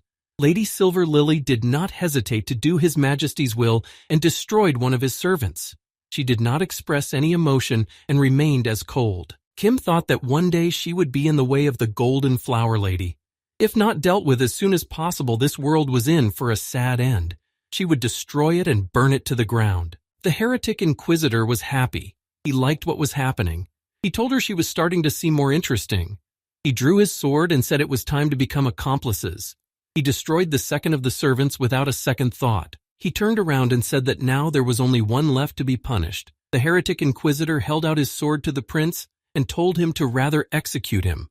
But the prince decided to run away and not kill the servant. He was stopped by Kim and said that none of this would have happened if he hadn't set up the attack. He understood that love could make you crazy, but now he was going to escape responsibility for his madness. He couldn't let him. Kim led him by the hand and told him to take the sword the heretic inquisitor was holding out to him. Now Kim didn't think he had a prince in front of him. He couldn't let him escape responsibility for his bad actions. He told the prince that he had seen before how he often shifted the blame to others. Kim could see that his dipping percentage was growing, but he didn't care. He now completely shared the butler's feelings. Kim thought that it made him very angry that the prince had tried to cowardly escape. It made him angry that he wanted to put all the dirty work on Lady Silver Lily. That was why he wanted him to be justly punished. He remembered the scene of the floor passage when all the nobles were running away from the fire, forgetting about the poor children who were burned in the fire. He saw that he was also trying to save himself, and in doing so, he was calling himself Crown Prince. Kim put a sword in his hands and ordered him to punish the criminal. The prince cowardly called for help and asked Sylvia to stop her butler, but she was silent. The prince, with Kim's help, destroyed the criminal. Lady Silver Lily fell on her knees and told His Majesty that the people were rejoicing. He had done justice by punishing the criminals who almost destroyed Lady Golden Flower. She added that he should man up to continue to give the criminals what they deserved. The fate of the people would depend on his decisions. But the prince did not listen to her. He dropped his sword, turned around, and hurriedly fled from the cellar. Lady Silver Lily lowered her head and added that he should be strong. She was sad that the prince was such a coward. Kim looked at her and thought he suddenly wanted to understand her and her feelings. On the third day of the passing of the apocalypse, Lady Silver Lily was absent from the academy. Some students said that she was not feeling well today, and she decided not to come to the academy. The heretic inquisitor said that Silver Lily often had ailments. It was not surprising since she must have been questioning her servants all night. He added that the prince was also absent from classes, and that was already thanks to the Death King. The heretic inquisitor added that the prince must have been in great shock. He might have taken a sabbatical due to that. Kim replied to him that he had recently called him a butler instead of a Death King and asked him to be more careful, to which the inquisitor replied that it was his oversight. Once the immersion level reached %, it became harder to control himself. The heretic inquisitor said that the salt tea did have its charm and asked his butler to make him another cup of tea. Kim was outraged that he called him butler again and asked him to wait a second. Kim started making the tea. He thought that the tea ceremony had a very deep meaning to it. Even the way the tea was poured from the teapot was important. He realized that this culture suited his mistress perfectly. He received a notification that he had begun to immerse his character again, and the current level of immersion was already at %. Kim was shocked, and he suddenly poured the hot tea directly onto his mistress. The heretic inquisitor looked at him and asked why on earth he poured the tea on him. It was hot after all, and it would mess up his hair badly. He realized that he had started to immerse into the character and decided to ask him their secret code. Kim came to his senses, and their secret code helped him come back and take control. He was brushing his mistress's hair after dousing it with tea and saw that his hair had grown back a little. He thought it was the result of the sacred art. He thought that his hair had grown back because the heretic inquisitor had begun to merge with his character. Kim looked at him and said that he had noticed that the inquisitor had begun to show his emotions more often. Kim added that he used to smile a lot before, but compared to now you could tell that he barely did. He had the feeling that he wasn't smiling out of any kind of joy, but just because it was his usual facial expression. The heretic inquisitor replied that he was beginning to change, and Kim confirmed this. He said that he could now understand the reasons for his smiles. even whether it was actually a smile or a chuckle. He replied that it was true, and he had noticed it too. The Inquisitor smiled and asked the Death King if it was a positive effect or the opposite. Kim looked at him and noticed that he had a small head, body, and hands. He wondered how many people he had been able to destroy. The Inquisitor was a first-generation hunter originally from Bulgaria. His age was unknown as well as his number of kills. He replied to the Inquisitor that he was positively affected by it. Kim confessed to him that he had actually thought for a long time about how he needed to be dealt with. But the heretic Inquisitor didn't understand what the Death King meant. Kim said that he was a psycho and a tough killer, but he couldn't destroy him. Even the Black Dragonhead and the Holy Sword decided to keep him alive. Although he still despised him, he understood that there had to be a reason for keeping him alive. The heretic Inquisitor laughed hard after the Death King's words. She noted his insight, but Kim was serious about finding out why he chose to kill people. Kim confessed that he had wanted to ask the Inquisitor heretic about this for a very long time. He added that he was a psycho, but he was also a good listener and he understood people. But it was not clear to him why he killed other people. The heretic Inquisitor offered to show him something to start with. He thought it would be better to show him once to make him understand everything. He applied his ability of the sacred art of spirit concealment. He explained to him that it was one of his techniques. The heretic Inquisitor could use it to make anything in the world disappear, including bodies and all evidence. The heretic Inquisitor said that powerful people didn't kill other people out of kindness. He said that it was just hard for them to hide the bodies. They were afraid that they would be discovered, and he didn't have to fear that. He remembered that during the first wave there had been utter chaos in the tower. The return of slavery, racism, terrorist attacks, suppression by army forces, brutal murders, strife. He felt like he was retelling human history in abridged form. The heretic Inquisitor said that at this rate, they would all soon be extinct, and it was a sentiment shared by the current 5 guilds. He told him how all 5 heads of guilds were gathered together. The first to speak was the head of the Black Dragon. She offered to sign a non-aggression agreement. The Countess made a condition. She wanted guarantees on the monopoly. Inquisitor Heretic added that he would like all the heads to have their own territory.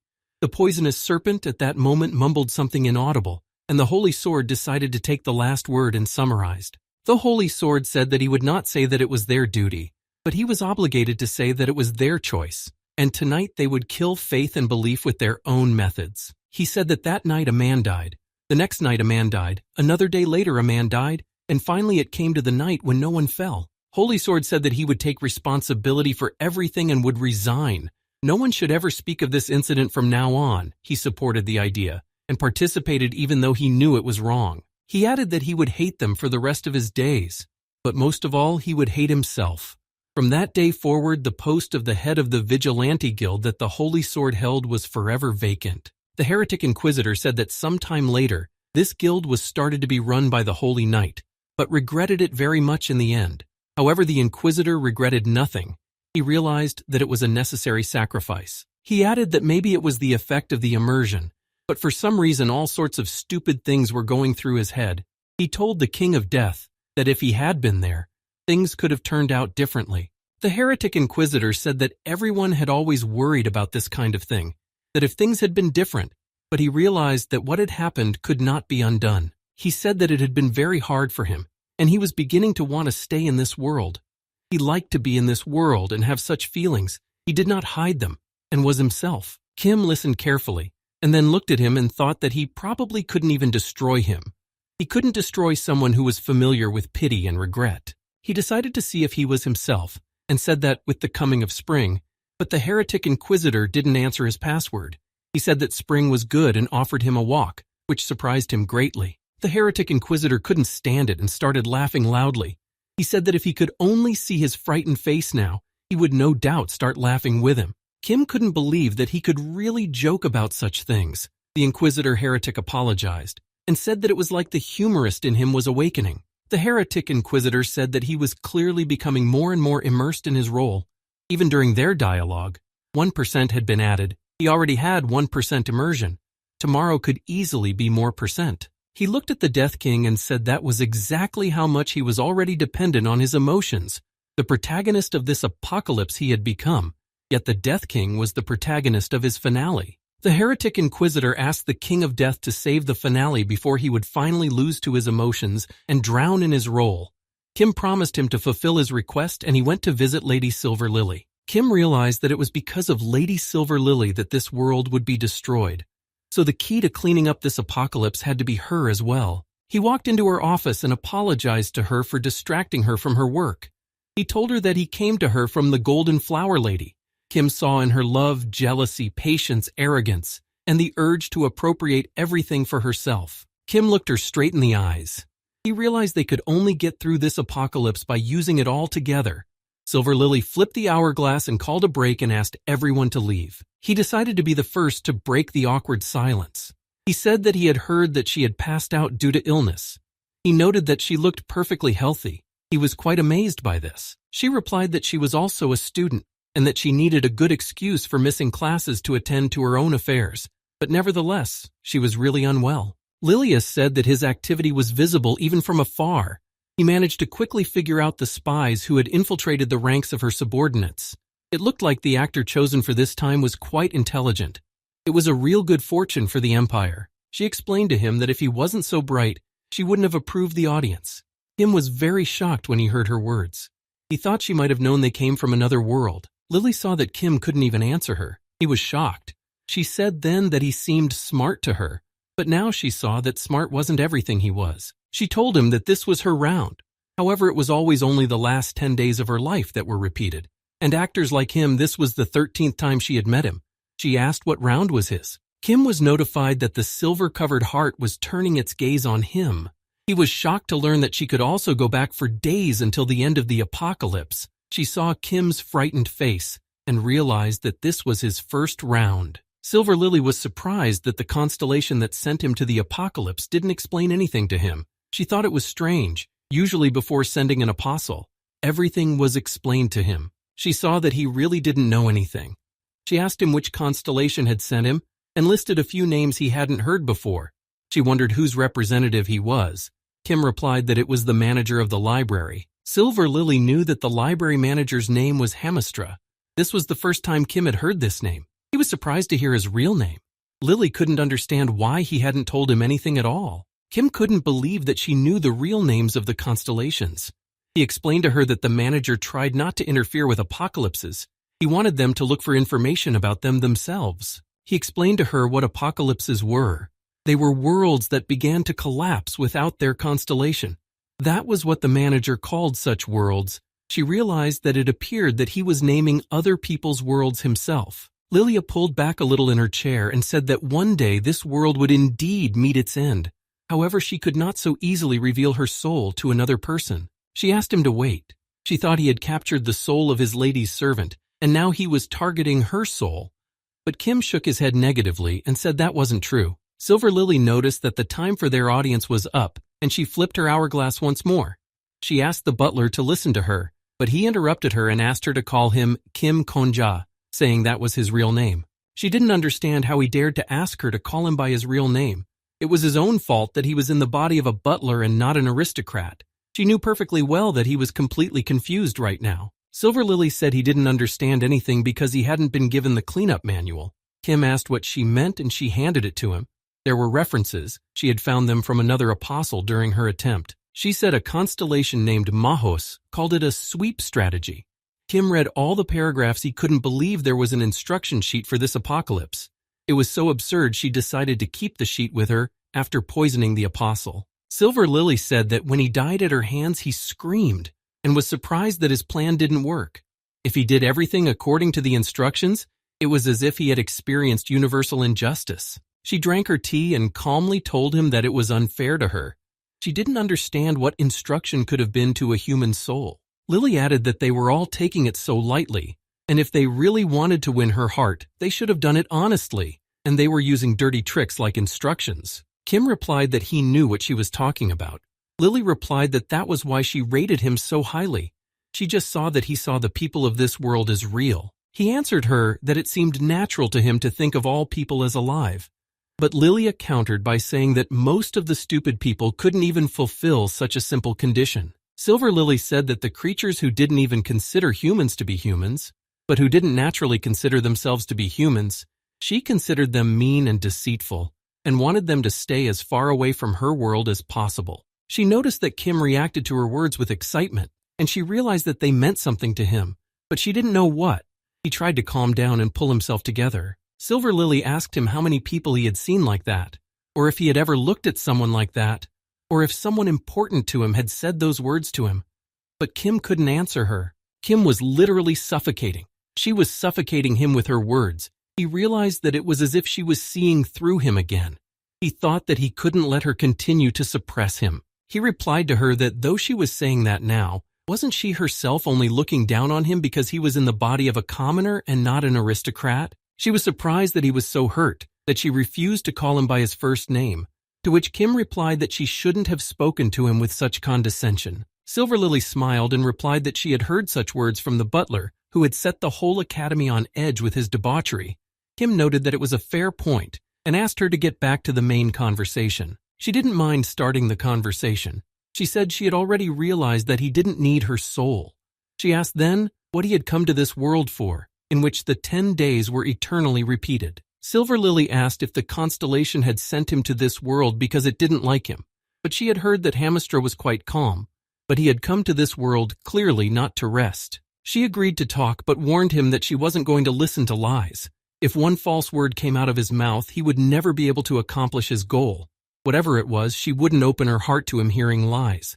Kim couldn't understand why he had come to this world, but he realized that they had to pass it to make the 25th floor this place. But they could easily have chosen another world for this floor as well. He thought that maybe because of the shard of his sword that was with them in the apocalypse, he decided to find the sisters of his sword, and then he would shoot. But this power would not really turn out to be that great. The rear spirit knew that Kim didn't understand anything about romance. He hadn't felt the joy of the world yet. He was amused that he had never been in a relationship before. He still didn't know what it was to love. Kim replied that the feelings of falling in love were still unfamiliar to him. Maybe she didn't know it, but one of the genres of this world was romance. He thought it was the perfect place to learn about love. He added that he wanted to learn what he didn't know. He didn't want to be ignorant of something, for then he wouldn't be able to experience the fullness of a life lived. Silver Lily asked if Kim wanted to learn love from her, to which Kim replied that he wanted to learn love from the world. He wanted to understand what he didn't know. He wanted to experience it. She understood what he wanted, but couldn't understand why he had come to her in the first place. She thought it would be easier to learn it from his mistress. He replied that she was further away from understanding the feeling than he was. Kim said that if one was to learn it, it would be from someone who understood it, to which Silver Lily replied that it was indeed true, and for once it was true, that it would be more about his lady teaching him about love rather than the other way around. She said that she still didn't understand why he had come to her in the first place. Kim replied that the reason was simple. He just wanted to understand her. He wanted to get to know her better and find out her true feelings. He added that he didn't understand if he should take the side of the crown prince or the empire. She was ready to dedicate her life to them. He wondered why it was like that. He wanted to understand her. If she was doing it out of love, he wanted to feel it. Kim was a little embarrassed. He said he was very embarrassed to say this, but he told her the truth as he thought and never once deceived her. He said it was the first time he had said such words and it made him uncomfortable. Silver Lily was shocked. She said he was completely fearless if he wanted to know the feeling of love. With all this, he also wanted to understand her. He said he shouldn't have spoken of understanding so lightly. It was a word that poisoned people. Expressing a desire to understand someone entailed taking responsibility, and yet he decided to call the manager. Kim asked him to interrupt the live broadcast for a moment. He wanted to say something to Lady Silver Lily. The manager approved his request and stopped the broadcast for a moment. He admitted to her that he too was a regressor, but his regression was different from hers. She said that in her case, the last 10 days of her life were constantly repeating, while his was going back 24 hours from the time of his death. Kim said that he didn't just go back 24 hours, but if he died at someone else's hands, he could see the trauma of that person. He could see the deep wounds, the memories. If something dear to them was destroyed, he could see it. He felt like he wanted to share his story with someone in a similar position, someone who had lived a similar life. Kim added that his skill made it a little easier for him to understand the feelings of others. He said it was a peculiar ability. He was afraid to get used to how easy it was, One of the people he trusted the most had once said that it was impossible to rely on his skills completely, but he was willing to understand her. Silver Lily replied that it wasn't an easy understanding of her feelings, to which Kim replied that nevertheless, he couldn't just abandon people who needed help. He didn't want to leave her alone with her feelings. She said that even though it might have seemed hypocritical, she wanted others to know that she was here and that she was protecting this place for their sake. To be able to live it was a true blessing. Silver Lily added that even if it took a second to understand, the responsibility lasted forever. She said that Kim had decided to voluntarily step into hell. The manager notified that the stopping time was up. Silver Lily looked at her hourglass, and after a little thought, she told him she would teach love to the actor who played the role of the butler, but she had one condition. She said she would teach him to love if he agreed to be her servant for exactly 1 week until the destruction of this world. Kim was surprised by her condition. She wanted him to become her personal servant. Silver Lily replied that she only knew her love and had never taught it to others, so she knew no other way but to show him her love unadorned. She asked if he could learn the material that way, just by watching and memorizing. She said, saying it all out loud, she realized that it was a deal breaker for her, but all she would be showing him was her private life in its entirety. She pushed back her chair and was about to get up. Silver Lily added that he could consider this the greatest good fortune of his entire life. Kim looked at her and thought that the arrogant aristocrat in front of him was a real arrogant aristocrat. The next day, Kim went to her estate to begin his duties and start his studies. He entered her room where her other servants were doing her hair. He apologized and walked into her. Silver Lily asked her servant to show him the board where she had written to him about their first lesson. It was the basics. It said love began with a bad man. She told him that last night she had given serious thought to exactly how she could best teach him about love. Kim was shocked and didn't know how he should react to her words. Silver Lily said that she didn't have a lot of free time to focus entirely on teaching him, and finding him his first love in a few days wouldn't have been possible for her either. She explained to him that she had decided to start his training by explaining the basics, and asked him to repeat after her that love started with a bad man, and Kim dutifully repeated everything she asked him to do. Silver Lily said that it could very well be that his soulmate was actually a completely bad person, and then he would have a very difficult time loving her and turning a blind eye to all her bad behavior. She added that somewhere there were couples who had everything worked out perfectly with their first love, sometimes meeting people who imbibed the ability to care and respect their partner, thanks to which their union lasted a lifetime. Lilia added that however this was not his case, she was sure that with a percentage probability, his lover would have turned out to be a bad person, even if she wasn't like that at first, but would have definitely become one in the end. She said that people couldn't hide their nature forever. Following the same principle, she asked her servant to reveal the second rule, which stated that he too was a bad person. Lilia added that he shouldn't be so desperate. Humans were just test animals, once under the influence of bad people or become bad people themselves, but there was a chance not to make the same mistake again. Kim was despairing at what he had heard. He asked her if he couldn't just be a good person. Silver Lily looked at him and asked him not to put his trust in people. Silver Lily said that people often forgot what they said once, decided to do something and then suddenly gave up. Few relationships would be without forgotten promises and abandonment of their own decisions. She added that if he really wanted to be a good partner, he should have learned to remember and make up his mind. Kim asked her how he was supposed to learn that. Silver Lily finished getting dressed and came out to him in a fancy dress and said that he was just a child, and said that it was better to see once than to hear 100 times, and then she decided to show it to him. Kim looked at her and couldn't understand how she was going to show it to him. He was confused and didn't know what was ahead of him. Silver Lily came closer to him and said he was watching her so closely but still didn't understand anything. She walked over to him and put her hand on his shoulder and quietly told him that the worst person of all the bad people here was the one who fell in love with her. Silver Lily headed for the exit and told him to follow her. They left her room and went to a direction unknown to him. Kim walked and thought about her words. He looked at her and saw no emotion on her face. She walked with a stone face. It wasn't long before they were near the prince's chambers. His servants were shocked when they saw her. They didn't expect that she would have breakfast so quickly. She asked them if His Highness had already had breakfast, and added that the monarch was supposed to have breakfast before all the people. They couldn't answer her anything, and then she realized that meant he hadn't had breakfast yet. She asked them to open the door for her. The servants bowed to her and apologized. They couldn't let her in. His Highness had given them strict orders. She bent down and said she knew it. He must have said not to let her in under any pretext, but His Majesty had personally asked her to take care of the heir to the throne and asked him whose servant he was, their prince or the emperor. The servants let her through, and her assistants. She went to the prince's door and asked him what was wrong, to which the prince asked her not to enter his room. She took out the key of the door and said she was right, and she was going to enter the prince's room. She was amazed that it was already late morning and the prince was still in bed. The future emperor couldn't afford such behavior. She asked to close the door. The prince wanted everyone out of his room, but suddenly she noticed the butler. Silver Lily looked at the butler and said that it was time for the second rule, which said that if you couldn't avoid a bad person, you just had to enjoy yourself. But Kim didn't understand what she was telling him. She explained to him that he too would fall in love one day, and his first love would be a bad person, and if something was inevitable, it was better to find the upside in it. Silver Lily showed him a lesson. He needed to become a bigger bad man than his partner.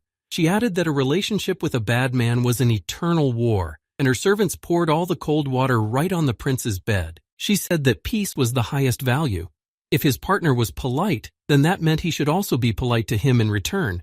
However, if the partner was a bad person, then he had something to remember. Silver Lily asked him to memorize his slogan of the day, "No kindness to bad people," and asked Kim to repeat her slogan, which he obediently complied. He did everything she told him. She said that usually people wanted to look solid, smart, or kind in the eyes of others, but in her opinion he fell into the latter category, so he had to refrain from doing so. Silver Lily left his room. She approached his servants who were standing outside his chambers and told them that His Highness was soaked, even though it was spring.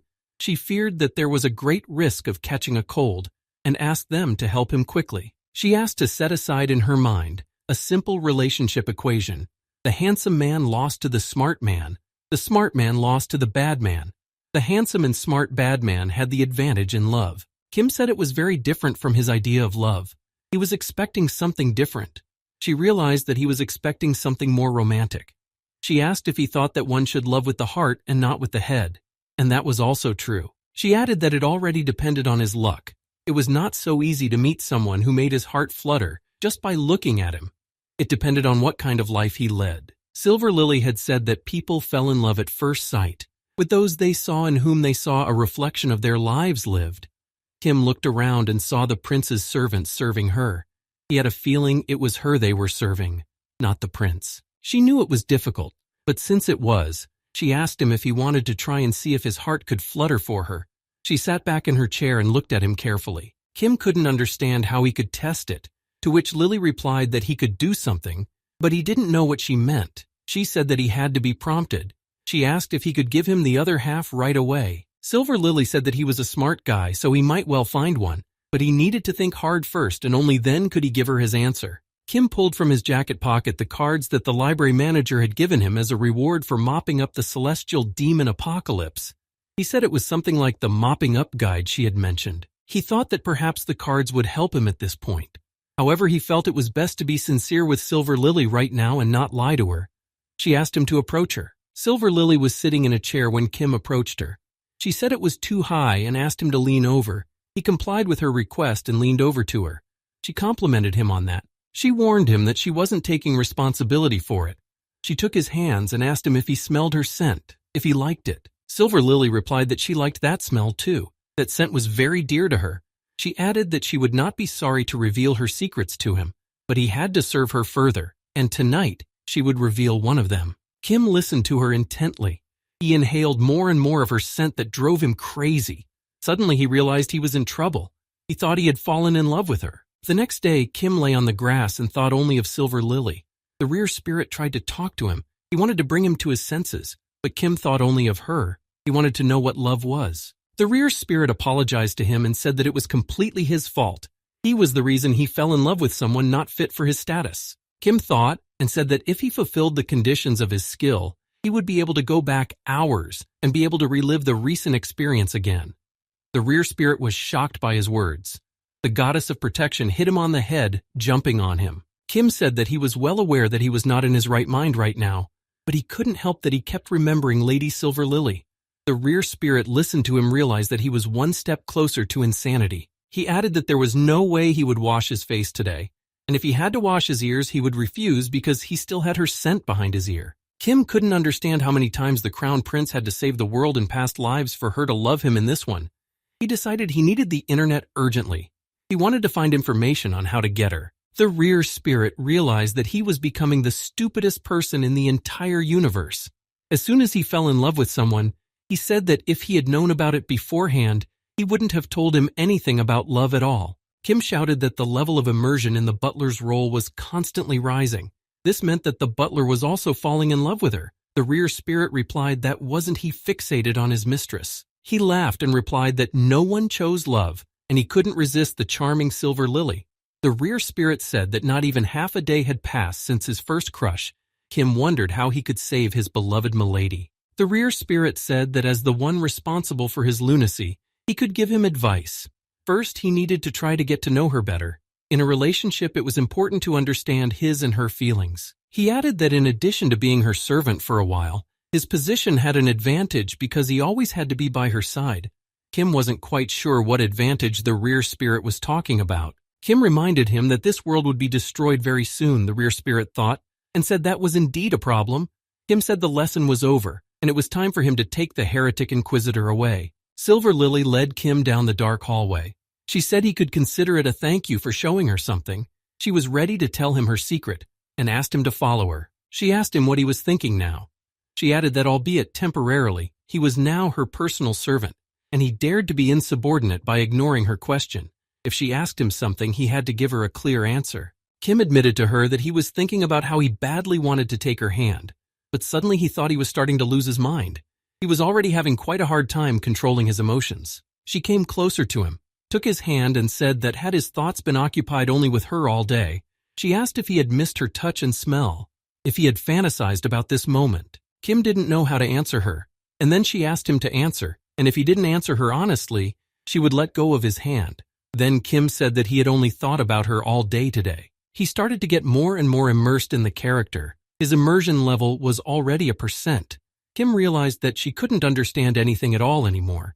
He said that she wasn't allowed to do that and tried to come to his senses. Kim added that he came here from another world and didn't know how long he would have been a butler, to which Silver Lily replied that wasn't he the one who said he saw her as a person. Silver Lily said that meant that he, like the other apostles, had thought her a mere inhabitant of this world, or to put it another way, a character of Hemustra who had sent him here. Kim replied that he was actually serving another lady with whom he had come to this world. He was only serving her for the sake of the mission. She thought he was telling her a lie. He himself had said that today his thoughts were all about her. She asked, didn't that mean he wasn't even thinking about his true mistress? Kim didn't answer her. Then she thought she lied to her, but Kim sharply replied that he wasn't lying to her and was only telling the truth. Silver Lily approached him and told him in his ear to call her his mistress. Once was okay, but you had to put all your feelings into that one time, and if he managed it, she promised to reward him with something sweet. The rear spirit and the goddess of protection tried to bring him back to his senses.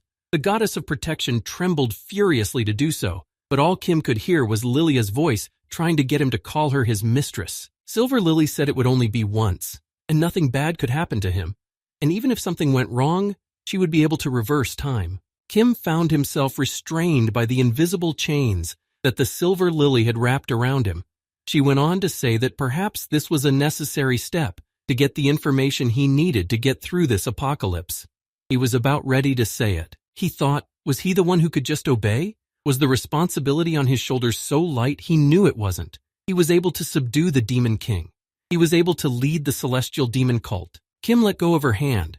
He apologized to Silver Lily and told her that he would not have been able to recognize her as his true mistress.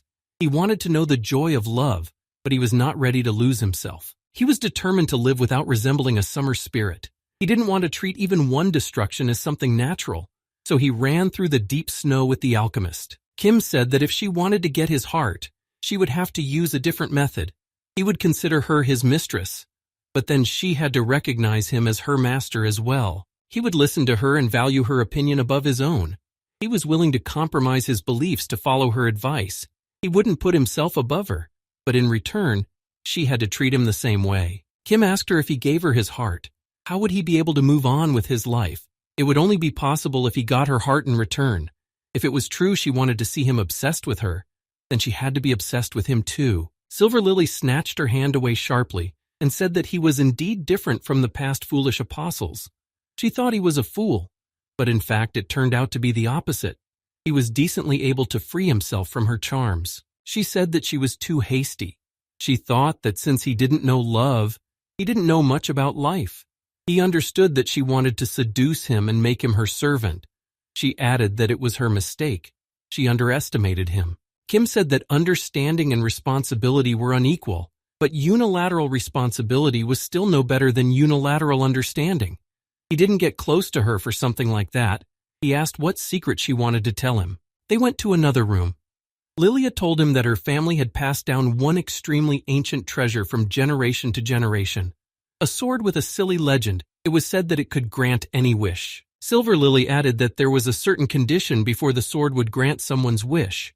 She removed a huge red cape, and Kim saw the sword. The goddess of protection informed him that she felt her sister's presence. She said to make a wish you had to pierce your heart with this sword. This is exactly what happened before her time returns began. The goddess of protection told Kim that it was the third sister sword plea. Silver Lily told him that that was when His Highness contacted the golden flower. She was beyond furious, and she made a wish with that sword that her love would be eternal and stabbed her heart with the sword. But in the end, only her life became eternal. She took Kim's hand and placed it on the place where her heart was. She added that her life couldn't be cut short. Her feelings for the prince were incapable of changing. Her heart was just frozen in that moment. Kim didn't feel her heart. She apologized to him and told him that she didn't have a heart to give to him, but she wanted to do something else that she had been wanting to do for a long time. She asked him to help her. It was time to finish what she had started. She walked closer to the sword and pulled out her weapon.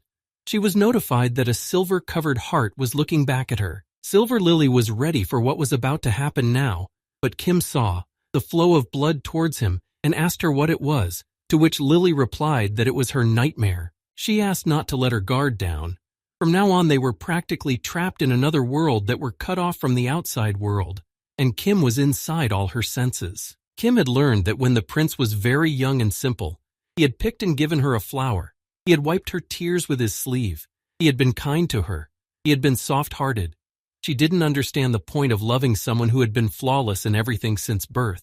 Even if he was bad, guiding him was a display of her sincere love. She admitted that she loved the prince, to which he replied that the nobles knew how to love him too, but the way the golden flower lady wagged her tail in front of him was disgusting to her.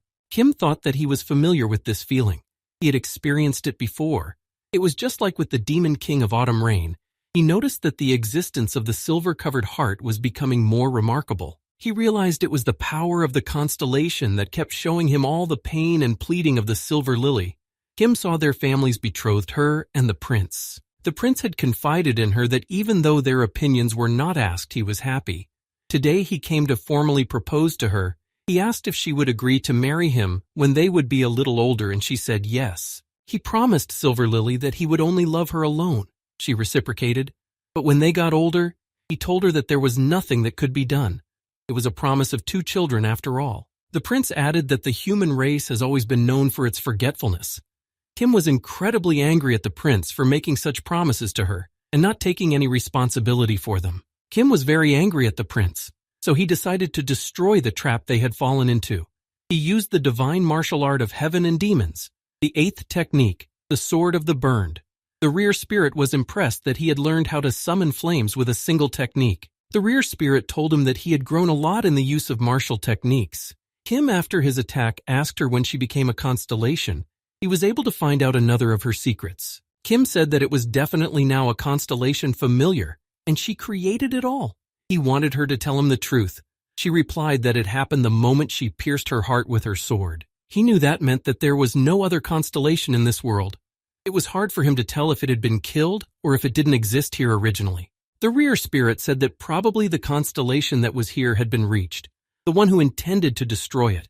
Every day these demons were getting stronger. There were more of them, and they were more powerful. She said that after 10 days, they began to repeat themselves again and again, and she became the representative of this world. Even if she didn't regret it, the passage of time still revolved around her person. The rear spirit said that it was not like a standard ascension. It was quite unusual for him even by Murim's standards. Though the sword in her mirror was only a shard, it did not cease to be a relic of the goddess of protection. He added that the sword that pierced her heart became a constellation regardless of its role. The body of an ordinary person would not have been able to endlessly transport through time. Her current power was the result of numerous coincidences. Kim thought she was able to become a constellation, even though she didn't wish it. She was surprised he wasn't disappointed. She said he was right. These demons were her familiars, and they spoke her words, even considering they took them from her dreams. Silver Lily explained that she had made a vow of eternal and unchanging love to keep it pure. She had to wipe away the dust and stains, the denial, the anger, the bargaining, every day, resulting in the demons he had just seen. She asked him, wasn't it disgusting being in such a state? She dared to teach him about love. She said she had willfully brought him here to dispel all illusions. Kim realized that she thought he was disgusted with her, but he replied to her that this situation could not make him disillusioned with her. His words shocked her. She did not expect such a response from him. He said that she had told him her secret. A truly disgusting man would never open his heart to another, and if she had hoped to scare him off in this way, she had miscalculated. His love was not that superficial. She said he had only been in love with her for a day, but she was delighted with his eloquence. Kim asked if that was a problem, and in a year or 1,000 years his love would settle her. Kim thought at that moment it was finally clear. Even if he was forced to share the butler's feelings now, those words that flew off his tongue expressed solely his feelings. He said that his eyes could see exactly what kind of people she hated and despised. He could see what hurt her and caused her pain. They were alike, and he liked her approach to life. Besides, they lived the same way. Kim told her that he loved her exactly as much as he loved himself, and he would like her to love him the same way. He promised to win her love, and he didn't care that her heart was imprisoned in this world. He added that this also applied to all the unforgettable memories for her related to the prince. They could both go back in time. There were only 2 of them in this world that had this skill. Kim smiled and said that they had plenty of time to enjoy together. In that time, he would give her new, unforgettable memories. He would try to do that. Silver Lily asked if he wanted to endlessly repeat those 10 days. She was sure he wouldn't be able to stand it. To which Kim replied that it wasn't dangerous for him. He had gone back in time more than once and more than twice. She asked what would happen if she got tired of him one day and asked him to disappear. Kim replied that he would, but that wouldn't happen. Not even the crown prince could tire her out, and he was better than him. Silver Lily said that he was unbearable. She should have considered that she was fed up with him by now, but she couldn't do that yet. It seemed to her that she wouldn't have been able to refuse his love. Silver Lily's servants apologized to her, and she asked them what the commotion was at such a late hour. They told her that they were sorry to report it, but the Golden Flower Lady had caused the commotion. Kim ran outside to bring Lady Golden Flower to her senses. He saw the servants trying to stop her. They told her that she shouldn't have behaved like that. He remembered telling her that he would work as Silver Lily's personal butler for a while. It was to get information on her and to clean up the scene. The Golden Flower Lady replied that since it was necessary for their mission, she had nothing against it. She said she was fine with it and wished him a good job. Kim saw Lady Golden Flower shouting to the servants to bring her butler to her. She knew he was at Silver Lily's. Silver Lily said it was a most unexpected visitor at such an hour. She saw him and said naturally he was here. The Golden Flower broke free from the servants and headed towards him. She screamed he was making her worry. It was already late at night and he still didn't come back to her. Golden Flower said he was her only butler and childhood friend. He was more than just a servant to her. Now that he had heard about it, it wouldn't be foolish of her to ask him to understand her. She said he wasn't allowed to be here anyway. Even the flower beds in their garden seemed poisonous to her. She held out her hand to him and asked him to come back with her. Silver Lily slapped her hand and called her insolent. She said that her disorderly behavior alone in the middle of the night was enough to get her punished with lashes. She asked her if she realized where she was and by what right she was raising her voice here. She told the Golden Flower to get on her knees now and admit her transgression. The Golden Flower laughed and asked if they were going to flog her with a rod. If they were going to flog her, they needed to do it properly. She wondered how the prince would react when she showed him the scars. She figured she and the prince would have another memory together. Silver Lily replied that was what she would do. Her desire to accumulate more memories of her time at the academy was fine.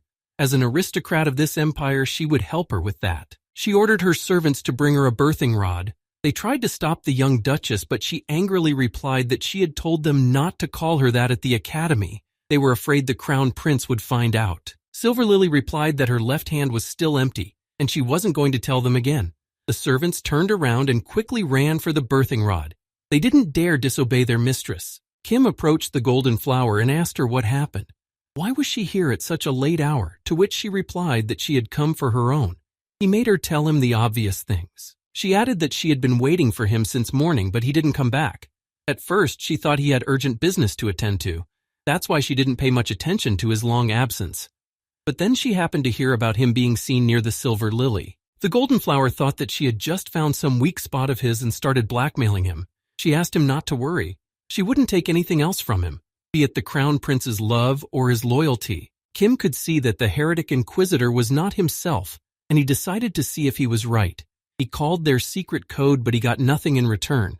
The heretic inquisitor didn't understand what Kim was telling him, and that's when he realized that the situation was out of control. The servant brought the rod as Silver Lily had instructed him to do. She said that Sylvia Evanale had trespassed on the duchy's private property and caused a disturbance here, for which she made no apology. She said that her rude behavior was disgusting, and in the name of His Imperial Majesty, she would punish her for his crime. To which Golden Flower replied that she knew better than anyone what she was actually guilty of. The Golden Flower said that she was guilty of being the daughter of a provincial baron and was blessed with the deepest love of the crown prince of their empire. She apologized to her for being loved and for receiving more love than she, Lady Raviel Ivancia, to which she replied that this apology was not enough for her. Suddenly they heard the voice of the crown prince, who was looking for his beloved Sylvia. He and his servants were looking for her, and when he saw her, he hugged her and asked her if she was all right. He was worried that she was not hurt. The crown prince was very angry with Silver Lily. He called her heartless. He didn't understand how she could treat his beloved Sylvia so cruelly, to which she replied that it was the laws of the empire. He shouted that to her the law was more important than the man. She was always hiding behind the empire. He asked if she herself had ever sacrificed anything for her. He believed that she was just obsessed with the desire to torture Sylvia. The prince added that was why he called her evil and heartless. It was like she was a real witch. His words hurt her feelings. She asked him if he wanted to eliminate her, but the prince didn't answer her anything. He walked over to Sylvia, took her by the shoulder, and they were about to leave together. He said they shouldn't have stayed in such a place. She turned around and ordered her butler to go with them. Before making a decision, Kim decided to open the character window and see what the heretic inquisitor was thinking. And if he was still himself, he saw that he was completely immersed in his character. Kim saw that he was negative towards Lady Silver Lily. He realized that he had allowed himself to become immersed in his character, and he didn't know how to bring him back to his former state. The heretic inquisitor asked him if he would follow him or not, to which Kim replied that he had planned to stay with Lady Silver Lily for a while. The inquisitor was surprised that he still hadn't realized the situation. Sylvia said that she didn't like to publicly declare her weaknesses, but for his release she had to endure even a little humiliation. But Kim knew that. She was surprised that despite that he was refusing her. Kim saw that his level of immersion in the character was beginning to rise. He apologized to her and said that he still had some work to do, to which Sylvia replied that it was a standard excuse. She thought that she had just charmed him. She said she didn't know what grand plan Silver Lily had put together, but there was no way she would be able to ruin her and the butler's friendship. Lily replied that she could have deluded herself any way she wanted and asked to get out of her sight. Sylvia looked at the young prince and asked His Highness if he would keep her company and leave with her. The prince replied that he was agreeable, and they left Silver Lily's territory. Silver Lily approached him and told him that he had done his job well and ordered him to go back to the house. Kim looked at her and asked what about her. Was she going to go with him? She answered him that she would come back after admiring the flowers for a while. She wanted to be alone and told her servants that everyone was free. Silver Lily added that Kim would go rest too. The rear spirit looked at her and told Kim that this was his chance. It was obvious that she was homesick, but Kim didn't listen to him, and the rear spirit was angry that he had ignored him. Kim came up to her and said that he could have stayed awake for a day or two in peace, but wasn't she tired? She replied that she wished she could tell him that she wasn't, but she was actually a little tired. She told him that this was her time. For 140 years she had tried to reason with His Highness. Even if her love was not destined to come true, she at least had to stop him for the good of the country, but it was quite hard. Kim told her that now she was not alone, and she had him. The man was able to endure anything when there was at least someone who understood and appreciated him, as unbelievable as that sounded. She said that he was wrong about something. In her case, 10 days were repeated, and he could go back 24 hours from being destroyed. At first glance, their situations were similar, but in reality it wasn't like that at all. Silver Lily said that one of them would go back in time first. The one who was first would erase the memories of what was happening now. One of them would somehow waste the other's time. She added that they were parallel lines that were never meant to cross. She could understand him as he could understand her. But there was one thing. They just couldn't live together. Silver Lily said that his acceptance and desire to share a single time period with her was ardent and beautiful, but it might have sounded so beautiful because it was simply unattainable. Kim disagreed with her. He shouted that if it was all attainable, to which she replied that there was no if, and was about to leave, he stopped her and swore her to keep her word. He said he was not suggesting that she should accomplish the impossible. He just wanted to gain her favor, and it was not in his character to seduce people with empty promises. He asked what if he had helped her escape those eternal days. She replied that he sounded presumptuous. She would have been perfectly capable of handling living her life on her own. Kim smiled and replied that he would have handled it too, but still she wanted to help her because she was the one he loved. Kim put his jacket on her, and she asked him what he wanted from her. He asked her to be with him until the fall of this world, and he would appreciate it if she could make him fall in love with her even more. He thought that after seeing the heretic inquisitor's 100% immersion into the character, he had managed to figure out the secret to sweeping this scene. It was a very difficult tactic, but doable. Kim asked her to make him lose his head. She couldn't believe he was seriously asking her for something like that. Kim said it wouldn't be hard for her. He was a simple guy. His heart would start pounding madly even when she just held his hand. Silver Lily replied that he was a pretty cocky guy, but she agreed to do it. She had to take responsibility after all. If she decided to teach him love, she asked him similar would be enough. She looked at him and said it was definitely not her place to judge that. But wasn't he too pure and innocent for this harsh world? To which Kim calmly replied that he had disappeared from this world many times before. Kim said that when he showed his weaknesses, he felt excitement after all. He had heard how it was sometimes necessary to pretend to be weak to achieve a goal. He said he had noticed it during her fight with the Golden Flower Lady. She was definitely wise, but never turned a blind eye to her opponent's provocation, even if it could hurt her, and he felt like trying it that way too. Kim asked him to answer his question as an expert in love. Was it possible to receive as much love as one would give? He said she was completely inept at being loved, at least in that she was worse than a golden flower. She asked him what he was getting at. She asked him to keep talking and added that he had a pretty good voice. She liked his white teeth. She almost kissed him, but it hadn't happened yet. Kim replied that he meant to say that it was becoming obvious how the Golden Flower Lady had stolen the prince away from her.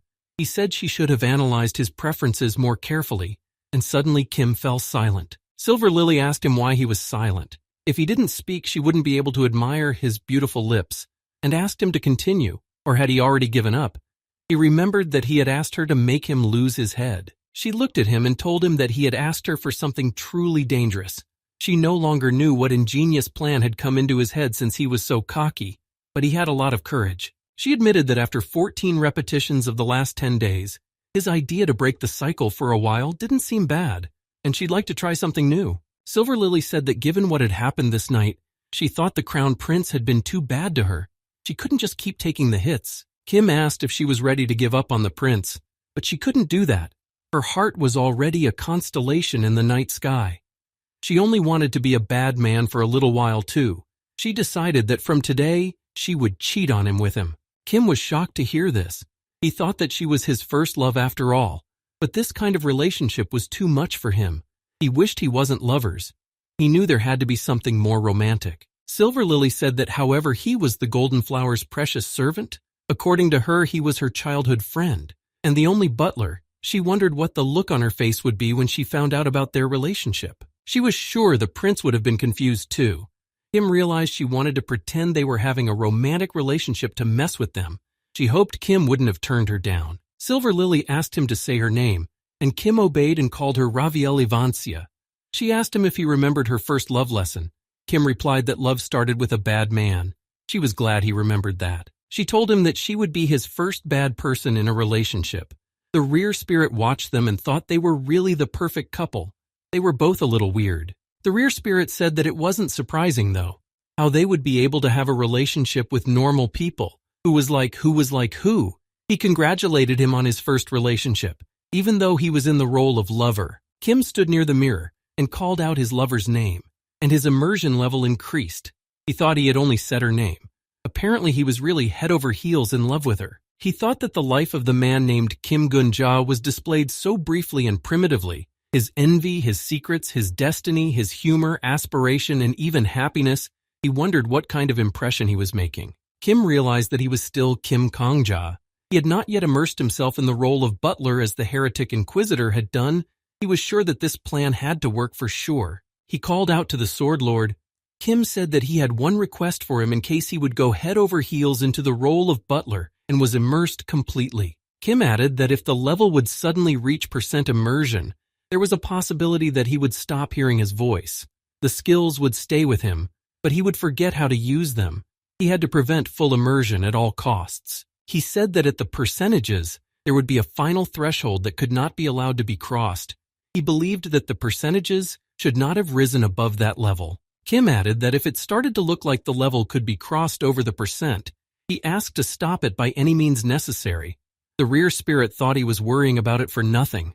He was a strong man with a strong character. He said that the level would definitely rise. He was going to raise it to that mark on purpose. The rear spirit replied that he would then fail the stage and be stuck in this world forever. Kim said he couldn't tell him the reason yet. It didn't need to be known by anyone but him. He planned to clean up the scene by finding weaknesses in the tower system and exploiting them. But if he was in danger, he asked for help. He turned around and headed for the exit. He added that he entrusted himself to him. He was his teacher after all and had promised to help him. Kim considered him the strongest warrior. Now he was ready to go to the aid of his lover. Kim came to her and told her that she had been overstretching herself a lot. She had been fighting demons every night and then dealing with the problems that were the fault of the prince and the golden flower. So she had missed her studies again because she wasn't feeling well. She asked him not to worry. It had been like this since her first return. To be more precise, even since she was born, she had almost always been forced to be sick at home. It had gotten worse after she had stabbed her heart in the mirror with a sword. Silver Lily said that was why the emperor had given the nickname, not only to her, but also to the golden flower. And if she could become empress, she wouldn't live long anyway. Giving birth to an heir was no easy task. She wasn't suited for it. Kim poured her some hot tea. She thanked him for it and happily drank the tea. She noticed that he added a lot of honey to it, and she liked it. She didn't understand how he guessed. Kim replied that he had read the recommendations for the mopping up of this scene. He said he had read them and decided to use one of the points mentioned in the guidelines.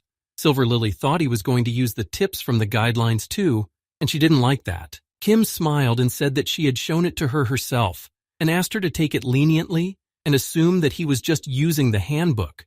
She noted that there were repulsive traits in it too and asked him what plan he had come up with. She said the fact that she and he were now relaxing together was just a brief diversion. Eventually, one of them would definitely forget the time he'd spent with the other, and there was no avoiding that. Kim was surprised that so far she had never trusted her life to someone else.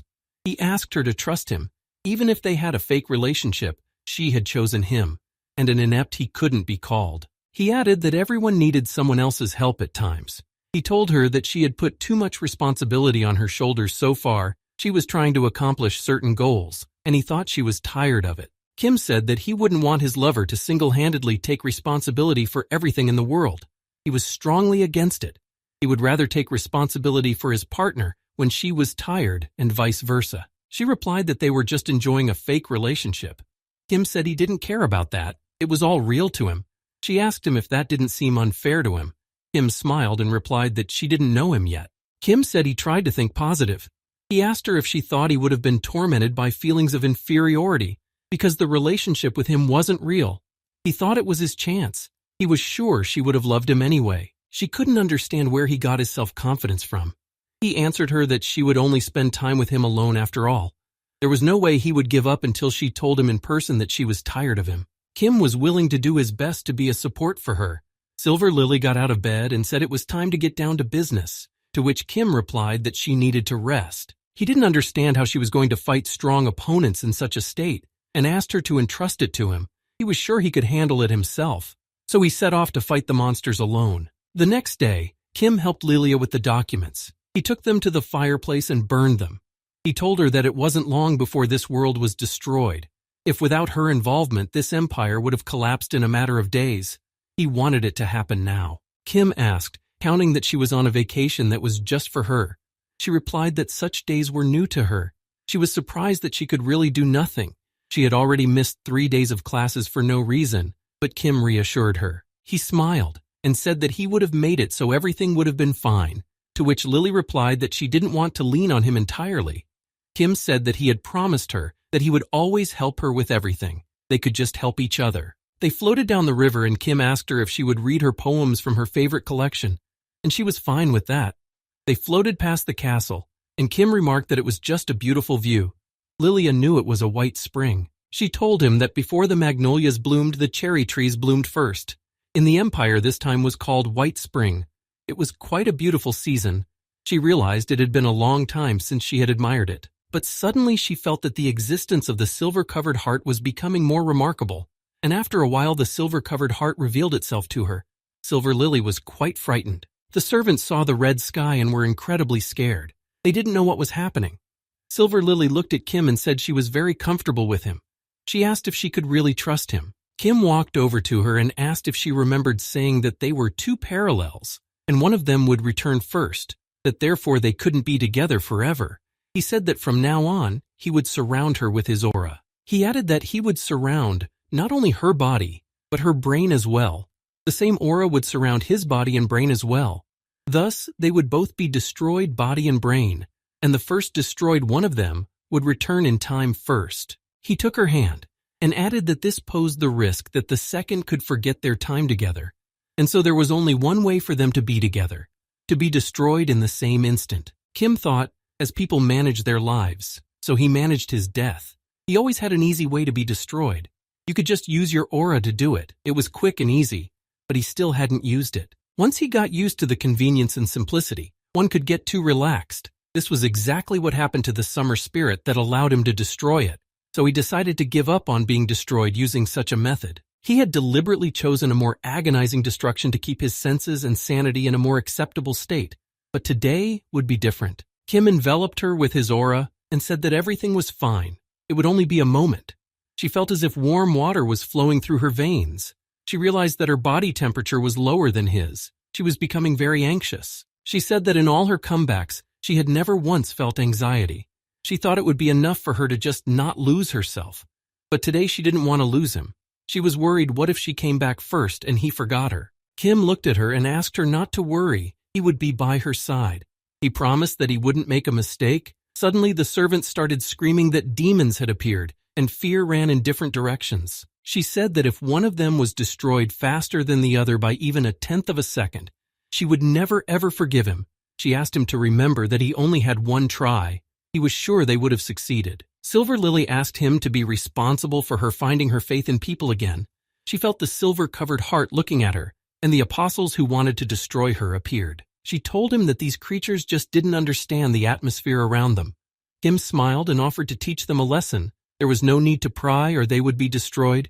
She replied that she enjoyed it. Kim applied all his combat skills that his master celestial demon had managed to teach him. Then they were both destroyed, and he fulfilled the terms of his skill went back for hours. He woke up lying on the grass. He was shocked that he only woke up now and he was the butler again. He saw a girl not far away from him, who was standing with her back to him and holding an umbrella in her hands. Kim was puzzled. He didn't realize if his plan had worked. He couldn't figure out if they had managed to get back together and still retain all the memories that were important to him. But suddenly he heard the girl say that he had tricked her. Silver Lily turned around and said that he had promised to spend the same time with her, but she had returned 9 days early. Even though their relationship was fake, she didn't understand how he dared to leave her alone for so long. She told him that she had to go through all those days alone. He made her a promise but didn't keep it. She asked in the future, would he also keep his promises? Kim looked at her and remained silent. He was incredibly happy to see her. She added that he would have had to work hard to make it up to her. Kim ran up to her and hugged her tightly, saying he was sorry. She replied that it was okay now. Looking after him on the last day had been particularly boring. Kim replied that she had been cheating on him, but she said that it really hadn't been much fun. However, it hadn't been scary as she knew how to wait. Kim apologized to her, and she accepted his apology. He said he had a request for her. He was really sorry, but could she wait for him a little longer? 8 days? 7 and 6? He wanted to gradually cut down one day at a time until they could be together from his first day in this world. She replied that it was quite outrageous. She asked if he was going to destroy her 9 more times. He asked if she was hurt. She said no, but he was horrible if he wanted to take her life again when he had already done it once. Kim moved closer to her and asked her if he could kiss Lady Silver Lily. She said nothing but kissed him hard. Then Kim went back for hours again. He kissed her again and again, and so it went on for many days in a row. He tried to kiss her again and asked her if she had brushed her teeth before coming to him. She looked at him and said it was a good time to exercise her right to remain silent. Kim thought that was unfair. Silver Lily said that he had made her wait 9, then 8, then 7 more days, totaling a whole day. She had been capricious so that he would feel less remorseful, and he should be grateful for that. Kim kissed her and went back an hour. He saw the Inquisitor who informed him that Lilia had arrived, but he didn't understand what she was doing here. This late at night, he knew she didn't live in the dormitory, but in the manor, Kim asked where she was waiting. The heretic Inquisitor answered him that Lady Silver Lily said she would wait for him in the garden in front of the dormitory. Kim turned around and headed for the garden. The Inquisitor couldn't understand what was happening to him and why he didn't answer anything to his question. Kim walked out to her garden where his beloved Silver Lily was already waiting for him. He immediately kissed her, and again he went back for hours. And so it went on until they both returned on the first day of his arrival in this world. They rushed to meet each other and kissed in front of everyone present, who were in incredible shock.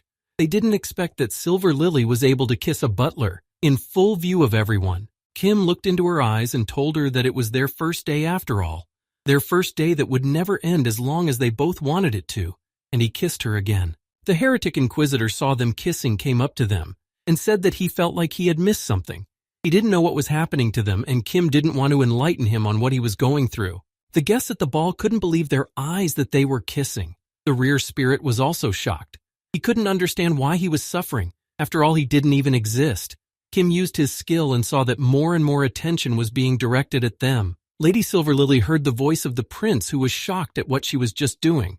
She apologized for causing such a commotion. She really shouldn't have done something like this in a public place. She looked at the prince and said that her crime was too great. Therefore, he was asking for a punishment. She would gladly accept it. She handed him a piece of paper.